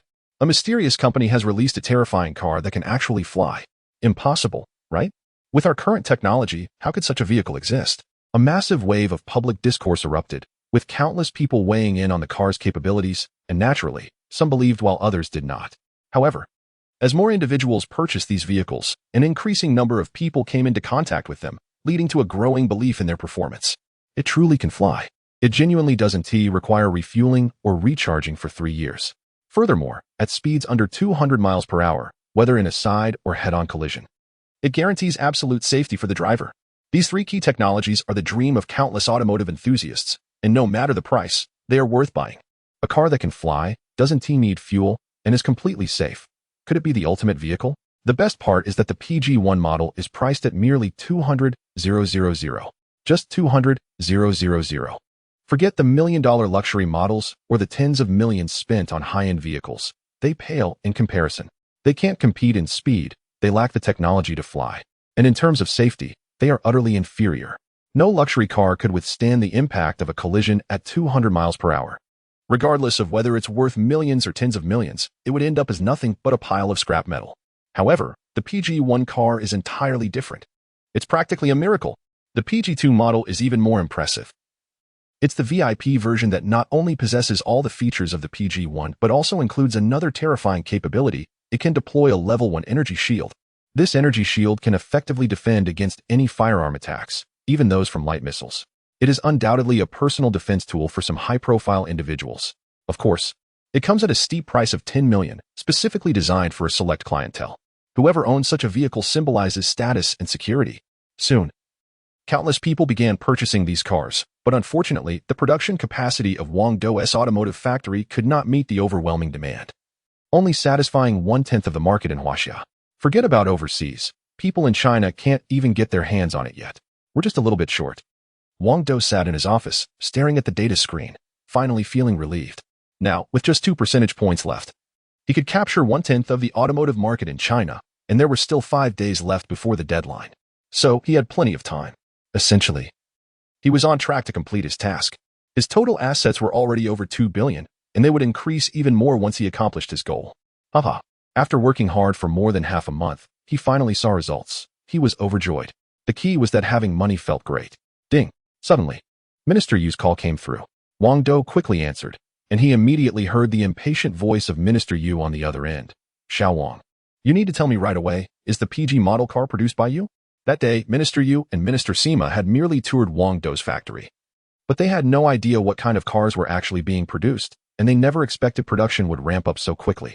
So when news about the PG car spread like wildfire, both Minister Yu and Minister Sima were shocked.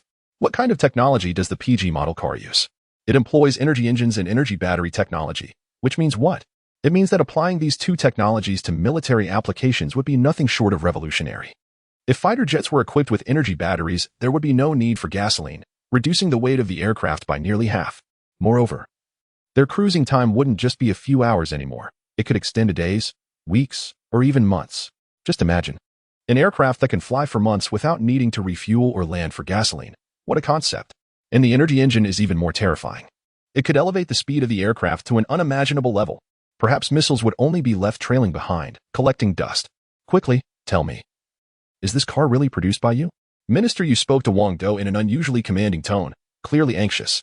Xiao Wang, you need to tell me. Is this car indeed produced by you? Minister Sima and Minister Zhai were also with Minister Yu, equally eager for an answer. Wang Dou could only reply, yes. This car is produced by me. What? Minister Sima, Yu, and Zhai were collectively stunned, their shock reaching unprecedented levels. This astonishing car was indeed produced by Wang Dou. What were they worried about? He was Chinese, after all. As long as it wasn't produced overseas, everything would be fine. Xiao Wang, do you have some time now? Come over to my place, Minister Yu said with a smile. Ministers Sima and Zhai followed suit, also smiling. Xiao Wang. We prepared some great dishes. Why not come over for a drink? Wang Dou felt it would be impolite to decline the three ministers' kindness and quickly replied, all right. When Wang Dou arrived at Minister Yu's home, he found that Minister Yu had indeed set up a grand banquet. What surprised him even more was that Yu Xiaoqi was also there. However, Yu Xiaoqi didn't seem to be in a good mood. She looked somewhat reluctant. If nothing unexpected had happened, it was likely that Minister Yu had said something to her, probably regarding Wang Dou. Although Yu Xiaoqi had a somewhat wild personality, she was quite conservative when it came to relationships between men and women, and it was hard for her to truly accept someone like Wang Dou, especially after what had happened last time. During their last date, arranged by Minister Yu, things were getting intense when they were unexpectedly interrupted by Xiao Wan. The disappointment ran deep. So, even under Minister Yu's strong pressure, she only accepted Wang Dou's pursuit, but never seriously considered agreeing to a relationship. Wang Dou was bound to have countless admirers in the future, and that was something she did not like. Xiao Wang, please have a seat. Let's have a good talk. Minister Yu said with a smile. Wang Dou didn't put on airs and sat down obediently. Xiao Wang, is it true that you produce that type of car? Minister Yu, Minister Sima, and Minister Zhai all asked almost simultaneously. Yes, I did, Wang Dou explained again. Can this technology be applied to military use? The three ministers asked again, their eyes filled with eager anticipation. It should be possible. Wang Dou had never considered applying this technology to the military field, but he knew it could indeed be used in that area. The three ministers all looked very pleased. Finally, Minister Yu spoke up, Xiao Wang. Would you be willing to sell us this technology? Chapter 65, The Competition. Xiao Wang, can you sell us this technology? Minister Yu directly posed the question. Wang Dou frowned slightly. It seemed that Minister Yu sensed Wang Dou's concern and quickly added, after we purchase your technology, it will only be applied in the military field. Absolutely not in commercial areas, so it won't interfere with your business. At that moment, Wang Dou felt reassured. This incredible technology was his patent, and he still intended to profit from it. If it were to leak, it would be a disaster.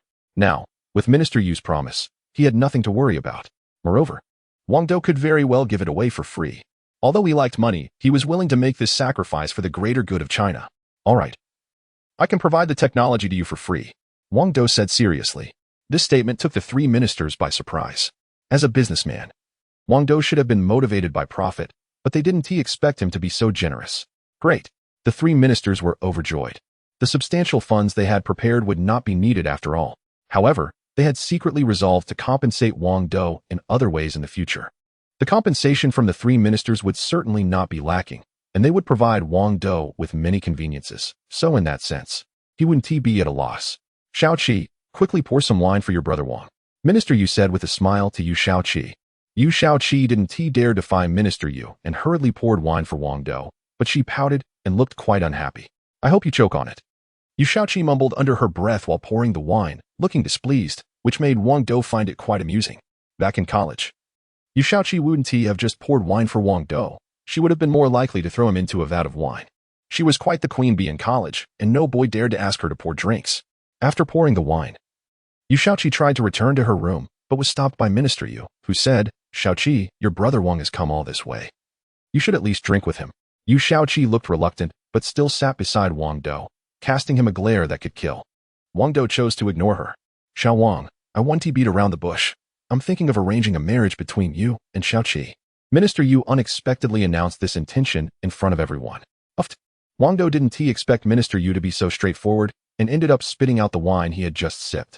Yu Xiaoqi's reaction was even more intense. She stood up and declared, I don't agree. Why not? Not only Minister Yu, but even Minister Sima and Minister Zhai were baffled. What is wrong with Xiao Wang? He is such an outstanding person. How many girls would be after him? Has Xiaoqi lost her mind? Xiao Wang will definitely achieve great things in the future. You won't regret following him. Besides, Xiao Wang is quite the catch. How could he not be suitable for you? The ministers chimed in one after another, making Yu Xiaoqi increasingly uncomfortable. Suddenly, Yu Xiaoqi pointed at Wang Dou and said, if you want to marry me, that is fine, as long as you can defeat me. Last time, she was badly beaten by Wang Dou, so she has been undergoing intense training and now has seen some results. Naturally, she believes Wang Dou is no match for her. Besides, it would be great to take this opportunity to get some revenge. Wang Dou, do you dare accept my challenge? Yu Xiaoqi, shaking off her previous dejection, suddenly revealed a proud expression, the aura of the former campus queen returning in an instant. Wang Dou looked troubled. Are you scared, Wang Dou? Yu Xiaoqi's confidence grew, and she couldn't help but smile broadly. Me scared? Wang Dou scoffed. He was now a second-tier martial artist and wouldn't be intimidated by a little girl. Experts like Song Linfeng weren't even his match. He hadn't intended to compete with Yu Xiaoqi, but since she was so persistent, he might as well give her what she wanted. He could always add her to his harem. It wasn't a big deal, and he could afford to take care of her. Xiaoqi, stop messing around.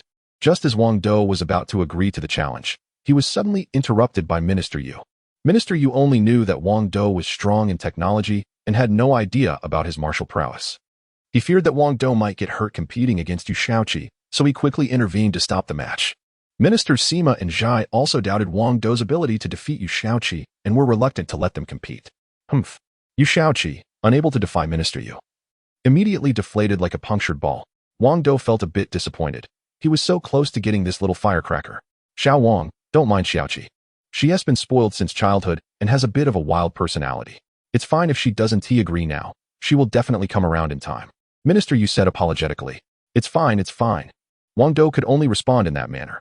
Suddenly, an old man walked in, dressed in simple, coarse clothing and flat cloth shoes, appearing quite ordinary, but his sharp gaze and an indescribable aura revealed his extraordinary nature. A master. Wang Dou immediately recognized the old man's exceptional presence. He was definitely a martial arts expert, far stronger than Song Linfeng. However, to Wang Dou's surprise, the old man walked straight towards him as if he had specifically come to see him. Old Song. As soon as the old man entered the room, the three ministers stood up to greet him. Upon hearing this title, Wang Dou immediately understood. There are not many martial arts families in Huaxia, and even fewer with the surname Song. The only Song family that could command such respect from 3 ministers was that of young Master Song. This old man must be Song Shi, the head of the Song family. So he has coming for me. Wang Dou frowned slightly. The Song family's influence was substantial, and finding out Wang Dou's whereabouts wouldn't be difficult. Moreover, Wang Dou had previously injured young Master Song and his son, Song Linfeng. So he had no choice but to come in person. Old Song, what brings you here? Ministers Yu, Sima, and Zhai all expressed mild surprise. Minister Yu and his 2 colleagues are from the 9th Military Division, which is a special forces unit that occasionally invites martial arts experts for training. As a result, Song Shi has gained quite a reputation within the 9th Military Division. However, in the past, when the Song family sent someone to train the division, it was always a junior member, and Song Shi had never personally participated. It is indeed strange that he is here today. A master like Song Shi might not even be a match for the 3 ministers working together. Heard you have a distinguished guest, so I came to see for myself. Song Shi said with a menacing look directed at Wang Dou. Do you know each other? Minister Yu and his colleagues turned to Wang Dou, all looking puzzled. How could Wang Dou possibly have any connection to a martial arts family? Wang Dou remained silent, merely frowning slightly. Song Shi continued ominously. While we may not know each other, I've heard a lot about this young man's impressive skills. I'm here today to have a friendly exchange. Upon hearing this, Minister Yu and the others were taken aback. What exactly is going on here? Chapter 66. Shock. Song Shi actually said he wanted to challenge Wang Dou? How is that possible? Song Shi is the head of the Song family, and his strength has already reached the master level. Wang Dou is just a businessman. And he is so young. Even Yu Shaoqi frowned deeply. She knew Wang Dou had some skills, but he was nowhere near the level of a master and was definitely no match for Song Shi. While she enjoyed seeing Wang Dou face difficulties, she didn't want him to go up against Song Shi. It was simply too dangerous. Old Song, this is a bit excessive, said Minister Yu, with Ministers Sima and Zhai also expressing their dissatisfaction. Although they held Song Shi in high regard, Wang Dou was still more important. Besides, a master-level expert competing against a junior was truly over the line. Ignoring Minister Yu and the others, Song Shi turned his gaze to Wang Dou and said, Kid, are you scared? It's just a competition. As you wish, I agree. Wang Dou immediately accepted. Defeating this old man was the only way to ensure the Song family would behave. Otherwise, there would be trouble down the line. Good, very good. Song Shi's eyes darkened even more as he began to plan how he would torment Wang Dou. Not long ago, when he learned about Wang Dou's close relationship with Minister Yu, he was quite troubled. Now, he had nothing to worry about, since it was a competition. If he killed Wang Dou, Minister Yu and the others wouldn't be able to say anything. Little Wang, think this through. Old Song is a martial arts master. Minister Yu and the others tried their best to dissuade Wang Dou, fearing he might get hurt, but Wang Dou didn't listen at all. Then, Minister Yu arranged for Wang Dou and Song Shi to go to the Special Forces training ground. Many Special Forces soldiers were training there, and when they saw Song Shi arrive, they were all shocked. Song Shi was a martial arts master, someone the Special Forces greatly admired. Moreover, these soldiers had often received guidance from experts of the Song family, so they respected Song Shi even more. Why would Master Song come here? Is he here to give us guidance? The soldiers were filled with anticipation, eager for Song Shi's advice, knowing that his guidance would be invaluable. However, none of the Special Forces soldiers recognized Wang Dou, and they all frowned slightly. Who was that person standing next to the 3 ministers? And how could he walk alongside them? Normally, no one dared to walk with Minister Yu, especially with Minister Sima present. It was quite perplexing. Minister Yu led Song Shi and Wang Dou to the center of the crowd and suddenly announced, I declare that Wang Dou will compete in martial arts against Master Song. As soon as the words were spoken, the crowd erupted. However, everyone thought there must be something wrong with their hearing. Someone actually dared to challenge Master Song. And that person was an excessively young individual. This was madness, plain and simple. Were young people these days so desperate for fame that they would lose all sense of shame? Everyone unanimously believed that Wang Dou was challenging Master Song just to gain notoriety. Regardless of the outcome, he would surely become famous. Humph. Everyone looked at Wang Dou with disdain, and a few Special Forces soldiers even planned to confront him directly and expose his hypocritical facade. Among the crowd, there was only one person who thought differently, the Wolf Warrior. Having fought against Wang Dou, the Wolf Warrior knew how strong he was. Everyone shut up. The Wolf Warrior scolded the surrounding soldiers, commanding them to be quiet. As their captain, he held significant authority. Who do you think you are to reprimand us? Someone began to question the Wolf Warrior's authority. With a cold gaze, the Wolf Warrior replied, because you aren't even qualified to discuss Mr. Wang. Your abilities are nothing but trash in his eyes. What? The crowd was unconvinced. Wang Dou appeared younger than these Special Forces soldiers and seemed physically weak. How could he possibly be a master? We don't believe it. No one believed in Wang Dou's strength. Humph, whether you believe it or not. You are no match for Mr. Wang. The wolf warrior shouted again. The Special Forces, known for their competitive nature, saw an opportunity and, taking advantage of the wolf warrior's moment of distraction, suddenly launched an attack on Wang Dou. Hey Wang, you dare challenge Master Song? Let's see if you can get past us first. They yelled, eager to show off in front of Master Song. In an instant, they charged toward Wang Dou. He furrowed his brow slightly, surprised by their competitive spirit. But how could these people be his opponents? If Wang Dou were still a first-level martial artist, he might take them seriously, but now he was a second-level martial artist. Defeating these few was no different from swatting a few flies. It wasn't worth mentioning. He stood there without moving, and with just a few light punches, he knocked the Special Forces soldiers down. Bang, bang. After a series of thuds, there was a dead silence. Aside from the wolf warrior and Song Shi, everyone else was utterly shocked. How is this possible? Even Minister Yu and his team were stunned. In their minds, Wang Dou was merely a businessman. Who would have thought he was actually a master? The soldiers who were knocked down weren't just any troops.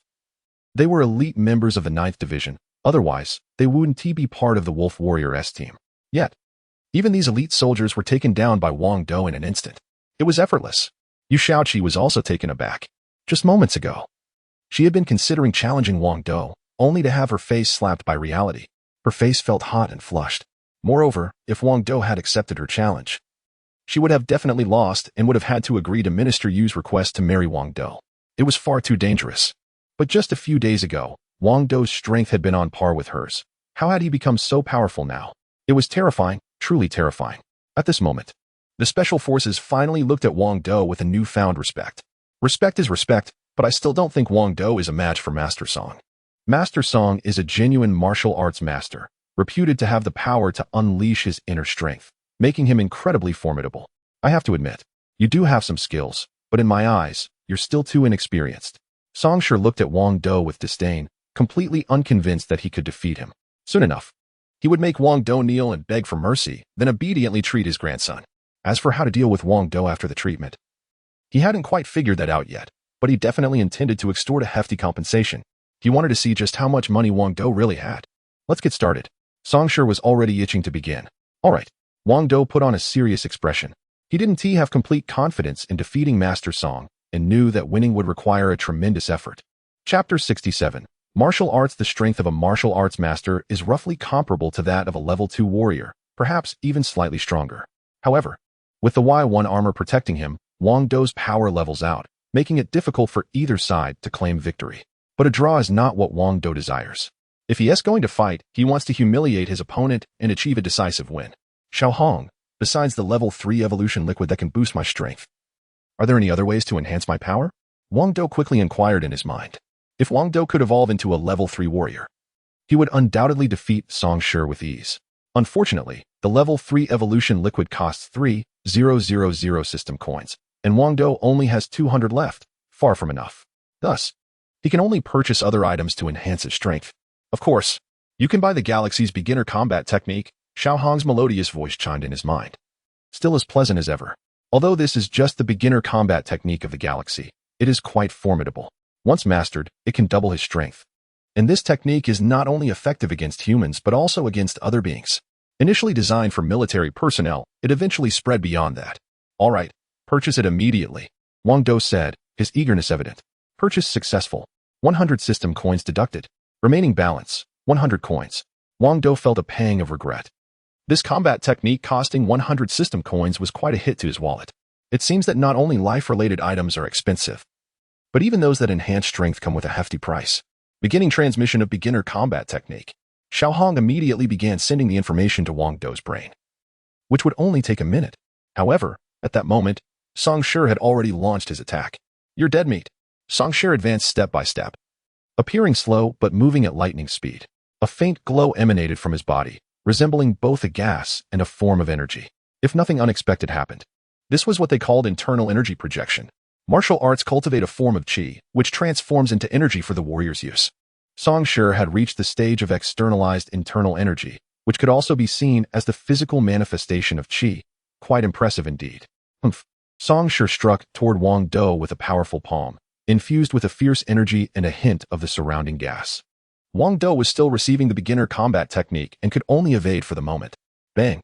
Song Shi's palm missed Wang Dou and instead struck the wall of the arena, slicing a gash into it. His hand was sharper than a blade. Minister Yu and the others were sweating for Wang Dou, while Yu Shaoqi, worried, even bit her lip. She had initially wanted to see Wang Dou fail. The worse he fared, the happier she should have been, but she couldn't bring herself to feel happy at all. The other Special Forces soldiers shook their heads at Wang Dou. They believed that although he had some strength, he was still no match for Song Shi. Haha, kid. I want to see where you can run, Song Shi said with a smug expression, closing in step by step. Ding. Transmission complete. Congratulations, Master. You have mastered the galaxy's beginner combat technique. Xiao Hong chirped happily. Oh, very nice. Wang Dou responded to Xiao Hong with a faint remark, then turned his icy gaze towards Song Shi. At this moment, in Wang Dou's eyes, Song Shi's movements no longer seemed mysterious. His speed had decreased from before, and everything was under Wang Dou's control. Whoosh! Song Shi struck again with a palm, his strength still formidable. However, Wang Dou merely tilted his neck slightly and easily dodged the attack. Song Shi immediately sensed that something was different about Wang Dou. His movements were so subtle. They were almost perfectly precise, neither a fraction too much nor too little, hitting the mark just right. This way, he could save a lot of energy and time. Saving some energy was one thing, but saving even a bit of time was crucial. In a duel between masters, the contest is over the slightest opportunities. Every action that wastes less time accumulates to a significant advantage. Song Shi, refusing to be discouraged, increased his speed to attack again. But still couldn't he land a hit on Wang Dou. He became anxious. How could he fight if he couldn't touch him? He was completely at a disadvantage. Oh, have you had enough? Wang Dou said mockingly. How is it possible for you to dodge all my attacks? Song Shi asked, confusion etched on his face. Why should I tell you? Wang Dou replied with a smirk. With that, he swiftly moved his feet, closing in on Song Shi. His steps appeared ordinary, yet they conveyed an unpredictable aura, as if each step had been meticulously calculated, achieving peak precision. This was the terrifying aspect of the basic combat techniques of the galaxy. They didn't fundamentally enhance a person's strength, but provided the most accurate offensive strategies. Furthermore, each strike was executed with perfect calculation, increasing the attack power to a certain extent. Wang Dou had, in effect, locked onto all of Song Shi's escape routes, leaving him with no way to evade. He then gently shook his arm, gradually building up power, waiting for the moment to strike. Soon, Wang Dou stood right in front of Song Shi and unleashed a punch. Clang! As Wang Dou's arm vibrated, his punch produced a metallic resonance. No. Song Shi knew the power behind this punch and tried to dodge, but it was futile. Bang! Wang Dou struck Song Shi's chest with pinpoint accuracy, sending him staggering back several steps, blood spitting from his mouth. However, it seemed his injuries were not severe. Yet, Wang Dou's punch had at least 3,000 pounds of force behind it, originally 2,000 pounds, but enhanced by the basic combat technique. It gained an additional 1,000 pounds of power. This kind of force could nearly shatter a stone. Yet, Song Shi had only suffered a minor injury. Upon closer inspection, Wang Dou discovered the secret. The energy surrounding Song Shi had formed a protective layer, which absorbed most of the force. It appeared that martial arts were not as simple as Wang Dou had imagined. Moreover, a master was merely one of the top experts in martial arts. Not the most formidable, above masters were grandmasters. Song Shi could withstand one strike, but he definitely wouldn't survive a second. Humph. Wang Dou shook his arm again and moved in once more. Wait, I've had enough. I admit defeat. Song Shi's unexpected concession genuinely surprised Wang Dou, leaving him feeling quite dissatisfied. He had been ready to give Song Shi a thorough beating, but now that his opponent had surrendered, Wang Dou found himself with nowhere to vent his frustration. Damn it! Wang Dou cursed inwardly, but on the surface, he had no choice but to say, if you admit defeat, then so be it. I take my leave. With that, Song Shi actually turned and left, tail between his legs like a dog. After a brief moment of silence, the crowd erupted into chaos. Oh my god, did I just see that correctly? Master Song actually lost? How is that even possible? The Special Forces soldiers could hardly believe that Master Song had lost, and so decisively in less than 3 minutes. After some murmuring, everyone's gaze shifted towards Wang Dou. Chapter 68, shooting everyone turned to Wang Dou. Who was this amazing figure, and why was he so formidable? Especially the 3 ministers, including Minister Yu, who were utterly shocked. They thought they had uncovered everything about Wang Dou, but it seemed they had only scratched the surface. He was truly impressive. Yu Shaoqi pouted, looking defiant. Wang Dou floated over to her and said, "Did someone just challenge me to a match?" Yu Shaoqi's face turned bright red, and she was at a loss for words. However, she still mumbled, "Whatever, if I practice for 2 more years, I'll definitely be better than you." Wang Dou pretended not to hear her and continued. "Did someone also say that if they lost to me, they would have to marry me?" At this, Yu Xiaoqi panicked, her face flushed, and she could only flee in embarrassment. Haha, Wang Dou didn't stop her, he just chuckled. The more this happened, the more intrigued he became. There weren't many women left who could catch his interest. "Mr. Wang, could you give us some pointers?" Several Special Forces soldiers suddenly approached him with a look of earnestness. Earlier, when they met Master Song, they had eagerly awaited his guidance, but since Master Song wasn't as impressive as Wang Dou, they hoped to learn from him instead. Special Forces soldiers, being martial enthusiasts, naturally admired experts. Wang Dou frowned slightly. He didn't have time to coach these guys, as he was busy trying to capture a tenth of the auto market in China. "Mr. Wang, I know your time is precious, but we just need a little guidance." "It won't take much of your time," the soldiers pleaded, looking hopeful, making it hard for Wang Dou to refuse. "Come on, Wang, just give them some pointers." The 3 ministers, including Minister Yu, smiled encouragingly. All right, Wang Dou found it hard to refuse, so he agreed. He then started teaching these Special Forces soldiers combat techniques that opened their eyes. These techniques were the most advanced, honed through countless practical experiences. And they were designed for combat not just against humans, but also against some extraterrestrial beings. In essence, combat techniques differed from martial arts moves, making them more suitable for the training of Special Forces soldiers. Thus, Wang Dou's instruction was more appropriate than what the Song family could offer. While martial arts were impressive, they weren't as well suited for Special Forces. Unbelievable, absolutely incredible. In just a short time, the soldiers admired Wang Dou even more. The techniques he taught significantly boosted their abilities. Even Wolf, a fellow soldier, showed a smile, as his strength had also improved considerably. "Mr. Wang, could you continue to teach us shooting?" one of the soldiers suddenly asked. Everyone. Wang Dou was about to respond when a woman stepped forward and interrupted. "Humph, he can't shoot at all. This woman, is she not Yu Xiaoqi?" She clearly just escaped, but somehow she blended back into the crowd. She believed that Wang Dou had never touched a firearm and, of course, wouldn't be able to shoot. So she deliberately tried to undermine him. It seemed she wasn't going to give up until she regained some face today. After all, during her university days, she was a campus queen, and in the military, she was a top dog. How could she let Wang Dou make a fool of her in front of so many people? She definitely needed to reclaim some dignity. Otherwise, how would she survive in the Special Forces in the future? Yu Xiaoqi approached Wang Dou again and said, "Wang Dou, it seems like you can't shoot, right?" Wang Dou understood her personality and wasn't angry, just helplessly suggested, "How about we have a competition? Bring it on, who is afraid?" Yu Xiaoqi thought she had seized the opportunity and was not going to let it slip away. What she didn't know was that Wang Dou's basic combat training included not only fighting techniques, but also knowledge of various firearms, including laser guns, light guns, and quantum guns. Therefore, Wang Dou's shooting skills were absolutely top-notch. For him, ordinary firearms were just child's play. Soon, they arrived at the shooting range, and Yu Xiaoqi eagerly began shooting. She put on a large pair of ear protectors, resembling big headphones, and donned a pair of sunglasses, which not only made her look professional but also highlighted her voluptuous figure. She truly was the queen of the Special Forces. Her physique was impressive, and her professional skills were undeniable. Currently, she was using a domestically produced pistol.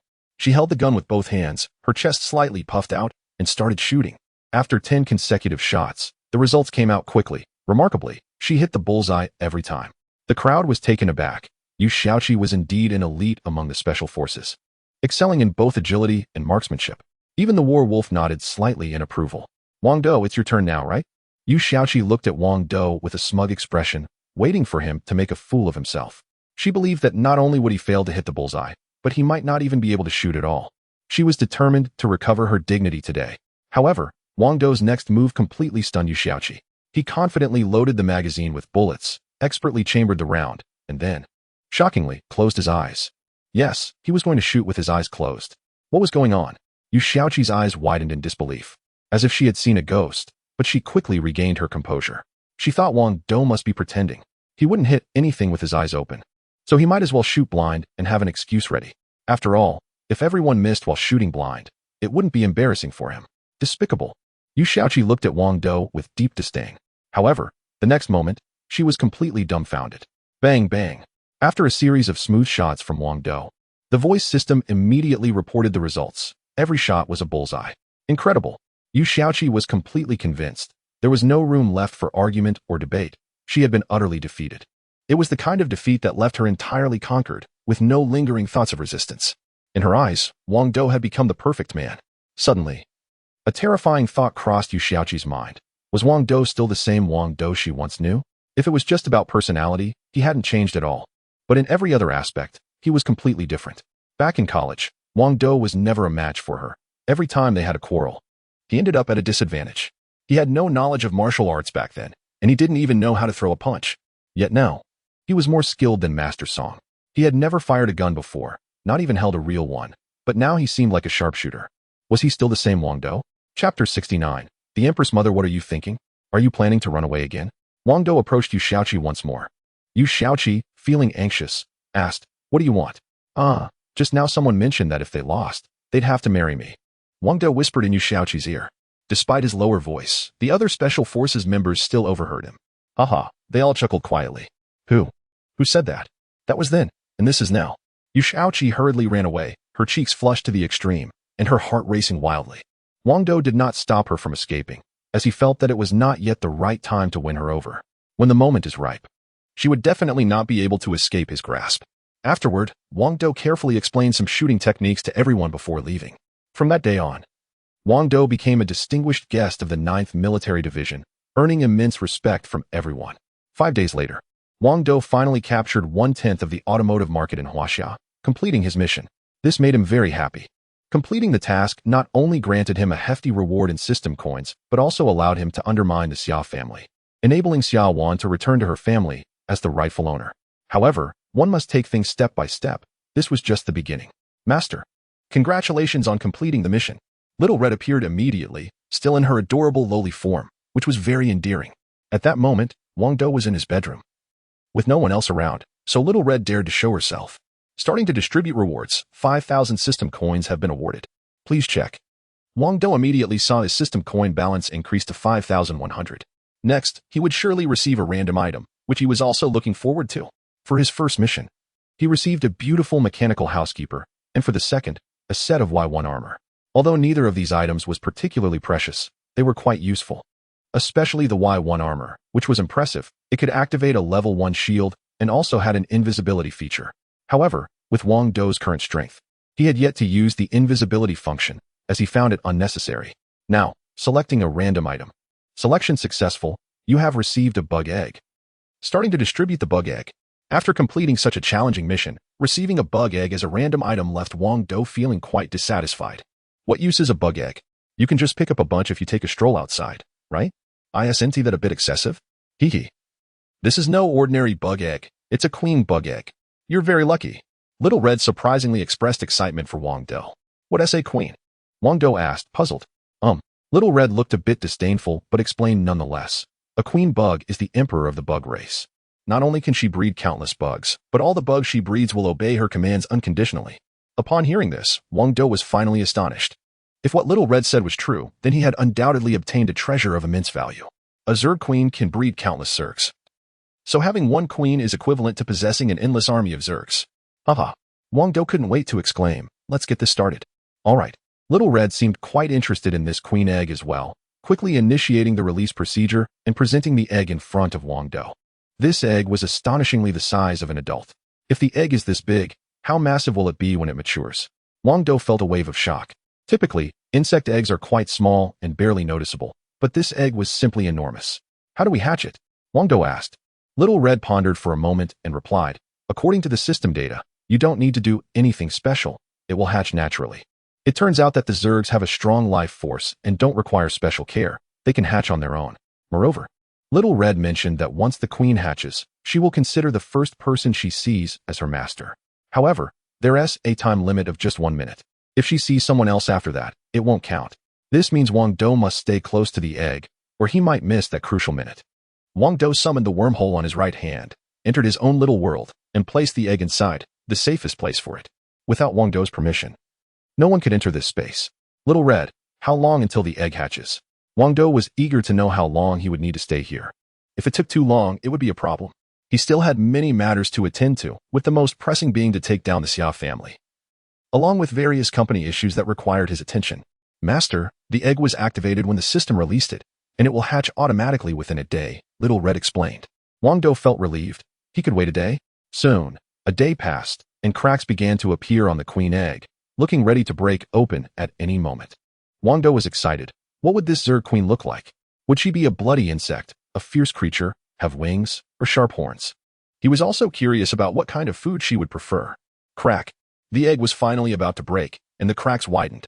Eventually, the entire egg shattered, and out stepped a woman. She had no sharp horns, no wings. She was simply a living human being. Wang Dou was instantly stunned. Even Little Red's eyes widened in disbelief. Wasn't this an egg? How could a person hatch from it? Little Red, what is going on?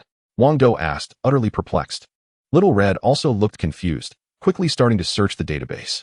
Countless complex codes flashed through her eyes, appearing extremely mysterious. I got it. She is the highest tier existence among the queens, the royal mother. Little Red suddenly exclaimed. It turns out that most queens are insect-shaped, and only the top-tier queens take on a human form. Moreover, whether it's the insect race or other alien species, the highest beings are always humanoid. In the entire universe, human form is considered the most advanced existence. Master, you are truly fortunate. Xiaohong is very happy for Wang Dou. However, Wang Dou furrowed his brow slightly. If this egg were to hatch into a regular queen, she would undoubtedly regard Wang Dou as her master the moment she laid eyes on him. As insects possess little intelligence. But now, this queen is the highest tier humanoid, and she certainly possesses remarkable intelligence. The question is, will she still recognize Wang Dou as her master? That's a difficult question to answer. Wang Dou quickly turned his gaze toward the queen. Chapter 70, is it suitable? The Empress's body not only resembled that of a human but was also the epitome of perfection, rivaling even the Ice Jade Maiden in beauty and possessing an aura of extreme nobility. Moreover, she appeared as an adult from the moment of her birth. Gulp. Having encountered both the Ice Jade Maiden and Xiao Wan, Wang Dou couldn't help but swallow hard. The Empress was simply too stunning. The Empress turned her gaze toward Wang Dou, but there was a clear hint of hostility in her demeanor. The first thing you see is me. So I am your master, Wang Dou stated bluntly. However, the Empress ignored him entirely, slowly draping several pieces of eggshell over herself for modesty. Wang Dou suddenly felt uneasy. It seemed the Empress did not regard him as her master. More importantly, even as a second-level warrior, he felt pressure emanating from her. She seemed incredibly formidable.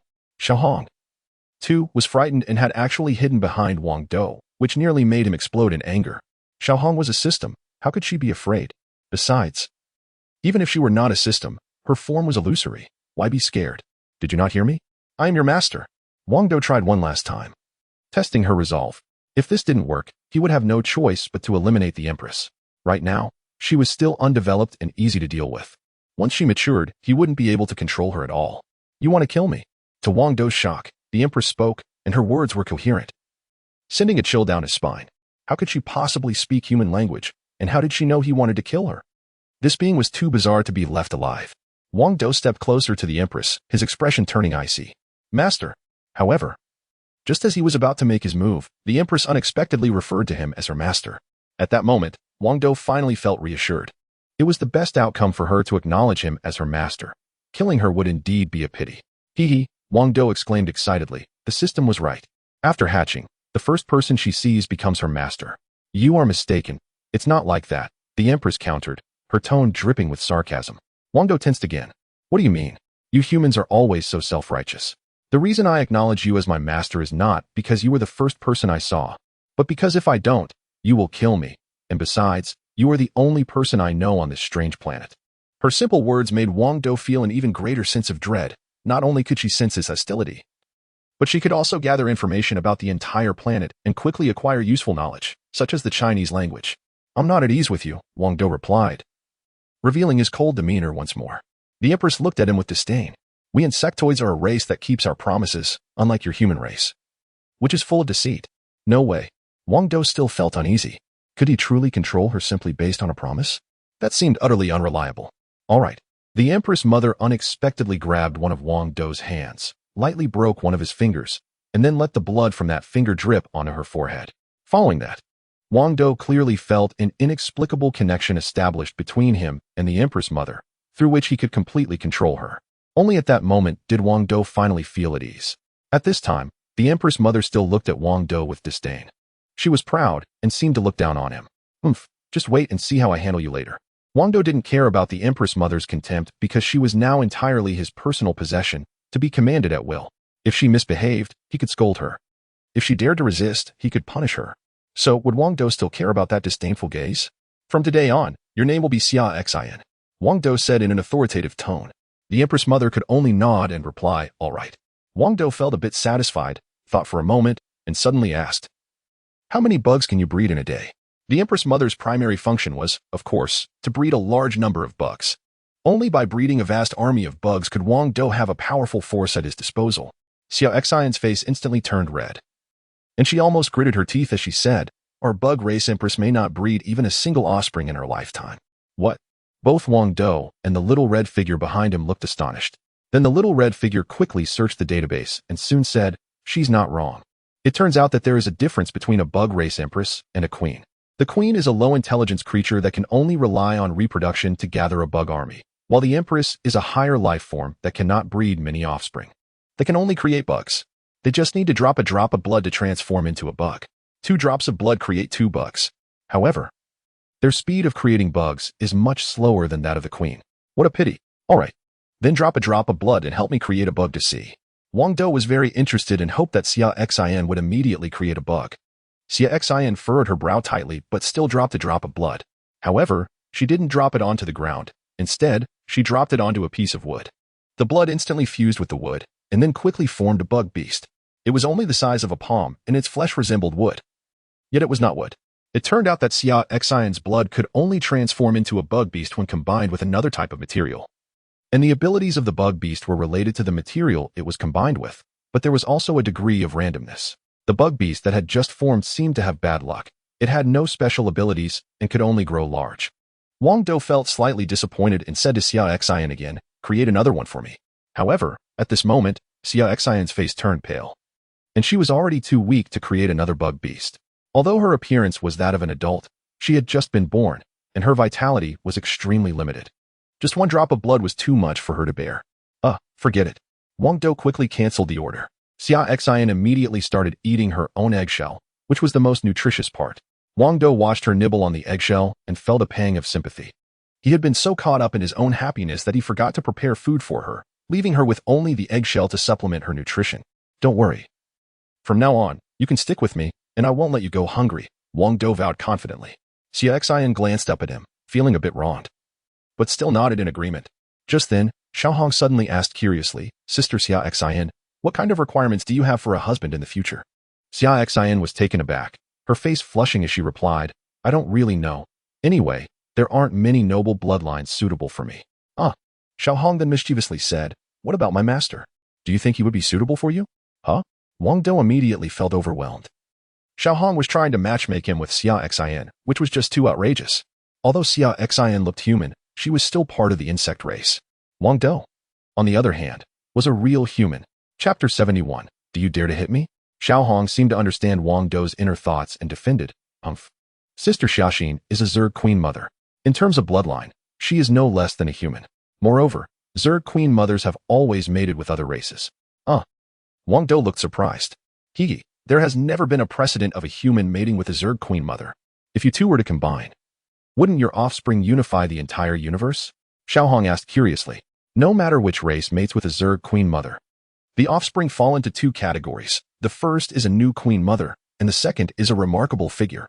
Therefore, throughout the history of the Milky Way and even the entire universe, countless wars have been fought over obtaining a Zerg Queen Mother-esque egg. Wang Dou's chance of getting one is incredibly lucky. If he could mate with her, their offspring would definitely be extraordinary. However, Zerg Queen Mothers grow slowly. And Xiaxin is still far from being fully mature. It would take at least 100 years. Without a mature Zerg Queen Mother, reproduction isn't possible. What a pity. Xiaohong looked at Xiaxin with a grin and said, Sister, I think Master is great. You two would be a perfect match. Xiaxin's face darkened, unsure how to respond. She could only lower her head and quickly eat the eggshell. Wang Dou was even more overwhelmed and hurriedly teleported out of that little space. Master, don't you like Sister Xiaxin? Xiaohong asked, somewhat dissatisfied. She is too young, just born. Wang Dou could only refuse Xiaohong this way. Xiaohong quickly responded, Sister Xiaxin has been in the eggshell for who knows how many years. She is not that young. Then she is too old, or even less suited. Wang Dou rejected her again. Xiaohong knew it was useless to keep persuading and vanished in a puff of smoke, returning to Wang Dou's mind. However, she meant well. A mysterious car company produced a secret model that quickly captured the market originally held by the Xia family, dealing a significant blow to their industry. They themselves knew they were no match for that company and urgently needed to seek another way out. The Baiyuan Company was undoubtedly the best option. The new smartphone released by Baiyuan Company was simply groundbreaking, with an unlimited future. As long as the Xia family could obtain Baiyuan Company, they could definitely make a comeback. Today, Xia Wan's aunt came to the Baiyuan Company. However, until now, they still did not know that the owner of that mysterious car company was Wang Dou. The reason they came here today was simply to acquire Baiyuan Company. The Xia family came out in full force today. Not only did Xia Li and Xia Shan arrive, but also Xia Wan's aunt and uncle were present. Moreover, they even brought along an American, who appeared to be a significant figure. The Xia family sat in the office of Baiyuan Company, all wearing stern faces. However, this time was different from the last. There was a hint of restraint, as they knew Wang Dou's capabilities and did not dare to act recklessly. They were definitely aware of the news about Wang Dou defeating Song Shi. Xiao Wan, the Baiyuan Company was left to you by your grandfather, so we should have a share too, right? Xiao Wan's aunt said in a half-hearted tone, but it was clear from her demeanor that she was a bitter and unpleasant person. Xiao Wan, you can't just keep the Baiyuan Company all to yourself. Your uncle and I deserve a share too, don't you think? Xiao Wan's uncle chimed in, agreeing with her. For a moment, Xiao Wan was taken aback, unable to comprehend their true intentions. Wang Dou immediately recognized their strategy. They were clearly trying to play the emotional card.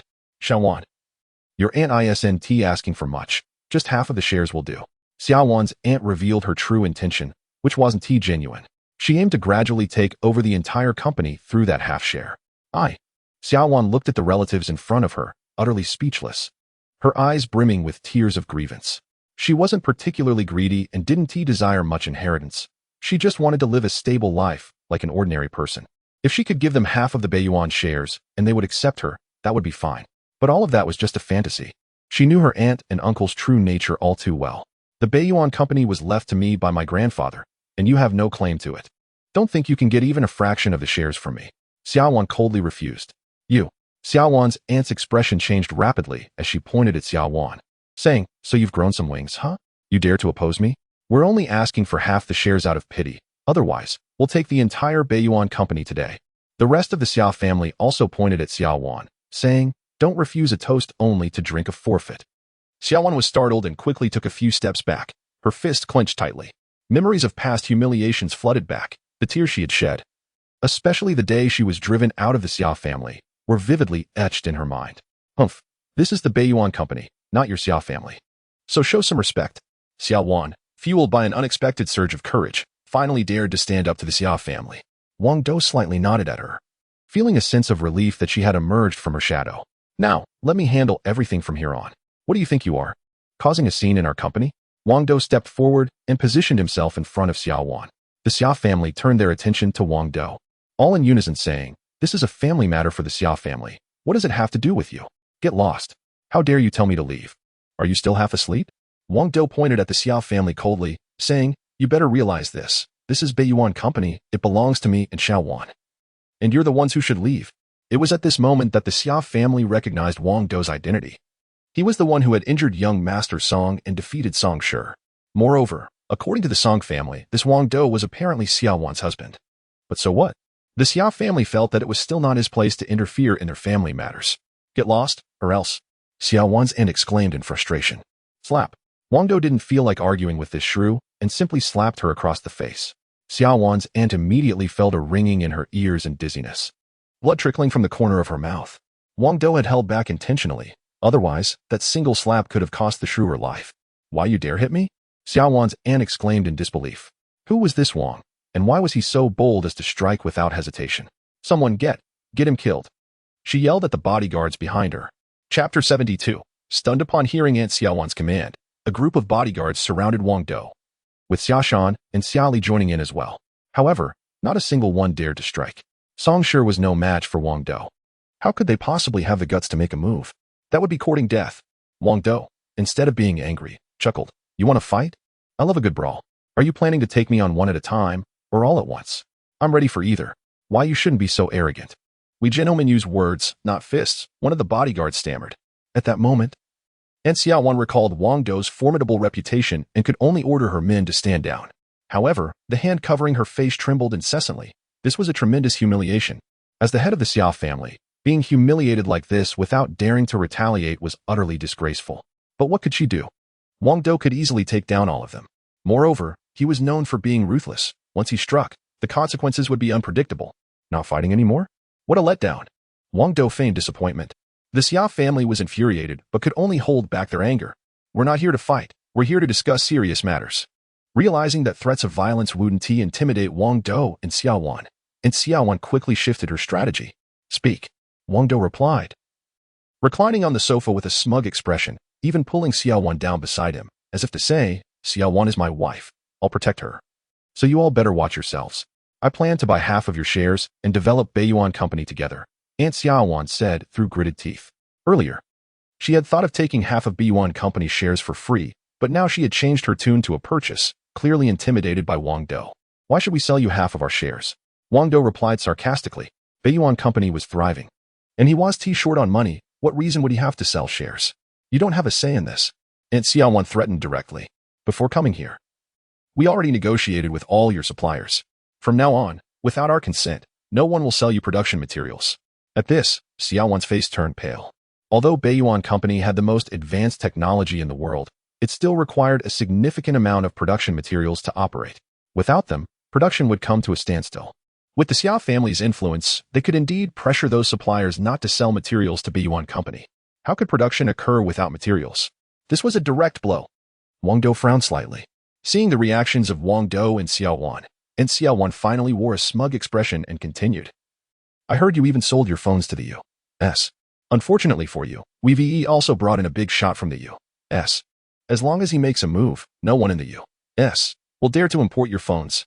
With that, Aunt Xiao Wan nodded at the American man. He immediately addressed Wang Dou. Hello, I'm Mr. Mead. I control the largest mobile phone sales channel in the U.S. Once I give the order, no one will dare to sell your phones.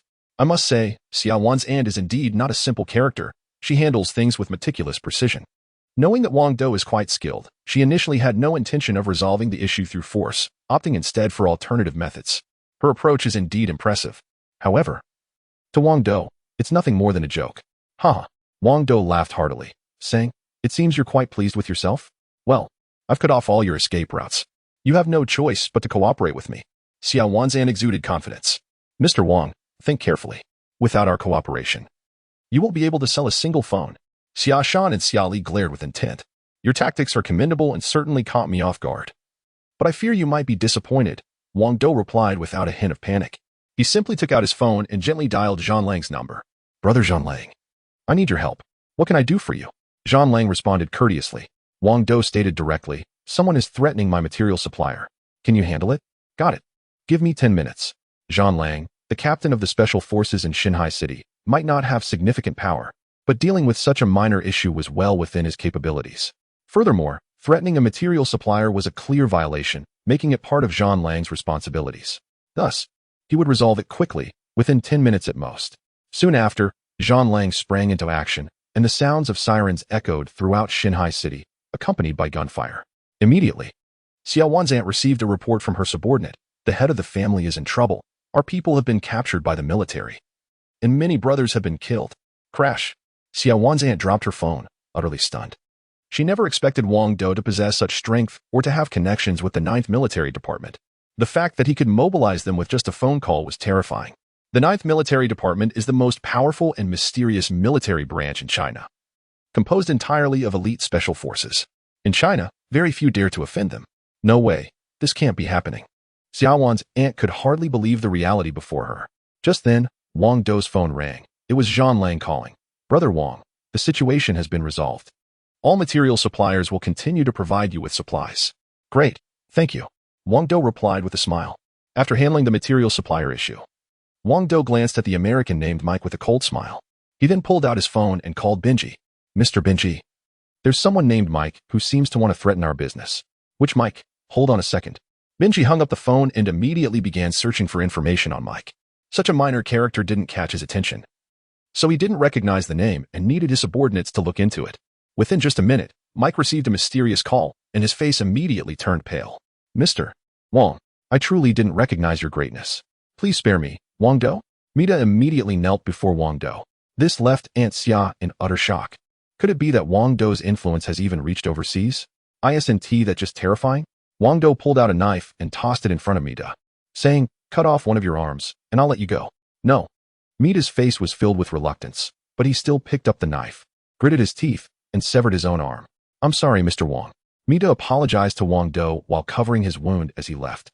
Wang Dou waved his hand lightly, and only then did Mida dare to leave. Aunt Xiao was even more stunned. Wang Dou had such great power that he could make a figure like Mida willingly sever his own arm. It was terrifying. The other members of the Xiao family were also left speechless in shock. Chapter 73. Just cook a few more dishes. Do you have any other tricks up your sleeve? Wang Dou asked the members of the Xiao family, a smile on his face that resembled that of a demon. However, Xiao Wan's aunt seemed unwilling to concede defeat, retorting, "Don't get too smug. Even if you take over B1 Company, you'll still be nobodies. Our Xiao family doesn't lack for such trivial matters." "Oh? And what does your Xiao family possess?" Wang Dou replied lightly. "We control a massive automotive group, worth billions." Xiao Wan's aunt boasted with pride. "Haha, I can't hold it in any longer." Wang Dou laughed heartily. "If I'm not mistaken, your automotive business is on the verge of collapse, isn't it?" At his words, Xiao Wan's aunt turned pale. Very few people knew about the impending collapse of the Xiao group, not even within their own ranks. This was because the new rising automotive company was secretly eating away at the Xiao family's market share, without anyone noticing. "How do you know this?" Xiao Wan's aunt looked at him as if she had seen a ghost. "Because," Wang Dou said slowly, "Xiao Wan and I are the owners of that mysterious automotive company." "What?" Xiao Wan's aunt collapsed onto the sofa, and Xiao Wan's uncle slumped down beside her. The fact that Wang Dou and Xiao Wan were behind the mysterious automotive company was simply unbelievable. Where could they have possibly gotten the funds to build such a factory? It was absurd. Humph. Wang Dou stood up, glaring at the Xiao family members. "When you kicked Xiao Wan out, you must have felt quite pleased with yourselves. And now? Just wait. In a few days, Xiao Wan and I will reclaim everything that belongs to her." "You wish?" Xiao Wan's aunt screamed, gathering the others to leave. "Humph. If you seek your own demise, don't blame us." Wang Dou watched them depart, his expression icy. Following that, Wang Dou and Xiao Wan accelerated their efforts to seize the Xiao family's market. In just a few days, they had completely taken over the Xiao family's market share. Now, the Xiao family had two options: bankruptcy or selling all their automotive assets to Wang Dou and Xiao Wan. However, since the Xiao family's production facilities were quite outdated, they weren't worth much. Even so, selling the assets to Wang Dou was the wisest choice, as not selling would render them worthless. Only by selling could they recoup some money. However, Wang Dou was surprised to find that the Xiao family had no intention of selling their family business just yet. What was going on? He quickly sent someone to investigate, only to discover that the Xiao family still had some markets abroad. The domestic market of the Xiao family had been completely occupied by Wang Dou, but there remained a certain market share overseas, particularly in the high-end automotive sector. "Don't get too cocky, Wang Dou. Our Xiao family's overseas market is all high-end. It's not something you can just waltz into." Xiao Wan's aunt even called Wang Dou to gloat. "All right, very well." Wang Dou narrowed his eyes, revealing his dissatisfaction. "Isn't this just the high-end market abroad? Can't Wang Dou develop it? The luxury cars from the Xiao family are only somewhat bulletproof, while Wang Dou's cars are fully bulletproof. If the PG-1 model can't completely withstand all types of gunfire, then the PG-2 model can absolutely defend against all kinds of attacks perfectly, including light missile strikes. There is no firearm on the entire planet that can penetrate the defenses of the PG-2 model.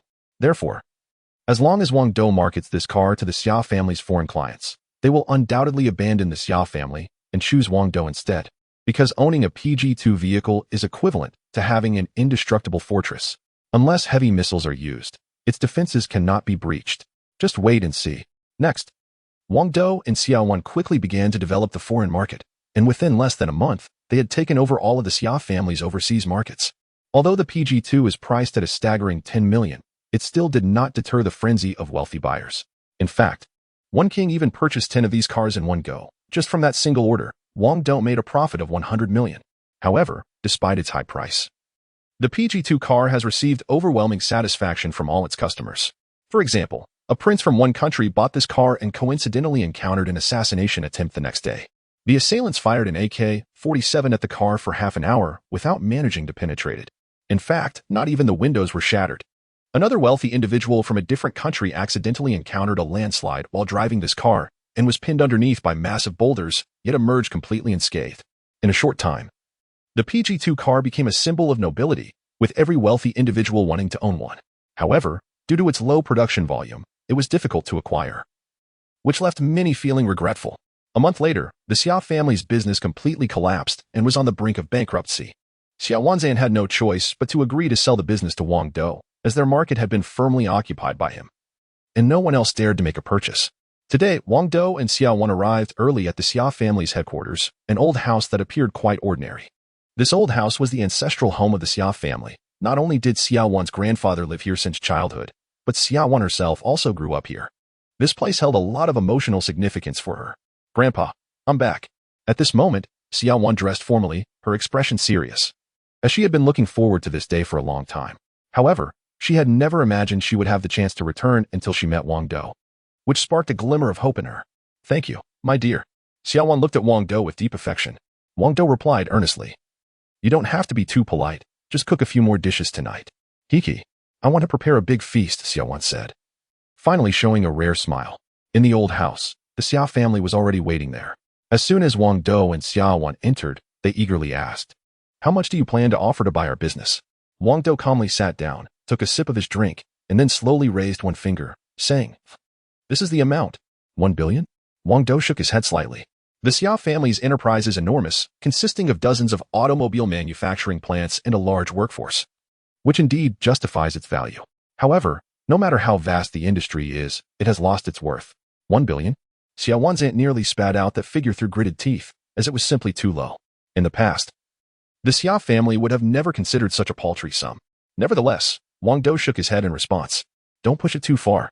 Xiao Wan's aunt was furious, but she had no other options. If they didn't sell the business to Wang Dou, they wouldn't see a single cent. This was something they couldn't bear, having grown accustomed to a life of luxury. 100 million? Xiao Wan's aunt gritted her teeth again. To her surprise, Wang Dou shook his head once more and said, 10 million.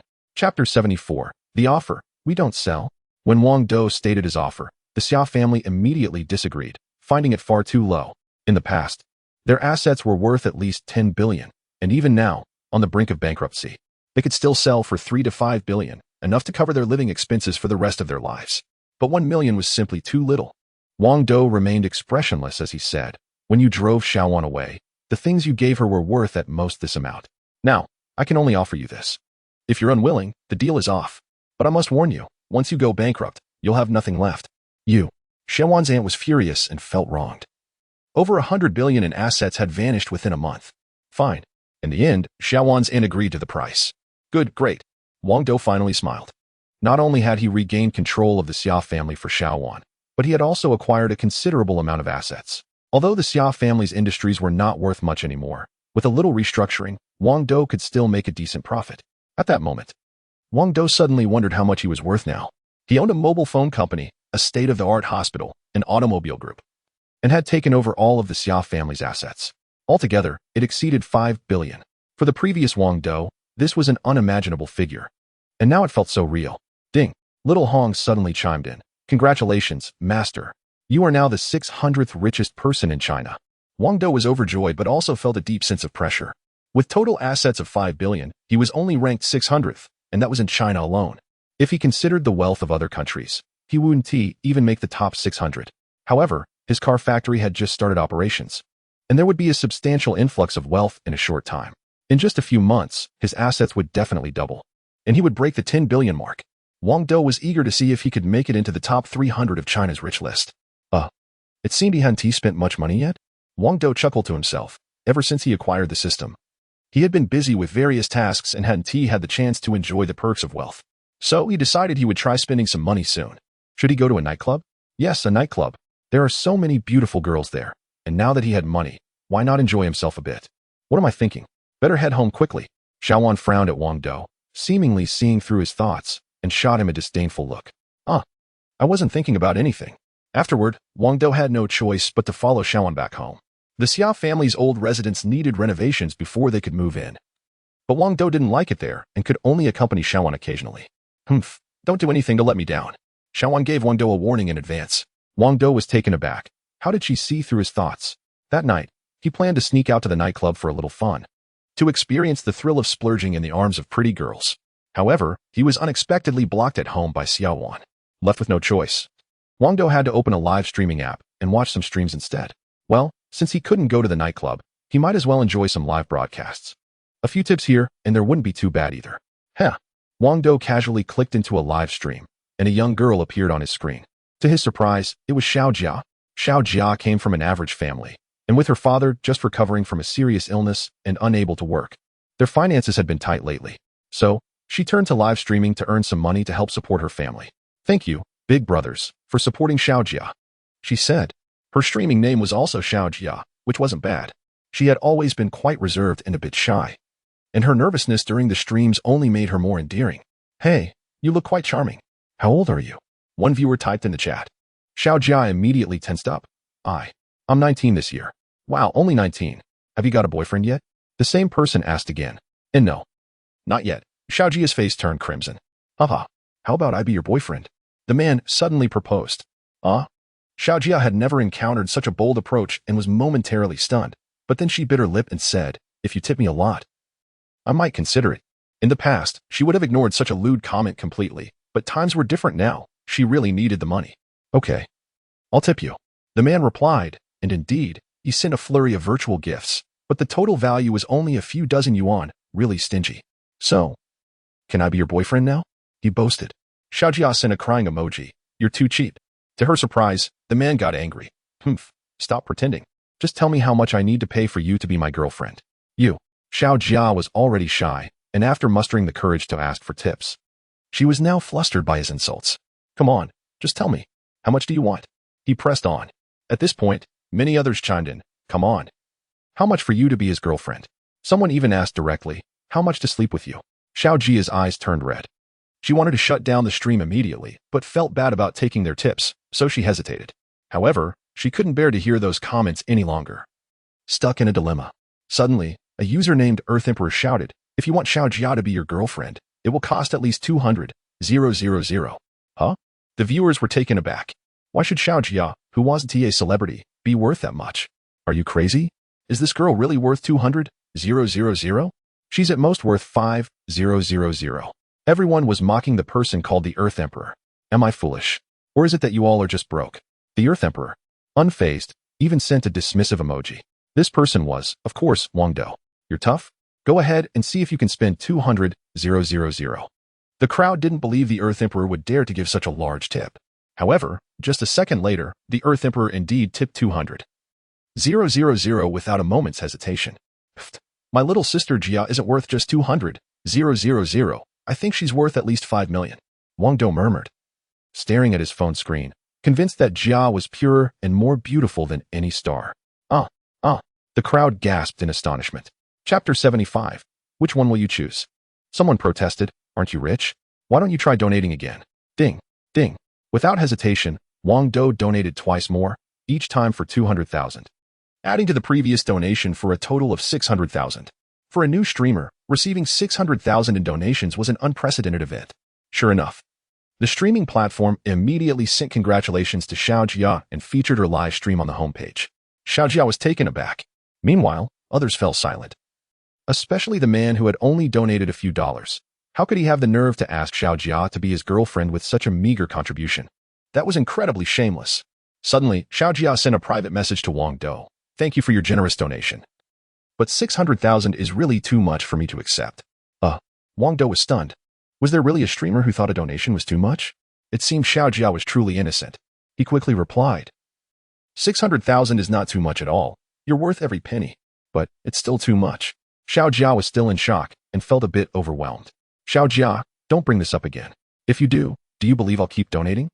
Wang Dou sent a smug emoji. Xiao Jia gasped in surprise. Ding. Wang Dou immediately donated another 200,000. No, this is really too much. Xiao Jia felt increasingly anxious. 800,000 was an unfathomable amount, too much for her to believe. You mentioned it again. Wang Dou donated another 200,000. Xiao Jia could only send a facepalm emoji, not daring to bring it up again, and tremblingly asked, what do you want me to do with so much money? Wang Dou hadn't thought about that yet. After pondering for a moment, he asked, what can you do that's entertaining? Xiao Jia's face turned as red as an apple. She knew what the guy wanted to see. But there was no way she could do that. It was just too embarrassing. Wang Dou laughed heartily. Don't worry, I'm not asking you to do anything. I just want to ask you one question. Okay. Xiao Jia quickly nodded, feeling relieved. Things had gotten too intense before. Do you know someone named Wang Dou? Wang Dou continued typing. Are you talking about Brother Wang? Of course I know him. Xiao Jia replied seriously. How could she not know Wang Dou? He was the person she admired the most, someone she had played with since childhood. Plus, he had saved her father not long ago. Wang Dou continued. Let me ask you one last question. Sure, go ahead, Xiao Jia nodded. Wang Dou suddenly became serious. Between 1 million and your brother Wang, which would you choose? Without hesitation, Xiao Jia replied, I choose Brother Wang. Wang Dou nodded slightly at his phone, but typed, That's a pity. Your answer didn't satisfy me. Please return the 1 million I just donated. Wah. What? Xiao Jia trembled slightly. The 1 million she had just received in tips was only a portion she could keep. She wouldn't get to keep it all. If she had to return it, she could only return her share. So, are you having second thoughts? I'll ask you one last time. Will you choose the 1 million or your brother Wang? I remind you, if you choose your brother Wang, I will reclaim all my tips. Wang Dou said again. Xiao Jia pondered for a long time before seriously responding. I choose Brother Wang.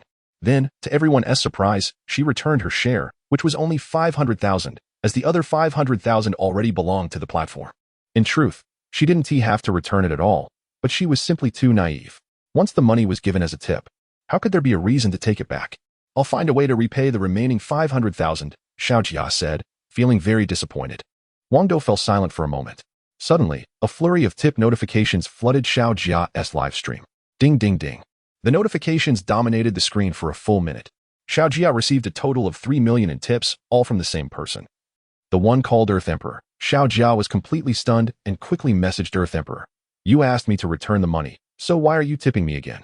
Earth Emperor replied with a smug smiley face. Because I am your brother Wang. What? Xiao Jia could hardly believe the reality before her. On her first day of live streaming, she encountered Wang Dou. She quickly teased, You're so bad. Wang Dou opened his video and said, Your brother Wang has always been this way.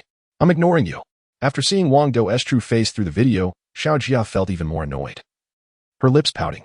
However, deep down, she was very happy that Brother Wang was still thinking about her.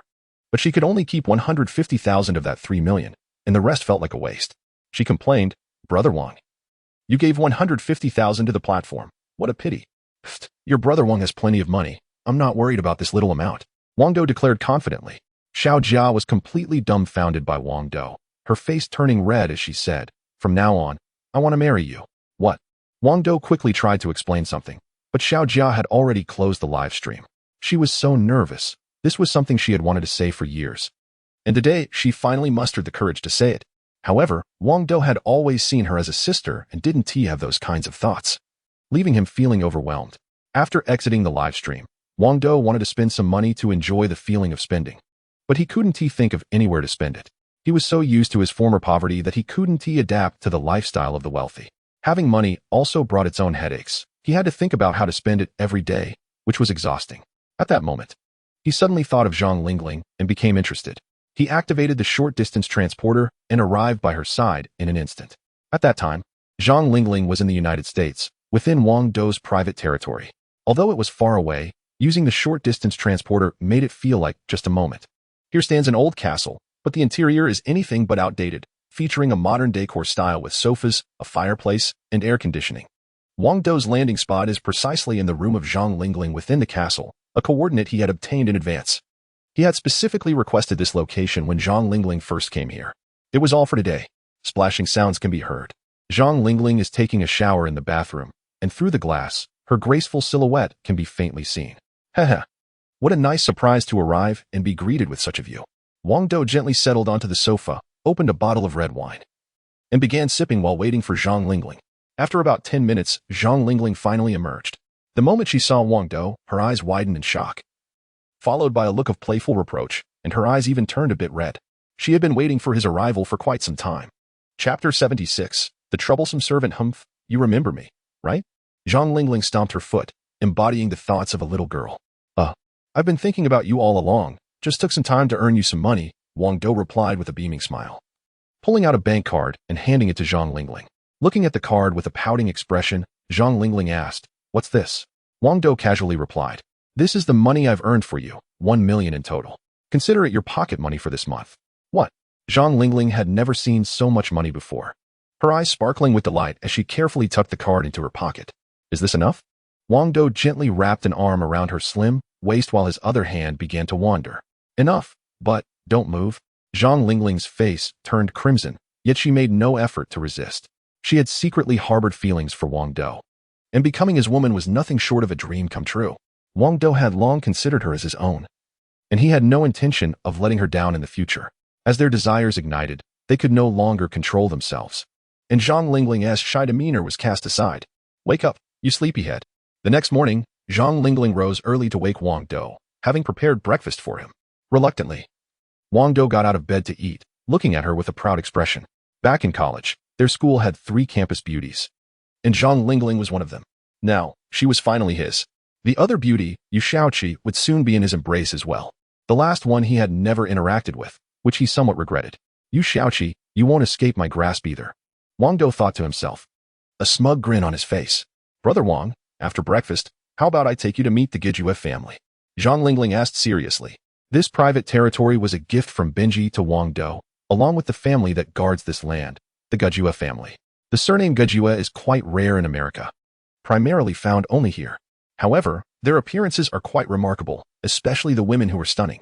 All right, Wang Dou nodded. It was time to meet them, after all. They were his servants in America. In one of the castle's grand halls, all members of the Gijue family had gathered to welcome their new master. It was a significant day for them. However, their numbers were limited, totaling less than 100, with only about 20 men and the rest women. The patriarch, named Lime, was an elderly man. Zhang Lingling led Wang Dou into the hall and spoke to everyone in English. This is your new master, Mr. Wang. The Gijue family was an ordinary one and did not speak Chinese, so Zhang Lingling had to use English. Fortunately, she was fluent, or communication would have been a challenge. Oh my, he's our new master. The crowd quickly knelt, their eyes filled with admiration, especially the young women, who seemed eager to offer themselves wholeheartedly. They could only be Wang Dou's servants in this lifetime, so winning his affection was the best outcome possible. Moreover, Americans are generally quite open-minded. Devotion is merely child's play to them. Wang Dou nodded slightly and said, you can all rise now. Zhang Lingling quickly translated this for everyone before they stood up. Lime stepped forward and said, Master, according to our customs, on our first meeting, we must present you with a young girl. When Zhang Lingling translated this sentence, Wang Dou was taken aback. It seemed that in America, the master-servant relationship was highly esteemed, and great respect was shown to the master. Wang Dou admired American girls and was tempted to agree immediately, but Zhang Lingling shot him a murderous glare.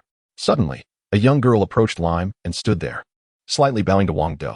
If all went as expected, this girl was the one Lime had prepared for him. She had a great figure, tall and slender, which was quite captivating, especially considering her young age. One must admit that American physiques are indeed more elongated than those of the Chinese, which is also quite appealing.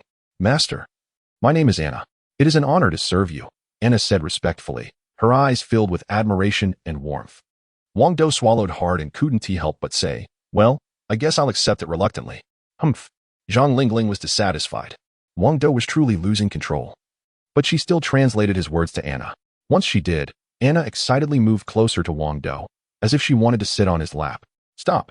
Suddenly, a man in armor stepped in front of Wang Dou, displaying a cold expression.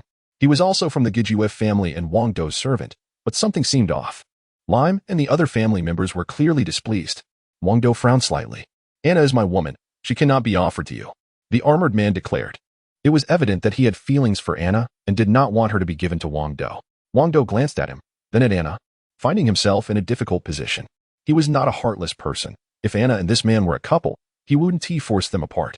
Moreover, he didn't lack women, even American beauties.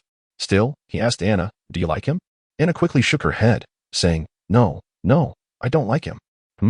Wang Dou frowned and looked at the man. It seems Anna doesn't like you, does she? Humph.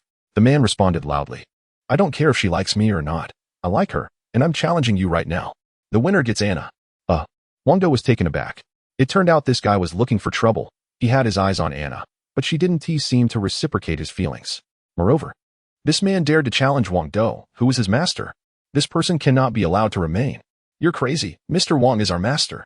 Lame and the other tribesmen scolded the man, but he seemed unfazed.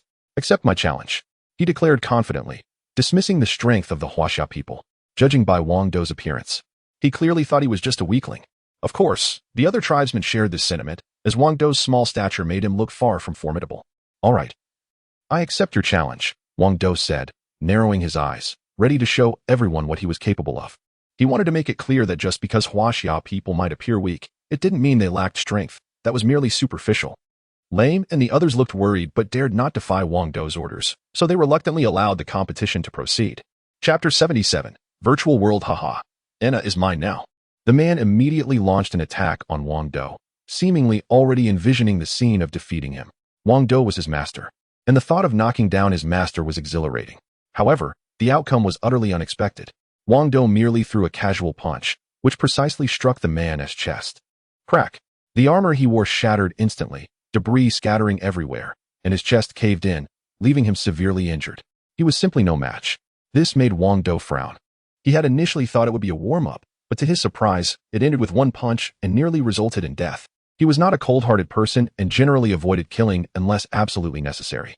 However, that punch had been too heavy. Wang Dou said. Speechless. Get him down and treat him properly. Wait until he has healed before sending him out. Got it. The tribesmen all bowed in submission, showing even more admiration for Wang Dou, some even revealing a look of reverence. Wang Dou was quite satisfied with their response and asked, What do you all lack right now? Tell your master, and I will help you solve it. After Benji gifted this territory and the Gu family to Wang Dou, all expenses here needed to be covered by him, so he wanted to understand their current situation. Master, we lack money. Lime hesitated for a moment before speaking up. Isn't it just money? I have plenty of it. Wang Dou replied with a cheerful expression. However, the tribesmen actually didn't believe him. Before Wang Dou arrived, they had heard that the new master seemed to be a pauper with little money, and after seeing Zhang Lingling, they confirmed this fact. Zhang Lingling's attire was quite ordinary and not valuable, even worse than the clothes they wore. Therefore, it was unquestionable that Wang Dou was broke. Wang Dou twitched his lips and said, Why don't you believe that I have money? And no, we wouldn't dare not to believe, Lime said nervously. Wang Dou didn't explain further and directly pulled out a card, handing it to Lime. This is your pocket money for this month. Lime took the card and checked the balance via phone, shocked to find an astonishing 1 million. That meant each of them could receive 10,000 in pocket money this month. This amount was even more than what Benji gave them. Benji only provided them with around 300,000 to 500,000 a month, averaging just a few thousand each. Thank you, master. All the tribesmen knelt before Wang Dou. Wang Dou felt a slight sense of satisfaction, but also a bit of heartache. Spending 1 million a month to support this group was indeed quite expensive. However, among them were several beautiful women who were very obedient, so it was entirely a loss. Anna couldn't help but hug Wang Dou, saying, I'll accompany you to rest. Wang Dou understood her meaning and quickly replied with a smile. Sounds good. I'm a bit tired too. Let us go rest. MHM. Anna clung to Wang Dou as they made their way toward the bedroom. Zhang Lingling just stood there, daring to guard her own interests like that. Is there any justice in this world? She quickly grabbed Wang Dou and said, Don't go too far. Wang Dou knew Zhang Lingling must be angry, so he hurriedly pulled out another card and handed it to her, saying, This is 100 million. You can use it however you want. Just help me manage this place well. Zhang Lingling had never seen so much money in her life. She was completely stunned and could only keep nodding. When she looked up, Wang Dou had already taken Anna into the bedroom. However, before Wang Dou could make his move, he received a call from Xiao Wan, who coldly asked, How's it going over at Zhang Lingling's? Are you comfortable? Honey, don't slander me. How could I possibly stay at Zhang Lingling's? Wang Dou desperately defended himself. How could I not know what you're thinking? Stop pretending. On the other end of the line, Xiao Wan glanced at the pillow that Wang Dou had placed under the blanket to make it look like he was still asleep, shaking her head in disbelief. To sneak out yesterday morning, Wang Dou had intentionally created a dummy with the pillow to pretend he was sleeping in. I really wasn't at Zhang Lingling's. I was out drinking with friends. All day long. Wang Dou would never admit to such a thing, even if it killed him. Fine. I don't care where you are. Come back for dinner right now. Wang Dou checked the time. It was morning in the U.S., just in time for dinner in China. After hesitating for a moment, he reluctantly turned down Anna's enthusiasm, found a secluded spot, and activated the short-range transporter to return home. He had to listen to Xiao Wan. After all, she was his official wife, especially since his mother really liked her. When Xiao Wan saw Wang Dou, she had a playful frown on her face, but she wasn't truly angry. How could she not understand that someone as powerful as Wang Dou could be monopolized by just one person? That was impossible. But a little chastisement was necessary, otherwise he might not be able to handle the speed. Honey, you have to believe me. I was just drinking with friends. I didn't go anywhere. Wang Dou said with a serious expression. Believe you? Not a chance.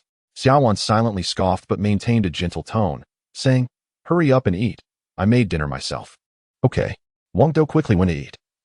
while Xiaowan had already finished her meal and jokingly walked into the bedroom to get some sleep since it was already quite late. Ding. Task initiated. As soon as Xiaowan left, Wang Dou heard the mechanical voice of Xiao Hong in his mind. Wang Dou was slightly surprised. Previous tasks had only been activated when he faced difficulties, but now it had started randomly. Seemingly aware of Wang Dou's thoughts, Xiao Hong quickly explained, Master, you were a novice before, so the system took special care of you by initiating tasks only when you encountered difficulties. But now that you're no longer a novice, the system will activate tasks randomly. So that's how it is. Wang Dou nodded and asked, what is the task this time? Master, this is a secondary mission, and it's your very first one. So far, Wang Dou has completed 3 tasks, all of which were primary missions, and now he finally encounters a secondary task. Let's introduce the mission. Wang Dou is really looking forward to what kind of groundbreaking technology the secondary mission will bring. This time, the task requires you to construct a complete virtual world, Xiao Hong said with a serious expression. According to her, the virtual world is incredibly mysterious. It is an independent grand universe, but it is different from the real world. Only mental energy can enter this world. The physical body cannot. Humans on Earth can use special devices to allow their mental energy to enter this world, making it feel just like stepping into a real world. This kind of virtual world is extraordinarily advanced. It is quite similar to the spiritual realms found in fantasy novels. Chapter 78. The Virtual Village. Wang Dou was quite excited about the virtual world. He could construct this world entirely according to his own imagination, shaping it as he pleased. He could create it in the form of a dream or turn it into a hellish landscape. In short, everything was up to Wang Dou. Moreover, once this world was built, he would definitely share it with everyone, allowing them all to enter this realm, and he was certain they would love it. At that point, Wang Dou could make a fortune. What are the task rules?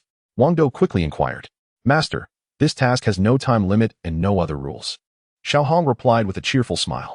However, Wang Dou sensed something was off and asked with a puzzled expression, is the secondary task really that simple? Aha. Xiao Hong nodded repeatedly as she appeared before Wang Dou. But the more Wang Dou thought about it, the more uneasy he felt. He pressed again. Is there really no difficulty at all? No difficulty at all. Just that it requires a lot of system coins, about 100,000 points. Xiao Hong said with a sly grin. Snap. Wang Dou felt like his heart had nearly shattered. He had only managed to accumulate 100 system coins through hard work, which was nowhere near enough. He was short by a factor of 20. Furthermore, since obtaining the system, he had only collected a little over 10,000 system coins. For him, 100,000 system coins was an astronomical sum. Master, do you plan to give up on this task?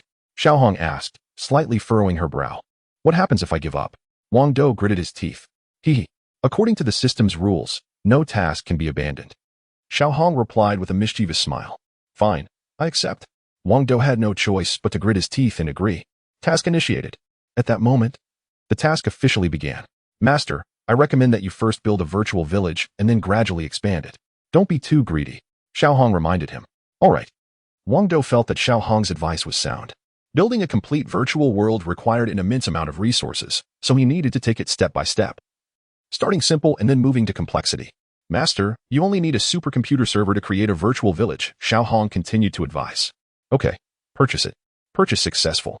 Deducting 100 system coins, remaining balance, 5,000 points. Hearing Xiao Hong's quote, Wang Dou was slightly taken aback. Wasn't it said that the entire task would cost 100,000 system coins? Why was a supercomputer so inexpensive? This computer can't be that cheap, right? Wang Dou asked, puzzled. One computer can support only one village. While 10 villages make up a small city, 10 small cities form a large city, and 10 large cities create a complete virtual world, Xiao Hong explained in detail. Wang Dou did the math and confirmed that he would indeed need a total of 100,000 system coins. Thus, he would have to complete many small tasks to earn the necessary system coins. However, for now, the most important thing was to test how this village would turn out. Inside a supercomputer, there exists a basic village. This means that as long as Wang Dou purchases this computer, he essentially acquires a foundational village. However, this is merely a framework for the village, which still requires testing and refinement. Wang Dou powers up the computer and puts on a specialized helmet to enter the village. He quickly establishes an inexplicable connection with the helmet and feels himself light as a feather, entering a mysterious space. This enigmatic area serves as a transit point to the village. One must first arrive here to access the virtual village. Before him stands an enormous stone door, flanked by 2 blazing braziers.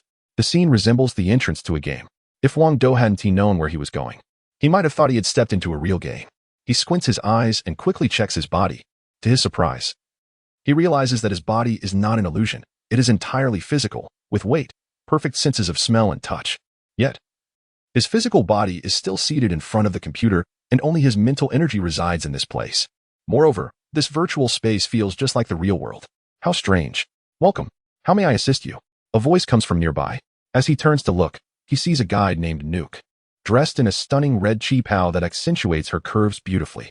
Her oval face features a pair of long, elegant ears, making her quite attractive. Since this village is just a prototype, Nuke can only utter a few simple phrases and is unable to perform her guiding role effectively. With a hint of interest, Wang Dou asks, "What services can you provide?" "Welcome. How may I assist you?" Nuke repeats, indicating that this is all she can say at the moment. "Xiaohong, how should I design Nuke?" Wang Dou furrows his brow. Xiaohong appears beside him and replies, "Master, since you are the ruler of this world, you can design Nuke through commands." Oh, Wang Dou quickly follows Xiaohong's various commands to begin designing Nuke. First, he thinks her outfit is too elaborate and decides it should be less. He inputs a command to reduce Nuke's clothing, revealing more of her skin.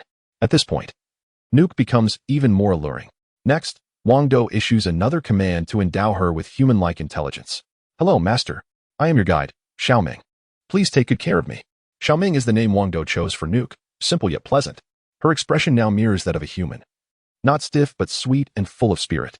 Anyone else seeing her would likely struggle to discern whether she is a real person or an NPC. "Stand still." Wang Dou commands Xiaoming, then reaches out to touch her cheek, wanting to verify whether her body is an illusion or a physical entity.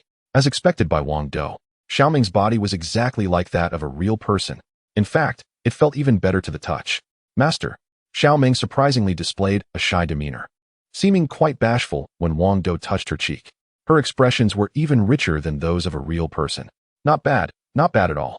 Wang Dou felt a slight sense of satisfaction. With just a few commands, he had transformed Xiaoming into something so vibrant and lively, it was incredibly fun. He quickly walked through the stone door. To his surprise, the scene inside was desolate. This hardly resembled a village at all. There were only a few dilapidated stone houses, and the ground was overgrown with weeds. Moreover, there wasn't a single person around. "Is this really the village you mentioned?" Wang Dou glanced at Xiaohong with a hint of dissatisfaction. "Master, I told you, this is just a framework." Xiaohong pouted. All right." Wang Dou shook his head and walked further away, intending to thoroughly check the environment here. Chapter 79. Experience at the entire village covers a considerable area, roughly 10 kilometers in diameter, which is comparable to the size of a town in the real world. However, the variety here is quite limited, consisting only of 3 elements: stones, wild grass, and dead trees. There is still a long way to go before it can be considered complete. "Xiaohong, how can we improve this place?" Wang Dou asked earnestly. Xiaohong replied without hesitation. "To enhance this village, we need to take 2 steps. The first is to fill the village with various structures, like houses, and of course, we need people as well. The second step is to find a large number of people to test the reliability of the village." Wang Dou understood the first step fairly well. It meant constructing the village to resemble the real world. However, he frowned at the second step. "Why do we need to test it?" Xiaohong, being almost a part of Wang Dou, quickly grasped his thoughts. "Master, the virtual world you created is meant for people, so it's essential to test its stability with actual users. The more, the better." At this point, Wang Dou grasped the main point. He needed to build this world to be just like the real one, and it had to accommodate a large number of people, even various animals. Therefore, the first step was indeed to find people for testing. All right, Wang Dou thought of Xiao Wan and Zhang Lingling immediately, wanting them to test it first. Once they were satisfied, he could look for more people to join in. Otherwise, starting with others might expose too many secrets. However, before that, Wang Dou needed to improve the village a bit. It was currently too rudimentary to show to anyone. He first commanded the construction of numerous houses, opting for stone structures instead of modern styles, as he wanted to maintain the village's vintage appearance. Then, he created more flowers, plants, and trees. Finally, he produced a few NPC villagers, though their numbers were limited. At this point, the village was only in its initial stages of completion. Next, it was time for Xiao Wan and Zhang Lingling to experience it. If they were satisfied, then it could be widely promoted. Entering a virtual world like this would surely drive people crazy. Furthermore, if Wang Dou opened a virtual store here, wouldn't it be more impressive than any online marketplace? An online marketplace is just a storefront, but this is a virtual shop where customers can enjoy an experience even better than in real stores. Plus, Wang Dou could set up a plethora of beautiful NPCs to serve the customers. How could they resist spending money here? Right now, it was just a small village. But once the virtual world was fully developed, it would be even more amazing. However, that was just a thought for now. Wang Dou felt that this task was not going to be easy. After all, it was his first level 2 task. Let Xiao Wan and Lingling experience it. He mused, and then he exited the village and returned to his bedroom. It was morning, and Xiao Wan had just woken up. Did you stay up all night, dear? She noticed Wang Dou's absence from her embrace, clearly aware that he hadn't slept. For the sake of this family's livelihood, I guess I have to put in some effort. Staying up all night isn't really a big deal. Wang Dou said this seriously, but in reality, he had taken a nap at Zhang Lingling's place during the day, so he wasn't tired at all. Wow, darling, you're working so hard. I'm really touched, Xiao Wan said, fully aware of what Wang Dou had been up to the day before, but she chose not to confront him directly. Let us not talk about that. I want to take you to a mysterious place. Wang Dou suddenly said earnestly. What place? Xiao Wan noticed his serious demeanor and became serious as well. Then, Wang Dou put a special headset on Xiao Wan, connecting her to a virtual village. This headset wasn't anything complicated. Wang Dou had prepared many of them in advance for easy access. Xiao Wan felt a connection with something and then found herself in an extremely mysterious place. It turned out to be an independent space. In front of her stood a massive stone door and 2 blazing braziers. It was truly shocking. How did I end up here? Xiao Wan looked at everything around her, gradually feeling scared, her face turning pale. She had never encountered an independent space before and was overwhelmed by a helpless fear. Moreover, the whole situation was hard to accept. Just a moment ago, she was in the bedroom, and now she was here. No matter how she thought about it, she couldn't understand what was going on. Honey, help me. Xiao Wan completely lost her composure and shouted around her. However, her husband was nowhere to be found. Instead, a woman with pointed ears emerged. She was the guide, NBC Xiaoming. Welcome. How can I assist you? Xiaoming said sweetly. Xiao Wan was taken aback at first, then gradually frowned. What is going on with this beautiful woman? Is she another one of my husband's acquaintances? No way. In just a day, has he already hooked up with someone else? Isn't that a bit too fast? Initially frightened, Xiao Wan suddenly felt a surge of resentment. Driving is fine, but it shouldn't be this fast. What are you to my husband? Xiao Wan asked coldly. I'm the master's servant. Xiaoming replied sweetly again. Upon hearing this, Xiao Wan felt like crying. So now he had servants too? This was happening way too fast. You, Wang Dou. Wang Dou, who was sitting in front of the computer checking data, realized the situation was getting out of hand and quickly put on the headset to enter the space as well. Honey, let me explain. Wang Dou appeared beside Xiao Wan, eager to clarify. No need. I see through you now. Xiao Wan scolded him with a frown. Wang Dou awkwardly replied, Xiaoming isn't a person. What? So once you're done, you don't even consider her human anymore? I despise you even more. Xiao Wan was genuinely angry this time. While she felt a bit jealous of Wang Dou's rapid pace, she was more upset about his irresponsible behavior. Honey, you misunderstood. Wang Dou said helplessly. Finally, after Wang Dou's patient explanation, Xiao Wan gradually began to believe that Xiaoming was just an NPC. But when she reached out to touch Xiaoming's cheek, it felt so real. Could she really be an NPC? Filled with confusion. When have I ever lied to you, my dear? She is truly an NPC. Wang Dou explained earnestly. At this point, Xiao Wan could only trust Wang Dou's words. But there was still one question she couldn't resolve. How did she get here? Just a moment ago, she was in the bedroom, and now she was here. Was it a time travel? Actually, your spirit has just entered this space. Your body is still outside, Wang Dou explained with a smile. Xiao Wan was taken aback. Her body was outside, but why couldn't she feel it? Although she still had some doubts, she ultimately chose to believe him. Her husband was indeed an unpredictable person. Even the slightest movement could lead to something monumental. The virtual world was definitely a groundbreaking technology. Chapter 80. Are you trying to use me? Darling, please follow me into this virtual village. Wang Dou said as he stood before the stone gate, gesturing invitingly. Xiao Wan did not hesitate and walked straight toward the stone gate. As it slowly opened with a thunderous roar, it was truly awe-inspiring. Xiao Wan could hardly contain her excitement, her chest rising and falling as she stepped inside. However, the moment she entered through the stone gate, before she could take in the full view of the village, she froze, completely motionless. Then, she was immediately teleported out. Stuck? Wang Dou looked bewildered. It seemed that this space was still quite rudimentary, allowing only him to enter and exit freely, while others were unable to do so. He had intended to show off in front of his wife, but instead ended up feeling embarrassed. Consequently, Wang Dou had no choice but to teleport out as well and hurriedly sat down at his supercomputer to fix this bug. Meanwhile, Xiaowan seized the opportunity to point out Wang Dou's mistake with a disdainful expression. Honey, are you even capable? Just wait, I'll fix it right away. Wang Dou replied, feeling pressured. After that, Xiaowan went off to work, leaving Wang Dou to diligently fix the bug. After a while, he finally managed to resolve the issue, but Xiaowan was still at the office. Therefore, he had to activate the short-distance teleporter and headed over to Zhang Lingling's place, planning to bring her back for a test run. The workload at the company was overwhelming, and Xiaowan was managing it all on her own. So he couldn't afford to waste her time and had to enlist Zhang Lingling's help instead. When Zhang Lingling saw Wang Dou, her face lit up with surprise.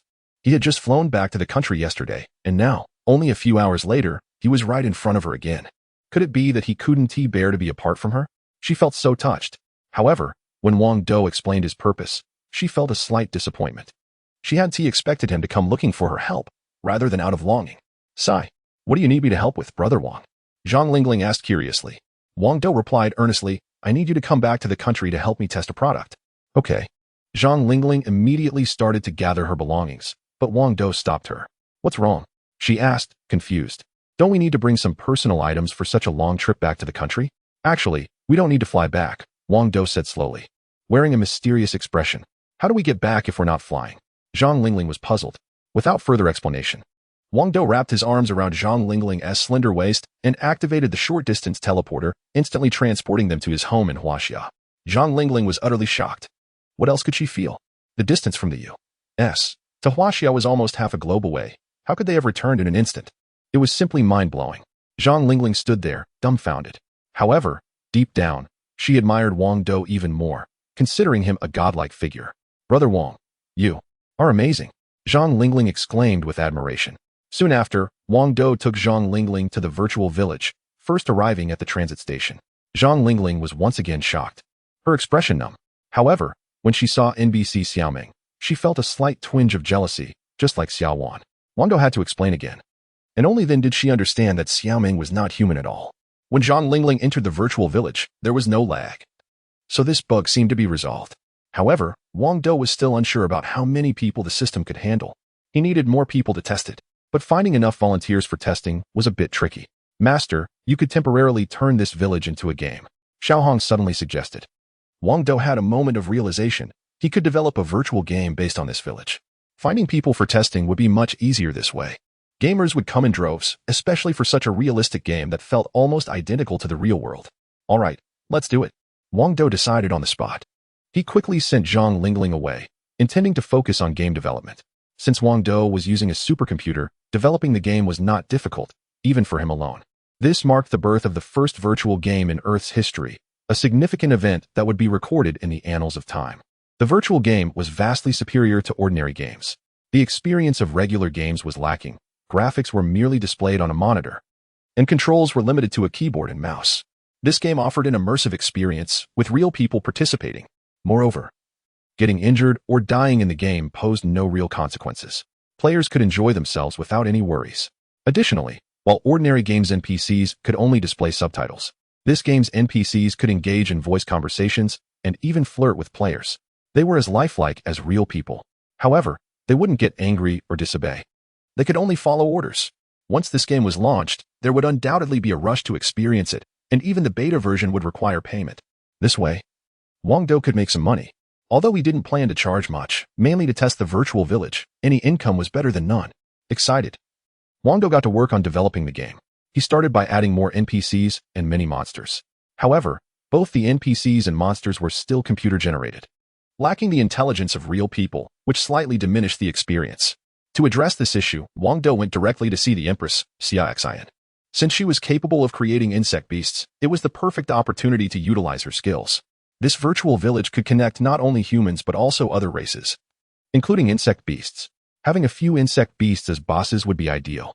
When Wang Dou arrived at Xia Xian's place, he didn't immediately reveal his intentions. Instead, he brought a large amount of food. It was better to make sure she was well fed first. Once she was satisfied, it would be easier to discuss anything. Even the Empress would have to comply after being properly taken care of. When Xia Xian saw the food, she immediately dug in, nearly drooling. However, she still ate delicately, taking small bites and occasionally wiping the corners of her mouth, looking particularly ladylike. Yet, she was actually the Empress Mother, a fierce being. Is it good? Wang Dou asked with a smile. Are you trying to use me? Xia Xin seemed to sense Wang Dou's intentions and showed her dissatisfaction. Wang Dou, feeling a bit awkward, replied, what are you talking about? I'm not using you at all. I just want you to. No, I mean, create a few powerful insect beasts. Isn't that still using me? Xia Xin was even more displeased. Remember, I am your master. Wang Dou simply stated without further explanation. Xia Xin could only nod and ask, what do you need me to do? Help me create a few insect beasts. The more ferocious, the better. Wang Dou said sternly. Okay. Xia Xin's eyes showed a hint of grievance. Her current vitality was still insufficient, and creating insect beasts was a bit of a stretch for her. But she didn't dare disobey Wang Dou's orders. She extended a slender finger and bit down with her cherry-like lips. Then, she carefully dripped a drop of blood onto a piece of iron that Wang Dou had prepared earlier. To create insect beasts, Xia Xin's blood was essential, and it also needed to combine with a specific substance. The capabilities of the insect beasts largely depended on the material used for the combination. Last time, Wang Dou chose a wooden board, resulting in insect beasts with no abilities, only capable of growing large. This time, he had specifically prepared an iron plate. Chapter 81. Feeling wrong splash. Xia Xin's blood dripped onto the iron plate, instantly corroding it into molten iron, much like concentrated sulfuric acid would. The blood then completely merged with the molten iron. The iron began to writhe. A bloody creature gradually took shape. What abilities does it have? Wang Dou asked eagerly. The insect race differs from humans. There's a high chance they will possess certain abilities, like breathing fire or freezing. It doesn't have any special abilities, Xia Xin replied, a hint of disappointment in her voice. Wang Dou's expression turned sour. He had hoped to create a powerful insect to unleash in the virtual village, to mercilessly torment the players and thus increase the game's difficulty. Only with a certain level of challenge can more players be retained. However, both insect creatures Xia Xin had created lacked strength, which was indeed disappointing. Xia Xin felt even more wronged. She had just been born, her vitality was clearly weak, and with Wang Dou not taking her out to relax, her mood was poor.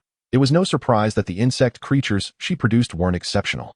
Unfortunately, Wang Dou was completely oblivious to Xia Xin's feelings of grievance and cruelly demanded, make me another one, and this time, take it seriously.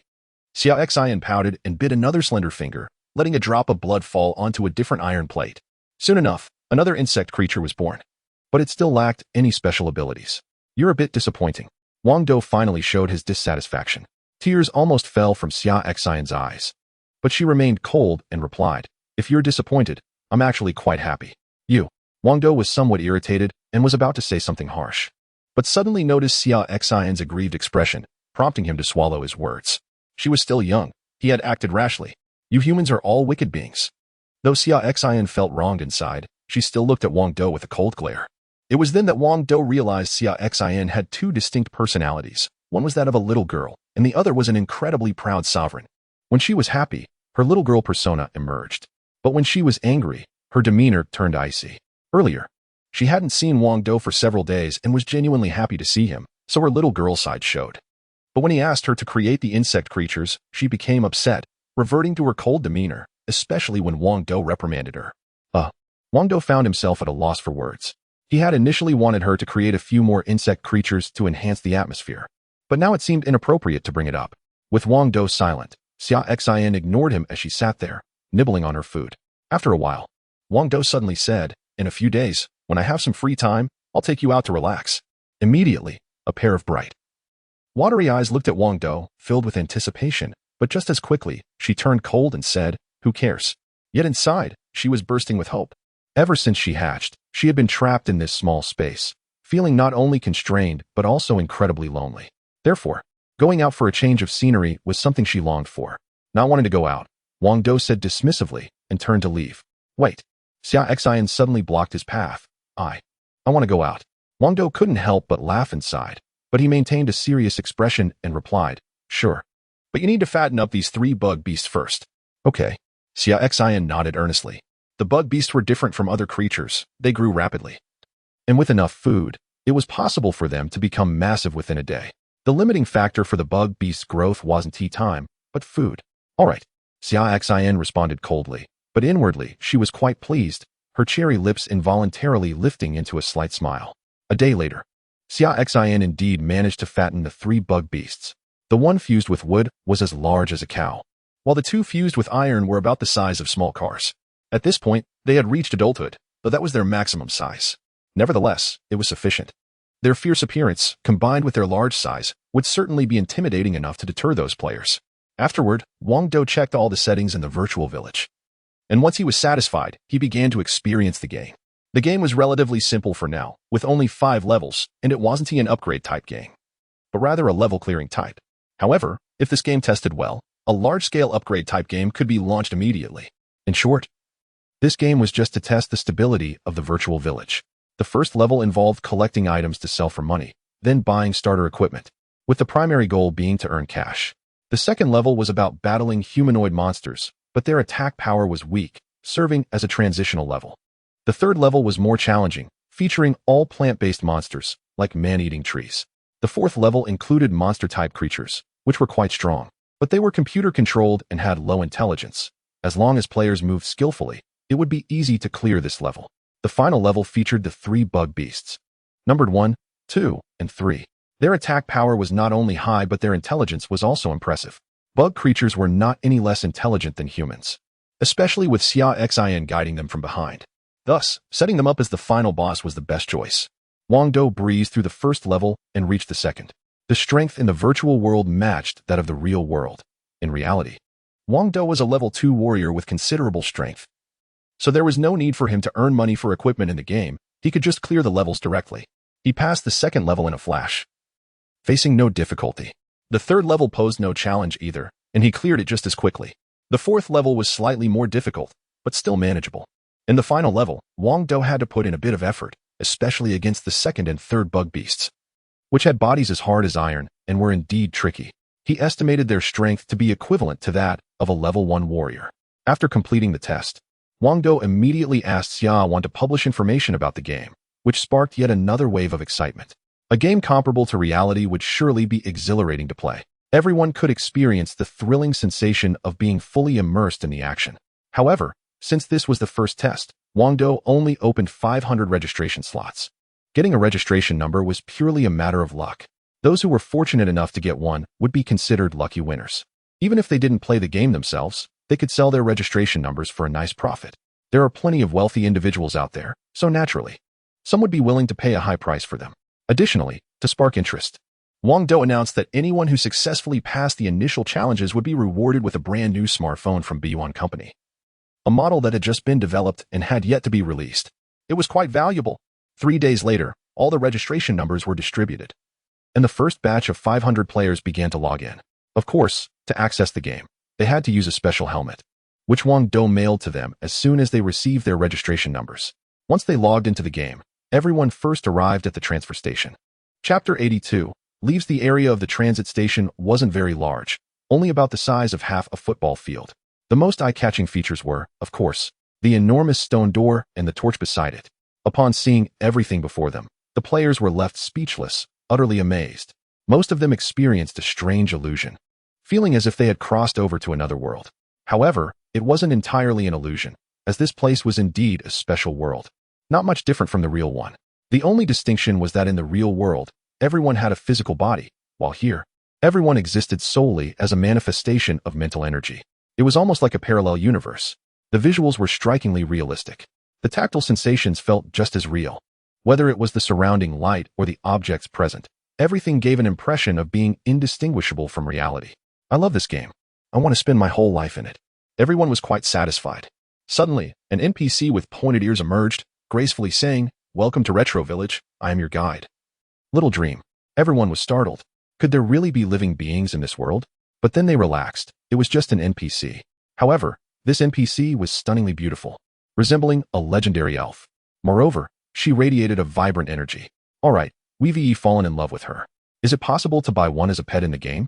A few wealthy players already had the thought of purchasing her and eagerly approached Little Dream, wanting to test if her body felt as real as it looked.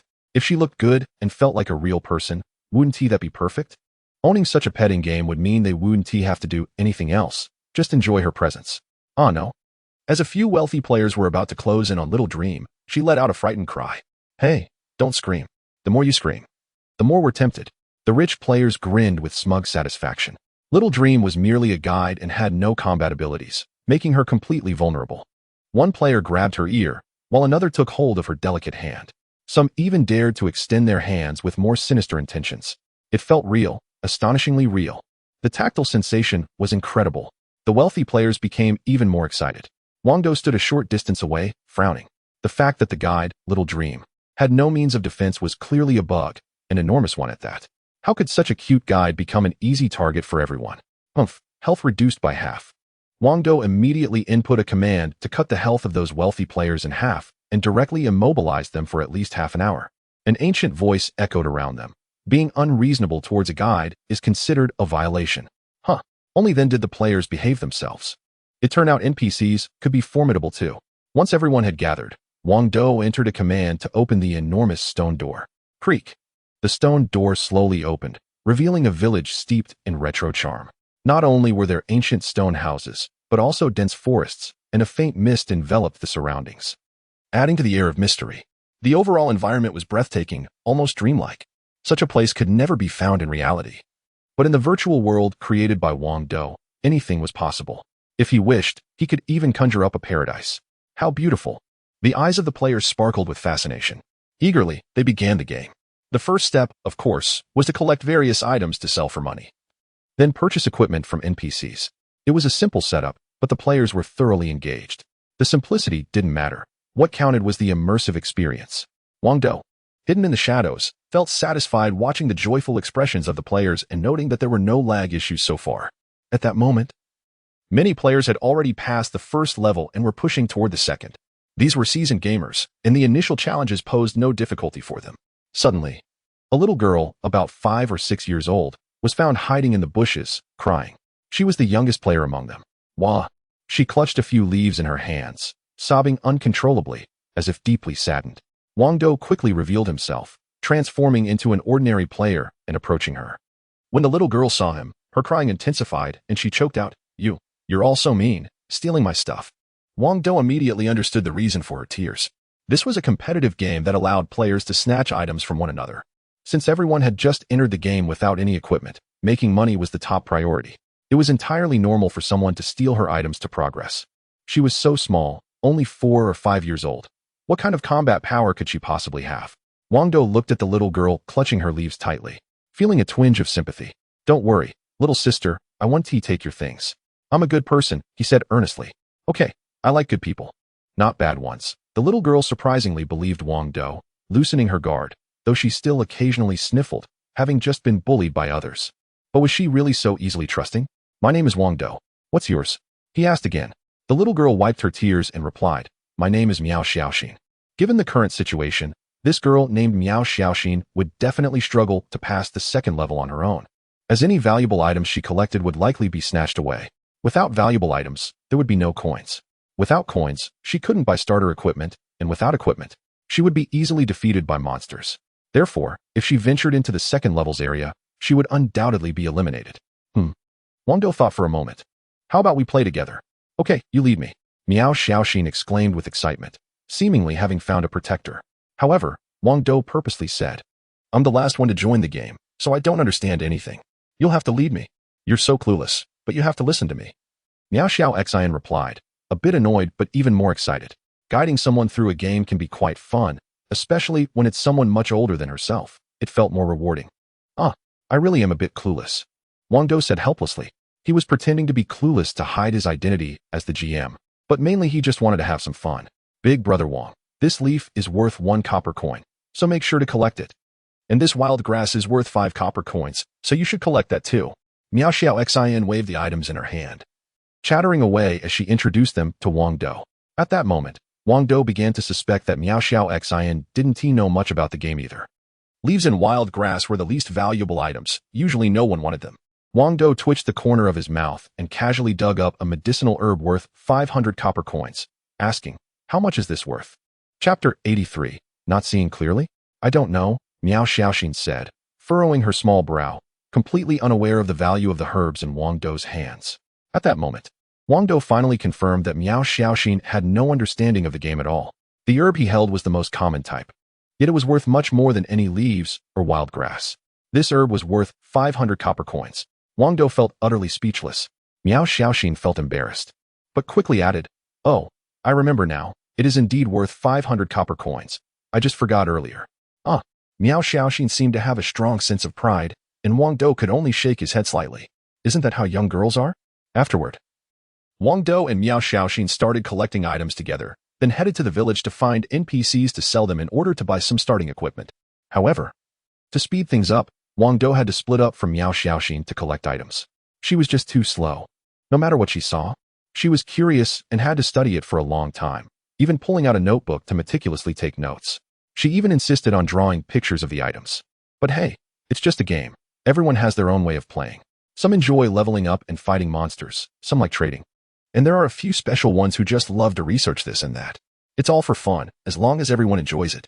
Wang Dou, being the creator of the village, was extremely familiar with the quest items, so he quickly gathered a large haul of valuable items.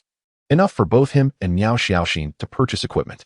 In fact, he could have easily typed in commands to obtain 2 sets of top-tier gear without needing any money. But since he wanted to play the game alongside Miao Xiaoxin, he had to do it properly. Plus, this would also give him a clearer understanding of the village's stability. Suddenly, Miao Xiaoxin shouted from a distance, "What do you want?" Wang Dou didn't need to think. He knew she had run into trouble again. To others, Miao Xiaoxin was just easy pickings, a target to be robbed every so often. Wang Dou rushed over. In front of him, 3 burly men surrounded Miao Xiaoxin, all wearing menacing expressions. They had already snatched the items from her hands and left her with just a few leaves. Miao Xiaoxin could only clutch those leaves, shivering with fear. "Give her stuff back." Wang Dou stepped in, ready to play the hero. The 3 men immediately turned their attention to him. The leader was a young man who clearly came from a wealthy background, with 2 professional bodyguards flanking him.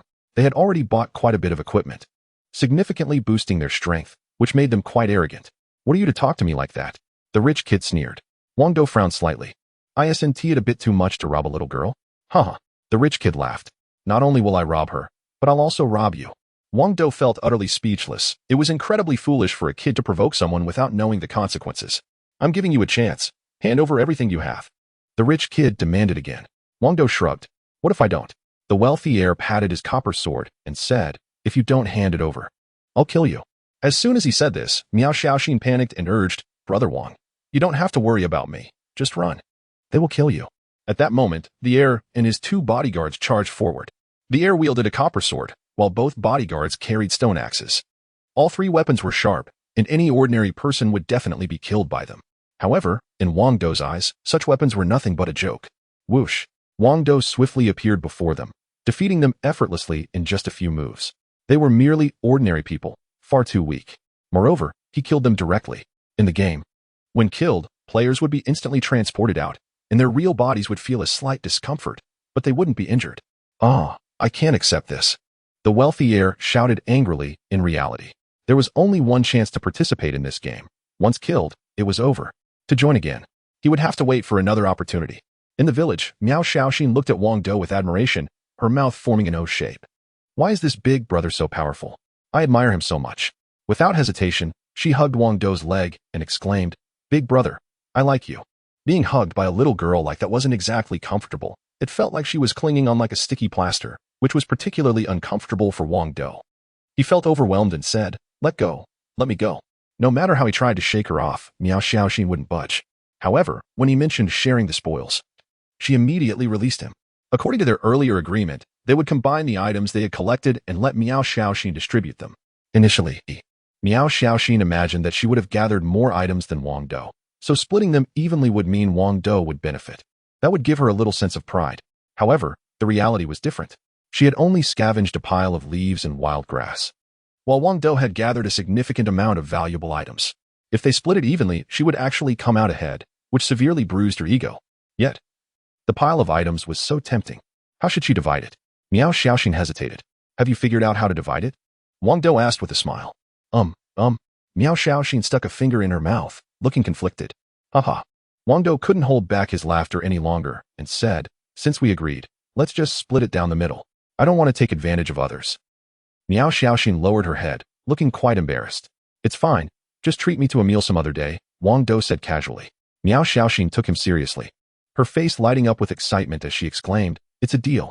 At that moment, Wang Dou noticed that while Miao Xiaoxin's clothing seemed ordinary, a closer look revealed that it was anything but. It was all international brands, including some high-end labels that most ordinary people wouldn't recognize. This meant she wasn't just a child from an ordinary family. She likely came from a prominent family. Treating her to a meal is a small matter for him. It won't cost much. All right, Wang Dou nodded.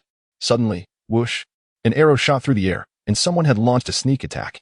To make matters worse, the arrow struck Wang Dou right in the backside. Even though it was just in a virtual village, it still hurt. What the heck? Someone actually dared to ambush me? Do they want to die? Wang Dou glared in the direction of the attack. A figure immediately took off at high speed. Trying to run? There are no windows. Shooting an arrow at him in his own territory? That is practically asking for trouble. Wang Dou could eliminate him in a heartbeat. However, before doing so, he planned to make him suffer a bit first. Besides, whether or not that attacker could exit the virtual village was entirely up to Wang Dou. He could easily tweak some settings to ensure that the person who ambushed him would endure a lot more torment before they could leave. It would definitely be brutal. If anyone's to blame, it's him for not being more careful. Chapter 84, Unspoken Kill. Wang Dou rushed after the person who had ambushed him. Although he was fast, no one could outrun Wang Dou. It didn't take long for him to close the distance. However, to his surprise, the ambusher was not a male player but a female one. Wang Dou had assumed she was a guy and had already devised a plan to torment him. But now everything had to be reconsidered. After all, men and women are different, and so should be the methods of punishment. Wang Dou immediately thought of a new way to punish her. In no time, Wang Dou cornered her, leaving her with nowhere to escape and facing her doom. But then, he was taken aback. The ambusher was actually Yu Xiaoqi. This game was just a test version without any hidden identity features, so players looked the same in the game as they did in real life. It's you? It's really you? Both Wang Dou and Yu Xiaoqi were shocked.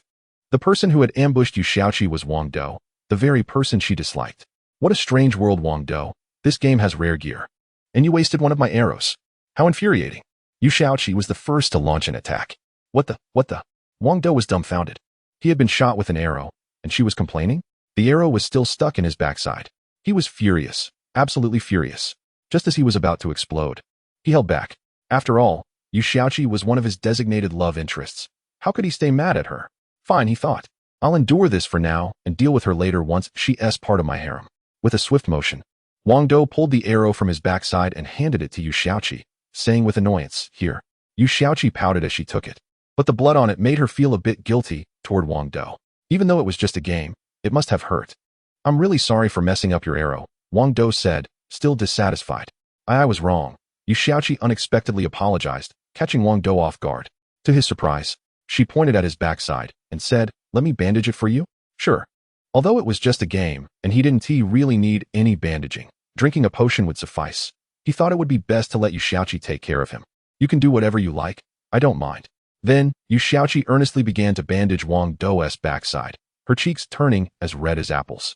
Even Miao Xiaoxin, who was standing nearby, felt a wave of embarrassment. How could the older sister be so bold? Was it appropriate to touch there? It was too embarrassing. Once she finished bandaging, Wang Dou quickly asked, "I seem to remember that you don't usually like playing games. What brings you to this one?" "I was just bored," she replied. Yu Xiaoqi said lightly, but deep down she felt extremely dissatisfied with Wang Dou. She didn't come to play the game out of boredom. It was because Wang Dou had been ignoring her lately, which made her anxious and restless. She didn't like men like him who were so fickle. However, after not seeing him for a long time, she found herself missing him. It was quite strange. "Since that's the case, let us play together," Wang Dou said with a smile. "Great." Yu Xiaoqi proudly patted the bow on her back and declared, "I'm going to win this round." "Humph, you know about winning? I thought you never played games." Wang Dou replied, surprised. "You wouldn't understand." Yu Xiaoqi wore a proud expression, confident because Wang Dou didn't have any gear yet. While she not only had a bow, but also a complete set of armor. So, Wang Dou was just a weakling who could only tag along with her. All right. Wang Dou showed a sly grin. Soon, he would make Yu Xiaoqi realize who the real king was in this game. After all, she had shot an arrow at him. Hadn't she? So, Wang Dou could easily input commands to summon a horde of monsters to attack her. No matter how skilled she thought she was, or how good her gear was, she would end up getting beaten. Didn't she say she wanted to win? That was impossible. Anyone could pass this level today, but she couldn't because she had annoyed Wang Dou. Although she was a candidate for his harem, a little punishment was still in order. Just wait and see. Next, Wang Dou led Wang Xiaoxin to buy equipment. They had just finished looting items and hadn't had a chance to purchase anything yet. Previously, Yu Xiaoqi had looked down on Wang Dou, believing he didn't know how to play games at all. But when Wang Dou exchanged all the items for gold coins, she was completely stunned. Wang Dou and Wang Xiaoxin exchanged a total of 300 gold coins, which meant they each had 150 coins to spend. 150 coins could easily buy a full set of top-tier equipment. Meanwhile, the total value of Yu Xiaoqi's gear was at most 10 coins. This was a heavy blow. What she had thought was her pride had turned into a joke in the end. All she could do was show an expression of disbelief. When Wang Dou and Miao Xiaoxin finished buying their gear and equipped themselves, Yu Xiaoqi felt even more dissatisfied. But she could only pout in response. The dazzling gear was enough to blind her eyes. This time, it was Wang Dou who looked at her with deep disdain. What was it? Just better equipment. Now we are the kings, and you, Yu Xiaoqi, are the weakling. Soon, the three of them reached the second level, where they faced humanoid monsters. However, their attack power was low, making it easy to pass. Besides, many people had already made it through. What good is having good equipment? Strength is what truly matters. Yu Xiaoqi stood in front of Wang Dou and Miao Xiaoxin, intending to take on the monsters by herself. She believed she was among the first to enter the game, having a clear understanding of the terrain, and was full of confidence about getting through the second level. Taking two people through was a piece of cake. After you, Wang Dou didn't try to take the lead. He let her have her way. However, secretly, orders had been given to all the monsters to swarm Yu Xiaoqi. Normally, a player might encounter a maximum of a dozen monsters. But now Yu Xiaoqi would face over 100. Haha. Wang Dou couldn't help but chuckle to himself. Wang Dou, just stay behind me, and I'll take care of all the monsters. Yu Xiaoqi shouted confidently as she charged forward. However, all the monsters seemed to go insane, rushing towards Yu Xiaoqi. But these were low-level monsters, with poor hearing and vision. How did they find her? Yu Xiaoqi was puzzled, but there was no time to think. She quickly engaged them. The battle erupted immediately and was extremely fierce. Although these monsters were low-level, their sheer numbers were overwhelming. Yu Xiaoqi was soon injured and wanted to shout to Wang Dou. Hey, can you help me out? But in the end, the words never left her lips. Chapter 85. The dark-faced Yu Xiaoqi didn't want to embarrass herself in front of that scumbag Wang Dou. Besides, she couldn't afford to back down. She had to tough it out. As a result, she was in a pretty bad shape, covered in injuries. But she still held on. Wang Dou, aren't I impressive? Yu Xiaoqi, despite her wounds, looked proudly at Wang Dou. At that moment, Wang Dou seemed to have found a stash of snacks from somewhere. And he was happily munching away with Miao Xiaoxin. Impressive, really impressive. Wang Dou mumbled. Big sister is amazing, much better than brother Wang. Miao Xiaoxin chimed in. Hearing these compliments, Yu Xiaoqi should have felt happy and proud. However, when she looked down at her injuries, her expression darkened. Just moments ago, she had been fighting fiercely against monsters while Wang Dou and Miao Xiaoxin were enjoying snacks. She was heavily injured, in pain all over, while they were laughing and joking. Although it was just a game, wasn't he a bit too cruel? How infuriating. But all she could do was respond flatly. Of course I'm impressive. Then came the third level. This time, the monsters were plant-based and much stronger than the humanoid ones. Having learned from her previous experience, Yu Xiaoqi dared not be overconfident. She glanced at Wang Dou, wanting to say something, but he preemptively said, Yu Xiaoqi, my and Xiaoxin's skills are just too weak. You'll have to carry us through this level. Miao Xiaoxin blinked and added, Big sister, you're so amazing. We believe in you. Yu Xiaoqi was left speechless. Fine. She gritted her teeth and agreed. The challenge began. This time, Wang Dou commanded all the monsters to attack Yu Xiaoqi, making her situation even worse. She was heavily injured, bleeding all over, and her clothes were completely torn. Meanwhile, Wang Dou and Miao Xiaoxin were sitting on a slab of blue stone, enjoying hot pot together. As the administrator of this virtual village, Wang Dou could create any items at will. Eating hot pot here was just as enjoyable as in the real world. The only difference was that in this virtual world, finishing a meal didn't equate to being full in reality. You guys are going too far. Yu Xiaoqi stumbled over, her face filled with dissatisfaction, her eyes glistening with unshed tears. Wang Dou wanted to laugh, but held it back, pretending to be grateful.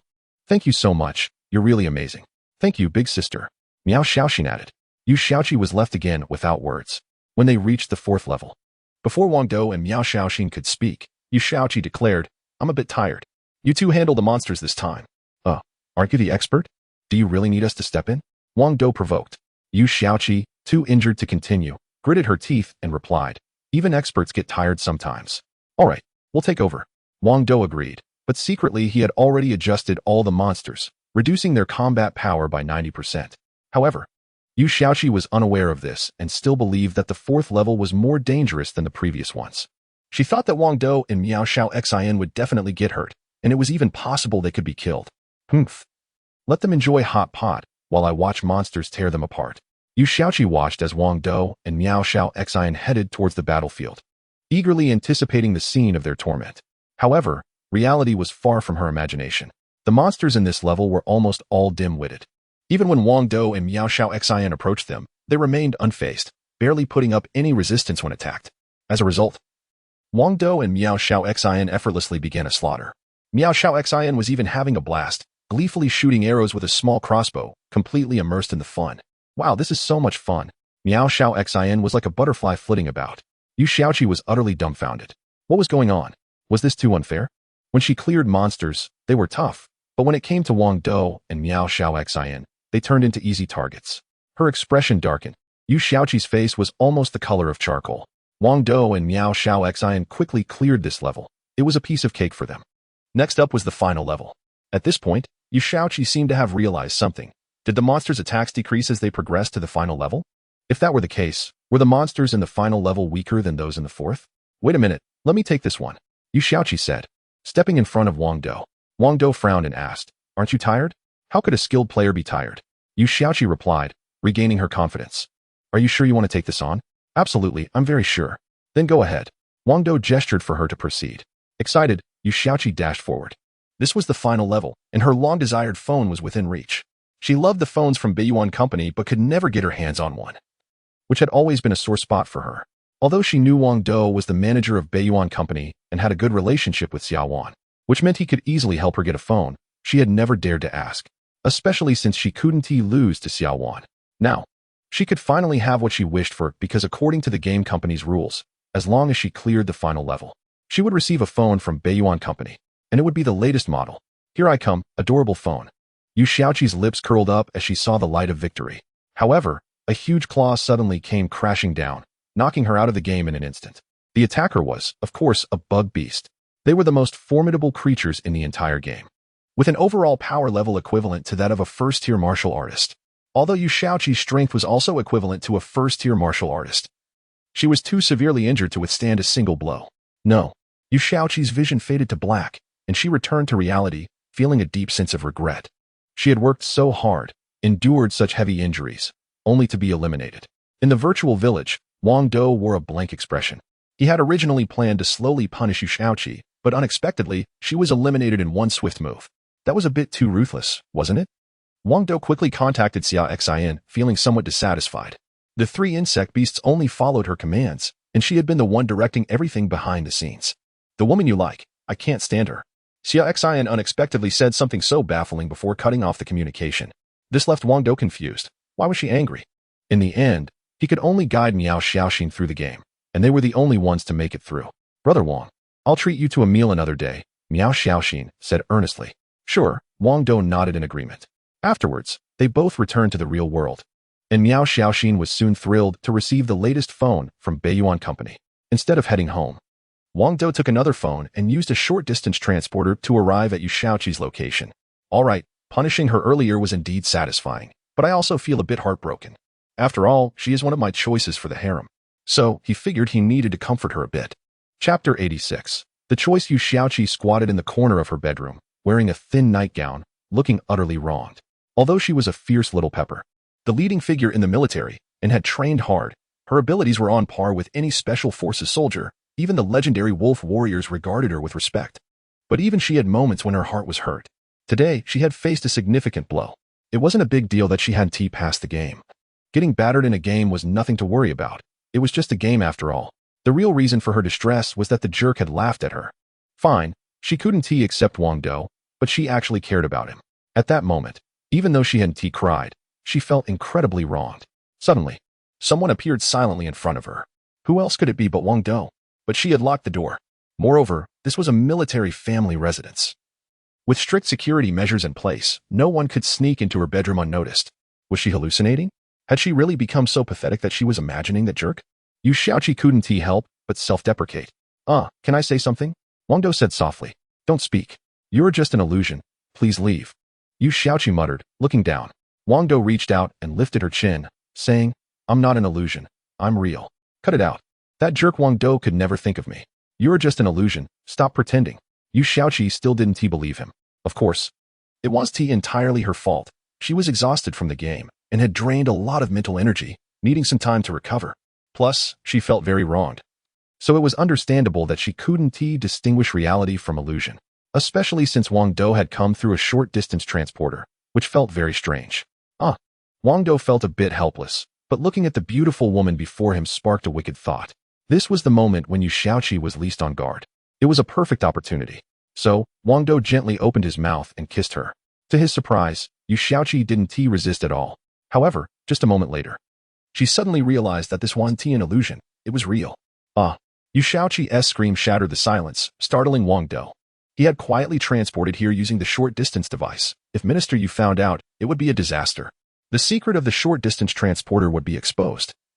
And at that point, Minister Yu would spare no effort to obtain it, as such a device would be a game-changer for the military. Don't scream. If you keep yelling, your grandfather will find me, Wang Dou urged anxiously. Humph.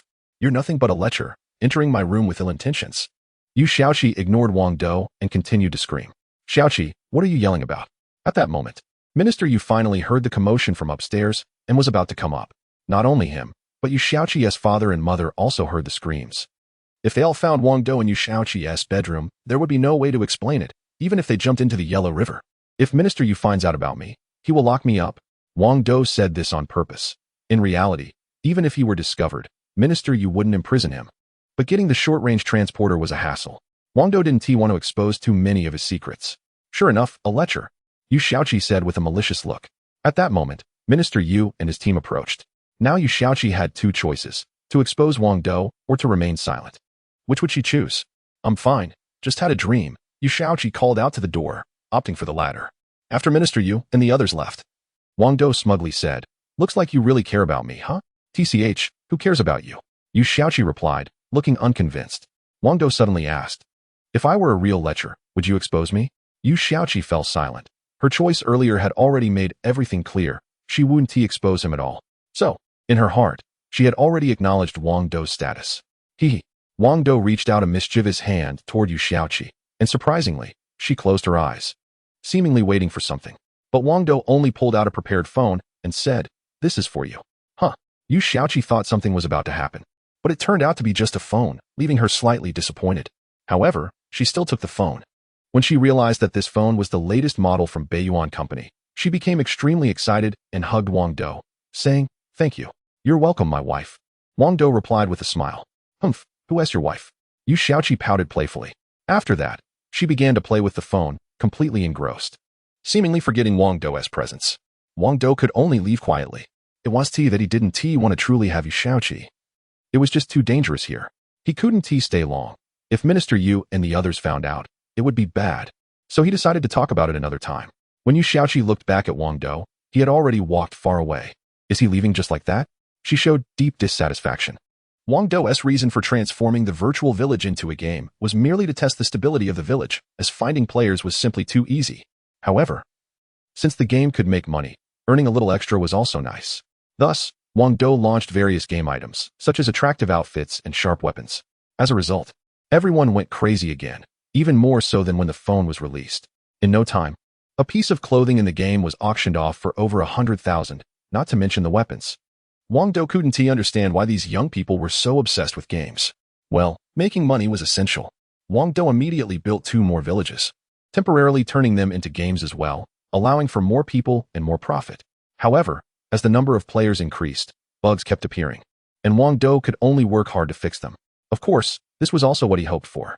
Only by continuously encountering bugs can one make constant modifications, allowing the village to keep improving until it can finally build a true virtual world. Wang Dou is also very much looking forward to this virtual world. It is entirely an independent universe, akin to a parallel world, except that its rules are different. Moreover, once the virtual world is established, Wang Dou will be the ruler of this realm. Ding ding. A strange phone call came in. Wang Dou hesitated for a moment but eventually answered it. On the other end, a cheerful voice rang out. Brother Wang, it's Xiao Xin. Today, I want to treat you to dinner. All right. Although Wang Dou was very busy and hardly had any time, he felt obliged to keep his promise to Miao Xiao Xian. He liked her a lot. She was a pure-hearted girl. Even though she was the daughter of a prominent family, she didn't have an ounce of arrogance. Chapter 87. A bit crazy in a high-end restaurant. Miao Xiaoxin sat quietly with puffed cheeks, gazing out the window, waiting for Wang Dou's arrival. Ever since that time when Wang Dou helped her navigate through the game, she developed a great fondness for him and had become his little companion, the kind who was always thoughtful. Xiao, how many times have I told you not to trust any strangers? What if he's a bad uncle? A woman wearing sunglasses sat across from her. It was none other than Miao Xiaoxin's sister, Miao Wenjing. Moreover, she was the most outstanding child in the Miao family. Having taken control of the family fortune at a young age, the Miao family was among the top families in China, with wealth far surpassing that of the former Xia family. If the Xia family was considered a second-tier family in China, then the Miao family was undoubtedly a first-tier existence. Wherever Miao Wenjing went, she was bound to be big news. For instance, if she were spotted dining at this restaurant by reporters, the place would instantly become popular. To keep a low profile, Miao Wenjing wore sunglasses and a baseball cap to conceal her identity. Sis, he is not a bad uncle. He is my good brother.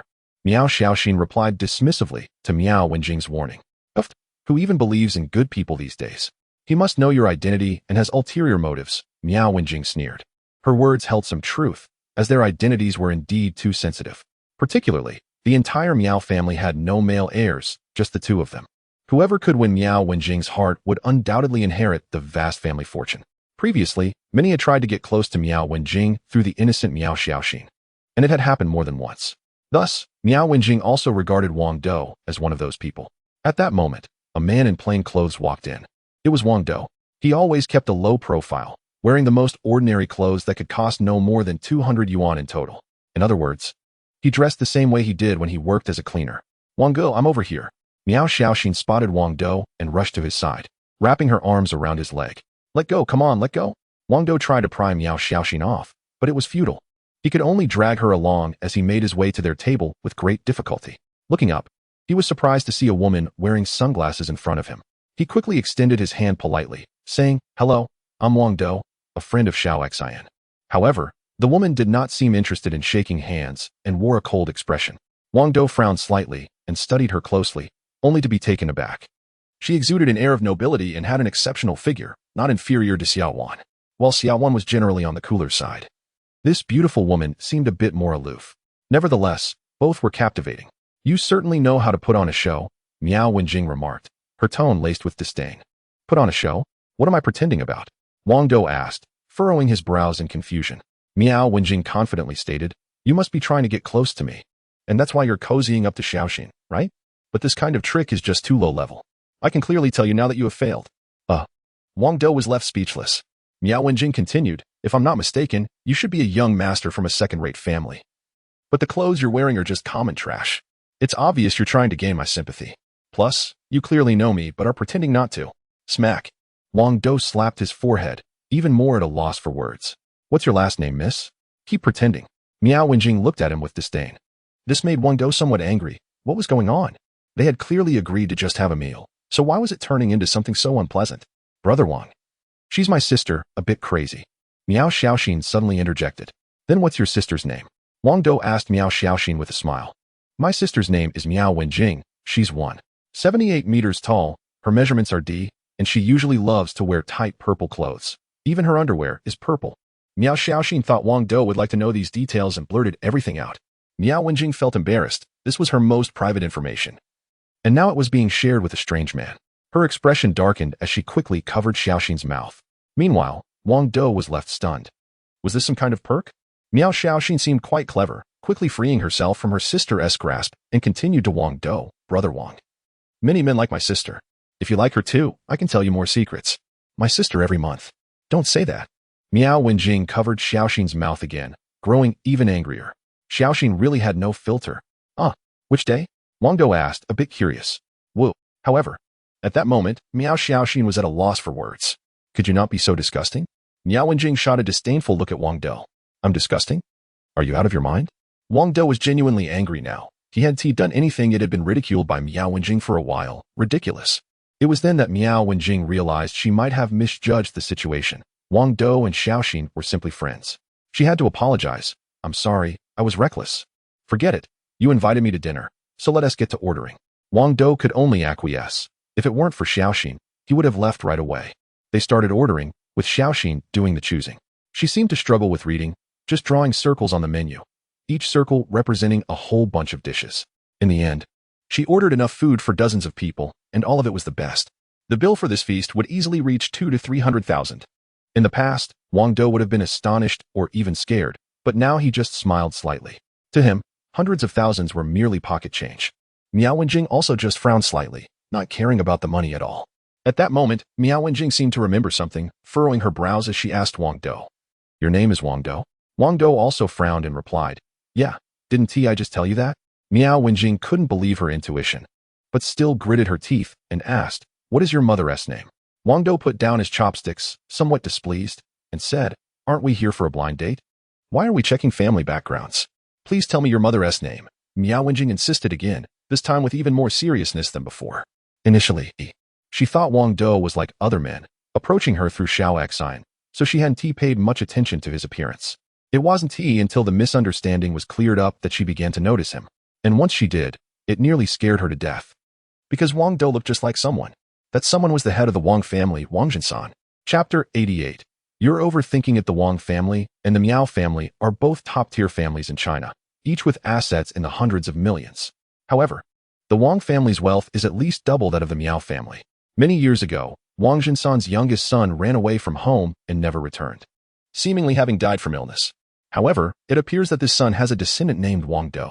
Therefore, Wang Dou is Wang Jinsan's biological grandson.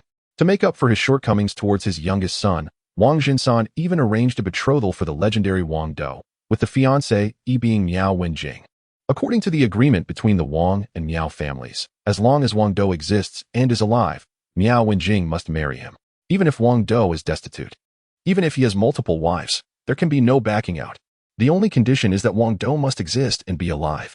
Initially, Miao Wenjing didn't take this matter seriously. She thought it was just a joke. Moreover, this agreement had been in place for a long time, and no one believed there was actually someone named Wang Dou in the world. Unfortunately, what is your mother's name? Miao Wenjing asked again, for the third time. Wang Dou generally didn't like to mention his mother's name, as he felt others didn't deserve to know it. But since Miao Wenjing had asked 3 times, he could only frown and say, My mother's name is Bai Yu. Upon hearing this, Miao Wenjing collapsed into her seat. It couldn't be mistaken. The Wang Dou before her was indeed the legendary Wang Dou, the biological grandson of Wang Jinsan. If the name Wang Dou were just a coincidence, then the name Bai Yu was not. Years ago, Wang Jinsan's youngest son's wife was named Bai Yu. Wang Jinsan had been searching for Wang Dou and his mother, but found nothing. He thought this matter was settled, only to discover that Wang Dou had actually appeared. However, this person was so ordinary. Could he be worthy of her? Miao Wenjing looked deeply at Wang Dou. His appearance was decent, but just average. His attire was plain, indicating he must be quite poor. No capable person would be without money. Yet, she, Miao Wenjing, was a phoenix. Are you married? Miao Wenjing's heart raced. If Wang Dou was already married, wouldn't she just be a mistress? She already believed Wang Dou was not worthy of her. If she could only be a secondary partner, it would be better to just die. No, Wang Dou said seriously, regardless of which beauty asked him. He would say he was not married. Although he had a few concubines, none were actual wives. This was not a lie. Fortunately, Miao Wenjing's anxious heart finally eased a little. The situation wasn't beyond control. Sister, you're blushing. Miao Xiaoxin suddenly pointed at Miao Wenjing. At that moment, Wang Dou also noticed something different about Miao Wenjing. Not only was her face red, but she also seemed unable to look at him, even though she had been so arrogant before. Sister, do you like my brother Wang? Miao Xiaoxin asked again. Nonsense. Miao Wenjing quickly covered Xiao Xian's mouth, not daring to let her speak any further. Taking advantage of the moment, Wang Dou said, It's just our first meeting. You can't possibly have developed feelings for me already, right? That would be hard for me to accept. Shouldn't we wait a few days? Miao Wenjing felt a surge of anger. After all, she was the daughter of the Miao family, with a status of great nobility. Who would dare to tease her? However, after a moment of hesitation, she suddenly suggested, Why don't you come with me? Come with you? Wang Dou chuckled. You're not suggesting we go to a hotel, are you? That's too much trouble. Why not just come back to my place instead? In reality, Miao Xiaoxian didn't intend to take Wang Dou home. She wanted to introduce him to Wang Jinsan. If she explained directly, Wang Dou might refuse, so she had to be a bit clever. I guess I can reluctantly accept that. Wang Dou felt ecstatic. He had initially thought this beautiful girl would be proud and hard to win over, but she was surprisingly straightforward. Not bad at all. Soon after, Wang Dou got into Miao Wenjing's luxury car, heading toward the Wang family home. This car was also quite valuable, worth at least tens of millions. But it wasn't one from the Biyuan group. The Biyuan group's cars were the most advanced, the dream of countless people. especially the wealthy who coveted them not only as a symbol of wealth, but also of status. However, the production of Baiyuan Group cars was limited, making them hard to acquire. The PG2 model, in particular, was nearly impossible to obtain. Even for a family like the Miaos, getting a PG2 was extremely challenging. The car quickly arrived at the Wang family estate. It was an incredibly luxurious mansion, with towering buildings and a private garden that far surpassed Wang Dou's own residence. Wang Dou felt slightly dissatisfied. It was astonishing that such opulent homes existed in the world. Clearly, he needed to work harder to make money. His current worth was only around 10 billion, placing him in the top 300 of the Huaxia wealth rankings, barely a notable figure, certainly not a big shot. In contrast, the Wang family's assets exceeded 100 billion.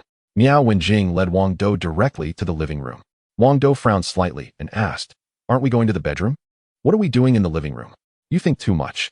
Miao Wenjing finally shot him a disdainful look, disappointed to find Wang Dou was that kind of person. Was she doomed to marry him in the future? "Xiao Jing, what brings you here?" An elderly man walked out with a smile. It was Wang Jinsan, known as Old Third. His gaze fell upon Wang Dou, and he was taken aback. This young man looked remarkably familiar. Miao Wenjing quickly leaned in to whisper something in Wang Jinsan's ear, and he was instantly overjoyed, nearly brought to tears. Could it be that the grandson he had been searching for all these years had finally been found? It felt like a dream. However, he needed to ask some thorough questions to be sure. Thus, Wang Jinsan persistently questioned Wang Dou, who, seeing the elderly man, answered each inquiry one by one. It was only at this moment that Wang Jinsan was absolutely certain. Wang Dou was indeed his long-lost grandson. "Kid, I'm your grandfather." Wang Jinsan held on to Wang Dou's arm stubbornly, refusing to let go. Years ago, his obsession had driven a wedge between their family of three, but now it was finally time to make amends. "Let go. Who do you think you are, my grandpa? Stop messing around." Wang Dou replied, clearly displeased, and forcefully pulled his arm free from Wang Jinsan's grip. Wang Jinsan wasn't in a hurry, smiling as he said, "Kid, I have over 100 billion in assets. Don't you want some? Who cares?" Wang Dou responded, seemingly indifferent. Although 100 billion was a lot, it wasn't easy to come by. Wang Jinsan certainly wasn't the only grandfather in the world. Besides, did Wang Dou really look like someone in need of money? It was just 100 billion. Before long, he could have even more assets. He had only been using the system for a few months and had already accumulated 10 billion, with that number rapidly growing. His businesses, mobile phones, hospitals, car companies, and virtual gaming, were all incredibly profitable. "Don't talk to me about money. I don't care about it," Wang Dou said dismissively. "Child, you're talking nonsense. Who doesn't like money?" Wang Jinsan chuckled. "All right, I know you can't accept that I'm your grandpa just yet. Take your time." He then turned his gaze to Miao Wenjing and asked, "If you don't want the money for yourself, how about for your wife?" Chapter 89. Are you satisfied? Wang Dou truly didn't care about money. However, when it came to beautiful women, he had to think twice. Money was something Wang Dou could easily acquire, but beauty was something rare and hard to come by. "Hey, what was your name again?" "Mi Jing, right? Please take off your sunglasses and cap so I can have a good look," Wang Dou said with a smile as he turned to Miao Wenjing. Until now, Miao Wenjing had been wearing large sunglasses and a cap, making it impossible to see her face clearly, though he could tell she had a great figure. Wang Dou wanted to take a closer look. Was she a beauty or a monster? If she was beautiful, he could reluctantly accept her. If she turned out to be a monster, regardless of her status, he would have to decline. All right, just like my grandson, he has got my personality." Wang Jinsan turned to Miao Wenjing and said, "Xiao Jing, why don't you take off your sunglasses and cap so my grandson can have a good look?" "No way." Miao Wenjing stomped her foot like a little girl. Even though she now managed the entire Miao family's business and was a more formidable president than Xiao Wan, she still felt like a little girl in front of Wang Jinsan. He was from an older generation that she couldn't defy. She could only admire him. Reluctantly, but obediently, she removed her sunglasses and cap. An elegant and beautiful face immediately came into view for Wang Dou, who nodded slightly, feeling somewhat satisfied. Miao Wenjing's looks were not inferior to Xiao Wan's. It wasn't about who was prettier, it was just a matter of different styles. She was indeed beautiful, but... Wang Dou furrowed his brows slightly. "Xiao Dou, what are you still not satisfied with?" Wang Jinsan asked anxiously. Wang Dou rested his chin on his hand and replied slowly, "I just don't know how her skin feels. Can I test it out?" "Of course. Xiao Jing will be your woman from now on." Wang Jinsan immediately agreed. "All right." Wang Dou reached out a mischievous hand towards Miao Wenjing's cheek. The feel was indeed nice, soft, and smooth. Meanwhile, Miao Wenjing's face turned as red as an apple. She had never experienced such treatment before. Although she didn't dare to get angry at Wang Jinsan, her glare at Wang Dou could have killed. After withdrawing his hand, Wang Dou still had a frown on his face. What is wrong now? Wang Zhensan hurriedly asked. Wang Dou slowly said, she looks great, has a nice figure, and feels good to the touch, but I just don't know about other attributes. Haha. Wang Zhensan burst into laughter. Xiao Dou's personality is just like mine. No wonder he is my grandson. Just ask her directly. Xiao Jing will answer honestly. All right. Wang Dou smiled as he looked at Miao Wenjing and said, why don't you tell me about your height, bust, and other details? And see if you can satisfy me? With a crunch, Miao Wenjing nearly bit down on her silver teeth. Hadn't Xiao Xin just mentioned all these details? Besides, why should she be treated like a product if she wasn't one? However, let me state it clearly. I'm 178 meters tall and weigh 50 kilograms. Not bad. I'm quite satisfied, so I'll reluctantly accept it. Wang Dou nodded slightly at Wang Zhensan. Haha, great. Wang Zhensan was very happy. As long as Wang Dou was happy, he was happy too. Wang Dou, shouldn't you answer a few questions for me as well? Miao Wenjing suddenly said. Earlier at the restaurant, she had only asked Wang Dou some simple questions and didn't he inquire further, but now she needed to get to the bottom of things. All right, Wang Dou felt he should give her some face, so he agreed. What is your job? Wang Dou answered without hesitation. I'm a cleaner. Not only was Miao Wenjing taken aback, but even Wang Zhensan was stunned. Wang Dou's job was just a cleaner? What is your annual income? Around 30,000 to 40,000. Miao Wenjing's body started to tremble.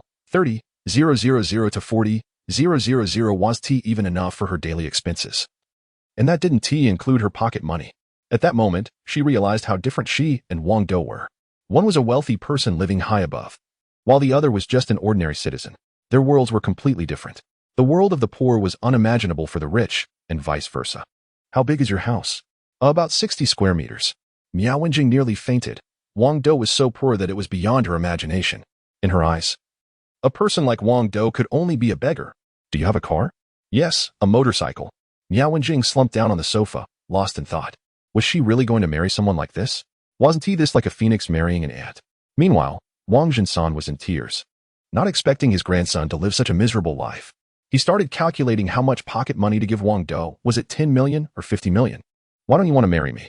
Wang Dou frowned as he looked at Miao Wenjing. No, I can't marry you. Miao Wenjing was lost in thought. Xiaojing, you are being unreasonable. Marrying Wang Dou is a promise between our two families. Wang Zhensan shot a cold look at Miao Wenjing. All right, Miao Wenjing could only agree. However, Wang Zhensan still felt a bit uneasy and said again, starting tomorrow, Xiao will move in with you. You need to take good care of him. All right, Miao Wenjing agreed. Wang Dou was already imagining a wonderful scene. At that moment, Wang Zhensan looked at Wang Dou with a smile. Xiao, are you satisfied with this bride? Wang Dou nodded. Then shouldn't you call me grandpa? Wang Zhensan had been eagerly waiting for this moment. And since his health was good and he had frequent illnesses, he knew his time was limited, so he was quite anxious. I want to call you that. Wang Dou refused outright. Wang Zhensan was taken aback, but he didn't get angry. He smiled and said, I know you and your mother have suffered over the years. So it's understandable that you have some resentment towards your grandpa. How about I give you 30 million to spend? No. Wang Dou still refused. Why not? Wang Zhensan frowned. I'm afraid my mother will get angry. Wang Dou explained the reason. When he was very young, he vaguely heard his mother mention the Wang family, always filled with anger. So over the years, even though their lives were tough, they never turned to the Wang family for help. Even when Wang Dou struggled to find a wife because he couldn't come up with 30,000, his mother was anxious but never spoke up. Now that Wang Dou has money, his mother would definitely not agree to reconnect with them. Upon hearing this, Wang Zhensan felt a wave of disappointment wash over him. His eyes dimmed. He realized he had been too stubborn back then. It was his fault. I'll go home and ask my mother what she thinks. Then we can talk. Wang Dou stood up to leave. After he left, Wang Zhensan immediately turned to Miao Wenjing and said, shouting, you need to find a few people to protect Wang Dou and also find out where they live. I need to make it up to them. Okay, Miao Wenjing replied, following orders, and then led a few people to follow Wang Dou. Chapter 90. A whiff outside the Wang family home. Wang Dou quickly spotted Miao Wenjing and her companions and recognized their good intentions. However, he knew that he couldn't reveal his residence. He needed to maintain an air of mystery, using his skills as a second-tier martial artist. He swiftly shook off Miao Wenjing's pursuit and found a secluded spot to activate his short-range teleportation device to leave. This was another city, not Shenhale City, so he had to rely on the teleportation device to get away. He had traveled hundreds of miles just to enjoy this meal. Upon returning to Shenhale City, Wang Dou immediately approached his mother and asked, Mom, do I have a grandfather? His mother fell silent for a moment before finally responding, Yes, you do. It turned out that years ago, Wang Jinsan had looked down on Wang Dou's mother's humble origins and planned to separate her from Wang Dou's father. In a fit of anger, Wang Dou's father took Wang Dou's mother and left home, choosing to live in seclusion in Shahale City. Unfortunately, Wang Dou's father passed away a few years later. That was the most difficult time for Wang Dou's mother. She never sought help from the Wang family. And she certainly wouldn't do so now. There was absolutely no way she would return. Besides, they didn't need to go back. After learning the backstory, Wang Dou felt a surge of anger towards Wang Jinsan, but he reminded himself that he was still his grandfather. He smiled at his mother and said, "Mom, maybe we don't need to go back to the Wang family, but we should acknowledge our roots." "Why?" Wang Dou's mother frowned slightly. Wang Dou replied earnestly, "Because we want them to know that we are doing very well now and that we are wealthy." After pondering for a long time, Wang Dou's mother finally said, "All right, you go and acknowledge your roots. Help your mother vent some frustration." "Okay, Mom." Wang Dou grinned. After all, they had looked down on his mother for her humble beginnings. Now, she had an incredible son who not only made a lot of money, but was also surrounded by countless beautiful women. What made them so special? In the future, Wang Dou would be stronger than them. It would be satisfying to show them up. At that moment, Xiaowan had also returned home from work. After hearing the conversation between Wang Dou and his mother, she expressed her concern. "Honey, your grandfather won't try to arrange a fiancé for you, will he?" Wang Dou's face instantly paled. He hadn't expected Xiaowan's intuition to be so sharp. She could see right through his secrets. In truth, the reason Wang Dou wanted to acknowledge his roots was twofold. First, it was about family ties, and second, there was Miao Wenjing. She was indeed a beauty. As for the Wang family's money, Wang Dou didn't care at all. Money was a trivial matter to him, and he would catch up to them soon enough. Why accept their financial help? It was out of the question. Wang Dou hurriedly explained, "No way. That's not going to happen. Let me smell your hand." Xiaowan commanded directly. Wang Dou had no choice but to comply, though he felt an uneasy sensation. Xiaowan merely took a light whiff and said, 22 years old, 1 year younger than me, and a nice girl. So how do you explain this, honey?" Wang Dou was instantly shocked.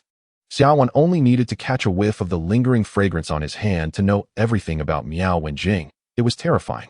If anyone were to blame, it would be Wang Dou for not daring to touch Miao Wenjing's face. Seeing that he couldn't hide the truth any longer, Wang Dou put on a serious face and said, "Wife, it's actually like this. I'm doing it all for our family. Miao Wenjing is the heir of the Miao family. And if I can win her over, I'll gain her family's fortune." "Which Miao family?" Xiaowan asked, slightly shocked. "The Miao family you're thinking of, the Miao group." It really was that Miao family. Xiaowan's expression changed. The Miao family had assets worth 80 billion. If Wang Dou got control over it, that would be terrifying. "So, what do you think, dear? Should I take her into my harem?" Wang Dou said with a proud expression. "Well, you can, but from now on, you'll be sleeping on the couch." With that, Xiaowan got up to start cooking, leaving Wang Dou thoroughly threatened by her words. "I was wrong. Isn't that enough?" Wang Dou said helplessly. That night, Wang Dou indeed had to sleep on the couch, wasting a perfectly good evening. Thus, he came to a conclusion. Next time something like this happens, he must never admit it. If he doesn't confess, his wife would only be suspicious and angry, but not furious. If he admits it, the consequences could be unimaginable. Sleeping on the couch was a living example of that. The next day, Wang Dou obediently stayed at home all day. By evening, he slipped away and used a short-distance transporter to get to Miao Wenjing's place. At that moment, Miao Wenjing was just about to go to bed, wearing only her pajamas, and surprisingly, like Xiaowan, she was completely bare underneath. Wang Dou sat quietly on the sofa in her bedroom, observing her every move without her noticing for quite a while. During that time, she even did a few embarrassing things. Ahem. Wang Dou deliberately cleared his throat, feeling quite awkward. When Miao Wenjing saw Wang Dou suddenly sitting next to her, she was utterly shocked. "How did you get in here?" Her home was heavily guarded. "How did you get in?" Miao Wenjing asked, her face filled with confusion. Wang Dou shrugged and replied, "That's my secret. You don't need to know." "What secret could you possibly have?" Miao Wenjing began to feel curious about Wang Dou. Wang Dou said seriously, "I am the stars and the sea. My mystery is beyond your imagination." At this, instead of feeling intrigued, Miao Wenjing looked at him with disdain. What secrets could a poor man like Wang Dou have? Entering silently could easily be a coincidence. "What are you doing here?" Miao Wenjing frowned. "You're my fiancée. What do you think I'm here for?" Wang Dou smiled as he approached her, trying to wrap his arms around her waist, but was directly rejected. Miao Wenjing said coldly, "I think you should understand one thing." "Go ahead," Wang Dou said, sitting back down on the sofa. "You are just an ordinary person, while I am a noble phoenix. Therefore, we are not suited for each other." Miao Wenjing finally expressed her true feelings. Wang Dou had long been aware of her thoughts and knew that winning over someone as proud as her was no easy feat, so he wasn't angry at all. Honestly, I don't want to have anything to do with you either, but I'm in a difficult position. I can't go against my grandfather's orders. Wang Dou wore a mocking expression as he said this. Upon hearing his words, Miao Wenjing finally saw the reality of her situation. She was trapped in Wang Dou's grasp and felt a wave of despair wash over her. The agreement between the Wang and Miao families was unchangeable because Wang Jinsan and Miao Wenjing's grandfather were close friends. Seeing Miao Wenjing frozen in place, Wang Dou took the opportunity to wrap his arm around her slender waist and said, "You're mine now. There's no escaping." However, Miao Wenjing pushed him away and retorted, "Don't make me lose respect for you." Wang Dou frowned and responded, "Let us keep it simple. What do you want?" Miao Wenjing replied directly, "First, I have to admit that I'm your fiancé, but you need to achieve something worthwhile to be worthy of me." Chapter 91. Jealousy isn't jealousy just a sign of achievement? I'll make you proud soon enough, Wang Dou said with a smile. His current accomplishments were enough to astonish Miao Wenjing, as he had built a billion-dollar group from scratch, while she merely inherited a family business. One was a cellmate success, while the other was just a receiver. Clearly, Wang Dou was now far more impressive than this so-called phoenix. His achievements were enough to leave her in awe. However, it wasn't time to reveal everything yet. Wang Dou needed to stay low-key for a while longer. He wanted to gauge the attitudes of the other members of the Wang family. The Wang family consisted of more than just Wang Jinsan. There were other members, like his cousins, who were all high-caliber talents and likely looked down on someone like Wang Dou, an ordinary person. To win over the entire family, he needed to impress his cousins first. "How about you sleep on the sofa tonight?" Miao Wenjing suggested. "Sure, I can sleep on the sofa, but don't get too cocky." "Before long, you'll be shocked," Wang Dou replied with a smile. Thus, Wang Dou ended up sleeping on the sofa in the bedroom, while Miao Wenjing took the bed. However, even if Wang Dou dared to do anything excessive, she would have to endure it silently, but Wang Dou wasn't that kind of person. To conquer someone, you need to earn their complete respect. If she wanted to see Wang Dou's capabilities, she would have to wait. The next morning, Xiao Xian came in rubbing her eyes and immediately shouted, "Brother-in-law! Brother-in-law!" Wang Dou felt a sense of satisfaction. Xiao Xian was quite supportive. Meanwhile, Miao Wenjing was left dumbfounded. For the next period, Wang Dou stayed at Miao Wenjing's place, causing quite a stir in the city. "Have you heard? The young lady of the Miao family seems to have a fiancé now." "Are you talking about that Miao family with assets worth 80 billion? Yes, that's the one." "Wow. Who is the lucky guy that has won Miss Miao's favor?" Everyone looked at Wang Dou with envious expressions. However, some were consumed by jealousy, like Zhao Zhen. Zhao Zhen was a manager in the Wang group, earning a decent salary, and his family was a third-tier family with substantial assets. He had been pursuing Miao Wenjing and was seen as the most likely candidate to win her heart because he was quite talented and capable. What the Miao family lacked most was someone who could support Miao Wenjing. Zhao Zhen was a solid choice. Today, Wang Dou had nothing to do and accompanied Miao Wenjing to her company, wanting to observe their management style for some insights. At that moment, Wang Dou was sitting in on a meeting with Miao Wenjing. Everyone in the meeting frowned and looked at Wang Dou. This man seemed so ordinary. How could he possibly be the fiancé of the general manager? Wasn't that a bit far-fetched? Moreover, Wang Dou's entire outfit didn't even add up to 1,000 yuan. How could he be worthy of the general manager? Everyone looked at him with disdain, and they secretly sympathized with President Miao. Could it be that President Miao was blind? How could he possibly be interested in someone like this? Suddenly, someone rushed in. It was Zhao Zhen from the Wang group, who had always had a good relationship with President Miao. There were even rumors that Zhao Zhen was discussing marriage with him. Today was going to be entertaining. The man named Wang Dou was sure to be humiliated. "Who called for Wang Dou?" Zhao Zhen shouted. Wang Dou frowned slightly and replied, "What do you want with me?" Upon seeing Wang Dou for the first time, Zhao Zhen was taken aback. He had initially thought Wang Dou was a wealthy young heir, but to his surprise, he appeared to be just an ordinary person, with clothes that definitely cost no more than 1,000 yuan. Moreover, he wasn't even wearing a watch on his wrist, looking nothing like someone of status. Zhao Zhen shook his designer watch, a mocking smile on his face. "So you're Wang Dou?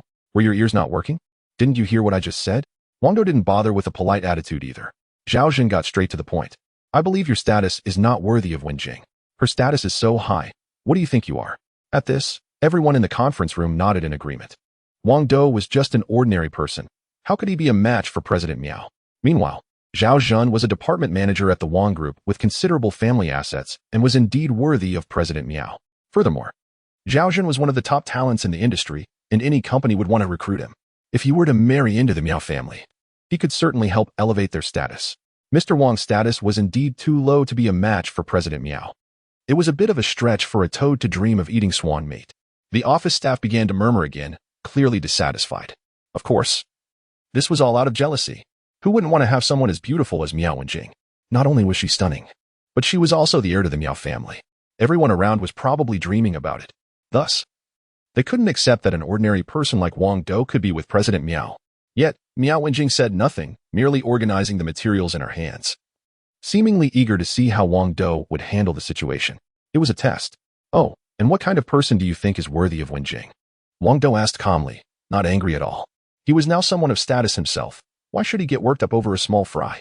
They were from entirely different worlds. Wang Dou was a dragon, while Zhaozhen was at best a dog. Would a dragon get angry at a dog? Of course not. Zhaozhen shook his wrist again, proudly declaring, someone worthy of Wenjing must at least be a department manager and a top talent. Oh, then who among us do you think is most suitable for Wenjing? Wang Dou continued casually. Zhaozhen hesitated for a moment. But without a hint of embarrassment, he confidently replied, of course, it's me. Wang Dou burst out laughing, realizing that after all this time, the conversation had turned back to him.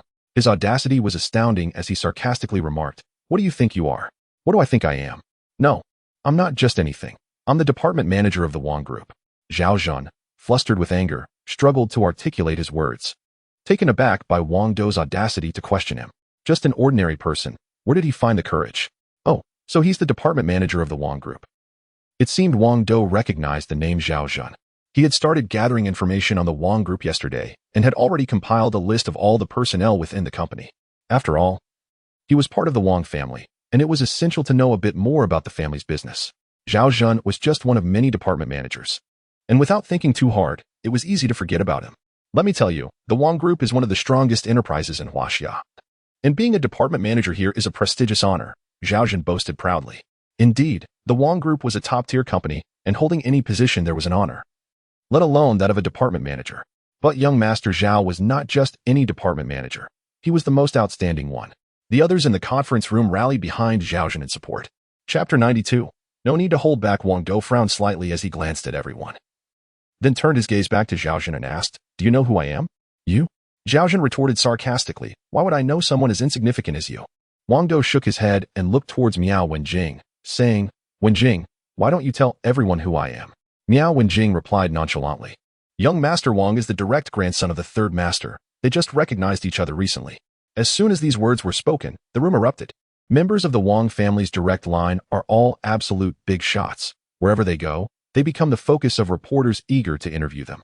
Who would have thought that Wang Dou was actually the third master's biological grandson, the most distinguished bloodline among the heirs? Oh wow, this is huge.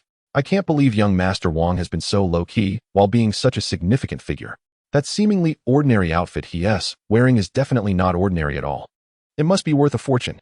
I can't believe I was blind to this. Soon, someone could no longer contain themselves and began messaging various reporters, urging them to come quickly to interview Wang Dou. This was a sensational event. The third master's grandson, missing for years, has finally appeared. Before long, the hall outside the conference room was packed with reporters, all wearing excited expressions, even shouting through the conference room door, Mr. Wang, please let us interview you. In fact, this was all part of Miao Wenjing's deliberate arrangement. Knowing how to face the media was one of the essential skills Wang Dou needed for the future. If he couldn't even handle this, what right did he have to marry her?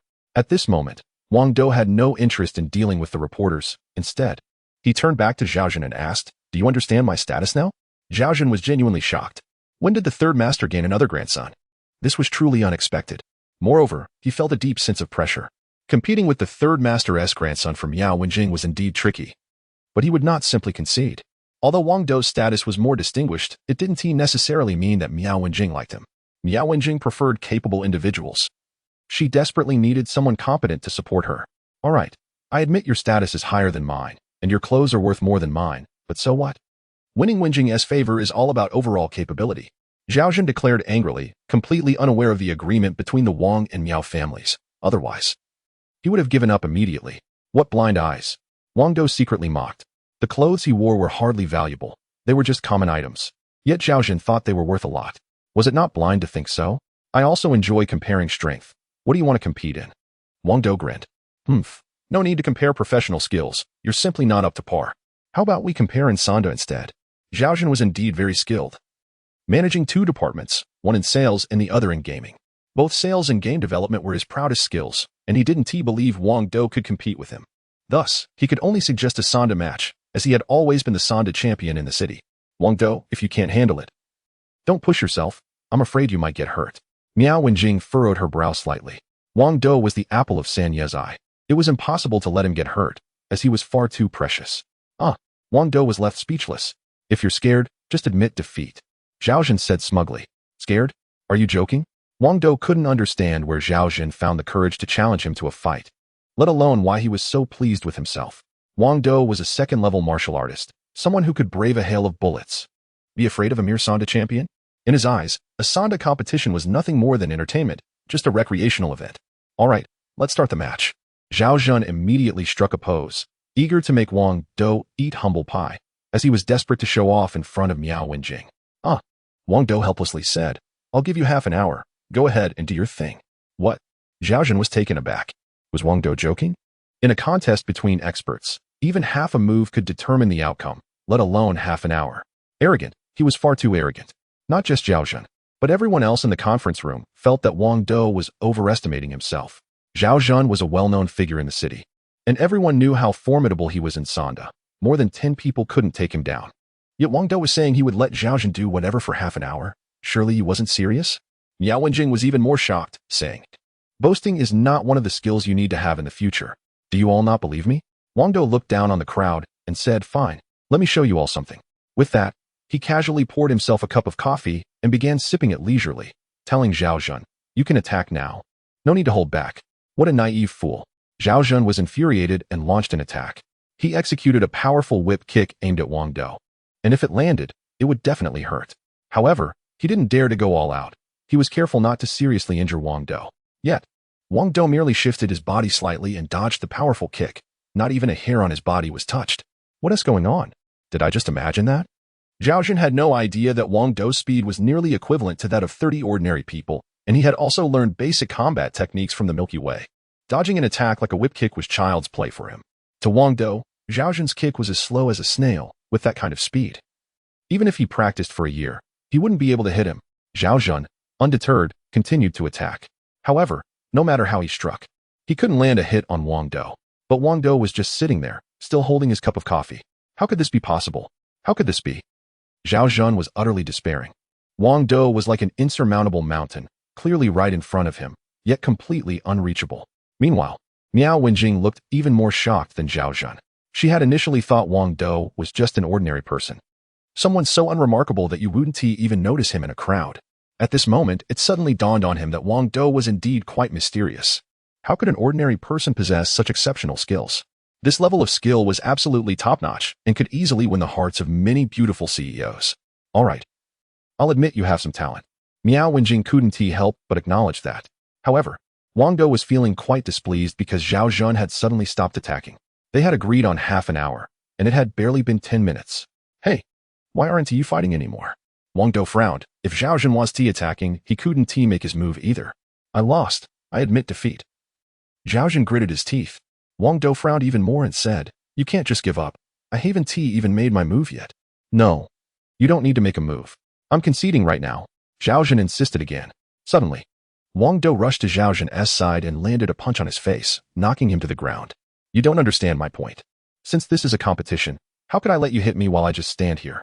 Chapter 93. So disappointed, so ruthless. They've already admitted defeat. Yet Wang Dou still wants to strike. He has never one to take a loss lightly.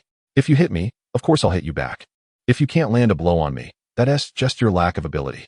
With one punch, he left Zhao Jun battered and bruised, and he wouldn't be recovering in less than 10 days. Miao Wenjing surprisingly nodded slightly. A man should have some ruthlessness. Is it really manly to be bullied, looked down upon, and not retaliate? Wang Dou is a real man. Moreover, it's people like him who will achieve something in the future. All right. I'll admit it once more. You do have some skills. Miao Wenjing silently praised him in her heart. But this little bit of ability still wasn't enough to win her heart. There was still a long way to go. Next, Wang Dou was about to face the reporters. These reporters were clearly let in secretly by Miao Wenjing, as they were in the Miao Group's office building, and no reporter could enter without her permission. Mr. Wang, please accept our interview. Mr. Wang, we'll only take a little of your time. Wang Dou frowned at the group of reporters. They were like hungry wolves. "Mr. Wang, come out, please. Get out, you lot. How do you expect me to escape once you surround me?" Once surrounded, Wang Dou had no choice. He couldn't fight or get angry. Unfortunately, Miao Wenjing directly opened the conference room door and let the reporters in, who immediately swarmed towards him.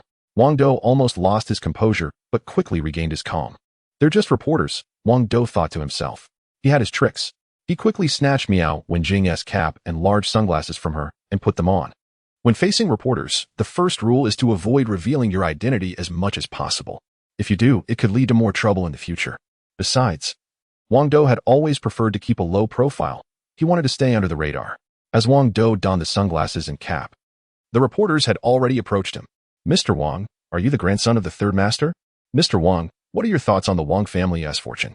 "Excuse me," Wang Dou quickly interrupted the reporters. "Ladies and gentlemen, my time is limited, so I can only focus on answering your most pressing questions. I won't answer anything else." "What?" The reporters were momentarily taken aback. Wang Dou said with utmost seriousness, "Either I concentrate on a few questions, or we can end this discussion and all go our separate ways." The reporters quickly realized that Wang Dou was an experienced hand and that they wouldn't outmaneuver him. So they could only agree to his request and focus on a few key questions. Wang Dou learned this tactic from Xiao Wan. Taking the initiative is the key to victory. If the reporters led the conversation, they would not only dig out every bit of information from you, but would also keep asking until the end of time. Seeing Wang Dou handle the situation so maturely left Miao Wenjing even more astonished. Most people feel nervous when facing a reporter for the first time. And when confronted by a large group of journalists, they often become so anxious that they can't find the words to speak. However, Wang Dou was remarkably composed. He didn't seem like an ordinary person. How could an ordinary person possess such poise? Especially since Wang Dou managed to conceal his appearance right from the start. This alone suggested he was extraordinary. Generally, prominent figures prefer to avoid the spotlight, while those with only a bit of capability tend to seek attention from the media. So, is Wang Dou a notable figure? At that moment, Miao Wenjing felt a fleeting sense of confusion. Wang Dou was definitely not an ordinary person. But that thought vanished as quickly as it came because, according to the investigation, Wang Dou was indeed an average guy. "I'll answer your first question. I am indeed the grandson of the third master." The moment he said this, the reporters erupted in excitement, eager to ask their own questions, but Wang Dou silenced them with a single glare. Insisting that they focus on answering the questions collectively, no one was allowed to ask anything further. As for the second question, "Let me be clear, I have no intentions regarding the Wang family's fortune." This statement left the reporters in shock. They could hardly contain their curiosity, but managed to hold back. For some reason, Wang Dou exuded an undeniable air of authority, and at that moment, no one dared to oppose his will. "As for my relationship with Miss Miao, let's leave that for you to speculate." With that, Wang Dou walked straight through the crowd, and no one dared to stop him. However, the journalists were left with a multitude of unanswered questions, especially the last remark. "You guess," which only fueled their desire to know the truth. Yet, no one had the courage to ask. Subsequently, this interview became the headline of the day, capturing the interest of countless people who were eager to uncover the nature of Wang Dou's relationship with Miao Wenjing. It was simply too tantalizing. At home, Xiao Wan tossed a newspaper at Wang Dou and exclaimed, "Honey, do you think I need to guess? Why not give it a try?" Wang Dou replied with a grin. Xiao Wan grabbed Wang Dou's ear and said, "My husband is just a greedy cat. Do I really need to guess? You definitely have your eyes on Miss Wenjing." "Impossible. I'm just after her family's fortune. I have no interest in her whatsoever," Wang Dou insisted seriously, although in truth, he was only interested in Miao Wenjing herself and not her wealth. Xiao Wan, fully understanding Wang Dou, couldn't help but laugh and cry at the same time, saying, "If you reverse that statement, I would believe you. Wife, you have to trust me. I'm innocent." Wang Dou put on a pitiful expression. Suddenly, Xiao Wan became serious. "Don't worry. As long as you treat me well, you can do whatever you want. So what if you like Miss Miao? You could have said that earlier. You scared me. You don't have to guess. I do indeed have some feelings for her." Wang Dou appeared visibly relieved. But then, Xiao Wan's expression changed instantly. "You've really let me down." "Huh?" Wang Dou never anticipated that Xiao Wan's earlier words were a trap. It seemed that from now on, he could only believe half of what his wife said, not the whole thing. It was all so full of schemes. After that, Wang Dou had no choice but to continue sleeping on the couch. However, Xiao Wan wasn't really angry. She just wanted to put a little pressure on Wang Dou to prevent him from driving too fast. It wasn't her intention to truly hinder his progress. Wang Dou was no ordinary person. He was destined to be surrounded by beautiful women and abundant wealth in the future. So, there was no need to be too concerned about it. The next morning, After enjoying the breakfast that Xiaowan had personally prepared, Wang Dou received a call from Miao Xiaoxin. She sounded a bit excited as she said, "Brother-in-law, that guy Xiaoxin said he wants to challenge you to a game." "Huh, you can compete in games?" Wang Dou raised an eyebrow. But then he relaxed, realizing that one of Xiaoxin's skills was game development. So he must be quite good at playing games too. After losing to Wang Dou in a Sonda match yesterday, it seemed he wanted to regain some face through a gaming challenge today. Wang Dou asked, what game does he want to compete in? Is it PUBG or Honor of Kings? Xiaoxin replied excitedly, "It's that game developed by Beiyuan Company." What? Wang Dou was taken aback. Xiaoxin actually wanted to challenge him in that game? It was utterly foolish. However, since the challenge had been issued, Wang Dou naturally had to agree. "Tell him to wait a moment. I'll be online right away," Wang Dou said with a cold smile. In truth, Wang Dou didn't usually enjoy playing games. If Xiaoxin had chosen another game, Wang Dou might not have been a match for him. But since he chose Wang Dou's own game, it was like asking for trouble. Chapter 94. You're a step too late. Wang Dou quickly logged into the game, wearing a specially designed helmet. At this point, the game had undergone a dramatic transformation. To be precise, this virtual world had changed beyond recognition. It had become increasingly realistic and enchanting. The sense of reality was almost indistinguishable from the real world, while the environment was even more beautiful than a dream. Anyone who stayed here experienced pure enjoyment. However, this was still a basic virtual world and not yet perfect. Once it was fully developed, it would be even more astonishing. By that time, not only would everyone be able to connect, but leaders from various countries could hold meetings without the need to travel long distances by plane to the host nation. They could simply connect to the virtual world and convene there. Moreover, soccer matches could also be held in this virtual realm. After all, a person's mental and physical state would be the same. Whatever level they achieved in the real world would be mirrored in the virtual world. Even more remarkably, one wouldn't risk injury in this virtual environment. In addition, Wang Dou had many more ideas, such as hosting boxing matches in the virtual world, exciting yet without the risk of injury. There were countless dangerous scientific experiments that could be conducted here. Any experiment that could be conducted in reality could also be carried out in this virtual space, with the results remaining the same, but without any danger. Wang Dou could even adjust the time rules of the virtual world to speed up the experimental process. What would typically take a year to complete could potentially be finished in just a few minutes. Scientists all over the world would go wild over this, and it would undoubtedly provide a tremendous boost to scientific progress. Just think about it. Someone had to test thousands of materials to invent the light bulb. What a waste of time. In Wang Dou's virtual world, he could easily manipulate the passage of time, allowing thousands of experiments to be completed in a single day. A day in the virtual world could equal a month or even a year in the real world. Even better, he wouldn't need to search extensively for materials. With just one command, he could acquire whatever he needed. Wang Dou could create any item in the virtual world, and these items would possess the same properties as those in the real world. After logging into the game, Wang Dou arrived directly at the location he had agreed upon with Xiaoxin. At this moment, not only had Xiaoxin arrived, but Xiaoxin and Miao Wenjing were also there. Xiaoxin was somewhat experienced, but Miao Wenjing was a complete novice and was utterly astonished. Is this a virtual world? How can it be so real? This is terrifying. Though she was a proud CEO, she couldn't hide her amazement. In fact, she murmured, "Which genius developed this game? I want to collaborate with him." Xiaoxin immediately replied, "Wenjing, you probably won't be able to collaborate with that genius." "Why not?" Miao Wenjing asked, puzzled. Xiaoxin replied with utmost seriousness, "Third Master saw this game and recognized its immense potential, so he has already started contacting that mysterious genius." "You're a step too late." It's always Third Master getting there first," Miao Wenjing said, slightly dissatisfied. Wang Dou directly said to Xiaoxin, "How do we compare? We're all beginners right now. Let's take a day to level up and gear up. Then we can have a duel here." Xiaoxin didn't hesitate. He knew that the strength in the virtual world was the same as in the real world, so he was currently no match for Wang Dou. However, after a day of leveling up, things would be different. He was confident he could surpass Wang Dou. After all, he was in charge of game development for the Wang Group and would definitely have insider access to test the game, making him a natural at playing. All right. Wang Dou agreed immediately, realizing this method of competition was indeed fair, as he had just turned the game into a leveling type, making everyone a beginner. "Let us get started." Xiaoxin shouted and tried to pull Miao Wenjing to level up with him, but she surprisingly refused. Miao Wenjing stood in front of Xiaoxin and said to Wang Dou, "You take me."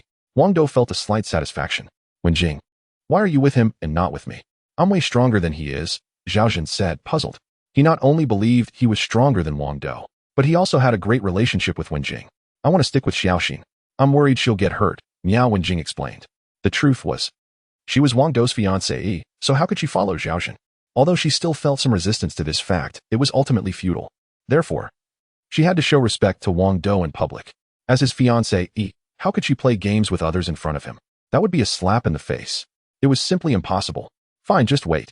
I'll definitely defeat Wang Dou. With that, Zhao Zhan left and quickly began leveling up and fighting monsters. This was Wang Dou's world. How could he let Zhao Zhan level up smoothly? He sent a message to the biggest boss in this world, Xia Xin. Help me take down the player named Zhao Zhan. Got it. Xia Xin took a long time to reply, and she seemed unhappy. At that moment, Wang Dou remembered something. He had originally promised to take Xia Xin out for a break, but unfortunately, he had forgotten about it while trying to win over the beautiful Miao Wenjing. That was a bit excessive. However, some things were more urgent than others, so he could only temporarily make Xia Xin feel a bit neglected. Nevertheless, Xia Xin followed Wang Dou's orders, logged in with her helmet, and took her 3 insect beasts to search for Zhao Zhan. She was filled with anger, and if she found Zhao Zhan, it would definitely be a scene of ruthless punishment. Wang Dou couldn't help but shiver. Zhao, I hope you can hold on. Wang Dou secretly worried. Afterward, he led Xiaoxin and Miao Wenjing to level up and fight monsters together. Miao Wenjing had a cool demeanor and would look at any monster with disdain, saying, "This monster is so ugly." In contrast, Miao Xiaoxin had an optimistic personality, exclaiming, "What a beautiful creature." Even when encountering the ugliest monsters, she loved collecting various items, including monster corpses. Which genius developed this game? Miao Wenjing suddenly asked. Wang Dou shook his head deliberately and said, "Who knows? But he must be a great person. If he were a man and still unmarried, I might consider him." Miao Wenjing surprisingly uttered these words, seemingly forgetting about Wang Dou beside her, which clearly indicated that she was indeed shaken by the game and that mysterious figure. "What should I do?" Wang Dou said with a bitter expression. Miao Wenjing looked at him seriously for a rare moment and said, "Your abilities are really lacking right now." Wang Dou was at a loss for words. According to Third Master, he plans to arrange a position for you in the company soon. If you study hard, you might become a useful talent in the future, and perhaps I'll even recognize you then. Miao Wenjing's face lit up with hope, only for it to quickly fade away. An ordinary person, even with effort, finds it hard to change and become a highly capable individual. Therefore, Miao Wenjing didn't have much confidence in Wang Dou. Perhaps all that awaited her was deep disappointment. She could marry Wang Dou, but he had to show some promise. Being strong in combat alone wasn't enough. He had to be proficient in business as well. "Wang Dou, I hope you put in more effort and don't let me underestimate you," Miao Wenjing thought to herself. Under Wang Dou's leadership, the 3 of them continuously slaughtered monsters and had a great time. Even the usually aloof Miao Wenjing was engrossed in it. As for Xiao Xian, there was no need to elaborate. She was practically bursting with excitement. Her little face flushed bright red. On the other hand, Zhao Zhan's experience was completely different. He was found by Xia Xian, leading to a series of relentless torments. Xia Xian first summoned a large number of monsters to besiege Zhao Zhan through her permissions, then set various traps to torment him, and finally personally led 3 insect beasts to attack him. When Zhao Zhan saw Xia Xian, he initially thought she was a beautiful player, completely stunned by her stunning appearance. Chapter 95, disliked Zhao Zhan initially wanted to get close and exchange contact information. But Xia Xian struck first. She even commanded her 3 insect beasts to attack. At that moment, Zhao Zhan realized that Xia Xian was not just a player in the game, she was the ultimate boss. He encountered the ultimate boss on his very first day, and the outcome was all too clear. His fate would be nothing short of tragic. After the sun set, Zhao Zhan limped to the agreed meeting spot, his body covered in wounds. By this time, Wang Dou and the other 2 had already arrived. When Xiao Xian and Miao Wenjing saw his injuries, they were utterly shocked. Zhao Zhan was known as a gaming expert.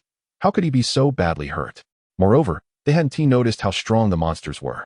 What was going on? Even Wang Dou felt a pang of sympathy. Zhao Zhan was a mess. There wasn't a single uninjured spot on him. His body was drenched in blood, and in some areas, bones were even exposed. It was truly horrific. Wang Dou had never expected Xia Xian to be so ruthless. He was slightly taken aback. It seemed he would need to treat Xia Xian better in the future. After all, she was a member of the insect race and quite merciless. "Hey, are you okay? Can you still compete?" Wang Dou asked, a hint of sympathy in his voice. "Humph." Zhao Zhan didn't appreciate the concern and replied coldly, "Don't let my injuries fool you. I've already leveled up to level 20. For a newbie, reaching level 20 in just one day was indeed impressive." However, Wang Dou, Xiao Xian, and Miao Wenjing were also level 20. This meant that Wang Dou not only leveled up to 20 himself, but also helped the other 2 reach the same level. "We're level 22, Wang Dou said, a hint of mockery in his tone. "What? Zhao couldn't believe it. He had nearly exhausted himself to reach level 20. While Wang Dou and the others had done it with such ease, it was outrageous. I'll give you a chance to admit defeat. Don't push it too hard. Wang Dou sneered. How could I admit defeat? Zhao remained icy, as if he had some secret weapon up his sleeve. Sure enough. He coldly laughed and pulled out a full set of equipment, saying, I have a complete set of gear that can double my strength. You're no match for me. It's you who should concede. Are you sure? Wang Dou asked seriously. Absolutely. Zhao donned his equipment and stepped towards Wang Dou, as if he could already see the dawn of victory. With a level 20 rank and a full set of gear, he was indeed formidable. If Wang Dou had no equipment at all, he wouldn't stand a chance against Zhao in this game. However, that was impossible. To his surprise, Wang Dou pulled out a complete set of equipment and put it on as well, and it was the highest grade gear available for level 20. In contrast, Zhao gear was merely rare, not top tier. At that moment, Zhao hope for victory vanished. The corner of his mouth twitched in disbelief. Brother Zhao, I have equipment too. Xiao Xian chimed in, revealing a beautiful set of gear adorned with wings, which was also top tier for level 20. Sister has some too, Xiao Xian said, looking at Miao Wenjing. Miao Wenjing reluctantly put on her gear, which was a set of purple armor, the best available at level 20. Moreover, Wang Dou had obtained this equipment purely by defeating monsters, without any command input. Zhao was utterly dumbfounded. Not only had Wang Dou leveled up both Xiao Xian and Miao Wenjing to 20, but he had also equipped them with the top-tier gear. It was clear who was strong and who was weak without needing to compare. How is this even possible? Zhao felt as if he had been slapped by Wang Dou, receiving a tremendous blow to his ego. Nevertheless, he still tried to attack Wang Dou. Get offline. Will you? But with just a single strike, Wang Dou killed Zhao. Xiao Xian and Miao Wenjing were both stunned. Zhao's defeat was just too humiliating. However, he seemed unwilling to give up and would likely challenge Wang Dou again in some other way. But what that way would be remained a mystery. Pretty impressive, right? Wang Dou smiled at Xiao Xian and Miao Wenjing. You're amazing, brother-in-law. I admire you. Xiao Xian's eyes sparkled with admiration. Meanwhile, Miao Wenjing completely ignored Wang Dou and logged off. It's just a game. What is there to be proud of? If you have the skill, let us see it in the marketplace. Shortly after, Xiao Xian also logged off, but not before revealing a deeply hidden secret about Miao Wenjing. This left Wang Dou wide-eyed with surprise. He found himself liking this little cutie even more. After Xiao Xian logged off, Wang Dou planned to do the same, but was suddenly blocked by someone. It was Xiao Xian. Wang Dou thought she would question him about why he hadn't taken her along to relax, but she didn't bring it up at all. Instead, she coldly asked, Who is that woman? She is just a friend of mine, Wang Dou explained simply. Xiao Xian's tone became even colder. I don't like her. Why not? Wang Dou asked, bewildered. It seemed Miao Wenjing had offended her. Any woman you like, I don't like. Xiao Xian actually said this before turning to leave. Wang Dou was completely confused about what Xiao Xian meant. It seemed she was very averse to any woman coming into contact with him. The insect race was indeed strange. Master, the insect race queen recognizes only one master in her lifetime. Xiao Hong suddenly appeared. So what? Wang Dou still didn't understand. Xiao Hong elaborated. Since the insect race queen recognizes only one master, she can only dedicate herself to that master to reproduce. So, does that mean she sees me as her partner? Wang Dou felt a chill run down his spine. Yes, exactly. Xiao Hong smiled. No way. Wang Dou felt every hair on his body stand on end. Although Xiao Xian was very beautiful, much prettier than Xiao Wan and Miao Wenjing, she was still part of the insect race. Master, don't be biased. Sister Xiao Xian's lineage is far more noble than yours as a human. If she doesn't look down on you, how can you look down on her? Xiao Hong expressed her dissatisfaction. Forget it. Let us not talk about this anymore. Let us discuss the tasks instead. Wang Dou quickly changed the subject. All right. Xiao Hong began seriously. Master, you've only completed less than 1% of your task. At this point, Wang Dou had only built 10 villages and hadn't yet combined them into a small city. Completing a small city would only account for 1% of the task. However, once a small city was established, the virtual world would take shape, allowing for some simple scientific experiments. The first experiment Wang Dou wanted to conduct was human cloning. Cloning humans in the virtual world wouldn't face the same restrictions as in the Milky Way, but the experimental results would still mirror those in the real world. Although Wang Dou had successfully cloned the Xianbing Yunu, an ancient human, she was fundamentally different from modern humans, so while he could clone her, it didn't guarantee he could successfully clone contemporary people. Therefore, this experiment was still necessary. In addition to conducting experiments in the virtual world, Wang Dou also planned to invite Minister Yu and others to tour the place, hoping they could hold meetings there in the future. Holding meetings in the virtual world would be much more convenient than in the real world. All of this would come to fruition. At that moment, Wang Jingsan's call came through, and Wang Dou quickly answered. The virtual world allowed for phone calls, and the mobile functions were the same as in reality. Xiao Dou, come visit me. Your brother and sisters want to see you, Wang Jingsan said with a cheerful smile. However, Wang Dou knew the real reason behind the call. Wang Jingsan was quite old, his health was deteriorating, and time was short, so they were currently discussing matters of inheritance. Wang Dou's presence would inevitably disrupt the previous arrangements, necessitating a redistribution of the family assets. Therefore, his cousins wouldn't easily allow him to claim a portion of the inheritance. In any case, they would judge Wang Dou based on his abilities. A strong ability would naturally lead to a larger share of the inheritance, while a weaker one would mean less, as they believed that if he couldn't protect the assets, he didn't deserve them. At that time, Wang Dou's brothers and sisters would surely challenge him regarding his capabilities. In their eyes, Wang Dou was just an ordinary person. They doubted he had any real abilities, especially in business and enterprise management. Chapter 96. Young Master Wang Dou activated the short-range teleporter, instantly transporting himself from Xinhai City to the city where Wang Jingsan was located. Although the distance was several hundred kilometers, it was just a moment for Wang Dou. Upon entering the Wang family's mansion, a woman with an impressive figure was already waiting there. Judging by her attire, she was likely a direct descendant of the Wang family, either Wang Dou's cousin or something similar. Beside her stood another woman dressed in a bodyguard uniform, presumably a captain of the security team. Both women had striking figures. It seemed the Wang family truly had hidden talents. Right at the entrance were two beautiful women. Wang Dou wouldn't think twice about his own sister, but he could certainly ponder over the bodyguard beauty. Behind these two women was another group of bodyguards, all highly professional, including some skilled fighters. As soon as Wang Dou stepped inside, everyone turned to look at him with an imposing demeanor, seemingly showcasing the power of the Wang family. In contrast, Wang Dou appeared to be a mere insignificant figure. Was this their way of asserting dominance? If Wang Dou were an ordinary person, he would undoubtedly be intimidated by this lineup, walking on eggshells and speaking cautiously. However, Wang Dou was far from ordinary. He walked forward with a calm expression. Is this supposed to intimidate me? Go ahead, let us see if I'll be scared. Wang Dou radiated confidence. Things seemed to be different from what he had imagined. The bodyguards respectfully greeted him, saying, "Welcome back to the Wang family, young master." Moreover, the woman, whether a cousin or not, smiled and approached him, saying, "Xiao Dou, your sister has missed you so much." She even gave him a tight hug that nearly took his breath away due to her impressive figure. Wang Dou was a bit puzzled by the Wang family's approach. Weren't they supposed to make things difficult for him? Why were they being so warm? After a moment, Wang Dou relaxed. The woman hugging him was likely his eldest cousin. According to his mother, Wang Dou had 4 uncles, but only the eldest was kind-hearted, and his children inherited that trait, being quite friendly as well. Thus, his eldest cousin was genuinely welcoming him. "Xiao Dou, I'm your eldest sister, Wang Yan." The woman finally revealed her name, confirming Wang Dou's guess that she was indeed the daughter of the kind uncle and the only child. "Dear sister, I've missed you too." Wang Dou embraced Wang Yan back. This hug, even tighter than the last, practically flattening their chests together. Wang Yan's expression turned slightly dark. All right, enough hugging. I have something important to tell you." Wang Yan pushed Wang Dou away, her tone serious. "You need to be mentally prepared. Your older brothers and sisters want to be kind to you.